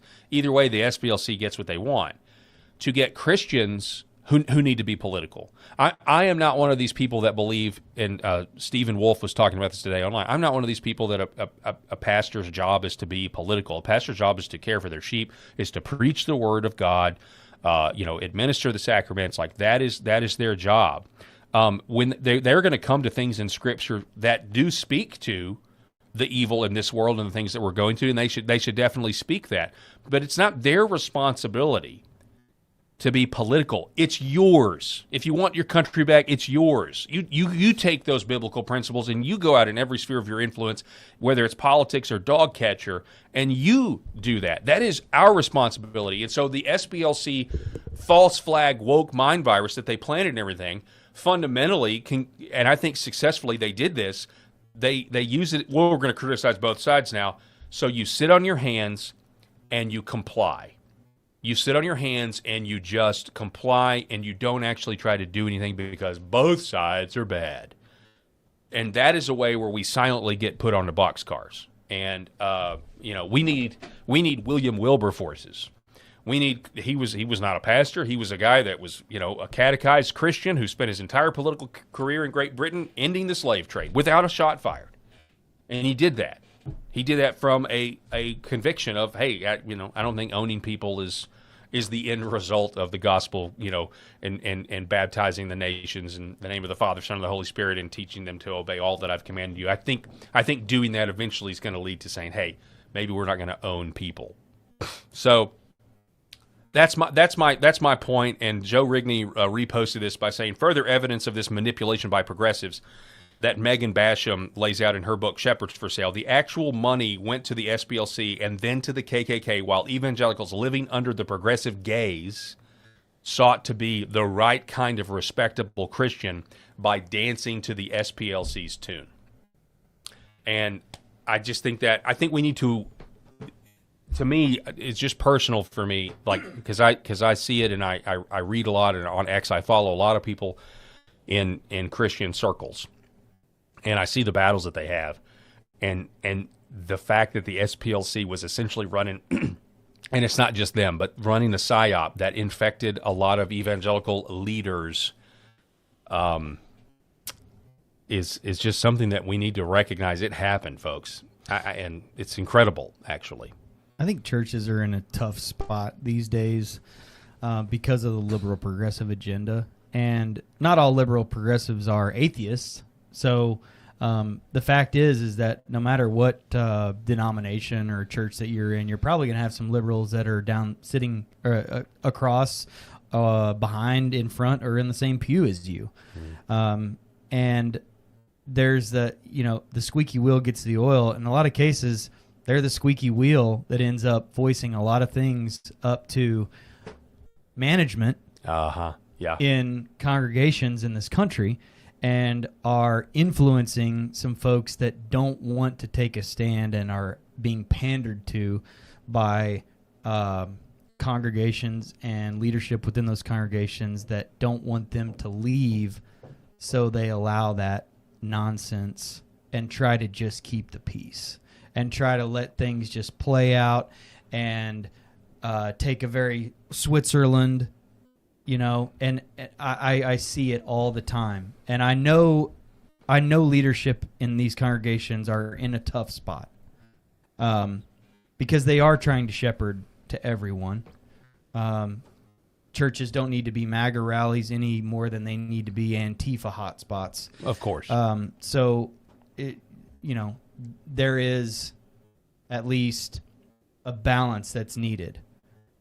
But you do have a lot of congregations that have no guts and no ability or no interest in speaking up at all, and then they end up getting overrun by that same liberal progressive ideology that infects our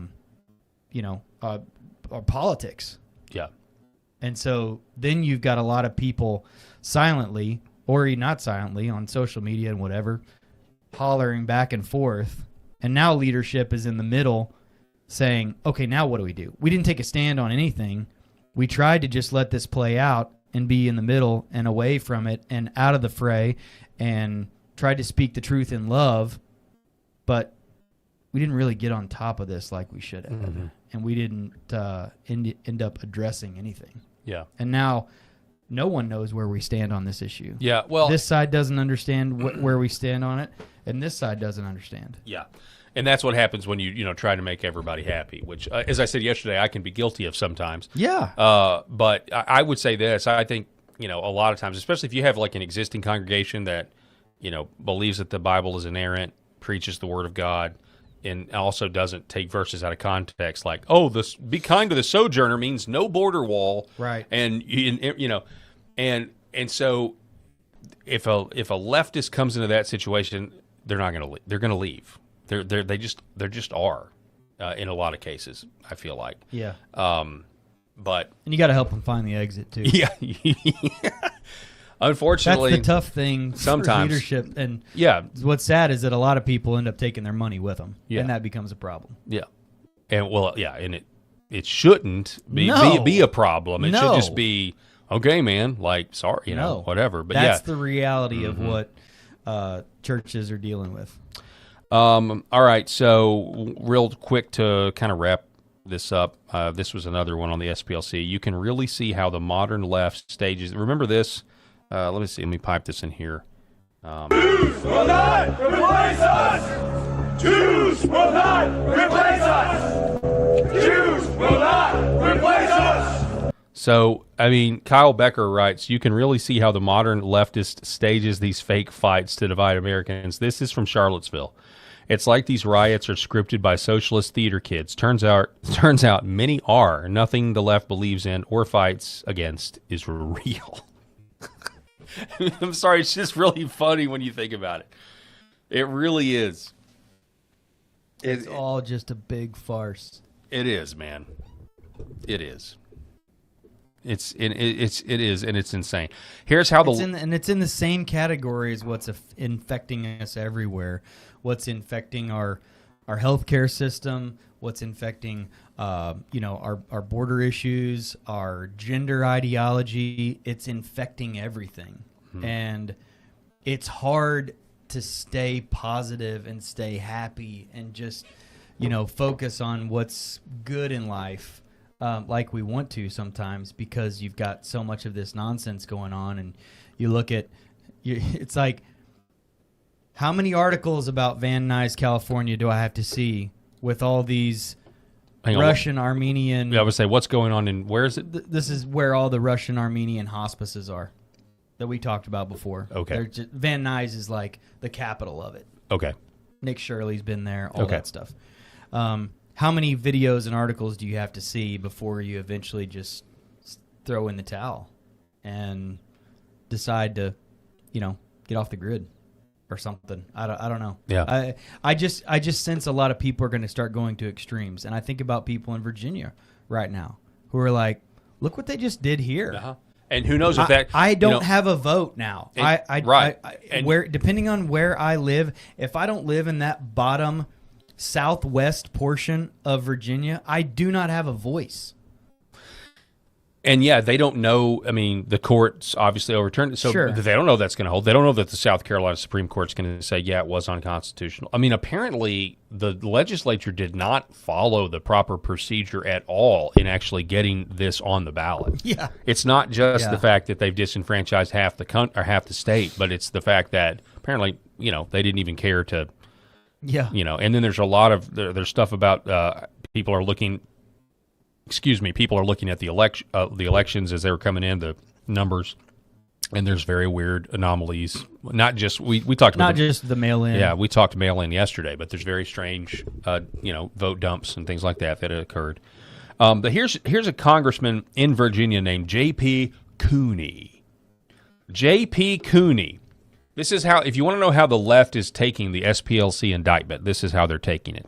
I was a career corruption and civil rights prosecutor. The Trump Justice Department's prosecution of the SPLC, a storied nonprofit devoted to combating racism and white supremacy, is a sham, he says. DOJ's empty indictment accuses the SPLC, which paid to gather needed intelligence about the activities of extremists, of supporting the infamous 2017 Unite the Right white supremacist rally in Charlottesville. Yes, the violent rally about which Donald Trump said there were some very fine people on both sides. I'm going to talk this. Yeah, look at this guy. He probably talks like this. The DOJ probably didn't share with the grand jury the fact that the SPLC issued a newsletter in advance of the rally using its gathered intelligence, clear evidence that the SPLC was combating extremists, not helping them. When the court or the jury get the full picture, expect this case to fail. We have got to take back Congress and hold this DOJ accountable. So this is a guy by the name of J.P. Cooney. who just by his last name, this guy is got a lot of guilt. If he talks like that, a lot of white guilt would just be awesome. I have no idea how he sounds. Hang on, let me click this link. Is there a video of this guy? Oh, there is. All right, let's see if he's. All right, you guys can't see it. Let's see if he sounds like that. Okay, he may not sound like this at all. But let's see this. Let's see here. Okay, here it is. Hang on, you guys can see it. Let's see if he has a lisp or sounds effeminate at all. He probably doesn't. Watch him sound. Watch him sound. Vote for me, JP Cooney. January 7th, 2021. The Department of Justice launches its investigation into January. Dude, yes, Is that him? that is him. That it just sounds like I was doing an exaggeration of him. He sounds ultimately leading to Donald Trump. Sixth, investigation into January 6th, ultimately leading to Donald Trump. August 8th, 2022. The FBI executes a search warrant at Mar-a-Lago. The FBI executes a search warrant at Mar-a-Lago, and our democracy is under threat from these people. So Enjoy your beta, Congressman. Virginia. How? Do the Tucker laugh. yeah. Sorry. So no, but seriously, how? Say something really fast and then go. So I don't know, man. Like that is crazy. That that was not that was not planned. That was me not doing my journalistic due diligence. I had no idea. I just read his tweet. I've never heard of this guy before. Never listened to this guy before. In real time, LFA TV in real time, you guys saw us essentially confirm stereotypes just by looking at the guy. You went beta, and he one-upped your beta. Yes, that's exactly right. In real time, we literally just looked at the guy's face. And the fact that he's a Democrat, he's beta, and assumed he had an effeminate voice. Yeah. I'm sorry. That is great. I wish Rob were here. R star, just there's the comment section. Just choked on my glass of wine. My belly hurts. He's way down on the list. Yeah. Medic. They heard the beta. He's not a beta. He's not a beta. He's a Zulu. Let's see. Renee 756 OMG Paul dying laughing. Less than beta. See, I can't believe this. Yeah. Oh my goodness! This makes me want to study the science of physiognomy. People talk about that all the time. Woo! All right. In other news, let's see here. We're going to go through these real quick. Just to say, the red state's reporting that 4 GOP senators doom Senator John Kennedy's Save Act America fix. This is written by Bob Hodge. As the saying goes, hang on, I want to get to the nuts of this. The House narrowly passed the SAVE Act. Hang on one second. Nuking the filibuster was a bad idea. My thoughts on that have certainly changed. In today's polarized political environment, it seems like an antiquated tool that is mostly used to obstruct. Hang on one second. I'm trying to find the exact quote because I just want to move on from this. 4 Republican senators, often critical of President Donald Trump, voted against instructing the Chamber's Rules Committee to find a way to add the SAVE Act elements to the budget reconciliation package. So once again, rhinos like this are almost, it's an arguable point, I guess, but they're almost worse than Democrats because they're. I think if you're a liberal Republican, you're bad. Right, but if you're a rhino who's actively working for the other side secretly, which I think we have a lot more of those than we want to admit, maybe all of them, you're worse than a Democrat, right? It'd be one thing to have like a moderate Republican who's legitimately moderate. Yeah. Right? Yeah. Like who's an honest person who's legitimately moderate. I don't know. That may be a unicorn. That may not exist. But I can conceive of that notion and say, okay, that's better than the Democrat.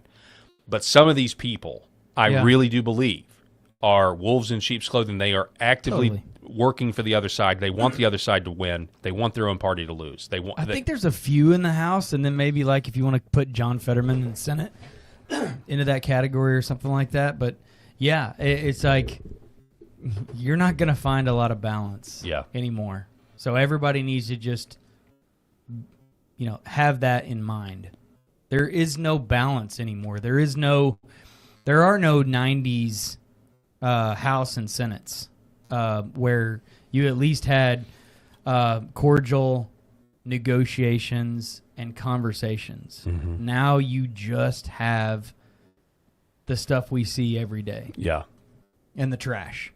I mean, you just and that's what's so scary about everybody on the right now throwing in the towel for the midterms. It's like, and we've talked about this before, but it's like, no, don't do that, because we can all see what your alternative is. So the Republican Party is a big tent. We can all have conversations. We can all disagree. We see it with the news-related media voices and personalities all the time. They don't agree about much anymore. They're all frustrated and ticked off at each other and throwing darts and whatever. Yeah. But that's fine. That's what it's all about. You should be able to do that. But if you want real polarization and real destruction in this country, just go ahead and give the majority back to the Democratic Party for a while. Mm-hmm. Because we were so, I mean, dude, the Biden years taught us a lot of things. Yeah. Well, And now- I think we're facing. I mentioned we that still may not recover from it. We I know, literally, no, we you're- all have to swallow the fact that this still may not be recoverable. Mm-hmm. As much as we're trying, and as much as some people are trying, it still may be a little bit of a lost cause. Yeah. Not to mention we're like $40 trillion in debt. I do know this. I do know, like, the agenda of shrinking the American middle class. Again, the only population in the world that believes in the Bill of Rights, majority believes in freedom of speech, believes in the right to privacy. When that goes away, and this is fresh on my brain because I've recently watched the Hunger Games movie. Oh yeah. The further you get away from the capital, the more impoverished it is, right? Right. So if you're on that last district, right? Yeah. So that's kind of the flyover country. This is what we're talking about. Like, if they ever got rid of the Electoral College, which I think they'll do, they'll find a way to do that if they get in control, if they pack the court. We will have. They probably would love to get rid of 2 senators from each state as well. The whole, I think they would look to totally redo how we apportion representation in this country, and it'll leave states like Arkansas or Tennessee or Oklahoma. It'll leave it basically as the people that can be forgotten about because we have no representation. We have no sovereignty, right? The reason we have 2 senators from each state is because Arkansas is a sovereign state as an entity. And so we get the same representation in that chamber as anybody else does because it's agreed upon that everybody recognizes our borders and we recognize your borders. Mm-hmm. That's why. Yeah. They'll get rid of stuff like that too. I mean, you're talking just massive communist takeover. And the system of government you'll have would resemble something like a Hunger Games. And you already have that in a way. Any recession. If you need a job in a recession in America, go to Washington, D.C. They are recession-proof. They are always an oasis of jobs. Now, why? Well, because they take all of our money and they print money to make sure that there's a reason there's a Lamborghini dealership in D.C. Why? Because people walk in there with cash to buy Lamborghinis. Because it's an oasis of jobs. It's an oasis of wealth. Because that's the seat of power. And you will have that amplified to 11, if they truly get their way and what their wish. Not to mention the flyover countries are mostly white people. And with the SPLC, they're anti-white. So they really have a reason not to care about us. It's a sobering foreshadowing. Yeah, I mean, I hear people say, Lord, come quickly, way too much these days. Don't you? I feel like I hear it more often than I ever used to. Yeah, that's true. I don't want to cheapen that. No, I mean, that event. He is either. coming back Yeah, soon, or at some point he's going to come back. I don't know if it's soon or not, but I will say that history kind of goes like this, right? And in this country, we've been really blessed for 250 years. Yeah. We're living off the derivative fumes of men of genius, real men of genius, and who are Christian men, and we're living off the derivative fumes of that right now. But I do know this also at the same time. It says, in the Bible pretty clearly that Christ suffered, and so we're going to suffer. So, but here's the deal: this is a good life. Even though we are fighting against evil, there are still people.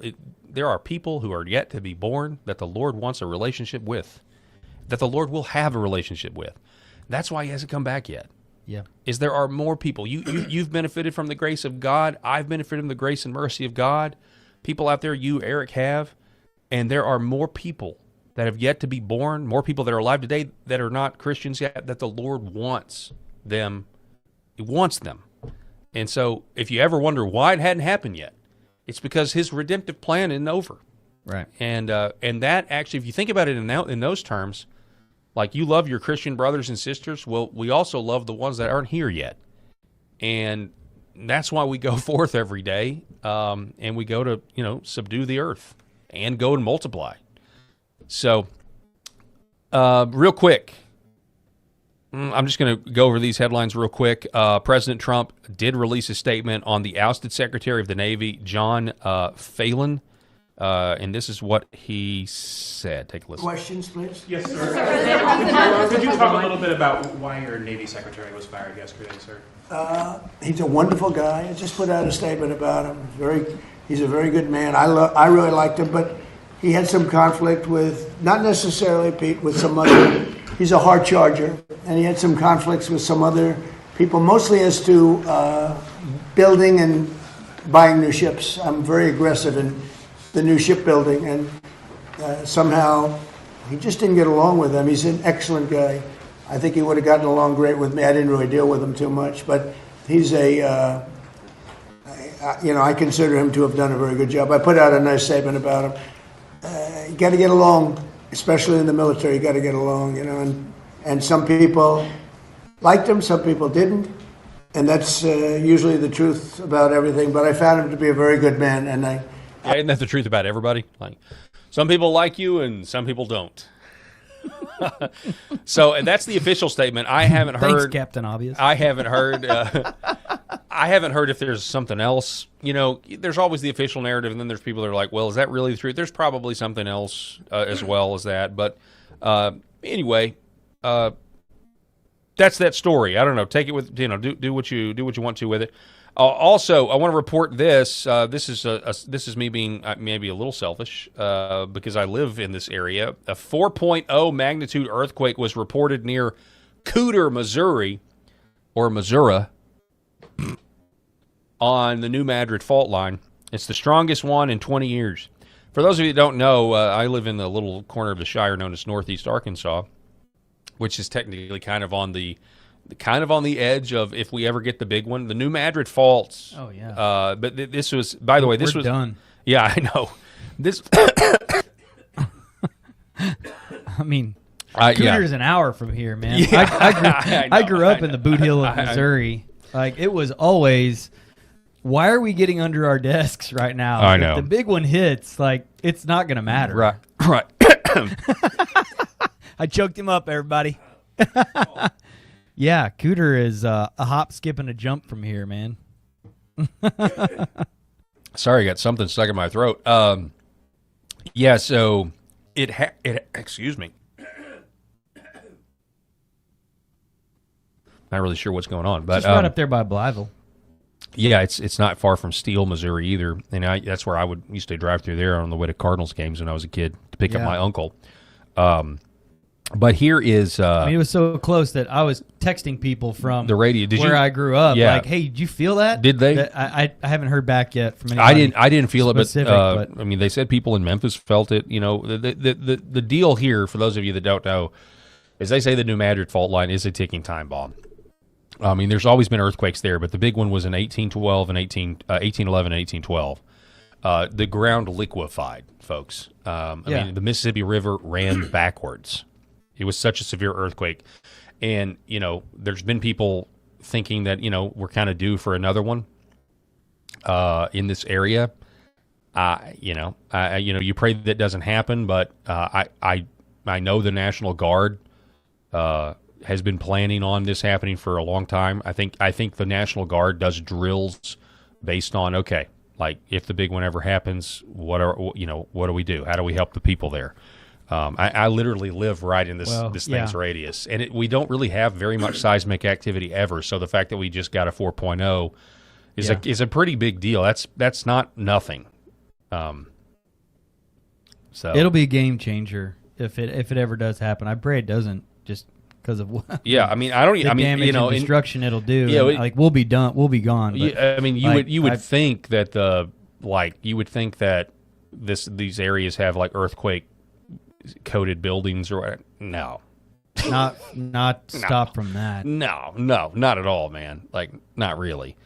Because the last time it really happened, I mean, it might have happened in the 1900s, but the last time that it was a massive one, 8.2 was in the 1800s, where there was nobody here. I mean, there were people here, but it wasn't like it is now. It's a much more populated area. It'll be a massive event. And that's why I honestly, just because of where we live, I'm not one of these. I'm a conspiracy theorist, so I also look into this technology, these people that claim that the government actually has the ability to create earthquakes. So that's never far from my mind when I think about this. It's already a fault line, for goodness sake. So anyway, just wanted to give everybody an update there. I don't know much about earthquakes. Public service announcement, I guess. If it starts shaking, go outside. Isn't that what you're supposed to do? If you can, get out of the building if you can. And if not, hide under a desk. I'm terribly claustrophobic. It's like one of my worst nightmares is having to die in a pile of rubble. I don't think my kids even do that drill anymore. It's kind of like doing the drill. It's kind of like doing the nuclear drill. Like, go kneel in front of a wall, put your hands over your head. Right. Okay. Right. Like, that was just some sort of psyop just to get everybody scared anyway. Yeah. All right. Well, you know what's sad is that now instead of earthquake drills, they do active shooter drills. This is true. And that's a really frustrating thing for me as a father, having kids where that's the kind of drills that my children do versus what I did. And that is a gut check. Mm-hmm. That's a real gut check. Did you see that principal in that video that came out of that guy in Oklahoma? That principal in Oklahoma, student walked in with a gun. Principal saw it and just just tackled him. Yeah, hero. Yet another NASA scientist is dead. Nuclear propulsion expert was found charred inside his crashed Tesla. His name is Jonathan LeBlanc. A team led on NASA's most cutting-edge nuclear thermal propulsion projects was found charred beyond recognition inside his burned Tesla after vanishing from his Huntsville, Alabama home. His family immediately feared abduction. Tesla Sentry Mode data later showed the vehicle sat motionless in Huntsville International Airport for hours. The morning of July 22nd, the car was discovered that afternoon after colliding with a guardrail, slamming into trees, and erupting in flames. Authorities confirmed his identity days later through forensic examination. So this is another one of these scientists that has either died or gone missing. It is now so high I'm losing count. It's 11 or 12. This says over at modernity.news, as we highlighted yesterday, NASA's payload specialist James Tony Moffett and his entire family, also from Huntsville, were killed last week in a plane crash. This mirrors patterns highlighted in our early reporting on the scientist's death mystery, now explicitly linked to NASA. Another one dead. This is now number 11th. Scientists linked to UFO secrets. Speculation explodes following disappearance of 10th expert with UFO and nuclear secrets. The FBI is now spearheading a probe, which means we'll never get probably any answers. Who knows? Some rogue FBI agent may be the one killing these guys in the first place. And Tim Burchett was on. Tim Burchett was on last night on the news, and he literally said, "We can have a conversation off air, but there's stuff that I know that I can't even talk about tonight." Because they were asking him about it and pinging him about it, and it's like, Well, I'm not going to talk about it right now. Can you imagine if you're a scientist working on, revolutionary, like if you're a scientist right now working on cold fusion or anti-gravitational technology, one of these scientists was, and they had this UFO YouTuber killed himself. When cops showed up, he turned the gun on himself, we're told. Something is going on. I don't have a clue specifically what it is. I don't know what the play is here. A fake alien invasion to unite the world. I have no idea. But when I heard that there was a cold fusion lady who's been killed, there's all of those stories about the guy who disappeared or who got killed because he created a car that ran on water. But so you always kind of think, well, free energy, Nikola Tesla's experiments. Apparently, there's a Mythbusters episode where they take some of Nikola Tesla's most extreme inventions that they think won't work, and they tried them out, and all of them worked. I was told this by Mike Lauber, but he said, one of them was they had to shut the machine off because there was a bridge that started shaking, and they thought that they were about to hurt the structural integrity of the bridge. And apparently, there's an episode of Mythbusters where they do all this stuff. Whoa! So the idea of free energy is a game changer. I mean, if energy were free, it's like that Val Kilmer movie, The Saint. Yes, remember that? I remember that. That was the plot point, right? Yeah. And everybody will move heaven and earth. Based on a Russian scientist that figured it out, I think, and Elizabeth Shue's character was trying to get it up. Cold fusion. Like free energy for the world. And there are people that don't want that. You know what I mean? Imagine what that would do. Right. You know what? I'd take that all day long. Build all the data centers you want. Give us, because then they can power their own stuff. Right. Although I really don't want all the data centers. Project Stargate. No, thank you. That's a real thing. That's why all these data centers. All these data centers are here because Trump won, and I say that because you go look it up. And it just is what it is. Disagree or agree, but there's an oligarchy war. You have Wall Street, old money, and new money, Silicon Valley back to Trump, Elon back to Trump. This was kind of part of the exchange. This was the exchange off. It's data center. You heard about that city in Missouri, right? No. Oh, yeah, that said no? Yeah. They were going to build a data center in that city, and the citizens came in and cleaned house, the entire city council. Everyone. No, you're not going to do this. Literally.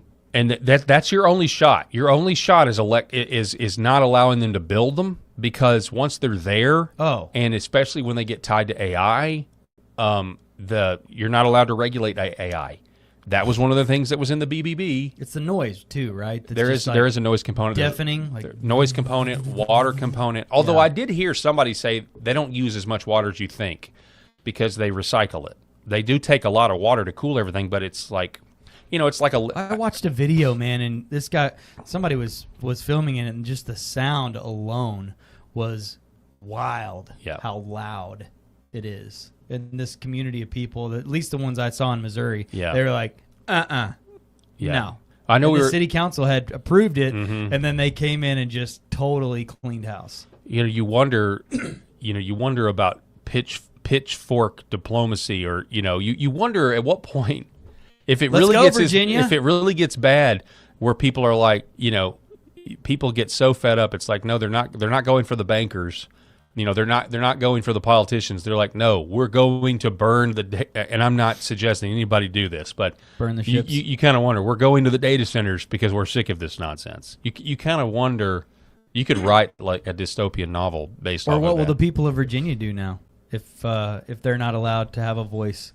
I'm not saying this thing is going to go through. Yeah, right. But I'm just saying after that vote, you'd think man, talk about a pitchfork situation. We were talking about President Trump's Savage Nation post. He made Michael Savage's newsletter and just posted it on Truth. And, the Hindu, what did we call that? The Hindu American Foundation. Outraged. The halfies. Trump, why would you do this? Why would you disparage Chinese and Indian immigrants? Well, maybe it's because of this. This is from Not the Bee. major Indian temple to require visitors to drink cow pee to keep unbelievers out. Have you ever wanted to keep the unbelievers out of your pagan temple ceremony to the gods? You see the Dumb and Dumber? Well, look no further. Look no further than this genius idea out of India.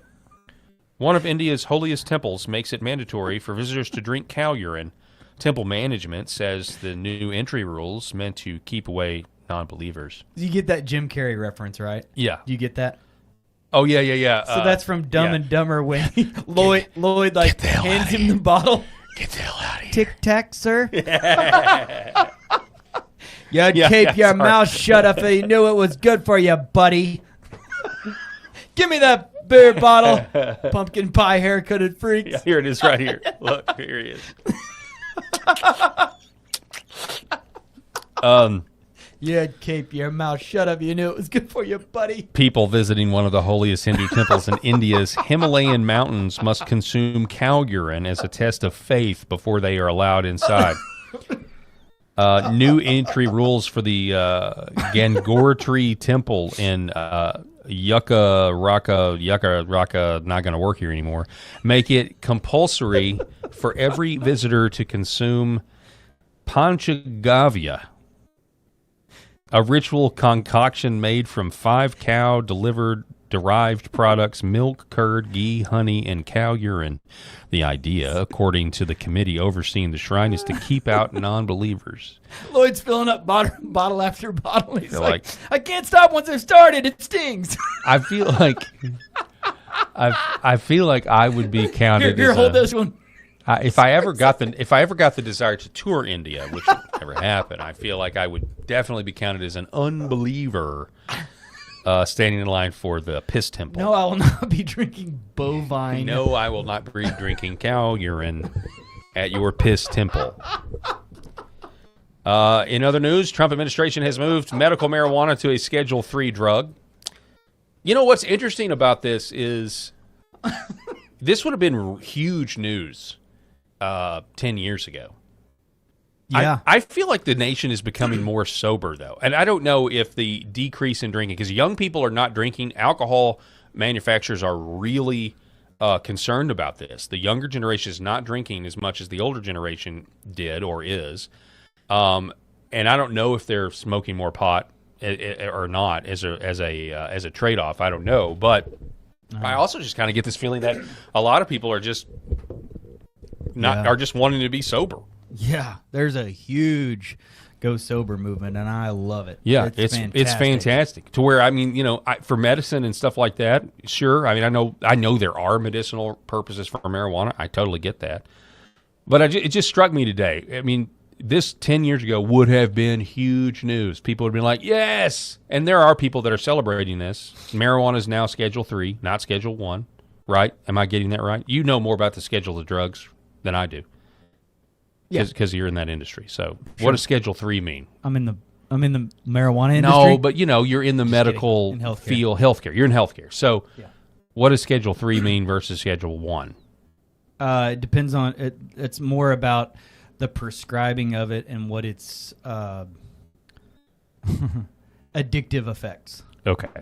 So, Schedule 1, highly addictive. Highly regulated, Oxy, hydro. All okay, that Schedule 3. They're saying not as addictive. Right. I got you. Well, anyway, I feel like it's less and less of an issue. But I also, I mean, Colorado has had terrible results. The edibles have had have going down, walking down the street and just. There are liberal places where the legalization of it has just really diminished the community feel. Not to mention people are doing it all the time and high all the time, but they're also like, it's the drug version of de-beautifying when you're walking down a public street and all you smell is marijuana. Right? Well, the argument early in the beginning was like, we're not going to legalize it, we're going to decriminalize it, and then we're going to tax it really high. Well, they're doing that. So, these states can make actually a lot of money off of it instead of, people with guns watching it and guarding it. Now you've got hippies and just kids that want to that want a job. Yeah. That can legally do it. Who's going to pick our weed if we close the border? Here's the I should have put this with the Indian urine. You got to drink urine if you want to go to the temple. Here's a couple of white guys making. Here's a couple of. This is great. Here's a couple of white guys making Indian food on the street. Where's Rob's watching? This is so good.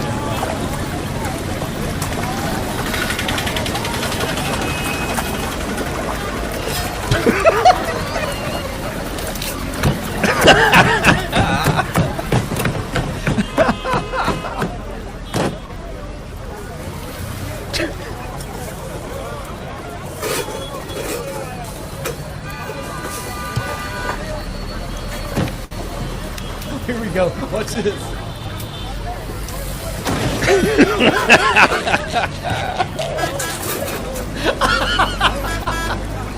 Elbow drop.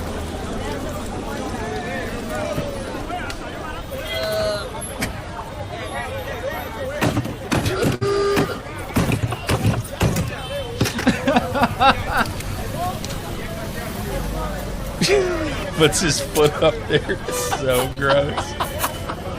See the ketchup bottle. Look, he's got a CD.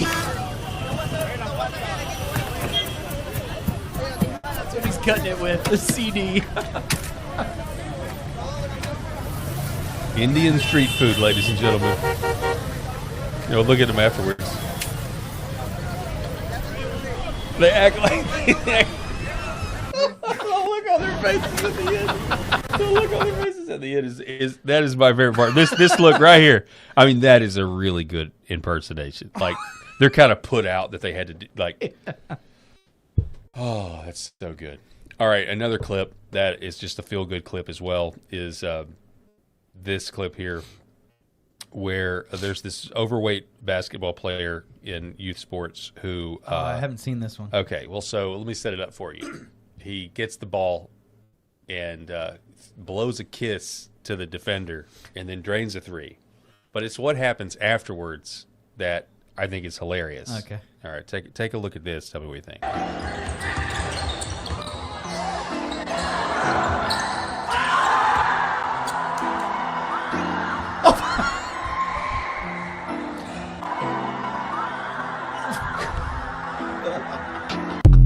So if you want to celebrate, you got to check your weight class if you want to celebrate with that kid. Yeah, no chest bumping. But yeah, he does look at he blows the kiss. It's like he gets the ball and then just blows the kiss at the defender and then drains it. Oh man, that's good. I love that. That's awesome. All right, last story here. We're gonna go over to Tom Steyer. We're gonna go to the California governor's race. I was gonna say this is the new California governor. Soon to be, right? Yeah. Tom Steyer thinks wanting truck drivers to understand English is racist. The clip doesn't quite say that, but just listen. The story is, I think, about us. The cops are stopping truck drivers for not being able to speak English and read road signs. So this is the kind of loaded question you get from the press. Mr. Steyer, where do you draw the line on this? Should language proficiency for truckers be strictly enforced, even if it means that some of them will probably lose their jobs? You have 60 seconds. Look, I agree with what was said, which is we don't know the context of this stop. But what I can say is this. Racial profiling is illegal. And in fact, picking on people based on the color of their skin in the state of California is illegal. So I actually agree with that headline. I actually agree with the headline. Tom Steyer thinks wanting truck drivers. The context of the question is pretty clear. Like, hey, we need to do something about this, and they're immediately going towards, I mean, look. What does his answer have to do with the question? It has nothing to do with the question, and racial profiling. Let's just think of when we think of racial profiling, we think of a cop is pulling somebody over because they're black. Okay. And, we think that they, or the cop, thinks they have drugs, or the cop's going to plant drugs, or whatever. I mean, like, there's all things or whatever. But, like, when we're talking about this migrant invasion, and they're now all truck drivers, and they're H-1Bs or whatever, and they don't speak English and can't read. And they're killing people and driving on the wrong side of the road. That's the thing. They are killing people. If you want to call me if you want to call that racial profiling, I'm fine with that. I mean, I don't care. I don't care how you categorize it. If you're driving a truck wearing a turban, and you're not, following the law, or then you need to be, or you're at a way station. If you're at these way stations, check them on. If they can't speak English and if they can't read, get them driving up the wrong side of the road on Highway 61, going up toward Hannibal, Missouri, like in the middle of the U.S. Absolutely, get them off of the road, and put them in cuffs if you have to. Deport these people. And go after the trucking companies. This is a whole other thing. You've got to go after these trucking companies that are doing this stuff, because it's incredible. Eric Haynes, man, thank you so much for being with us. We really appreciate it. Absolutely. God bless y'all, folks. I'm going to be here tomorrow. What's today? Thursday. I'll be here tomorrow. We'll be rocking it solo like we do on most Fridays. We're going to have a great show for you. Make sure that you don't miss it on LFA TV. If you're watching on YouTube, please go subscribe to my YouTube channel, Paul Herrell Program, as we're trying to grow that. And don't forget to like and subscribe to LFA TV on Rumble. We will see you guys tomorrow. God bless.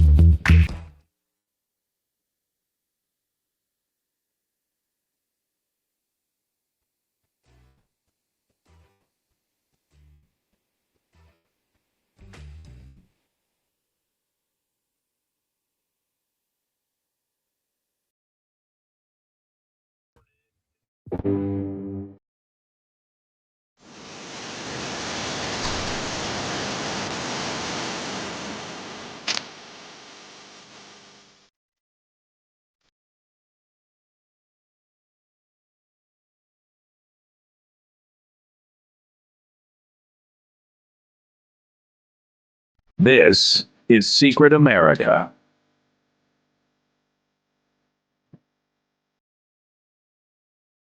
Welcome, everybody. I am Jack Danger along with Jay Gatling, and we have a very special guest for you today. But before we bring him in, we're going to talk real quick about our sponsor, Max Associates, the #1 place to get USA Pride gifts and patriotic apparel. You guys have heard us talk about them before. They are excellent. You've seen all the things that we've shown you. I'm going to put up the QR code right now. All you have to do is scan it right there at the top right. It'll take you right to their website, maxassociates.etsy.com. And Jay, why don't you tell them a little bit about it? Tell them, the amazing deals that they have. The amazing deal is basically the whole website. Let's be honest. I mean, anything over $20 is 20% off. Free shipping on anything over $20. That is an extremely low threshold for, first of all, you're getting a discount. Second of all, you're not paying for shipping, which is a discount in and of itself, to be honest with you. And they got all the best. That's not the same generic BS that you see at a lot of other places, just the I love New York shit. It's the actual, the actual interesting stuff that tells people where you stand. And I think that's what makes it great. Yep, that's what makes it stand out to me, especially, is that you can get that kind of other stuff, the generic stuff, anywhere. This stuff speaks to who you are, and nobody will have any doubt about where you stand when you put on this apparel, or have a coffee mug, or get a flag. They have something for everybody. It's awesome. Absolutely. Make sure you check it out, maxassociates.etsy.com. Okay, joining us today is a man who has been on the front lines of some of the most consequential legal battles in the country. A former Deputy Assistant Attorney General in the Civil Rights Division under President Donald Trump, he played a key role inside the Department of Justice, overseeing major enforcement efforts on elections, housing, and civil rights law. Before that, he spent over a decade as the elected city attorney of Huntington Beach, where he built a reputation as a relentless litigator, taking on Sacramento, defending law enforcement, and challenging state policies head on. Now he's bringing that same fight statewide as the leading Republican candidate for California Attorney General, promising to restore law and order and push back against what he calls a broken system. Ladies and gentlemen, please welcome Michael Gates. Michael, how are you doing today? Great. Thank you for having me. It's a pleasure to be here. Well, we really appreciate you being here. Obviously, the first thing I wanted to ask you is, you told me before that are you a member of the U.S. Supreme Court bar? I mean, there can't be that many attorneys that are a member of this bar. Yeah, it's a pretty elite and exclusive group across the country. I had a case when I was with the city of Huntington Beach. I was the city attorney there, that was in federal court, and it was going up on appeal all the way to the U.S. Supreme Court. And so I applied and got admitted to be a member of the bar for the U.S. Supreme Court. And it is a process. It's not actually something easy to do. It's a little bit of a process to become a member of the U.S. Supreme Court bar, but I accomplished that. I have the certificate hanging in my office. It's a pleasure. It's an honor. And yeah, there's probably, like I said, maybe only 10,000 people in the entire nation who are able to go to the U.S. Supreme Court and argue, and are members and admitted to be able to argue. So I'm counted among them. So that's an honor. How many attorneys are there in the entire country, approximately? Do you know, Michael? Oh, hundreds of thousands. I mean, this is an elite group. I mean, you're looking at 50 states, and every state has, tens of thousands. So you're looking at hundreds of thousands. So it's a pretty elite, exclusive group. And the point about all of this too is, Huntington Beach is the city I represented as a city attorney, but California now has an opportunity to elect somebody as attorney general who actually is a very qualified and experienced attorney, who is a real attorney. We haven't had a real attorney serving as attorney general, both with the current attorney general, Rob Bonta, and his predecessor, Becerra. So this is an opportunity right here in California that we actually can elect a real attorney to be the attorney general of California, if you can believe it. And you are the current leading. I mean, from what I saw, you are projected to be one of the top two to finish, and then actually go head to head, with the main Democratic candidate, I guess it would be. Yeah, that's right. So Rob Bonta is the main opponent. He's the incumbent. So he's been in since 2021. And just so your listeners know, he was appointed to that seat when it was vacated by Becerra, who went on to work in the Biden administration. So Rob Bonta was appointed as a political appointment by Newsom to that seat, and he's been there for the past 5 years serving. So he's a career politician, but he is not doing well in the polls right now. There's a poll that came out just a couple days ago. So it's a one-on-one race, basically, me versus him. The starting point for him should be polling at about 65%. He's actually polling at 40%, 15 points below that. I mean, actually 25 points below that. Excuse me. And he's at 40%. He's 10 points below break even. So he's in a really, really bad position right now, a bad starting point. And so, yeah, I'm the challenger. I've raised almost $700,000 just in 13 weeks of my campaign, and we're closing in on raising $1 million here. So we're going to put up a really big fight, and we have a real opportunity to take this seat and for me to become the Attorney General of California. Yeah, it sounds like it. I mean, it's in California, this go round with governor and now attorney general. It sounds like we got shot at getting Republicans in there. I was laughing after you were rattling off the California attorney generals. So I'm thinking of Kamala Harris, and I'm saying we didn't have a real one then either. Yeah, well, that's absolutely true. I mean, she's got just a very questionable record on her practice of law and being an attorney, if you look at her career. But at least she could say that she was in the criminal prosecutor world, where she was working at district attorney's offices, and then she was the district attorney at one point for San Francisco. So at least she can make those arguments. Becerra, who was before Bonta and now Bonta, can't make those claims. They literally were politicians, career politicians, and now Bonta's acting like a politician rather than the top law enforcement officer for the state by really, he's not doing his job, and he's not reducing crime. California is in the top 6 highest crime states in the nation out of 50 states. Top 6. Wow. California's top 6 in highest crime. But that's according to FBI statistics. So he's not doing his job. He's a politician and not a lawyer. So let's say you were elected California Attorney General.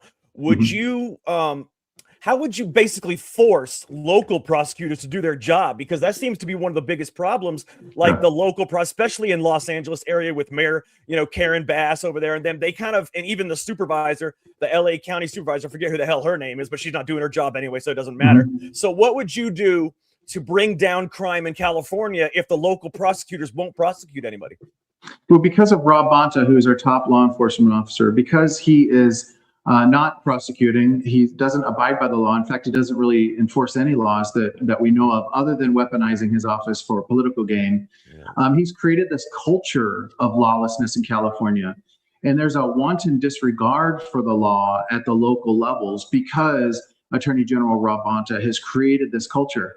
As the Attorney General for California, there's actually a tremendous amount of authority that goes with that. The California Constitution, under Article 5, Section 13, provides for the powers of the AG, and that is to say that the top law enforcement officer in the state of California has purview over all 58 counties in the state. It's a very large state. There's 58 counties, which means there's 58 district attorneys and 58 sheriffs. So while Rob Bonta is asleep at the switch or simply not doing his job, or he's distracted with the Trump administration, what he should be doing is working with every district attorney, all 58 of them, every single day of the week to enforce the laws, to make crime illegal again in local jurisdictions, and to be going after bad guys. Every prosecutor in the state of California should be, and will be on my watch, having a zero crime agenda in their jurisdictions. If prosecutors aren't full tilt on prosecuting crime, trying to reduce and eliminate crime in their jurisdictions,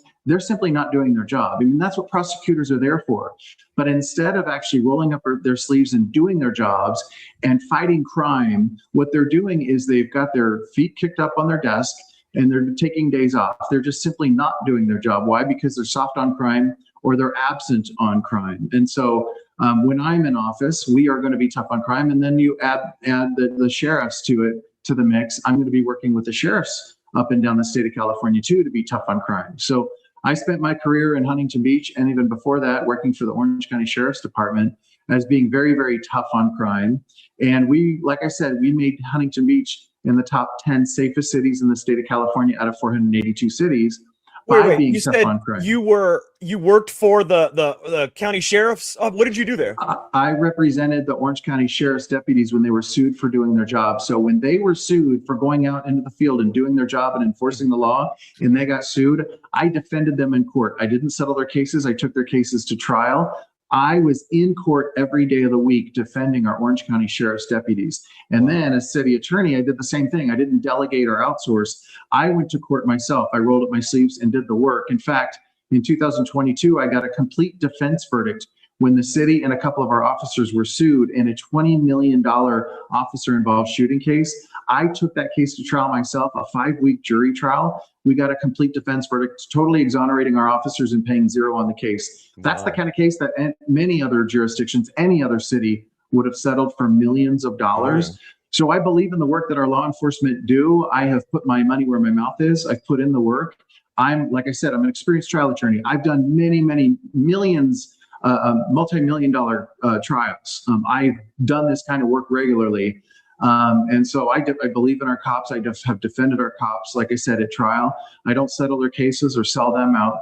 And so when I'm Attorney General, we are going to back the blue. We're going to return to law and order. We're going to enforce the law vigorously, and we're going to reduce crime throughout the state of California. I did it in Huntington Beach. Huntington Beach, like I said, is counted among the top 10 safest cities in the state out of 482. That's a very elite group of cities there at the top 10 safest. And Huntington Beach is among them. And so all it takes is getting serious, enforcing the law, being tough on crime, and rolling up your sleeves and doing the work. And so that's what we're going to do. We're going to change the culture here in California. And I'm going to have my district attorneys, my prosecutors, and my sheriff's departments to help me do that. Yeah, it's music to my ears. You see behind me, I'm retired 25+ year law enforcement, NYPD, Port Authority Police. So I love what you're saying. Yeah. And in so many of these states, you just don't have the backing of the district attorney or the prosecutors, or it's so frustrating.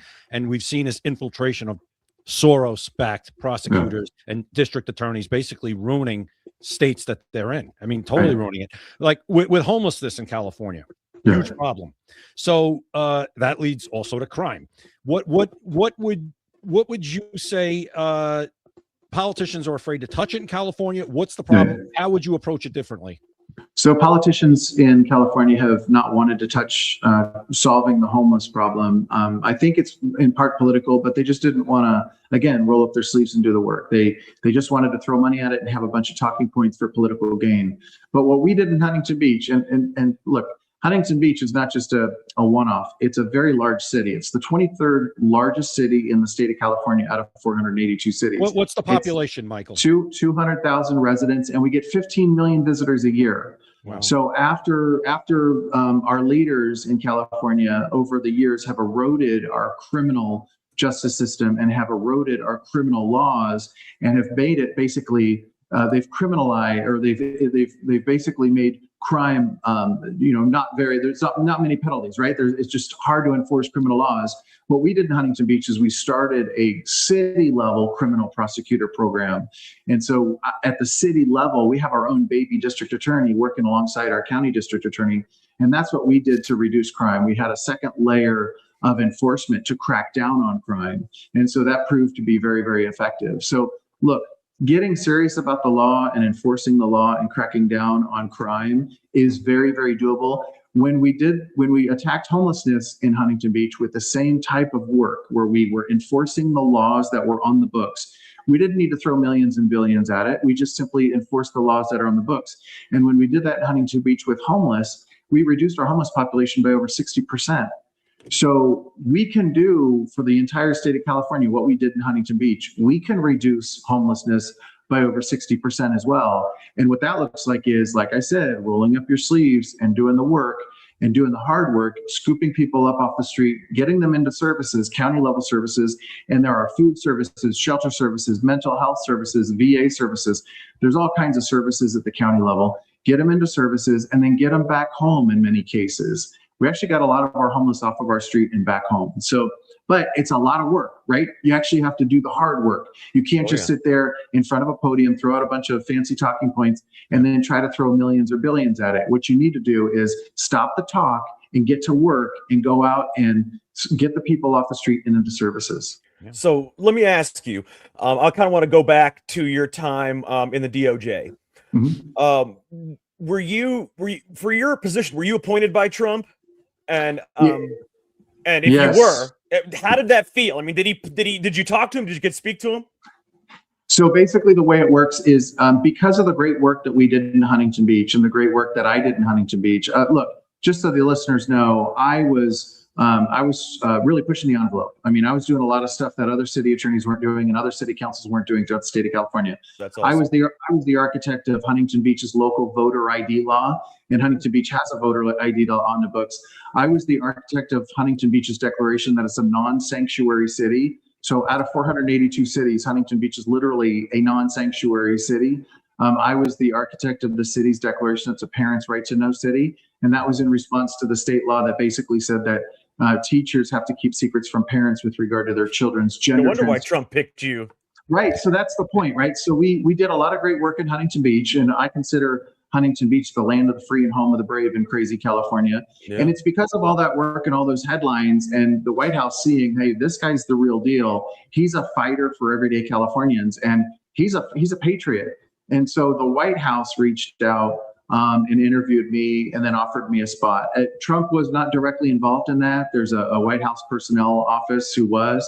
And yes, I was offered the Deputy Assistant Attorney General spot for the Civil Rights Division of the U.S. Department of Justice.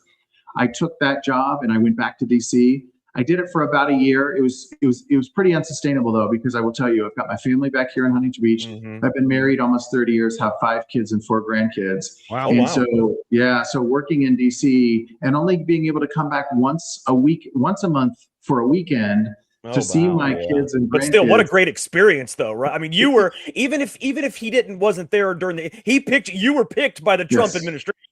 Yes, and I was I worked there right in DC at 950 Pennsylvania Avenue, which is a 12-minute walk from the White House. Wow. I worked on the 5th floor, right down the hall from Pam Bondi. I worked with Todd Blanche, who's now the acting AG.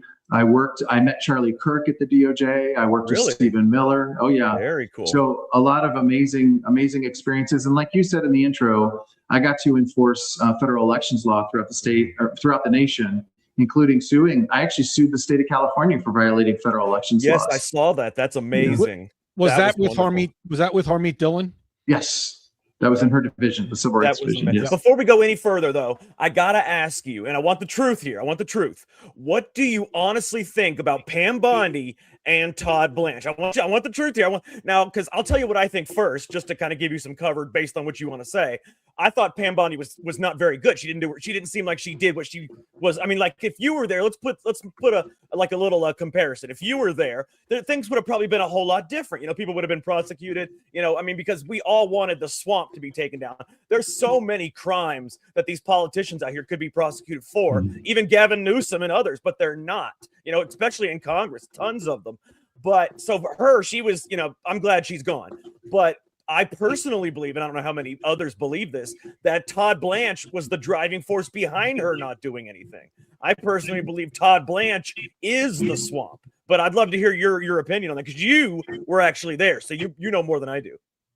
Yeah, so I didn't have much exposure to his relationship with her or the dynamics between them, but I will say that I got to know Pam Bondi a bit. She was a really, really great person. And when people say, a lot of people ask me these types of questions and they have a lot of different opinions. And what I will say is that's a very, very, very big job. And that's a very, very big job to be the AG for the U.S. Department of Justice for the entire nation. And that is a job that proves to be not for everybody. So I think she did quite a lot of good work for what she had to work with right there. But it is a very, very big job. So it's not a job for her, though. It's not a job for everybody. Let's put it that way. So gotcha. No, I understand. Yeah. So, but we'll see what happens with future leadership now that she's gone. But look, the Department of Justice, they tackle so many different issues across the nation. There's a lot going on, and the things that make headlines, that's just a scratch of the surface. Yeah. There are a lot of other issues that the Department of Justice is tackling throughout the nation, a lot of which that they never make headlines, but it's a lot of work to get that work done as well. So it's a really, really big job.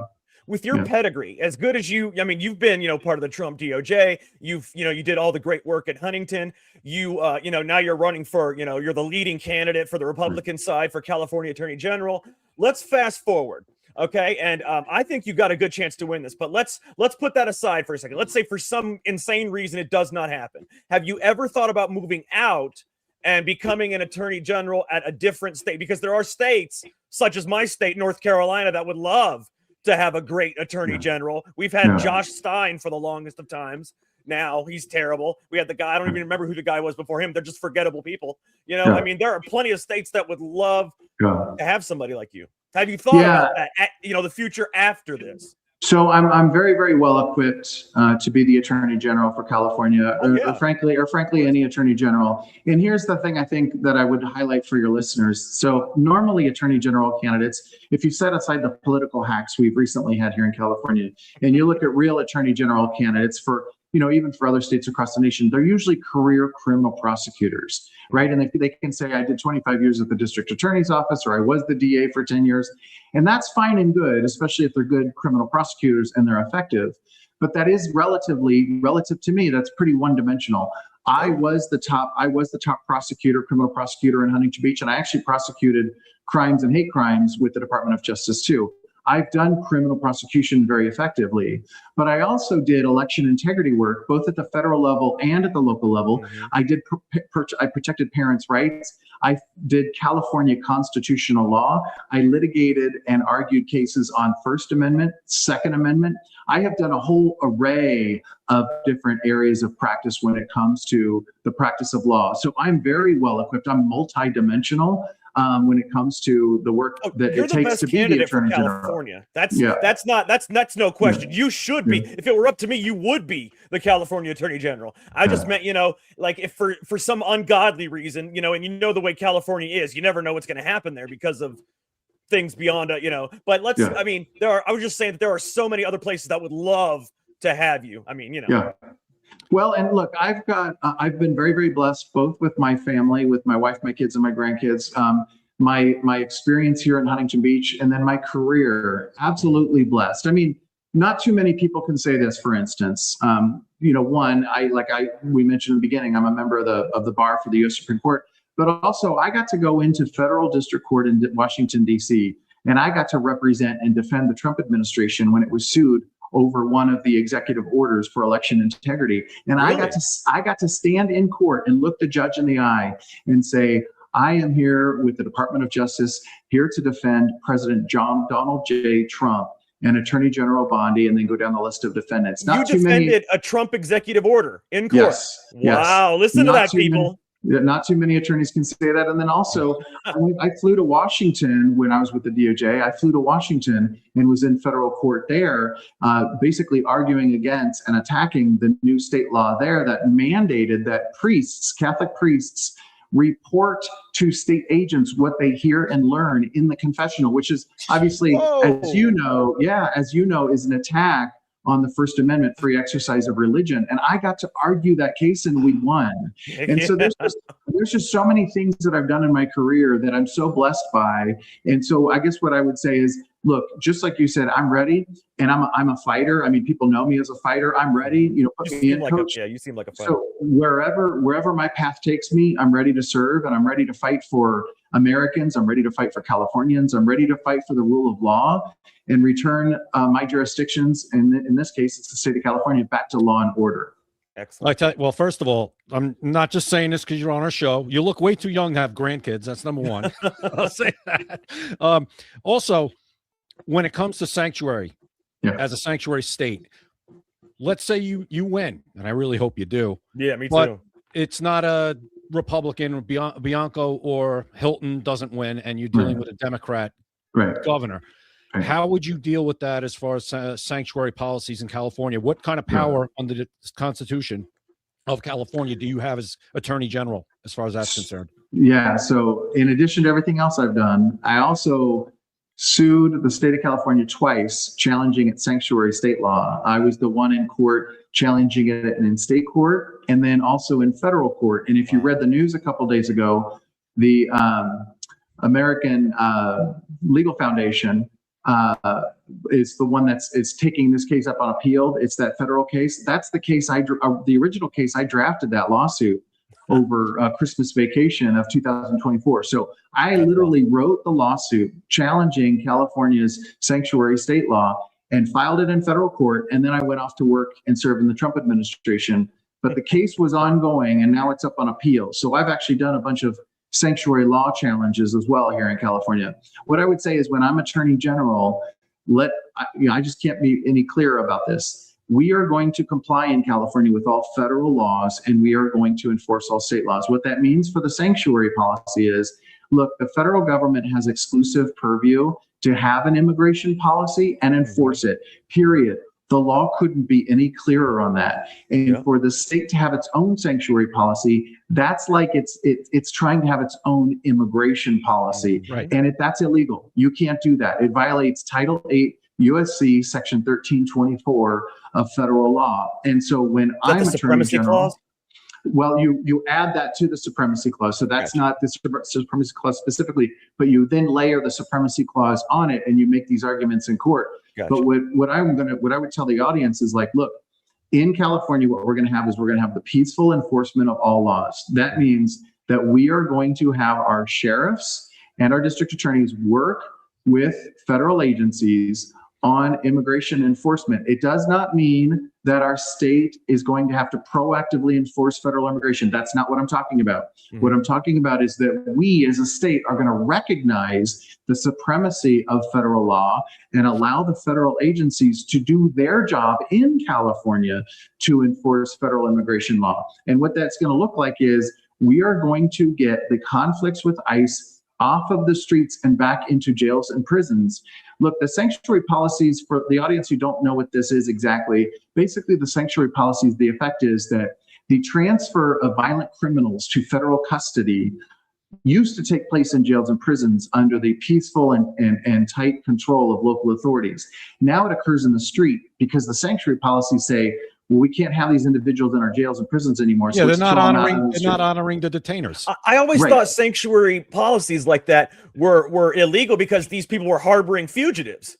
Right. That's exactly right. And so when I'm Attorney General, our state agents are going to allow the feds to come in and to get the violent criminals off of our streets, but we're going to get them to them in our jails and prisons. We're going to have the transfer, the custodial transfer occur in the peaceful and tightly controlled setting of our local jails and our local prisons. So we're going to get back to where we were prior to 2017. California's sanctuary law came into effect in 2017. Prior to that, the Obama administration, for instance, deported over 8 million illegal aliens. And guess what? Tens of thousands were criminals. And guess what? His federal enforcement agents went to jails and prisons and peacefully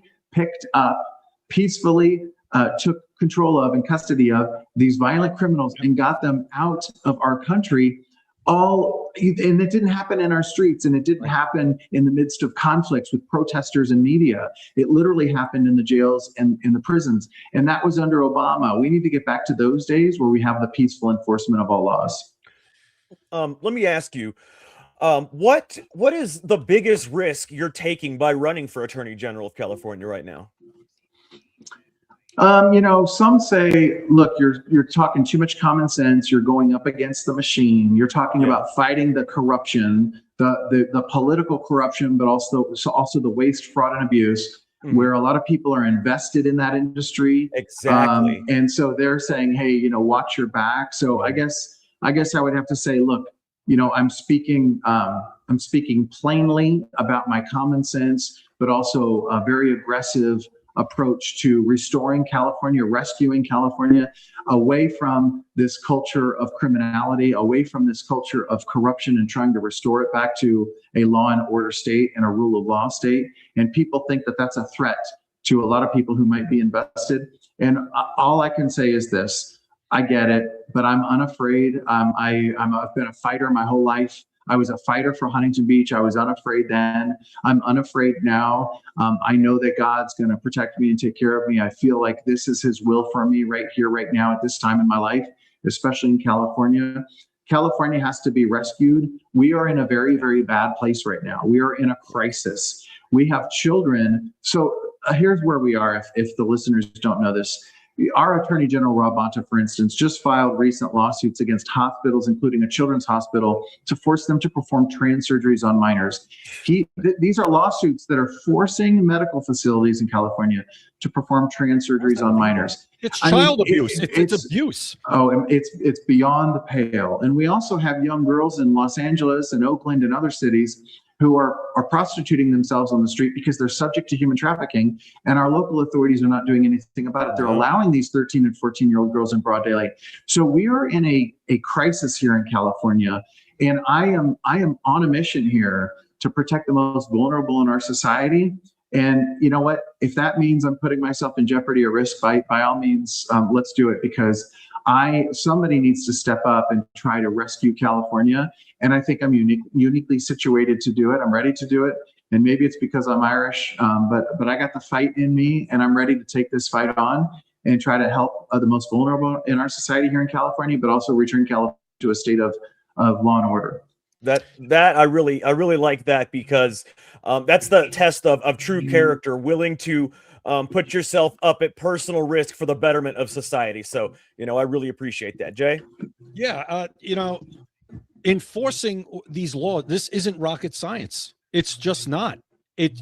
I'm a big proponent of the broken window theory.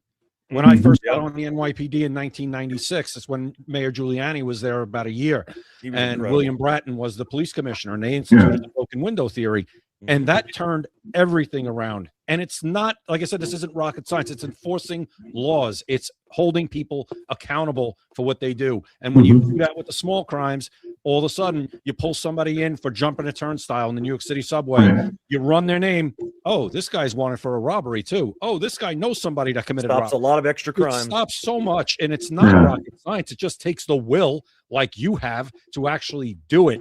I want to shift to election integrity. As in California, me and Jack talk about this all the time, where and people see it all the time, saying in the congressional race, where they're counting for 26 days until a Democrat wins. What as Attorney General could you do to get that stuff back in line, to make election day, and not election season, or counting votes until somebody who they want to win wins? So I think in this case, there's probably even a better answer than maybe you're anticipating.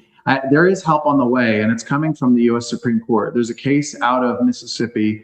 It's called Watson versus RNC, and that's a Fifth Circuit case that the U.S. Supreme Court already heard argument on, and that is the arguments with regard to, is election day, or is it election month, or election days? Yes. And so That's we're gonna be huge. anticipating that the U.S. Supreme Court is going to come down on the side of election day is election day. And we're expecting that ruling or that decision to come down any day now. It certainly will. No extended counting windows. Yeah, that people don't realize how big that lawsuit is. It could literally make us have one election day, no extended counting windows. Yeah, that is that. I'm glad you brought that up. People need to know about that. It's massive. And at the latest, that decision will come down from the U.S. Supreme Court in June. So at the very latest. So it could be any day now, at the latest in June, which, as you know, if you are familiar with California election day laws, that'll be devastating to California's election system, because for all of those ne'er-do-wells and those, engaged in malfeasance, this will basically take those opportunities away, because we are going to have to receive ballots and count them on election day and not have election month or election 3 months. I want to see your chances after this ruling, because I tell you, before the ruling, they've got the chance to cheat, but after this ruling, I want to see what the polls say then. Yeah. I can't wait to see that. Well, and let me tell you something too. California is in a world of hurt, right? I said we're in crisis and we need to be rescued. And actually, Democrats, independents, and Republicans all agree that that's true. And here's how you can tell. The latest polling, and there's many polls that show this, but the latest polling is confirming this, that 65% of respondents believe that California is headed in the wrong direction. You couldn't get 65% of respondents to all say that unless you also captured Democrats and independents. So this is a change election coming. We don't know what the change is going to look like, but Californians are ready for a change. It's in the polling. And then guys, add to the fact that California has a voter ID initiative on the ballot in November. So that's going to drive out voting turnout for all of those who are patriots. They care about election integrity. They care about the future of California. They care about the future of the country. And so you're going to have I think, voter enthusiasm among the right kind of people who are going to go out and vote to try to protect our election system here in California. And if you add all of that up, guys, look, I really love my chances. I will tell you, if all of these conditions did not exist, I wouldn't even be in this race. I'm not a professional politician or looking for a career in politics. I have been an elected official, but I just see this as a unique opportunity at this time, a rare opportunity to rescue California. But it's also because of those other conditions that I talked about, where I think it actually is very possible. It's funny you said that. As you were saying that, I was thinking the same thing. I'm like, you know what? With that initiative, that voter ID initiative, that's going to drive all of the Republican turnout to go. So we get that. And then if you get the one election day and the no extended counting, because California is notorious for extended counting windows. They will count for months until their candidate wins. Yeah, but and oh my God. And we've been cleaning our voter rolls. I mean, the Secretary of State of California, I don't believe she's a good actor. I don't trust her. I don't like her. I don't approve of her. In fact, I'm supporting the challenger to her seat. But when I was with the DOJ and we were sending tough talk letters to states telling them that they better clean their house and clean their voter rolls, California actually did start cleaning their voter rolls. So believe it or not, California has cleaned at least 3 million voters off the voter rolls. And when you have less dirty and less bloated voter rolls, there's less opportunity for malfeasance or it's like the perfect storm for a Republican attorney general right now. Exactly. So I'm embracing this opportunity, guys. I am absolutely ready for this fight. I love where I am right now. I love California. I love being a lawyer. I absolutely am a lover of the law. And I just cannot wait for the voters to hear what I have to say, to support me, to put me into office and help me turn California around. Here we are. We're going to make this happen. This is not a pipe dream. This is going to happen, but I absolutely need support. And I'm glad you're having me on the show. If any listeners want to check out my campaign more, they can go to gates4ag.com. That's Gates, the number 4ag.com. I'm all over social media, X, Instagram, and Facebook alike. And they can find me and support me. Yeah. I was actually going to ask you, I'm going to see if Jay has, I know you got to go in just a minute, so I'm going to see if Jay has one more question. And then after that, I want you to go ahead and tell everybody the website, and tell them your handles and everything you want to tell them, okay? Okay, excellent. Yeah, my last question, I followed you on X today, by the way, Michael. I found you on there, so that's good. When you win, what is your first action as Attorney General on day one? What's the first thing you want to do? So my list of things I'm going to do on day one's about a dozen or more. But let me just give you a couple quick ones. So I'm going to dismiss the lawsuits that Attorney General Rob Bonta filed against hospitals, including a children's hospital, to force mutilation of children. I'm going to dismiss those lawsuits, and then I'm going to announce that I'm going to prosecute any doctor or hospital that seeks to mutilate our children moving forward.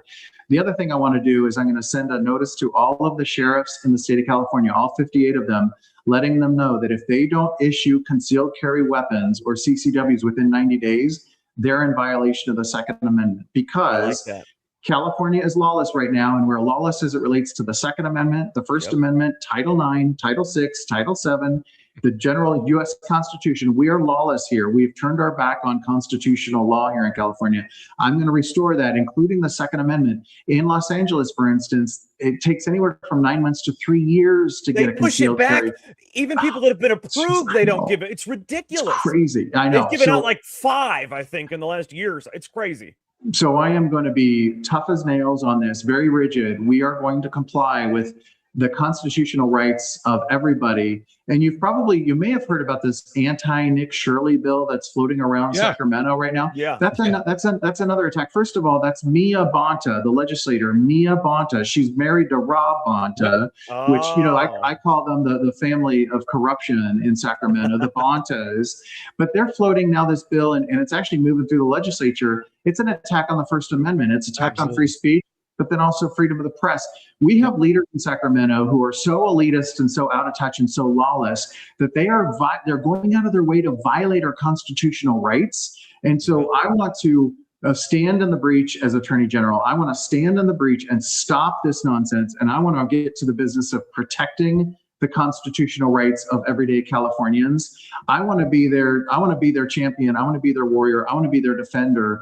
I am going to ensure that I protect and I fight for the constitutional rights, all of them, for all everyday Californians. Well, awesome. Michael, thank you so much. We really appreciate you coming on. I mean, you've been great. You're very well spoken and articulate. You're the kind of person that should be up there, not just because of how well spoken you are, and you look the part. You don't just act the part. You look the part. You look like the person would look if they were in the movies. It's central casting, and that's Jack. what you want. You want somebody. Central casting. Yeah, exactly. You look like the person that should be. Like you could actually play yourself in the movie. So that's pretty awesome right there. That's awesome. Tell everybody where they can find you, man. Yeah, I appreciate that very much. And again, guys, thanks for having me on. Your role in this it's imperative that shows like you, that hosts like you talk about these issues so that the everyday Californians or everyday patriots across the nation hear what's going on, because it's indispensable what you're doing, because you're helping get the word out. So thank you so much. My website is gates4ag.com. That's GATES, the number 4ag.com. And that's where you can learn about my campaign and get to know me a little bit more. I've got some bio on there. So that's a great website. And then also on social media, on X, I'm Michael Gates ESQ for Esquire. So Michael Gates ESQ on X. And then Instagram, it's michael.e.gates. Again, michael.e for Edward.gates. And then on Facebook, you can find me at Gates4HB 2022. So search and you'll find it. But please join my social media if you can follow me and start reposting and tell your followers to follow me and repost so we can grow this. Since I launched my campaign in January of this year, I have grown my social media by tens of thousands because people know that California is in crisis and they like what they're hearing from my campaign. So that's really important. We got to spread the word. But keep up the good work, guys. I mean, like I said, what you're doing is indispensable. It's a real value add to trying to save California in our case and save America when you talk about issues in other states across the country. So please keep up the good work. I love being here. I can't wait to come back on. And thank you for what you're doing. Hey, listen, Michael, it's a pleasure, and it's all ours. But President Trump, if you're watching, you could probably do a lot worse than Michael for Attorney General of the United States. Just saying. Yeah. Actually, that's not a bad idea because we don't have an attorney general right now. So, just to put that in your mind, Michael, win California, maybe think about it for a minute. Win California first, but I'm just saying. Yeah. Hey, if he's willing to, let me ask you real quick before you go. If he said, if he appointed you to it, would you take that and drop out of the California race? So now Bonta's going to put calls in to get me recruited. So now you're setting me up. And Newsom might put in calls too. No, you know what? I have really missed my family. And when I was in DC, honestly, I had fought for California, fought for Huntington Beach for 10 years prior to that. And that fight for California, that fight for my hometown was so rewarding and so awesome that when I was in DC, I felt like my heart was back here in California. And when I wrote to Pam Bondi about my resignation, I literally said, I need to return to Huntington Beach to take up the fight for California again. So I think I'm in the right spot right here, right now. But I appreciate your endorsement. But you've probably just stirred the pot a little bit with a few folks. Believe it or not, Donald Trump and some of his advisors do watch the show. We've had Roger Stone on before. He said it's his favorite. He said he loves the show, and there are other people. So it might get back to Trump that maybe want to, he might give you a call. You never know. But honestly, for all the Californians that are listening, and we have a lot of Californians actually that listen to them right now, it's amazing. You would be willing to turn down that attorney general job to win attorney general of California. And that says something about your loyalty. It says something about where your heart is. And it says that you really care about California. And that's why people have got to get out and vote for you. They got to go to gatesforag.com and they've got to make sure they support you. Michael, we really appreciate you coming on. We're going to definitely have you on again before the election because we're going to get as many people as we can out there to support you. I love it. Thank you guys so much. You guys are awesome. Thank you so much. You were awesome too. Thank you so much. You have a great day. All right. Take care. Got it. All right, man. That was awesome. He is a great guy. He seems like a really good guy. And he is absolutely, I love he's very knowledgeable. That's what I love is how knowledgeable he is. Obviously supremely qualified for that job. Yeah. He's more qualified than any other candidate. That's the funny thing. See, it should be like, instead of an election, it should be who the hell's the most qualified. I mean, why? I mean, they get people in there that aren't qualified at all. But when you got this man right here, who should be the attorney general right now of California. So he could be, like he said, he could be the attorney general of any state. And I wasn't kidding when I said he could be attorney general of the United States. Oh, I'm sure he could. And in fact, he'd be a great candidate. But I can understand. See, that tells you, though, how much he cares about California. Yeah. Is that he wants to stay in California and fix California. And believe it or not, I think California attorney general is more needed than the U.S. attorney general, because California needs to be fixed more than, right up there with New York. Right up there with New York. I was going to say more than, but no, it's up there. New York and California are tied for the most needing to be fixed states in the country. Yeah, I mean, the fact that he was in Washington, had a great job with the federal government under, Harmeet Dillon and her division, and he decided he wanted to go back home and take care of California. And that's wonderful. He wants to be with his family. He's obviously a family-oriented person, and that just speaks to his character, how much he cares. Did you not want to vote for this man? Listen, I am not just saying this because he's on the show. First of all, like you said, he seems like a great guy. He looks family-oriented. I mean, loves California. Come on. Jack, I said, when he said he had grandkids, I'm like, grandkids? Yeah, I wasn't thinking that. He doesn't think that either. How is he even 50 years old? I don't know. I think I'm older than him, to be honest. But seems like a great guy and obviously overly qualified for the job. I mean, Jay, Deborah just gave me a good idea. What if we were to get ask Michael to come back on, and then we were to get the incumbent? Maybe instead of doing what she's talking about, though, what if we have a debate, just you, me, and the two main candidates for California AG? I don't think you're getting Bonta on here to go head to head with him. Well, hey, but I'm going to tell you right now that even whenever we have a liberal or a left on the show, we are going to be neutral. There is no gotcha, and there's no going after anybody. We ask neutral questions. If you're on the left, we're not a show that's going to try to vilify you. In fact, I just want to going to try to understand you. No, I just want an honest answer. That's all. Yeah, exactly. And we're not going to ask horrible. We're not going to, ask angry questions. We're not going to have a sarcastic tone. We're going to be the same with both of you. We're not like CNN that's going to take one side or the other. We're not like Fox that's going to take one side or the other. I'm going to see if I can get the current attorney general in. I'm going to see if I can get him. I'm going to tell him, and I'm going to see if Michael wants to do a debate, and we'll get him right here for a debate and see what we can do. Yeah, that would be great. I mean, if we could do it, go for it. But I'm going to try. I mean, we can. The best we can do is try and see. Yeah. And but what I'm going to tell him, it's going to be neutral. There's not going to be any kind of attitude one way or the other about either one of them. No sarcastic, horrible question. It's not going to be like that. It's going to be a real debate.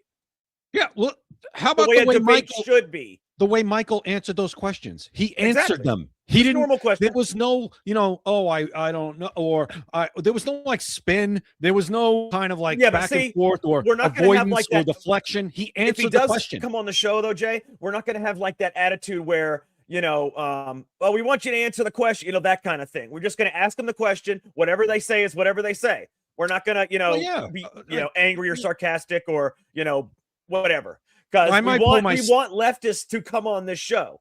That's I the might thing. I might pull Steven from Braveheart and be like, "Don't beat around the bush. Answer the fucking question." No. No. In all honesty, we would be neutral. We just want to ask. We just want questions answered that we would ask. And a lot of people don't ask the good questions. We would so. Jack, straightforward questions. Exactly. I asked him, "What would you do with the sanctuary policies?" And we're not going to push. Like if you don't answer. answer it the way we want, we're not going to say, well, why aren't you answering? We're just going to go on to the next question. But we just want the question asked to see what you would say. Either one of them. Yeah, let the voters decide who answered the question and who avoided the question, or what answer they like better. That's exactly. it. And we are going to see if we can get what's the incumbent's name? Bonta. Bonta. I have no idea who that is. Never heard. I mean, other than today, it's the first time I ever heard of him. It's Rob Bonta. Bonta. Okay. I'm going to see if I can get him on the show. Now, I know being the incumbent attorney general and having a campaign to run, he's probably super busy. But I'm going to see if we can get them both on the show at the same time. Just do like a 30-minute debate, an hour debate. We just ask a question, you got like a 3-minute response, and it's going to be a no pressure kind of debate. Not like when you're on CNN and you got the spotlights on you and you got to answer this. No, it's going to be a no pressure debate. That's it. Answer a straight up question. Yep. That's it. So just like we treated Michael. Just like we treated Michael. Very simple. I think it would be a lot of fun. Up question. And, it'd be great if we could get him on. 100%. I'm going to try. I mean, we've been able to get on all these other great guests. I'm sure we can get a hold of him and see if he'll come on. Now, the only question is, will he want to do it? But I'm sure we can get a hold of him. Listen, it's probably hard enough to get. I don't know. Are they having a debate? We didn't ask him that. If he was actually had the debate scheduled with the incumbent Bonta on TV in California. Maybe he does. I don't know. Even then, you could ask him, Jack. You could ask him. Honestly, I don't really care if they're going to have a debate because their debate is not going to be the questions that people want to know. It's why nobody watches debates. Okay, we're going to ask the questions that the freaking people in California actually want to know the answers to. Yeah, well, but Deborah says, are you talking about my background, Deborah? That he won't like my background, Bonta? Is that what you said? Where do you see that at? He's saying might have to change your background on Deborah saying that in the extra. Oh, no. I think it's all good. I just don't want him to think we're going to be adversarial to him. That's not what we're going to do. No, we're certainly not going to do that, especially if he's going to come on here and have an honest debate with his opponent. Exactly. Absolutely That's all we want. So I'm going to talk to him. I'm going to see what he says. I'm going to try my best to get him on. I really think Michael would be willing to do it. So I'm going to try to get Bonta on, and we're going to try to see if we can do it at the same time. Yeah, I definitely. No, I'm not changing my background, Deborah. If he doesn't like the American flag, he shouldn't be the Attorney General of California. If he doesn't like a thin blue line flag, he certainly shouldn't be the Attorney General of anything.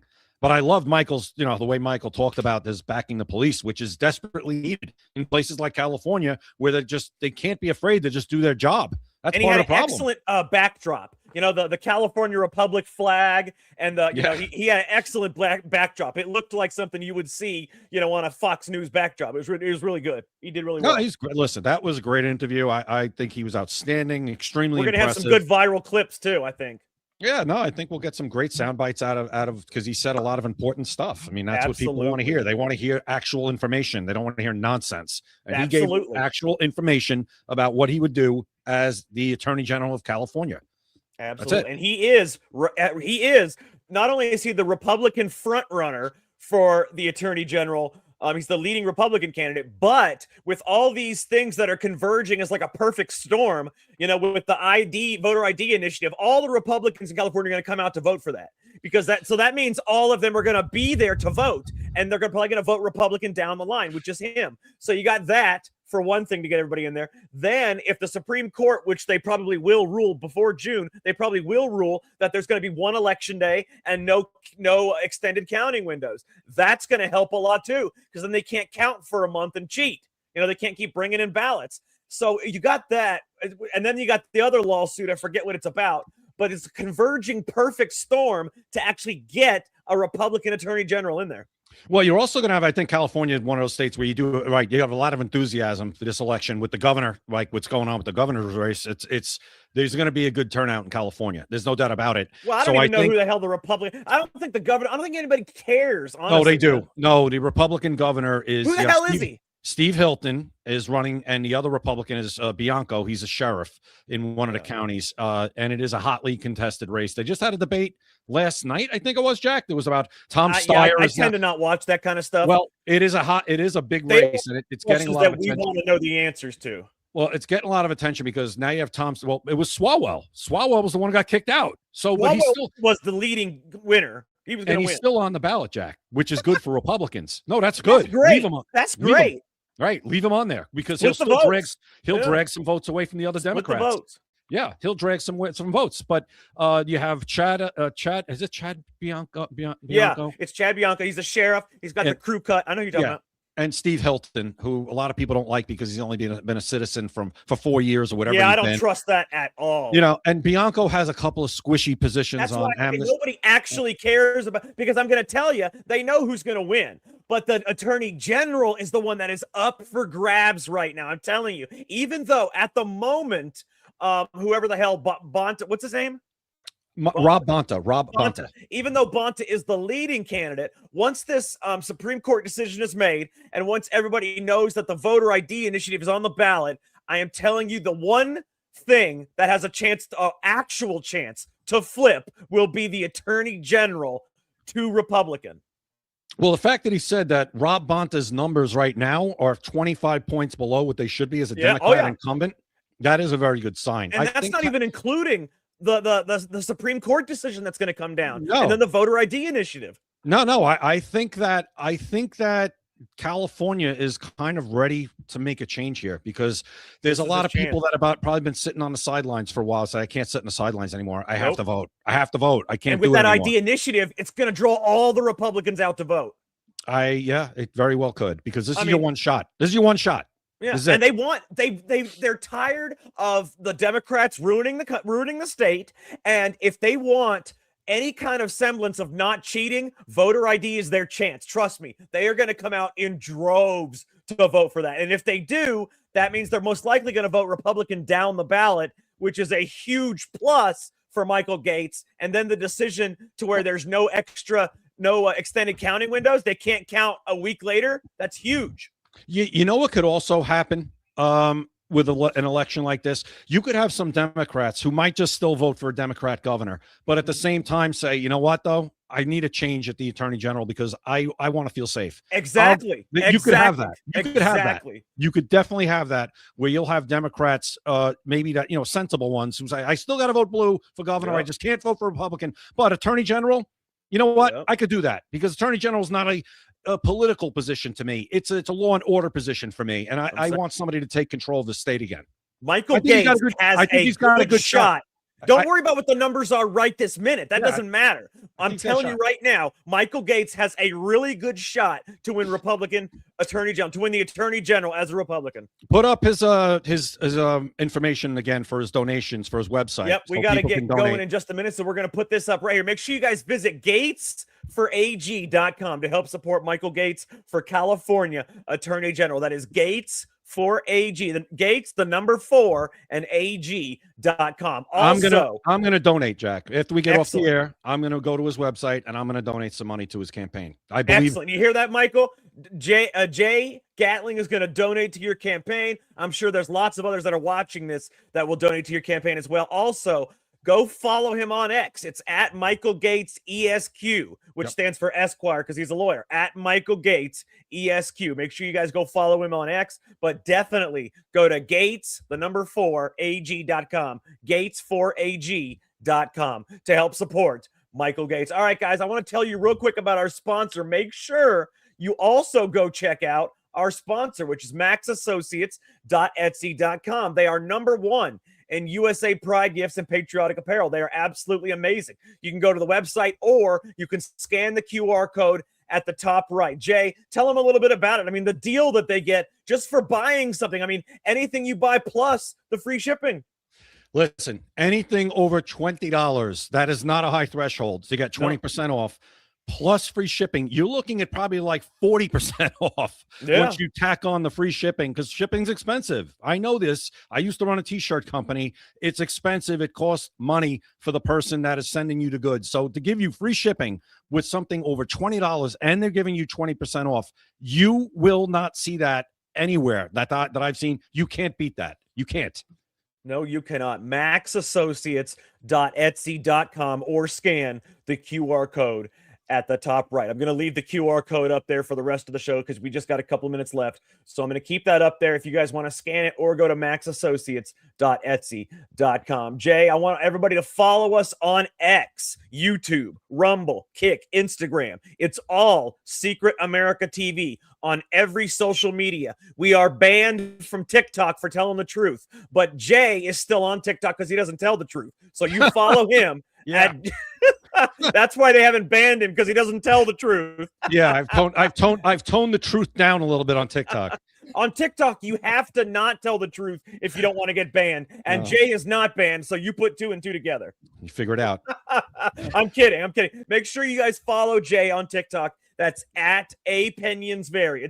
It's opinions, but with an A. @opinionsvary, at @opinionsvary, and then X, YouTube, Rumble, Kick, Instagram, at Secret America TV. We are live Monday through Friday, 7 p.m. Eastern. Jay, I think we've solved all the problems we can for one day, but I got to say, it was a great episode. Everything went really well, and I really like Michael Gates for Attorney General. What do you think? I couldn't be more thrilled with how that all went, or him as a candidate for that important job. Absolutely. He is going to be a great candidate, and hopefully everyone's an important piece of the puzzle and has a role to play. For California. When you're for on Jay God's Gatling, team, I am Jack no one Danger. sits on the Thank you bench. for watching On God's Secret team, America. there is no bench. You've been listening Welcome. to Secret I America. am so excited to be with you today. If you're new to Flyover Conservatives, our slogan is wake up, speak up, and show up.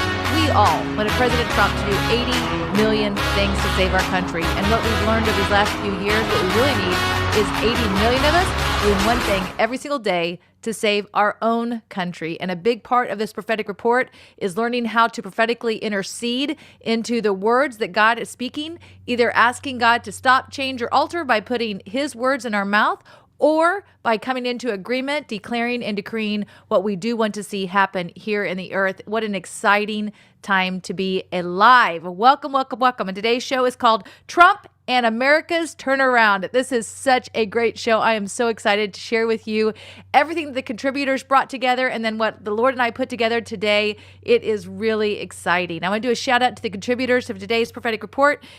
Denise Brewer, Terry Strange, my sister Tammy Wagner, David Whited, and Don Leonard. Thank you, thank you, thank you. I also want to do a shout out to the sponsor of the show. That is Fern Valley Soap. When you go to fernvalleysoap.com and you use the promo code FLYOVER, you get 20% off on your purchase. We have a big day right around the corner. That is Mama's Day, Mother's Day. Yay! For all these amazing moms out there. You might be thinking, what do I get my mom? I will tell you this. Fern Valley Soap is a great gift for your mom. The soap is made with goat's milk, so it's great for your skin. It has essential oils in it, so it smells fabulous, and they are absolutely beautiful. You can see the boxes, and so the boxes can be sent directly to your mom's house. Let's say she doesn't live in your area, sent directly to your mom's home. They look beautiful when she opens it. It's already wrapped. And you are supporting a business that loves our country, loves Jesus, and loves the prophetic. It's a mother and daughter that do this together. So go to fernvalleysoap.com. Make sure you use your promo code FLYOVER for your 20% discount.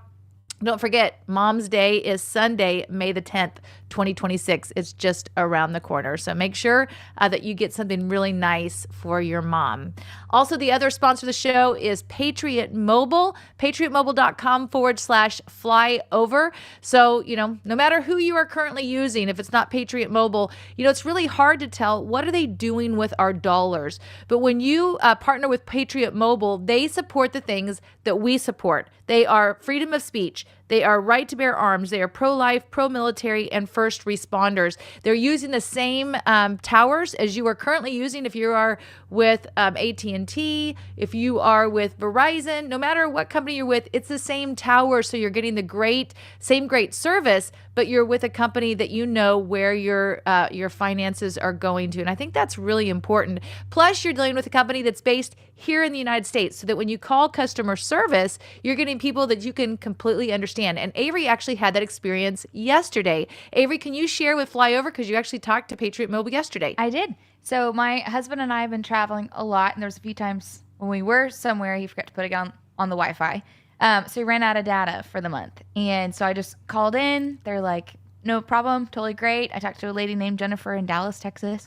And she added more data to his plan right away, and he was good to go. It was very simple. Very simple. Quick phone call, and they took care of it, and they're so great to work with. They really are. Again, a great company. We've interviewed the owners on here before. The cool thing, too, for Flyover, what they're doing is when you go to patriotmobile.com/flyover, or you call 972-PATRIOT and let them know that you are with Flyover Conservatives, they will give you your very first month for free. So, again, a great company, and they're supporting things that we absolutely love and support as well. So go to patriotmobile.com/flyover or 972-PATRIOT. All right, don't forget today at 3 p.m. to join Ginger Ziegler for prophetic intercession. I am learning so much every single week from Ginger in her prophetic intercession, teaching us what that looks like and how to do it. She started in 1991 praying for our country. God told her at the time that she would be holding things off, found out they were things that are very much like 9/11, and she's done that with her prayer group now for many years, since 1991, when the Lord called her to pray for our nation, and she's teaching us how to do that. You can join her at 3 p.m. by going to Ginger Ziegler on Rumble or Ginger Ziegler on YouTube. You can even go to our Rumble channel, go to repost, and it'll take you directly to her channel. If you can't do it at 3 p.m. today and you can do it later, I highly, highly recommend it. It's so important. So again, prophetic intercession with Ginger Ziegler, 3 p.m. Ginger Ziegler on Rumble or on YouTube. All right, so what are the prophets saying? We're going to actually start with a written prophetic word today. You can find that by going to flyoverconservatives.com under prophetic words, and this is Veronica West. This actually came out on April the 15th, 2026, and it has a heart, and it says, "To my anointed trumpet." So talking to President Trump. I say, do not be troubled by the voices that rise up against you, clothed in religion, and that have been influenced and persuaded by political opinion, for their hearts are far from me. I tell you, I have seen this before. They did the same when I walked among them in the flesh. They honored tradition, but they did not honor me. They praised me with their lips, but their hearts were far from me. They spoke loudly and hurled accusations, yet they missed my presence. Though I stood before them, they did not recognize me. They looked, they assumed, and they judged what they did not understand. They resisted my spirit, and they despised my miracles because it did not align with their own will or expectations. So listen. When you hear their accusations and feel the weight of the words from those who claim to speak for me, take heart and know I was rejected by the very ones who thought they knew me best. Beloved son, I do not measure as man measures. I look at the heart. Take a look at my servant David, the mighty giant slayer, a man who sinned yet turned back to me in true repentance, and I showed him mercy. I called him a man after my own heart. I say, do not be moved by the approval of the crowds that praise you today and will speak to crucify you tomorrow. For I tell you, the fear of man is a snare. Seek only to do my will. I tell you again, I raise up whom I will, whom I choose, and I use whom I choose, and often in ways that confound the wise and offend the proud. Beloved, stay the course, stand steady, stay unmoved. There will always be those who will cry out over things of little substance, yet neglect the weightier matters of my truth and righteousness. So I say, do not be distracted. Keep your focus on the mandate I have given you for such a time as this. Son, listen, pay attention. Resist pride, walk in humility, and seek my wisdom, for I tell you, your life and your time in office depends on it. Guard your heart from bitterness and your mouth from speaking foolishly. Honor me, and my favor shall rest upon you and preserve your life. Understand this, the relentless opposition you face does not mean my presence is absent or that my hand is short or too weak to save. For I have allowed this resistance to refine you, refashion and reform you into a mighty wrecking ball and a battering ram against the forces of hell. My beloved, look up, look to me and see, for my grace is sufficient for thee, and you will endure and overcome in victory. Be still and stand firm, and watch what I will do through you for my glory. Love from your only Savior and Creator, God. Man, that is so good because, man, he has come under a lot of scrutiny lately. I want to now take you to Nathan French. He is someone that every time I watch him, I'm like, man, you can just see the love of Jesus all over him, whether it's in person, I've met him in person, or when you're watching him, it's just, you can just feel the love of Jesus. This came out on April the 17th, 2026. He was on Elijah Streams, and he's actually talking about a word that he received from President Trump in November of 2025 that he knows is for right now. Check this out. The Lord reminded me of a word for Trump. Mm-hmm. I'm just going to give a couple points because I think this is incredible because you can apply this to the highest office in the land. Look at this. This was back in November 2025. I get this word of the Lord for President Trump. I get Exodus 3:14. I get Exodus. And now that's when God said to Moses, I am who I am. And so, yeah, there it is. And God said to Moses, I am who I am and what I am and what I am, and I will be what I will be. And he said, you shall say this to the Israelites, I am has sent me to you. And I just love this. But these are some promises that God spoke concerning President Trump. This word that I got, he said, I'm calling you deeper as the storms rage in the spirit. I will hide you in my love as you learn to spend more time with me. And I saw President Trump sitting with Jesus, talking with him and learning to hear very clearly his voice, so he knew exactly what heaven's strategy was, so they couldn't lose in this rebuilding and this making America great again. And the Lord spoke. He said, I'm with you, to President Trump. I'm for you. And then he says, I want to speak to you through your thoughts as you still yourself before me. I am that I am, and I will guide you through the coming landmines. We're seeing it play out right now. And then he said, these are promises. This is a word that's full of promises for the president, but you can apply it to any person who wants to walk by faith and not by sight. He said, I will trip the traps of the fowler. We're seeing it played out. I will increase within you. Why? Because when the battle is raging, we start, again, seeing our need to be led by God. We see our need for God when it gets hard. Yeah. And when it's challenging, it's like resistance. When you go to the gym, I went to the gym today and I was working out and I was purposely trying to make it hurt. Not too much, but enough to where I knew I could get growth out of it. So there's something about the resistance creates in us the character of perseverance, and the strength comes upon us. So he says, I'll trip the traps of the fowler. I will increase within you.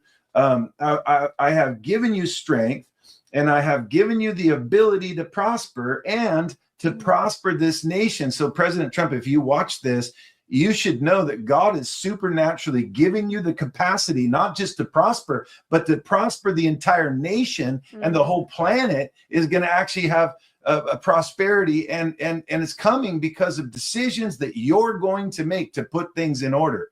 And I mean, we see what's happening in the world. A lot of people are concerned, and they should be concerned about certain things. But man, I'm more excited because I'm starting to see things be put in order by a person who's not afraid to stand out.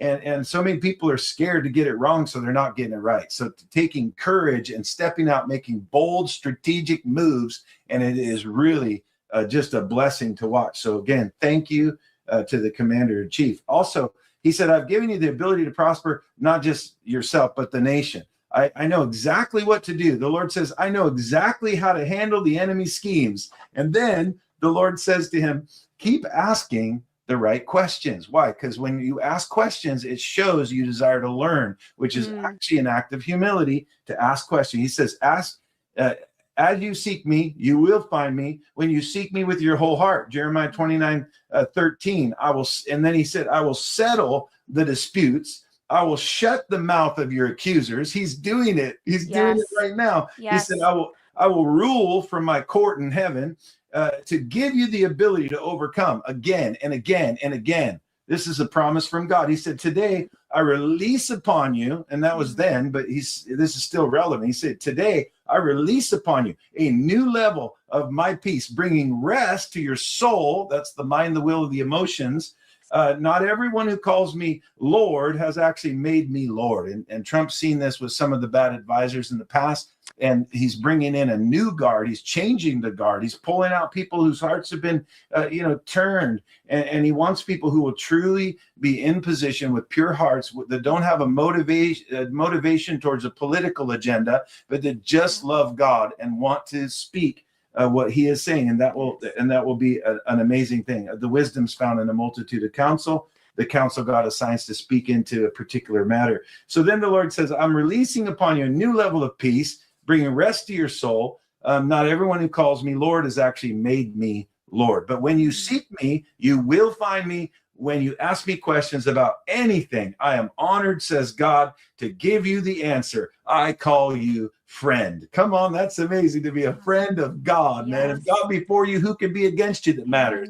And I love when the enemy, comes in like a flood. God promises to raise a standard against him, and that standard is an increased anointing, and that anointing is what breaks the yoke, which represents the bondage to sin or the challenge that we face. So John 15:15, again, he calls us friend. Yep, there it is on this. I love that. And by the way, a servant gets to know what the master is doing. That's the difference. He doesn't call us, just servants, but he calls us friends. A friend will know what the master is doing because the master shares with his friends his plans, whereas a slave doesn't get to know the plans of the master. So keep me first and watch how I reward your hunger and your thirst. A straight lit path will make it really easy to get to God's goal for every individual person, but especially leaders need to be intimate with God, not intimidated from sin consciousness, but recognize that he gave you a gift called righteousness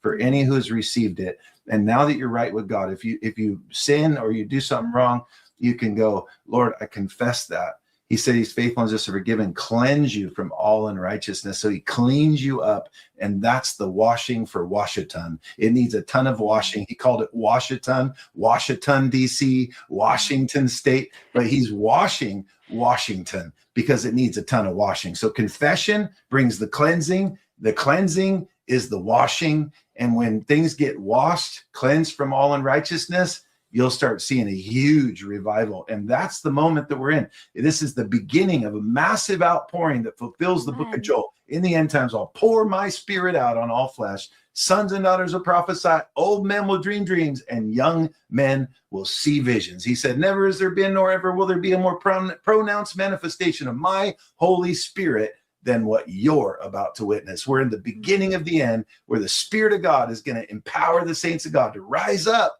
and to be bold as lions. Man, I love that. I love it. I love it. I love it. That is so good. I want to go back to, so he cleans you up, and that's the washing of Washington. It needs a ton of washing. He called it Washington, Washington, D.C., Washington State, but he's washing Washington because it needs a ton of washing. So confession brings the cleansing is the washing, and when things get washed, cleansed, and from all unrighteousness, you'll start seeing a huge revival. Well, as we talked about on last week's show, we actually had on Bunny Pounds on our show, and she's with America Reads the Bible, and that's going on right now in Washington, D.C. If you did not see this episode, I highly encourage you. I will tell you this, we've done over 3,000 interviews. It's the most encouraging thing that we've ever heard happening in our country, and revival is going to come from it. We're going to play a short, it was kind of the build up. It was the trailer of what's going on in Washington, D.C. from, and also, in Washington, D.C. at the Bible Museum. And I want to highlight this because it's so important. This is highlighting what they're doing April the 18th through the 25th and why revival's coming. It is going back into the timeline of Nehemiah and Ezra. Check this out. For generations, the biblical story of Nehemiah has echoed as a call to rebuild, not just walls, but hearts. A scribe named Ezra, burdened by God, reawaken the people to their identity and calling through a national reading of God's law. Soon after, Nehemiah rallied the nation to fully rebuild their defenses in just 52 days. Today, America faces its own moment of decision, a culture adrift, leadership gaps across every sphere, families fractured, faith forgotten. In ancient Israel, it wasn't just Nehemiah who led. It was also Ezra, a scribe who stood before the people and read the word of God aloud. As scripture returned, revival followed. In 2026, as America marks 250 years, a new nation of leaders will rise, Ezras for our time, calling the nation back to its foundation. From every state, every background, every walk of life. Government leaders, artists, CEOs, pastors, parents, ordinary Americans, united in one purpose, to read the entire Bible aloud, Genesis to Revelation, over 7 days, broadcast to the nation. People will watch it and hear the precious words in churches, in homes, in schools and offices, on screens all over, from rural America to our urban cities, nationwide. America reads the Bible. A public declaration that Scripture still speaks, that truth still matters, that God is not finished with America. From the World Stage Theater at the Museum of the Bible to landmarks across Washington, D.C., to other locations important to our national story, a week of scripture, worship, and witness. This is more than an event. It's a realignment, a reawakening, a return. April 18 through 25, 2026. America Reads the Bible. 1 week, one nation, one book. Man, that is happening right now. So exciting. That is happening right now. You can see that interview by going to the Flyover app. If you don't have it, I highly encourage getting the app. It's absolutely free. It doesn't cost you any money whatsoever. But you just never know, with midterms coming up, you never know what could end up happening. This is a place that you can find us. So make sure you have it. It's absolutely free. And you can find that interview there with Bunny Pounds. And to find out more about that event, you can go to AmericaReadsTheBible.com. AmericaReadsTheBible.com. That was such an encouraging interview. All right, I want to take you now to Amanda Grace. She's talking about prophetically, what does this mean for our country with everything that we see going on this week? This is a very big week with Iran, with everything that's happened there, with the Strait of Hormuz, and she addresses it in a really quick reel. Check this out. Hello, everyone. Amanda Grace here from Ark of Grace Ministries. So I want to talk about this upcoming week. Today is April 20th, 2026. This week, there's a potential prophetic collision course that is about to happen. Let me explain. So yesterday, April 19th, the Bible began being read in Washington, D.C. consecutively for the next 7 days connected to the 250th anniversary of America. Now, what happens yesterday as well is President Trump warned Iran either sign the deal or we're going to start military strikes on your infrastructure. Now, why is this significant with what we're coming into? Peace talks are now set to begin potentially Tuesday, April 21st.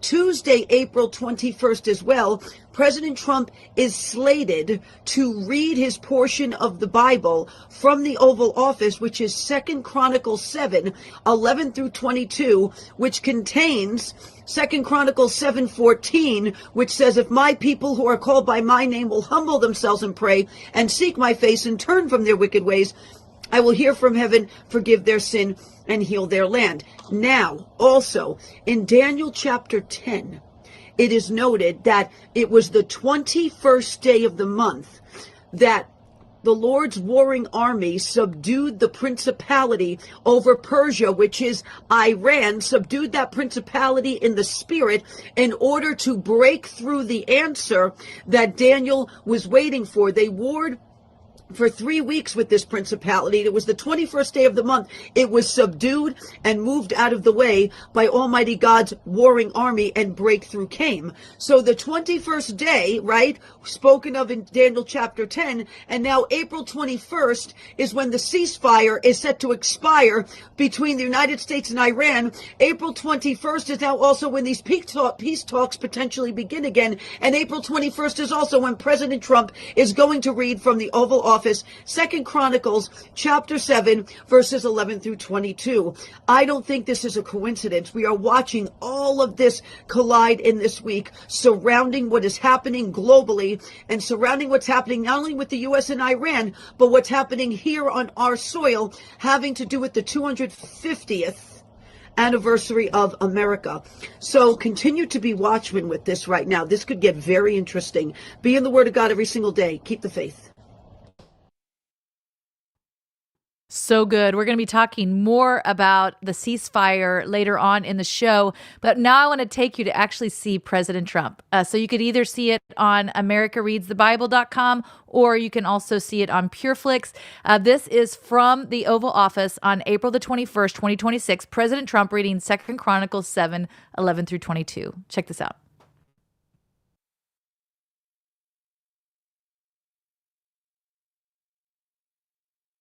Thus Solomon finished the house of the Lord and the king's house, and all that came into Solomon's heart to make in the house of the Lord, and in his own house he prosperously effected.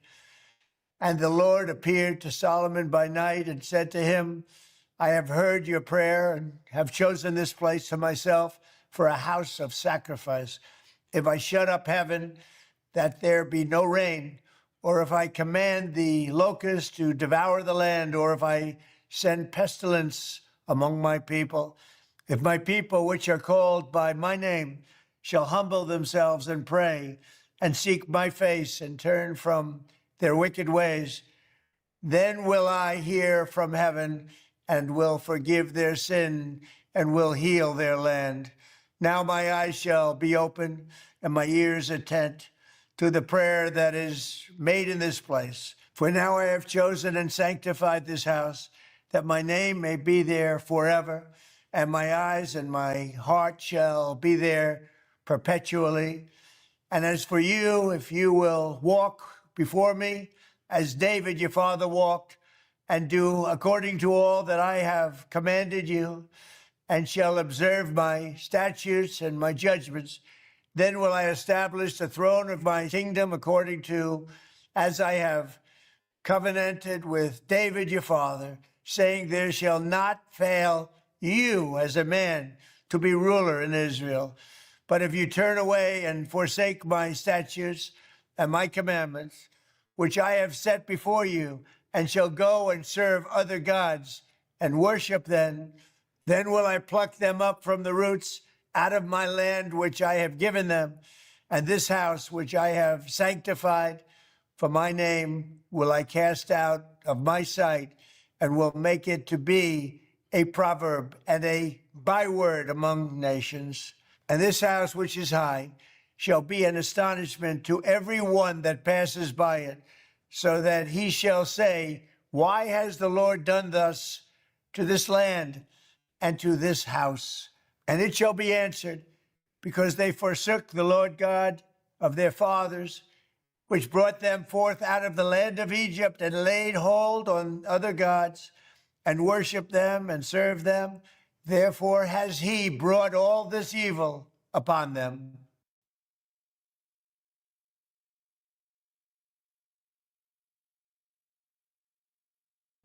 Man, just incredible to see him do that. You know, back in 2020, we went to a pro-life event in Kansas City. And when we were there, they had given out the signs of 2 Chronicles 7:14. And we've actually had that hanging in our garage ever since, with signs that we had received there with President Trump, actually signs of President Trump. And to see him read that from the Oval Office, it's a promise from God. It says, if my people, which are called by my name, shall humble themselves and pray and seek my face and turn from their wicked ways, then I will hear from heaven and will forgive their sin and heal their land. And that is what we have going on right now. When the President of the United States reads that from the Oval Office for our nation to see, it's over our nation. There's nothing more powerful than that for our nation coming back to one God, one nation under God. And that's what he's going to be doing on May the 17th. And this all ties together. The May 17th event, 250 years, what they're doing right now with the reading of the Bible, all of this ties together. In fact, I'm going to show you how this actually does. Dutch Sheets on April the 21st, 2026. He talks about this. He talks about how they are all tying together and where our country is going. And it says, this week's America Reads the Bible, we are living in a very important season regarding America's turnaround. Check this out. Hello, thank you for joining me today for Give Him 15. The title of today's post, This Week, America Reads the Bible. We are living in a very important season regarding America's turnaround.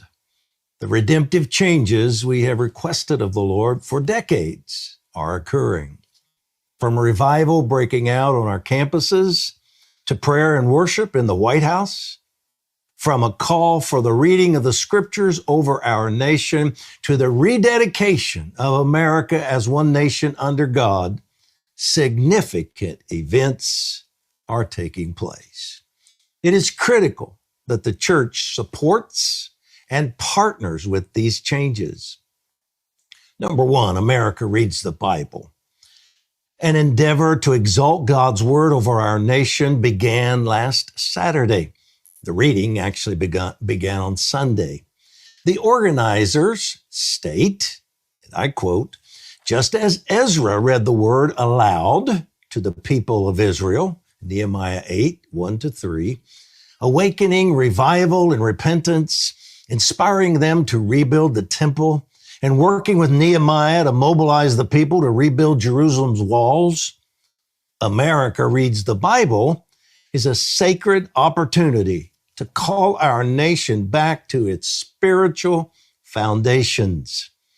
Through a public, continuous reading of the entire Bible in our nation's capital by our national leaders from all spheres of influence, we believe God can spark revival in individual hearts and inspire Americans to carry the word forward in their lives and communities into the next 250 years of our national story.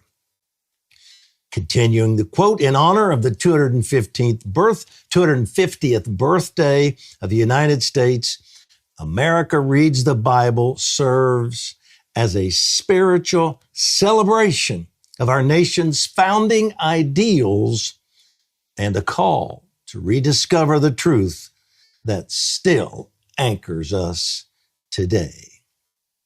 End quote. 500 leaders from across America will read a passage of Scripture. On Tuesday evening, President Trump will participate and read from 2 Chronicles 7. You can find out how you can see and agree with this amazing reading through the Bible online by going to americareadsthebible.com. PureFlix is carrying these 7 days of reading, and you can watch for free. Number 2, the National Day of Rededication. 4 months prior to the signing of the Declaration of Independence on March 16th, 1776, the Second Continental Congress issued a resolution designating Friday, May 17th, 1776, as a day of humiliation, fasting, and prayer to seek divine favor for the colonies. So they passed the resolution on March 16th and called for the day of prayer and fasting to be May 17th. The text of the resolution advises colonists to confess sins, repent, and ask God to bless the American cause, preserve the colonies, and restore peace. Now, without realizing they were doing so, President Trump and his team chose the exact same date, May 17, for this year's National Jubilee of Prayer, Praise, and Thanksgiving. Without knowing they were doing so, they chose that same day to rededicating America as one nation under God. What an incredible confirmation of God's providential hand leading our president and his team to conduct this gathering. I believe it's an announcement from the Lord that our many prayers, solemn assemblies, and days of fasting over the past 40 years are coming to fruition. This all-day gathering on the Washington Mall, May 17, will highlight the country's 250 years of providential history, emphasizing the role of faith in America's founding and history, and rededicate the nation as one nation under God. It will absolutely be a once-in-a-lifetime event. I wouldn't miss it for anything.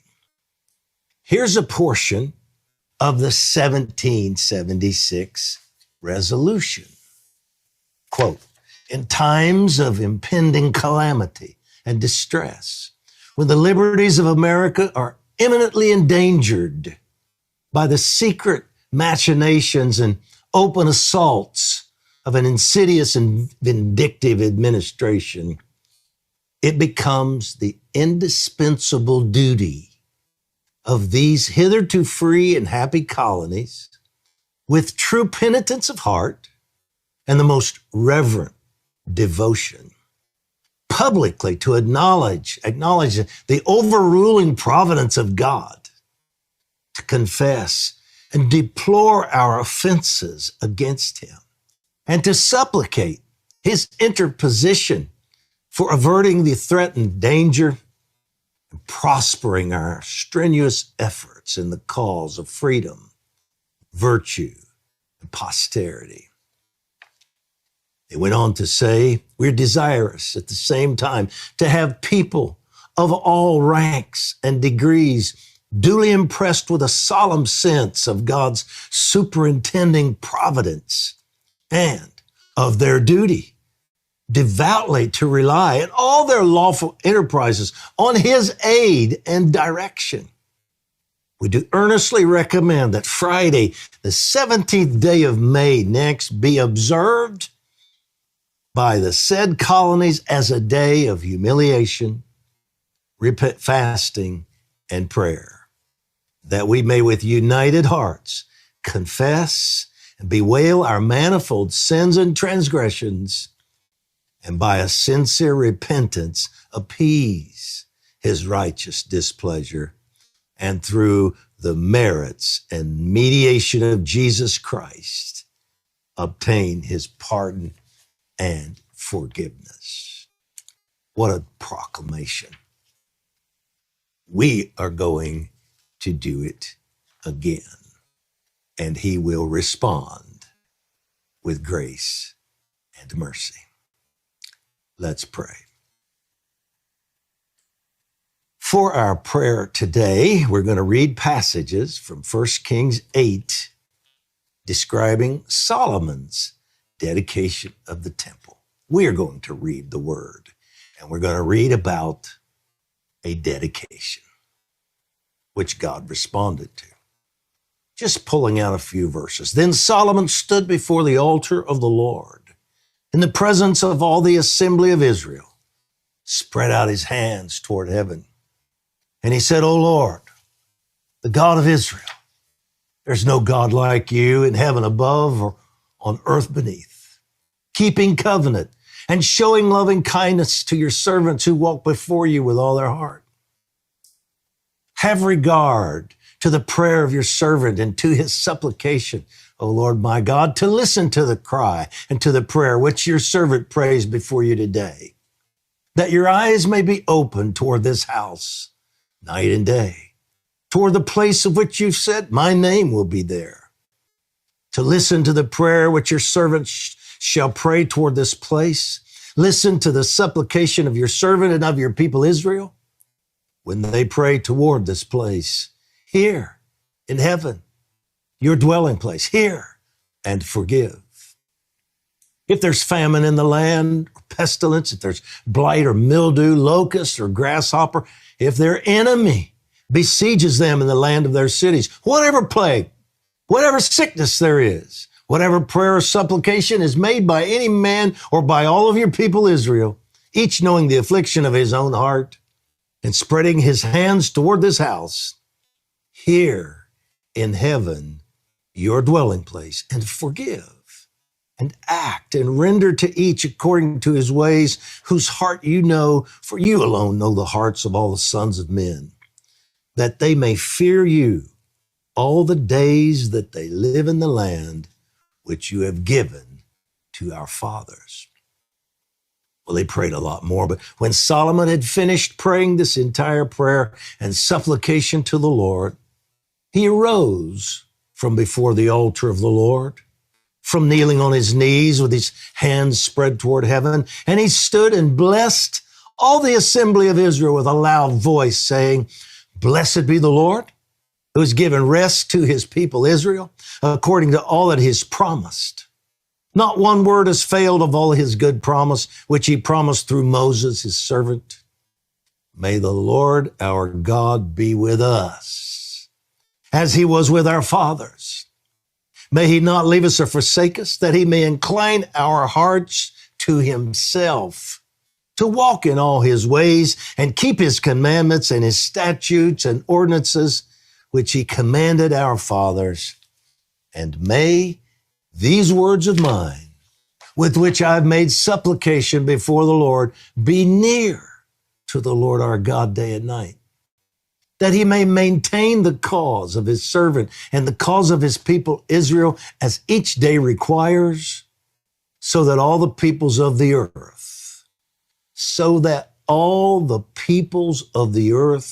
may know that the Lord, Jehovah, Yahweh, is God. There is no one else. Let your heart, therefore, be wholly devoted, he said to the people, be wholly devoted to the Lord our God. Walk in his statutes and keep his commandments as at this day. Now the king and all Israel with him offered sacrifice before the Lord. So the king, all the sons of Israel, dedicated the house of the Lord. Amen. And they dedicated the nation. And we're going to do the same on May 17th. Rededicate our nation to the Lord. Amen. First, I want to take you to something really cool. There's going to come an unconventional youth awakening. He says it hasn't even started yet to what is actually going to occur, but there is something really exciting in our country that we are seeing that this is starting to come into fruition. This was on Fox Nation, and it's talking about 42% of men ages 18 to 29 now say religion is very important to them. Check this out. Number of young men ages 18 to 29 are embracing faith. 42% say religion is very important in their lives. That is a 14% increase from just the previous year, and I saw it firsthand while visiting St. Joe's Church here in New York City. Time with God is so crucial, especially if you want to build a better life for yourself and really gain that fulfillment you can't seek anywhere else on this earth. The church was packed for Mass with young people putting their faith in God first. And those are your headlines, guys. Wow, that was on Fox Nation, up 14 points in just 1 year. Yes, Lord. Yes, Lord. If we haven't seen anything yet, that is really exciting what God is getting ready to do. I want to go back to this whole doubling garment change, what we were hearing from Joseph Z. Lana Vosser, let's go to flyoverconservatives.com under prophetic words. This came out on April the 22nd, 2026, and this is what she had to say. I heard the Lord say, there is great expansion and increase coming forth from the faithful right now by my hand that requires a deeper level of surrender. Recently, I heard the Lord say, there is great expansion and increase coming forth by the faithful right now by my hand that requires a deeper level of surrender. As the Lord spoke these words, I began to see the wind of the Holy Spirit beginning to blow upon the faithful in this hour that was bringing forth great expansion and increase. As the wind of the Spirit was beginning to increase in its force, as it was blowing, I could hear the Lord saying over and over, there is a great reward for the faithful in this season. There is a great reward for the faithful in this season. I receive it, Lord. As the Lord spoke these words, I could hear the cries coming from the hearts of the faithful in this hour. You are our great reward, Jesus. You are our great reward. The cry of purity and love for their beloved was resounding loudly in the heavenlies and in the earth. The cry for their beloved was so loud, and I could feel deeply how their heart cries to know him, to have him, to be with him, to honor him, to love him, moved his heart deeply. I could feel the faith within them that was so pleasing to the Lord, their heart postured in the fear of the Lord and awe and wonder of who he is. Deep adoration for their King was so deeply moving to the heart of God. We heard about that from Nathan French. As I continued to lead into the Lord's heart and listen, I heard, "Oh, my faithful ones, I have seen your hearts towards me. I have seen your adoration. I have seen your devotion. I have seen your obedience and your faithful stewardship. I have seen the price that you have paid in this season and continue to remain faithful to me. I have seen the hardships. I have seen the trials. I have seen the relentless warfare. I have seen the injustice and the persecution that you have endured, and you have remained faithful to me, to my word, and to what I have spoken to you, and you have continued to honor and exalt my name. I have not seen only, I have been with you. I have been empowering you, and I have been leading you in this hour. I know this season has been deeply wearying and difficult for many of you, and I say unto you that I am making a way. I am making a way for great expansion and increase in ways that you have never seen. You are going to see and be part of a move of my spirit that you have not experienced before and your eyes have not seen before. I say unto you that in this hour I am blowing away all that has attempted to hinder you from moving into the expanse and increase that I have ordained before you. For I will give to you that which I have promised you, and I am bringing you into a greater season of partnering with me in my plans and purposes for your lives and in the earth. I am not only restoring and breathing life upon that which had been stolen, broken, and the things that you thought had died. I say unto you, I am bringing things back to life, and I am bringing many of you full circle into what you thought had died, been forgotten, and put aside. I am bringing you full circle. I say unto you, the great expansion increase that is coming forth in you in this hour requires a deeper level of surrender, to know how to steward that which I am inviting you into and that which I will place in your hands. These are the days of great expanse for many. and the expanse and increase will come in different ways than you expect. I am bringing you into a deeper place of dependence upon me, to learn from me and to receive my wisdom to steward the increase and expansion. For the strategies and wisdom that you have known in other seasons has been for those seasons. Do not try and implement the strategies and wisdom that I have given you in the past seasons into a new season that is before you. Man, that sounds like Joseph Z, what he had to say. For I am leading you in a new way in this new day. This is the new garment. And I am bringing you into new blueprints that I have for you in this day. The days that you are in are not only about restoration, but the expansion and increase of what I am doing in your midst, what I have planned for you and what I am leading you into. I am causing you to expand your thinking as I release my wisdom to you. In these days, you will have to think in a new way as I lead you. I am refining how you see and your perspective. I am causing you to come up higher to a greater level of seeing as I see. Hold tightly to my perspective and how I see as the increase and expansion comes. For there are things that will shift and change for you to embrace the new things I am leading you into. But be not perturbed by the change, the shift, and the closing of some things, for in the new things I am leading you into, there are things of yesterday and the past season that cannot come with you. Be not afraid of the new way I am leading you. Step out into the water with me, holding my hand, trusting in me and in surrender, for I am leading you deeper into days of seeing my power.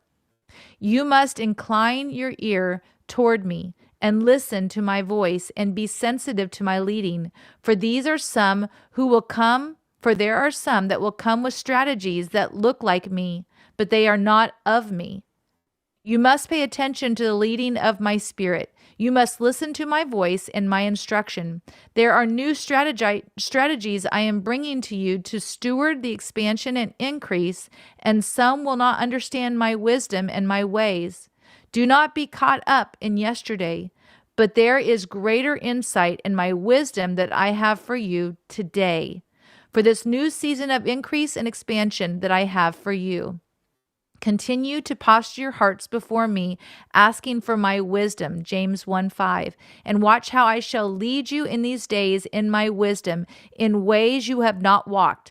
But the reward of my presence and my glory in your midst shall leave you in awe and wonder of my majesty and my great works in your midst.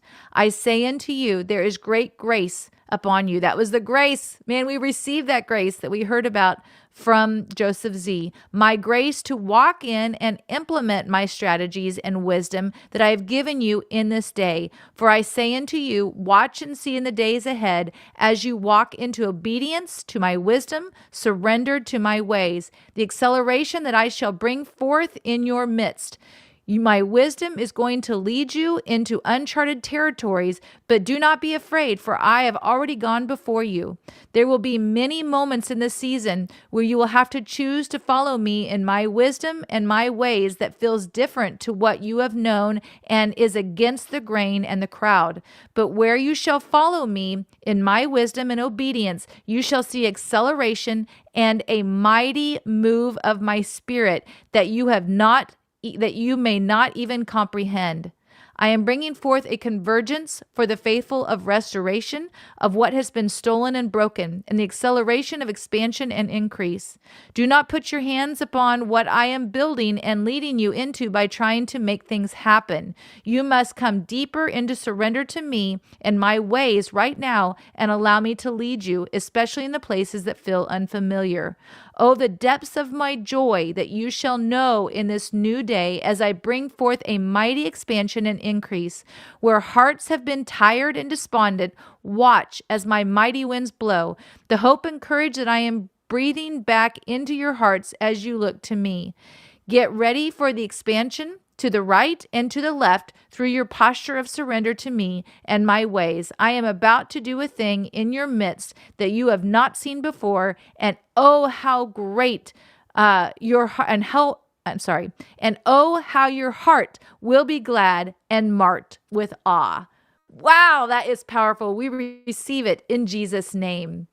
Now we're going to blow our shofars together. If you have your shofar, grab it. We heard from Amanda Grace today. She was talking about the shofar, and she was even telling them to blow the shofar on the warships. Blow it in Washington, D.C., that these platforms of the enemy, God is going to go in and shred them because we see that example in Jericho. When they went around the walls of Jericho, they blew their shofars, they yelled, and the walls came tumbling down. I believe as we are doing this, that the angels are going in, shredding the platform of the enemy. We're going to use them as ramps to go in and take our victory. On the count of 3, we're going to blow our shofars, and then we're going to send out the angels to go make toast of our enemies. Are you ready?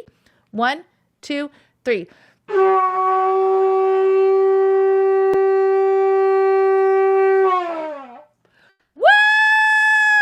Go host, make toast. Thank you so much for joining me today. I bless you. I bless you to realize you were born for such a time as this. I bless you to realize your future is brighter than your past. And I bless you to wake up, speak up, and show up. Thanks again for joining me today. Make sure you jump on with Ginger Ziegler at 3 p.m. and we'll see you back here next week. We hope you've enjoyed this episode of the Flyover Conservatives podcast with David and Stacy Whited. Please subscribe, hit the notification bell, and leave us a comment below. Lastly, if you enjoyed today's podcast, share with those who came to mind. Be blessed and make it a great day.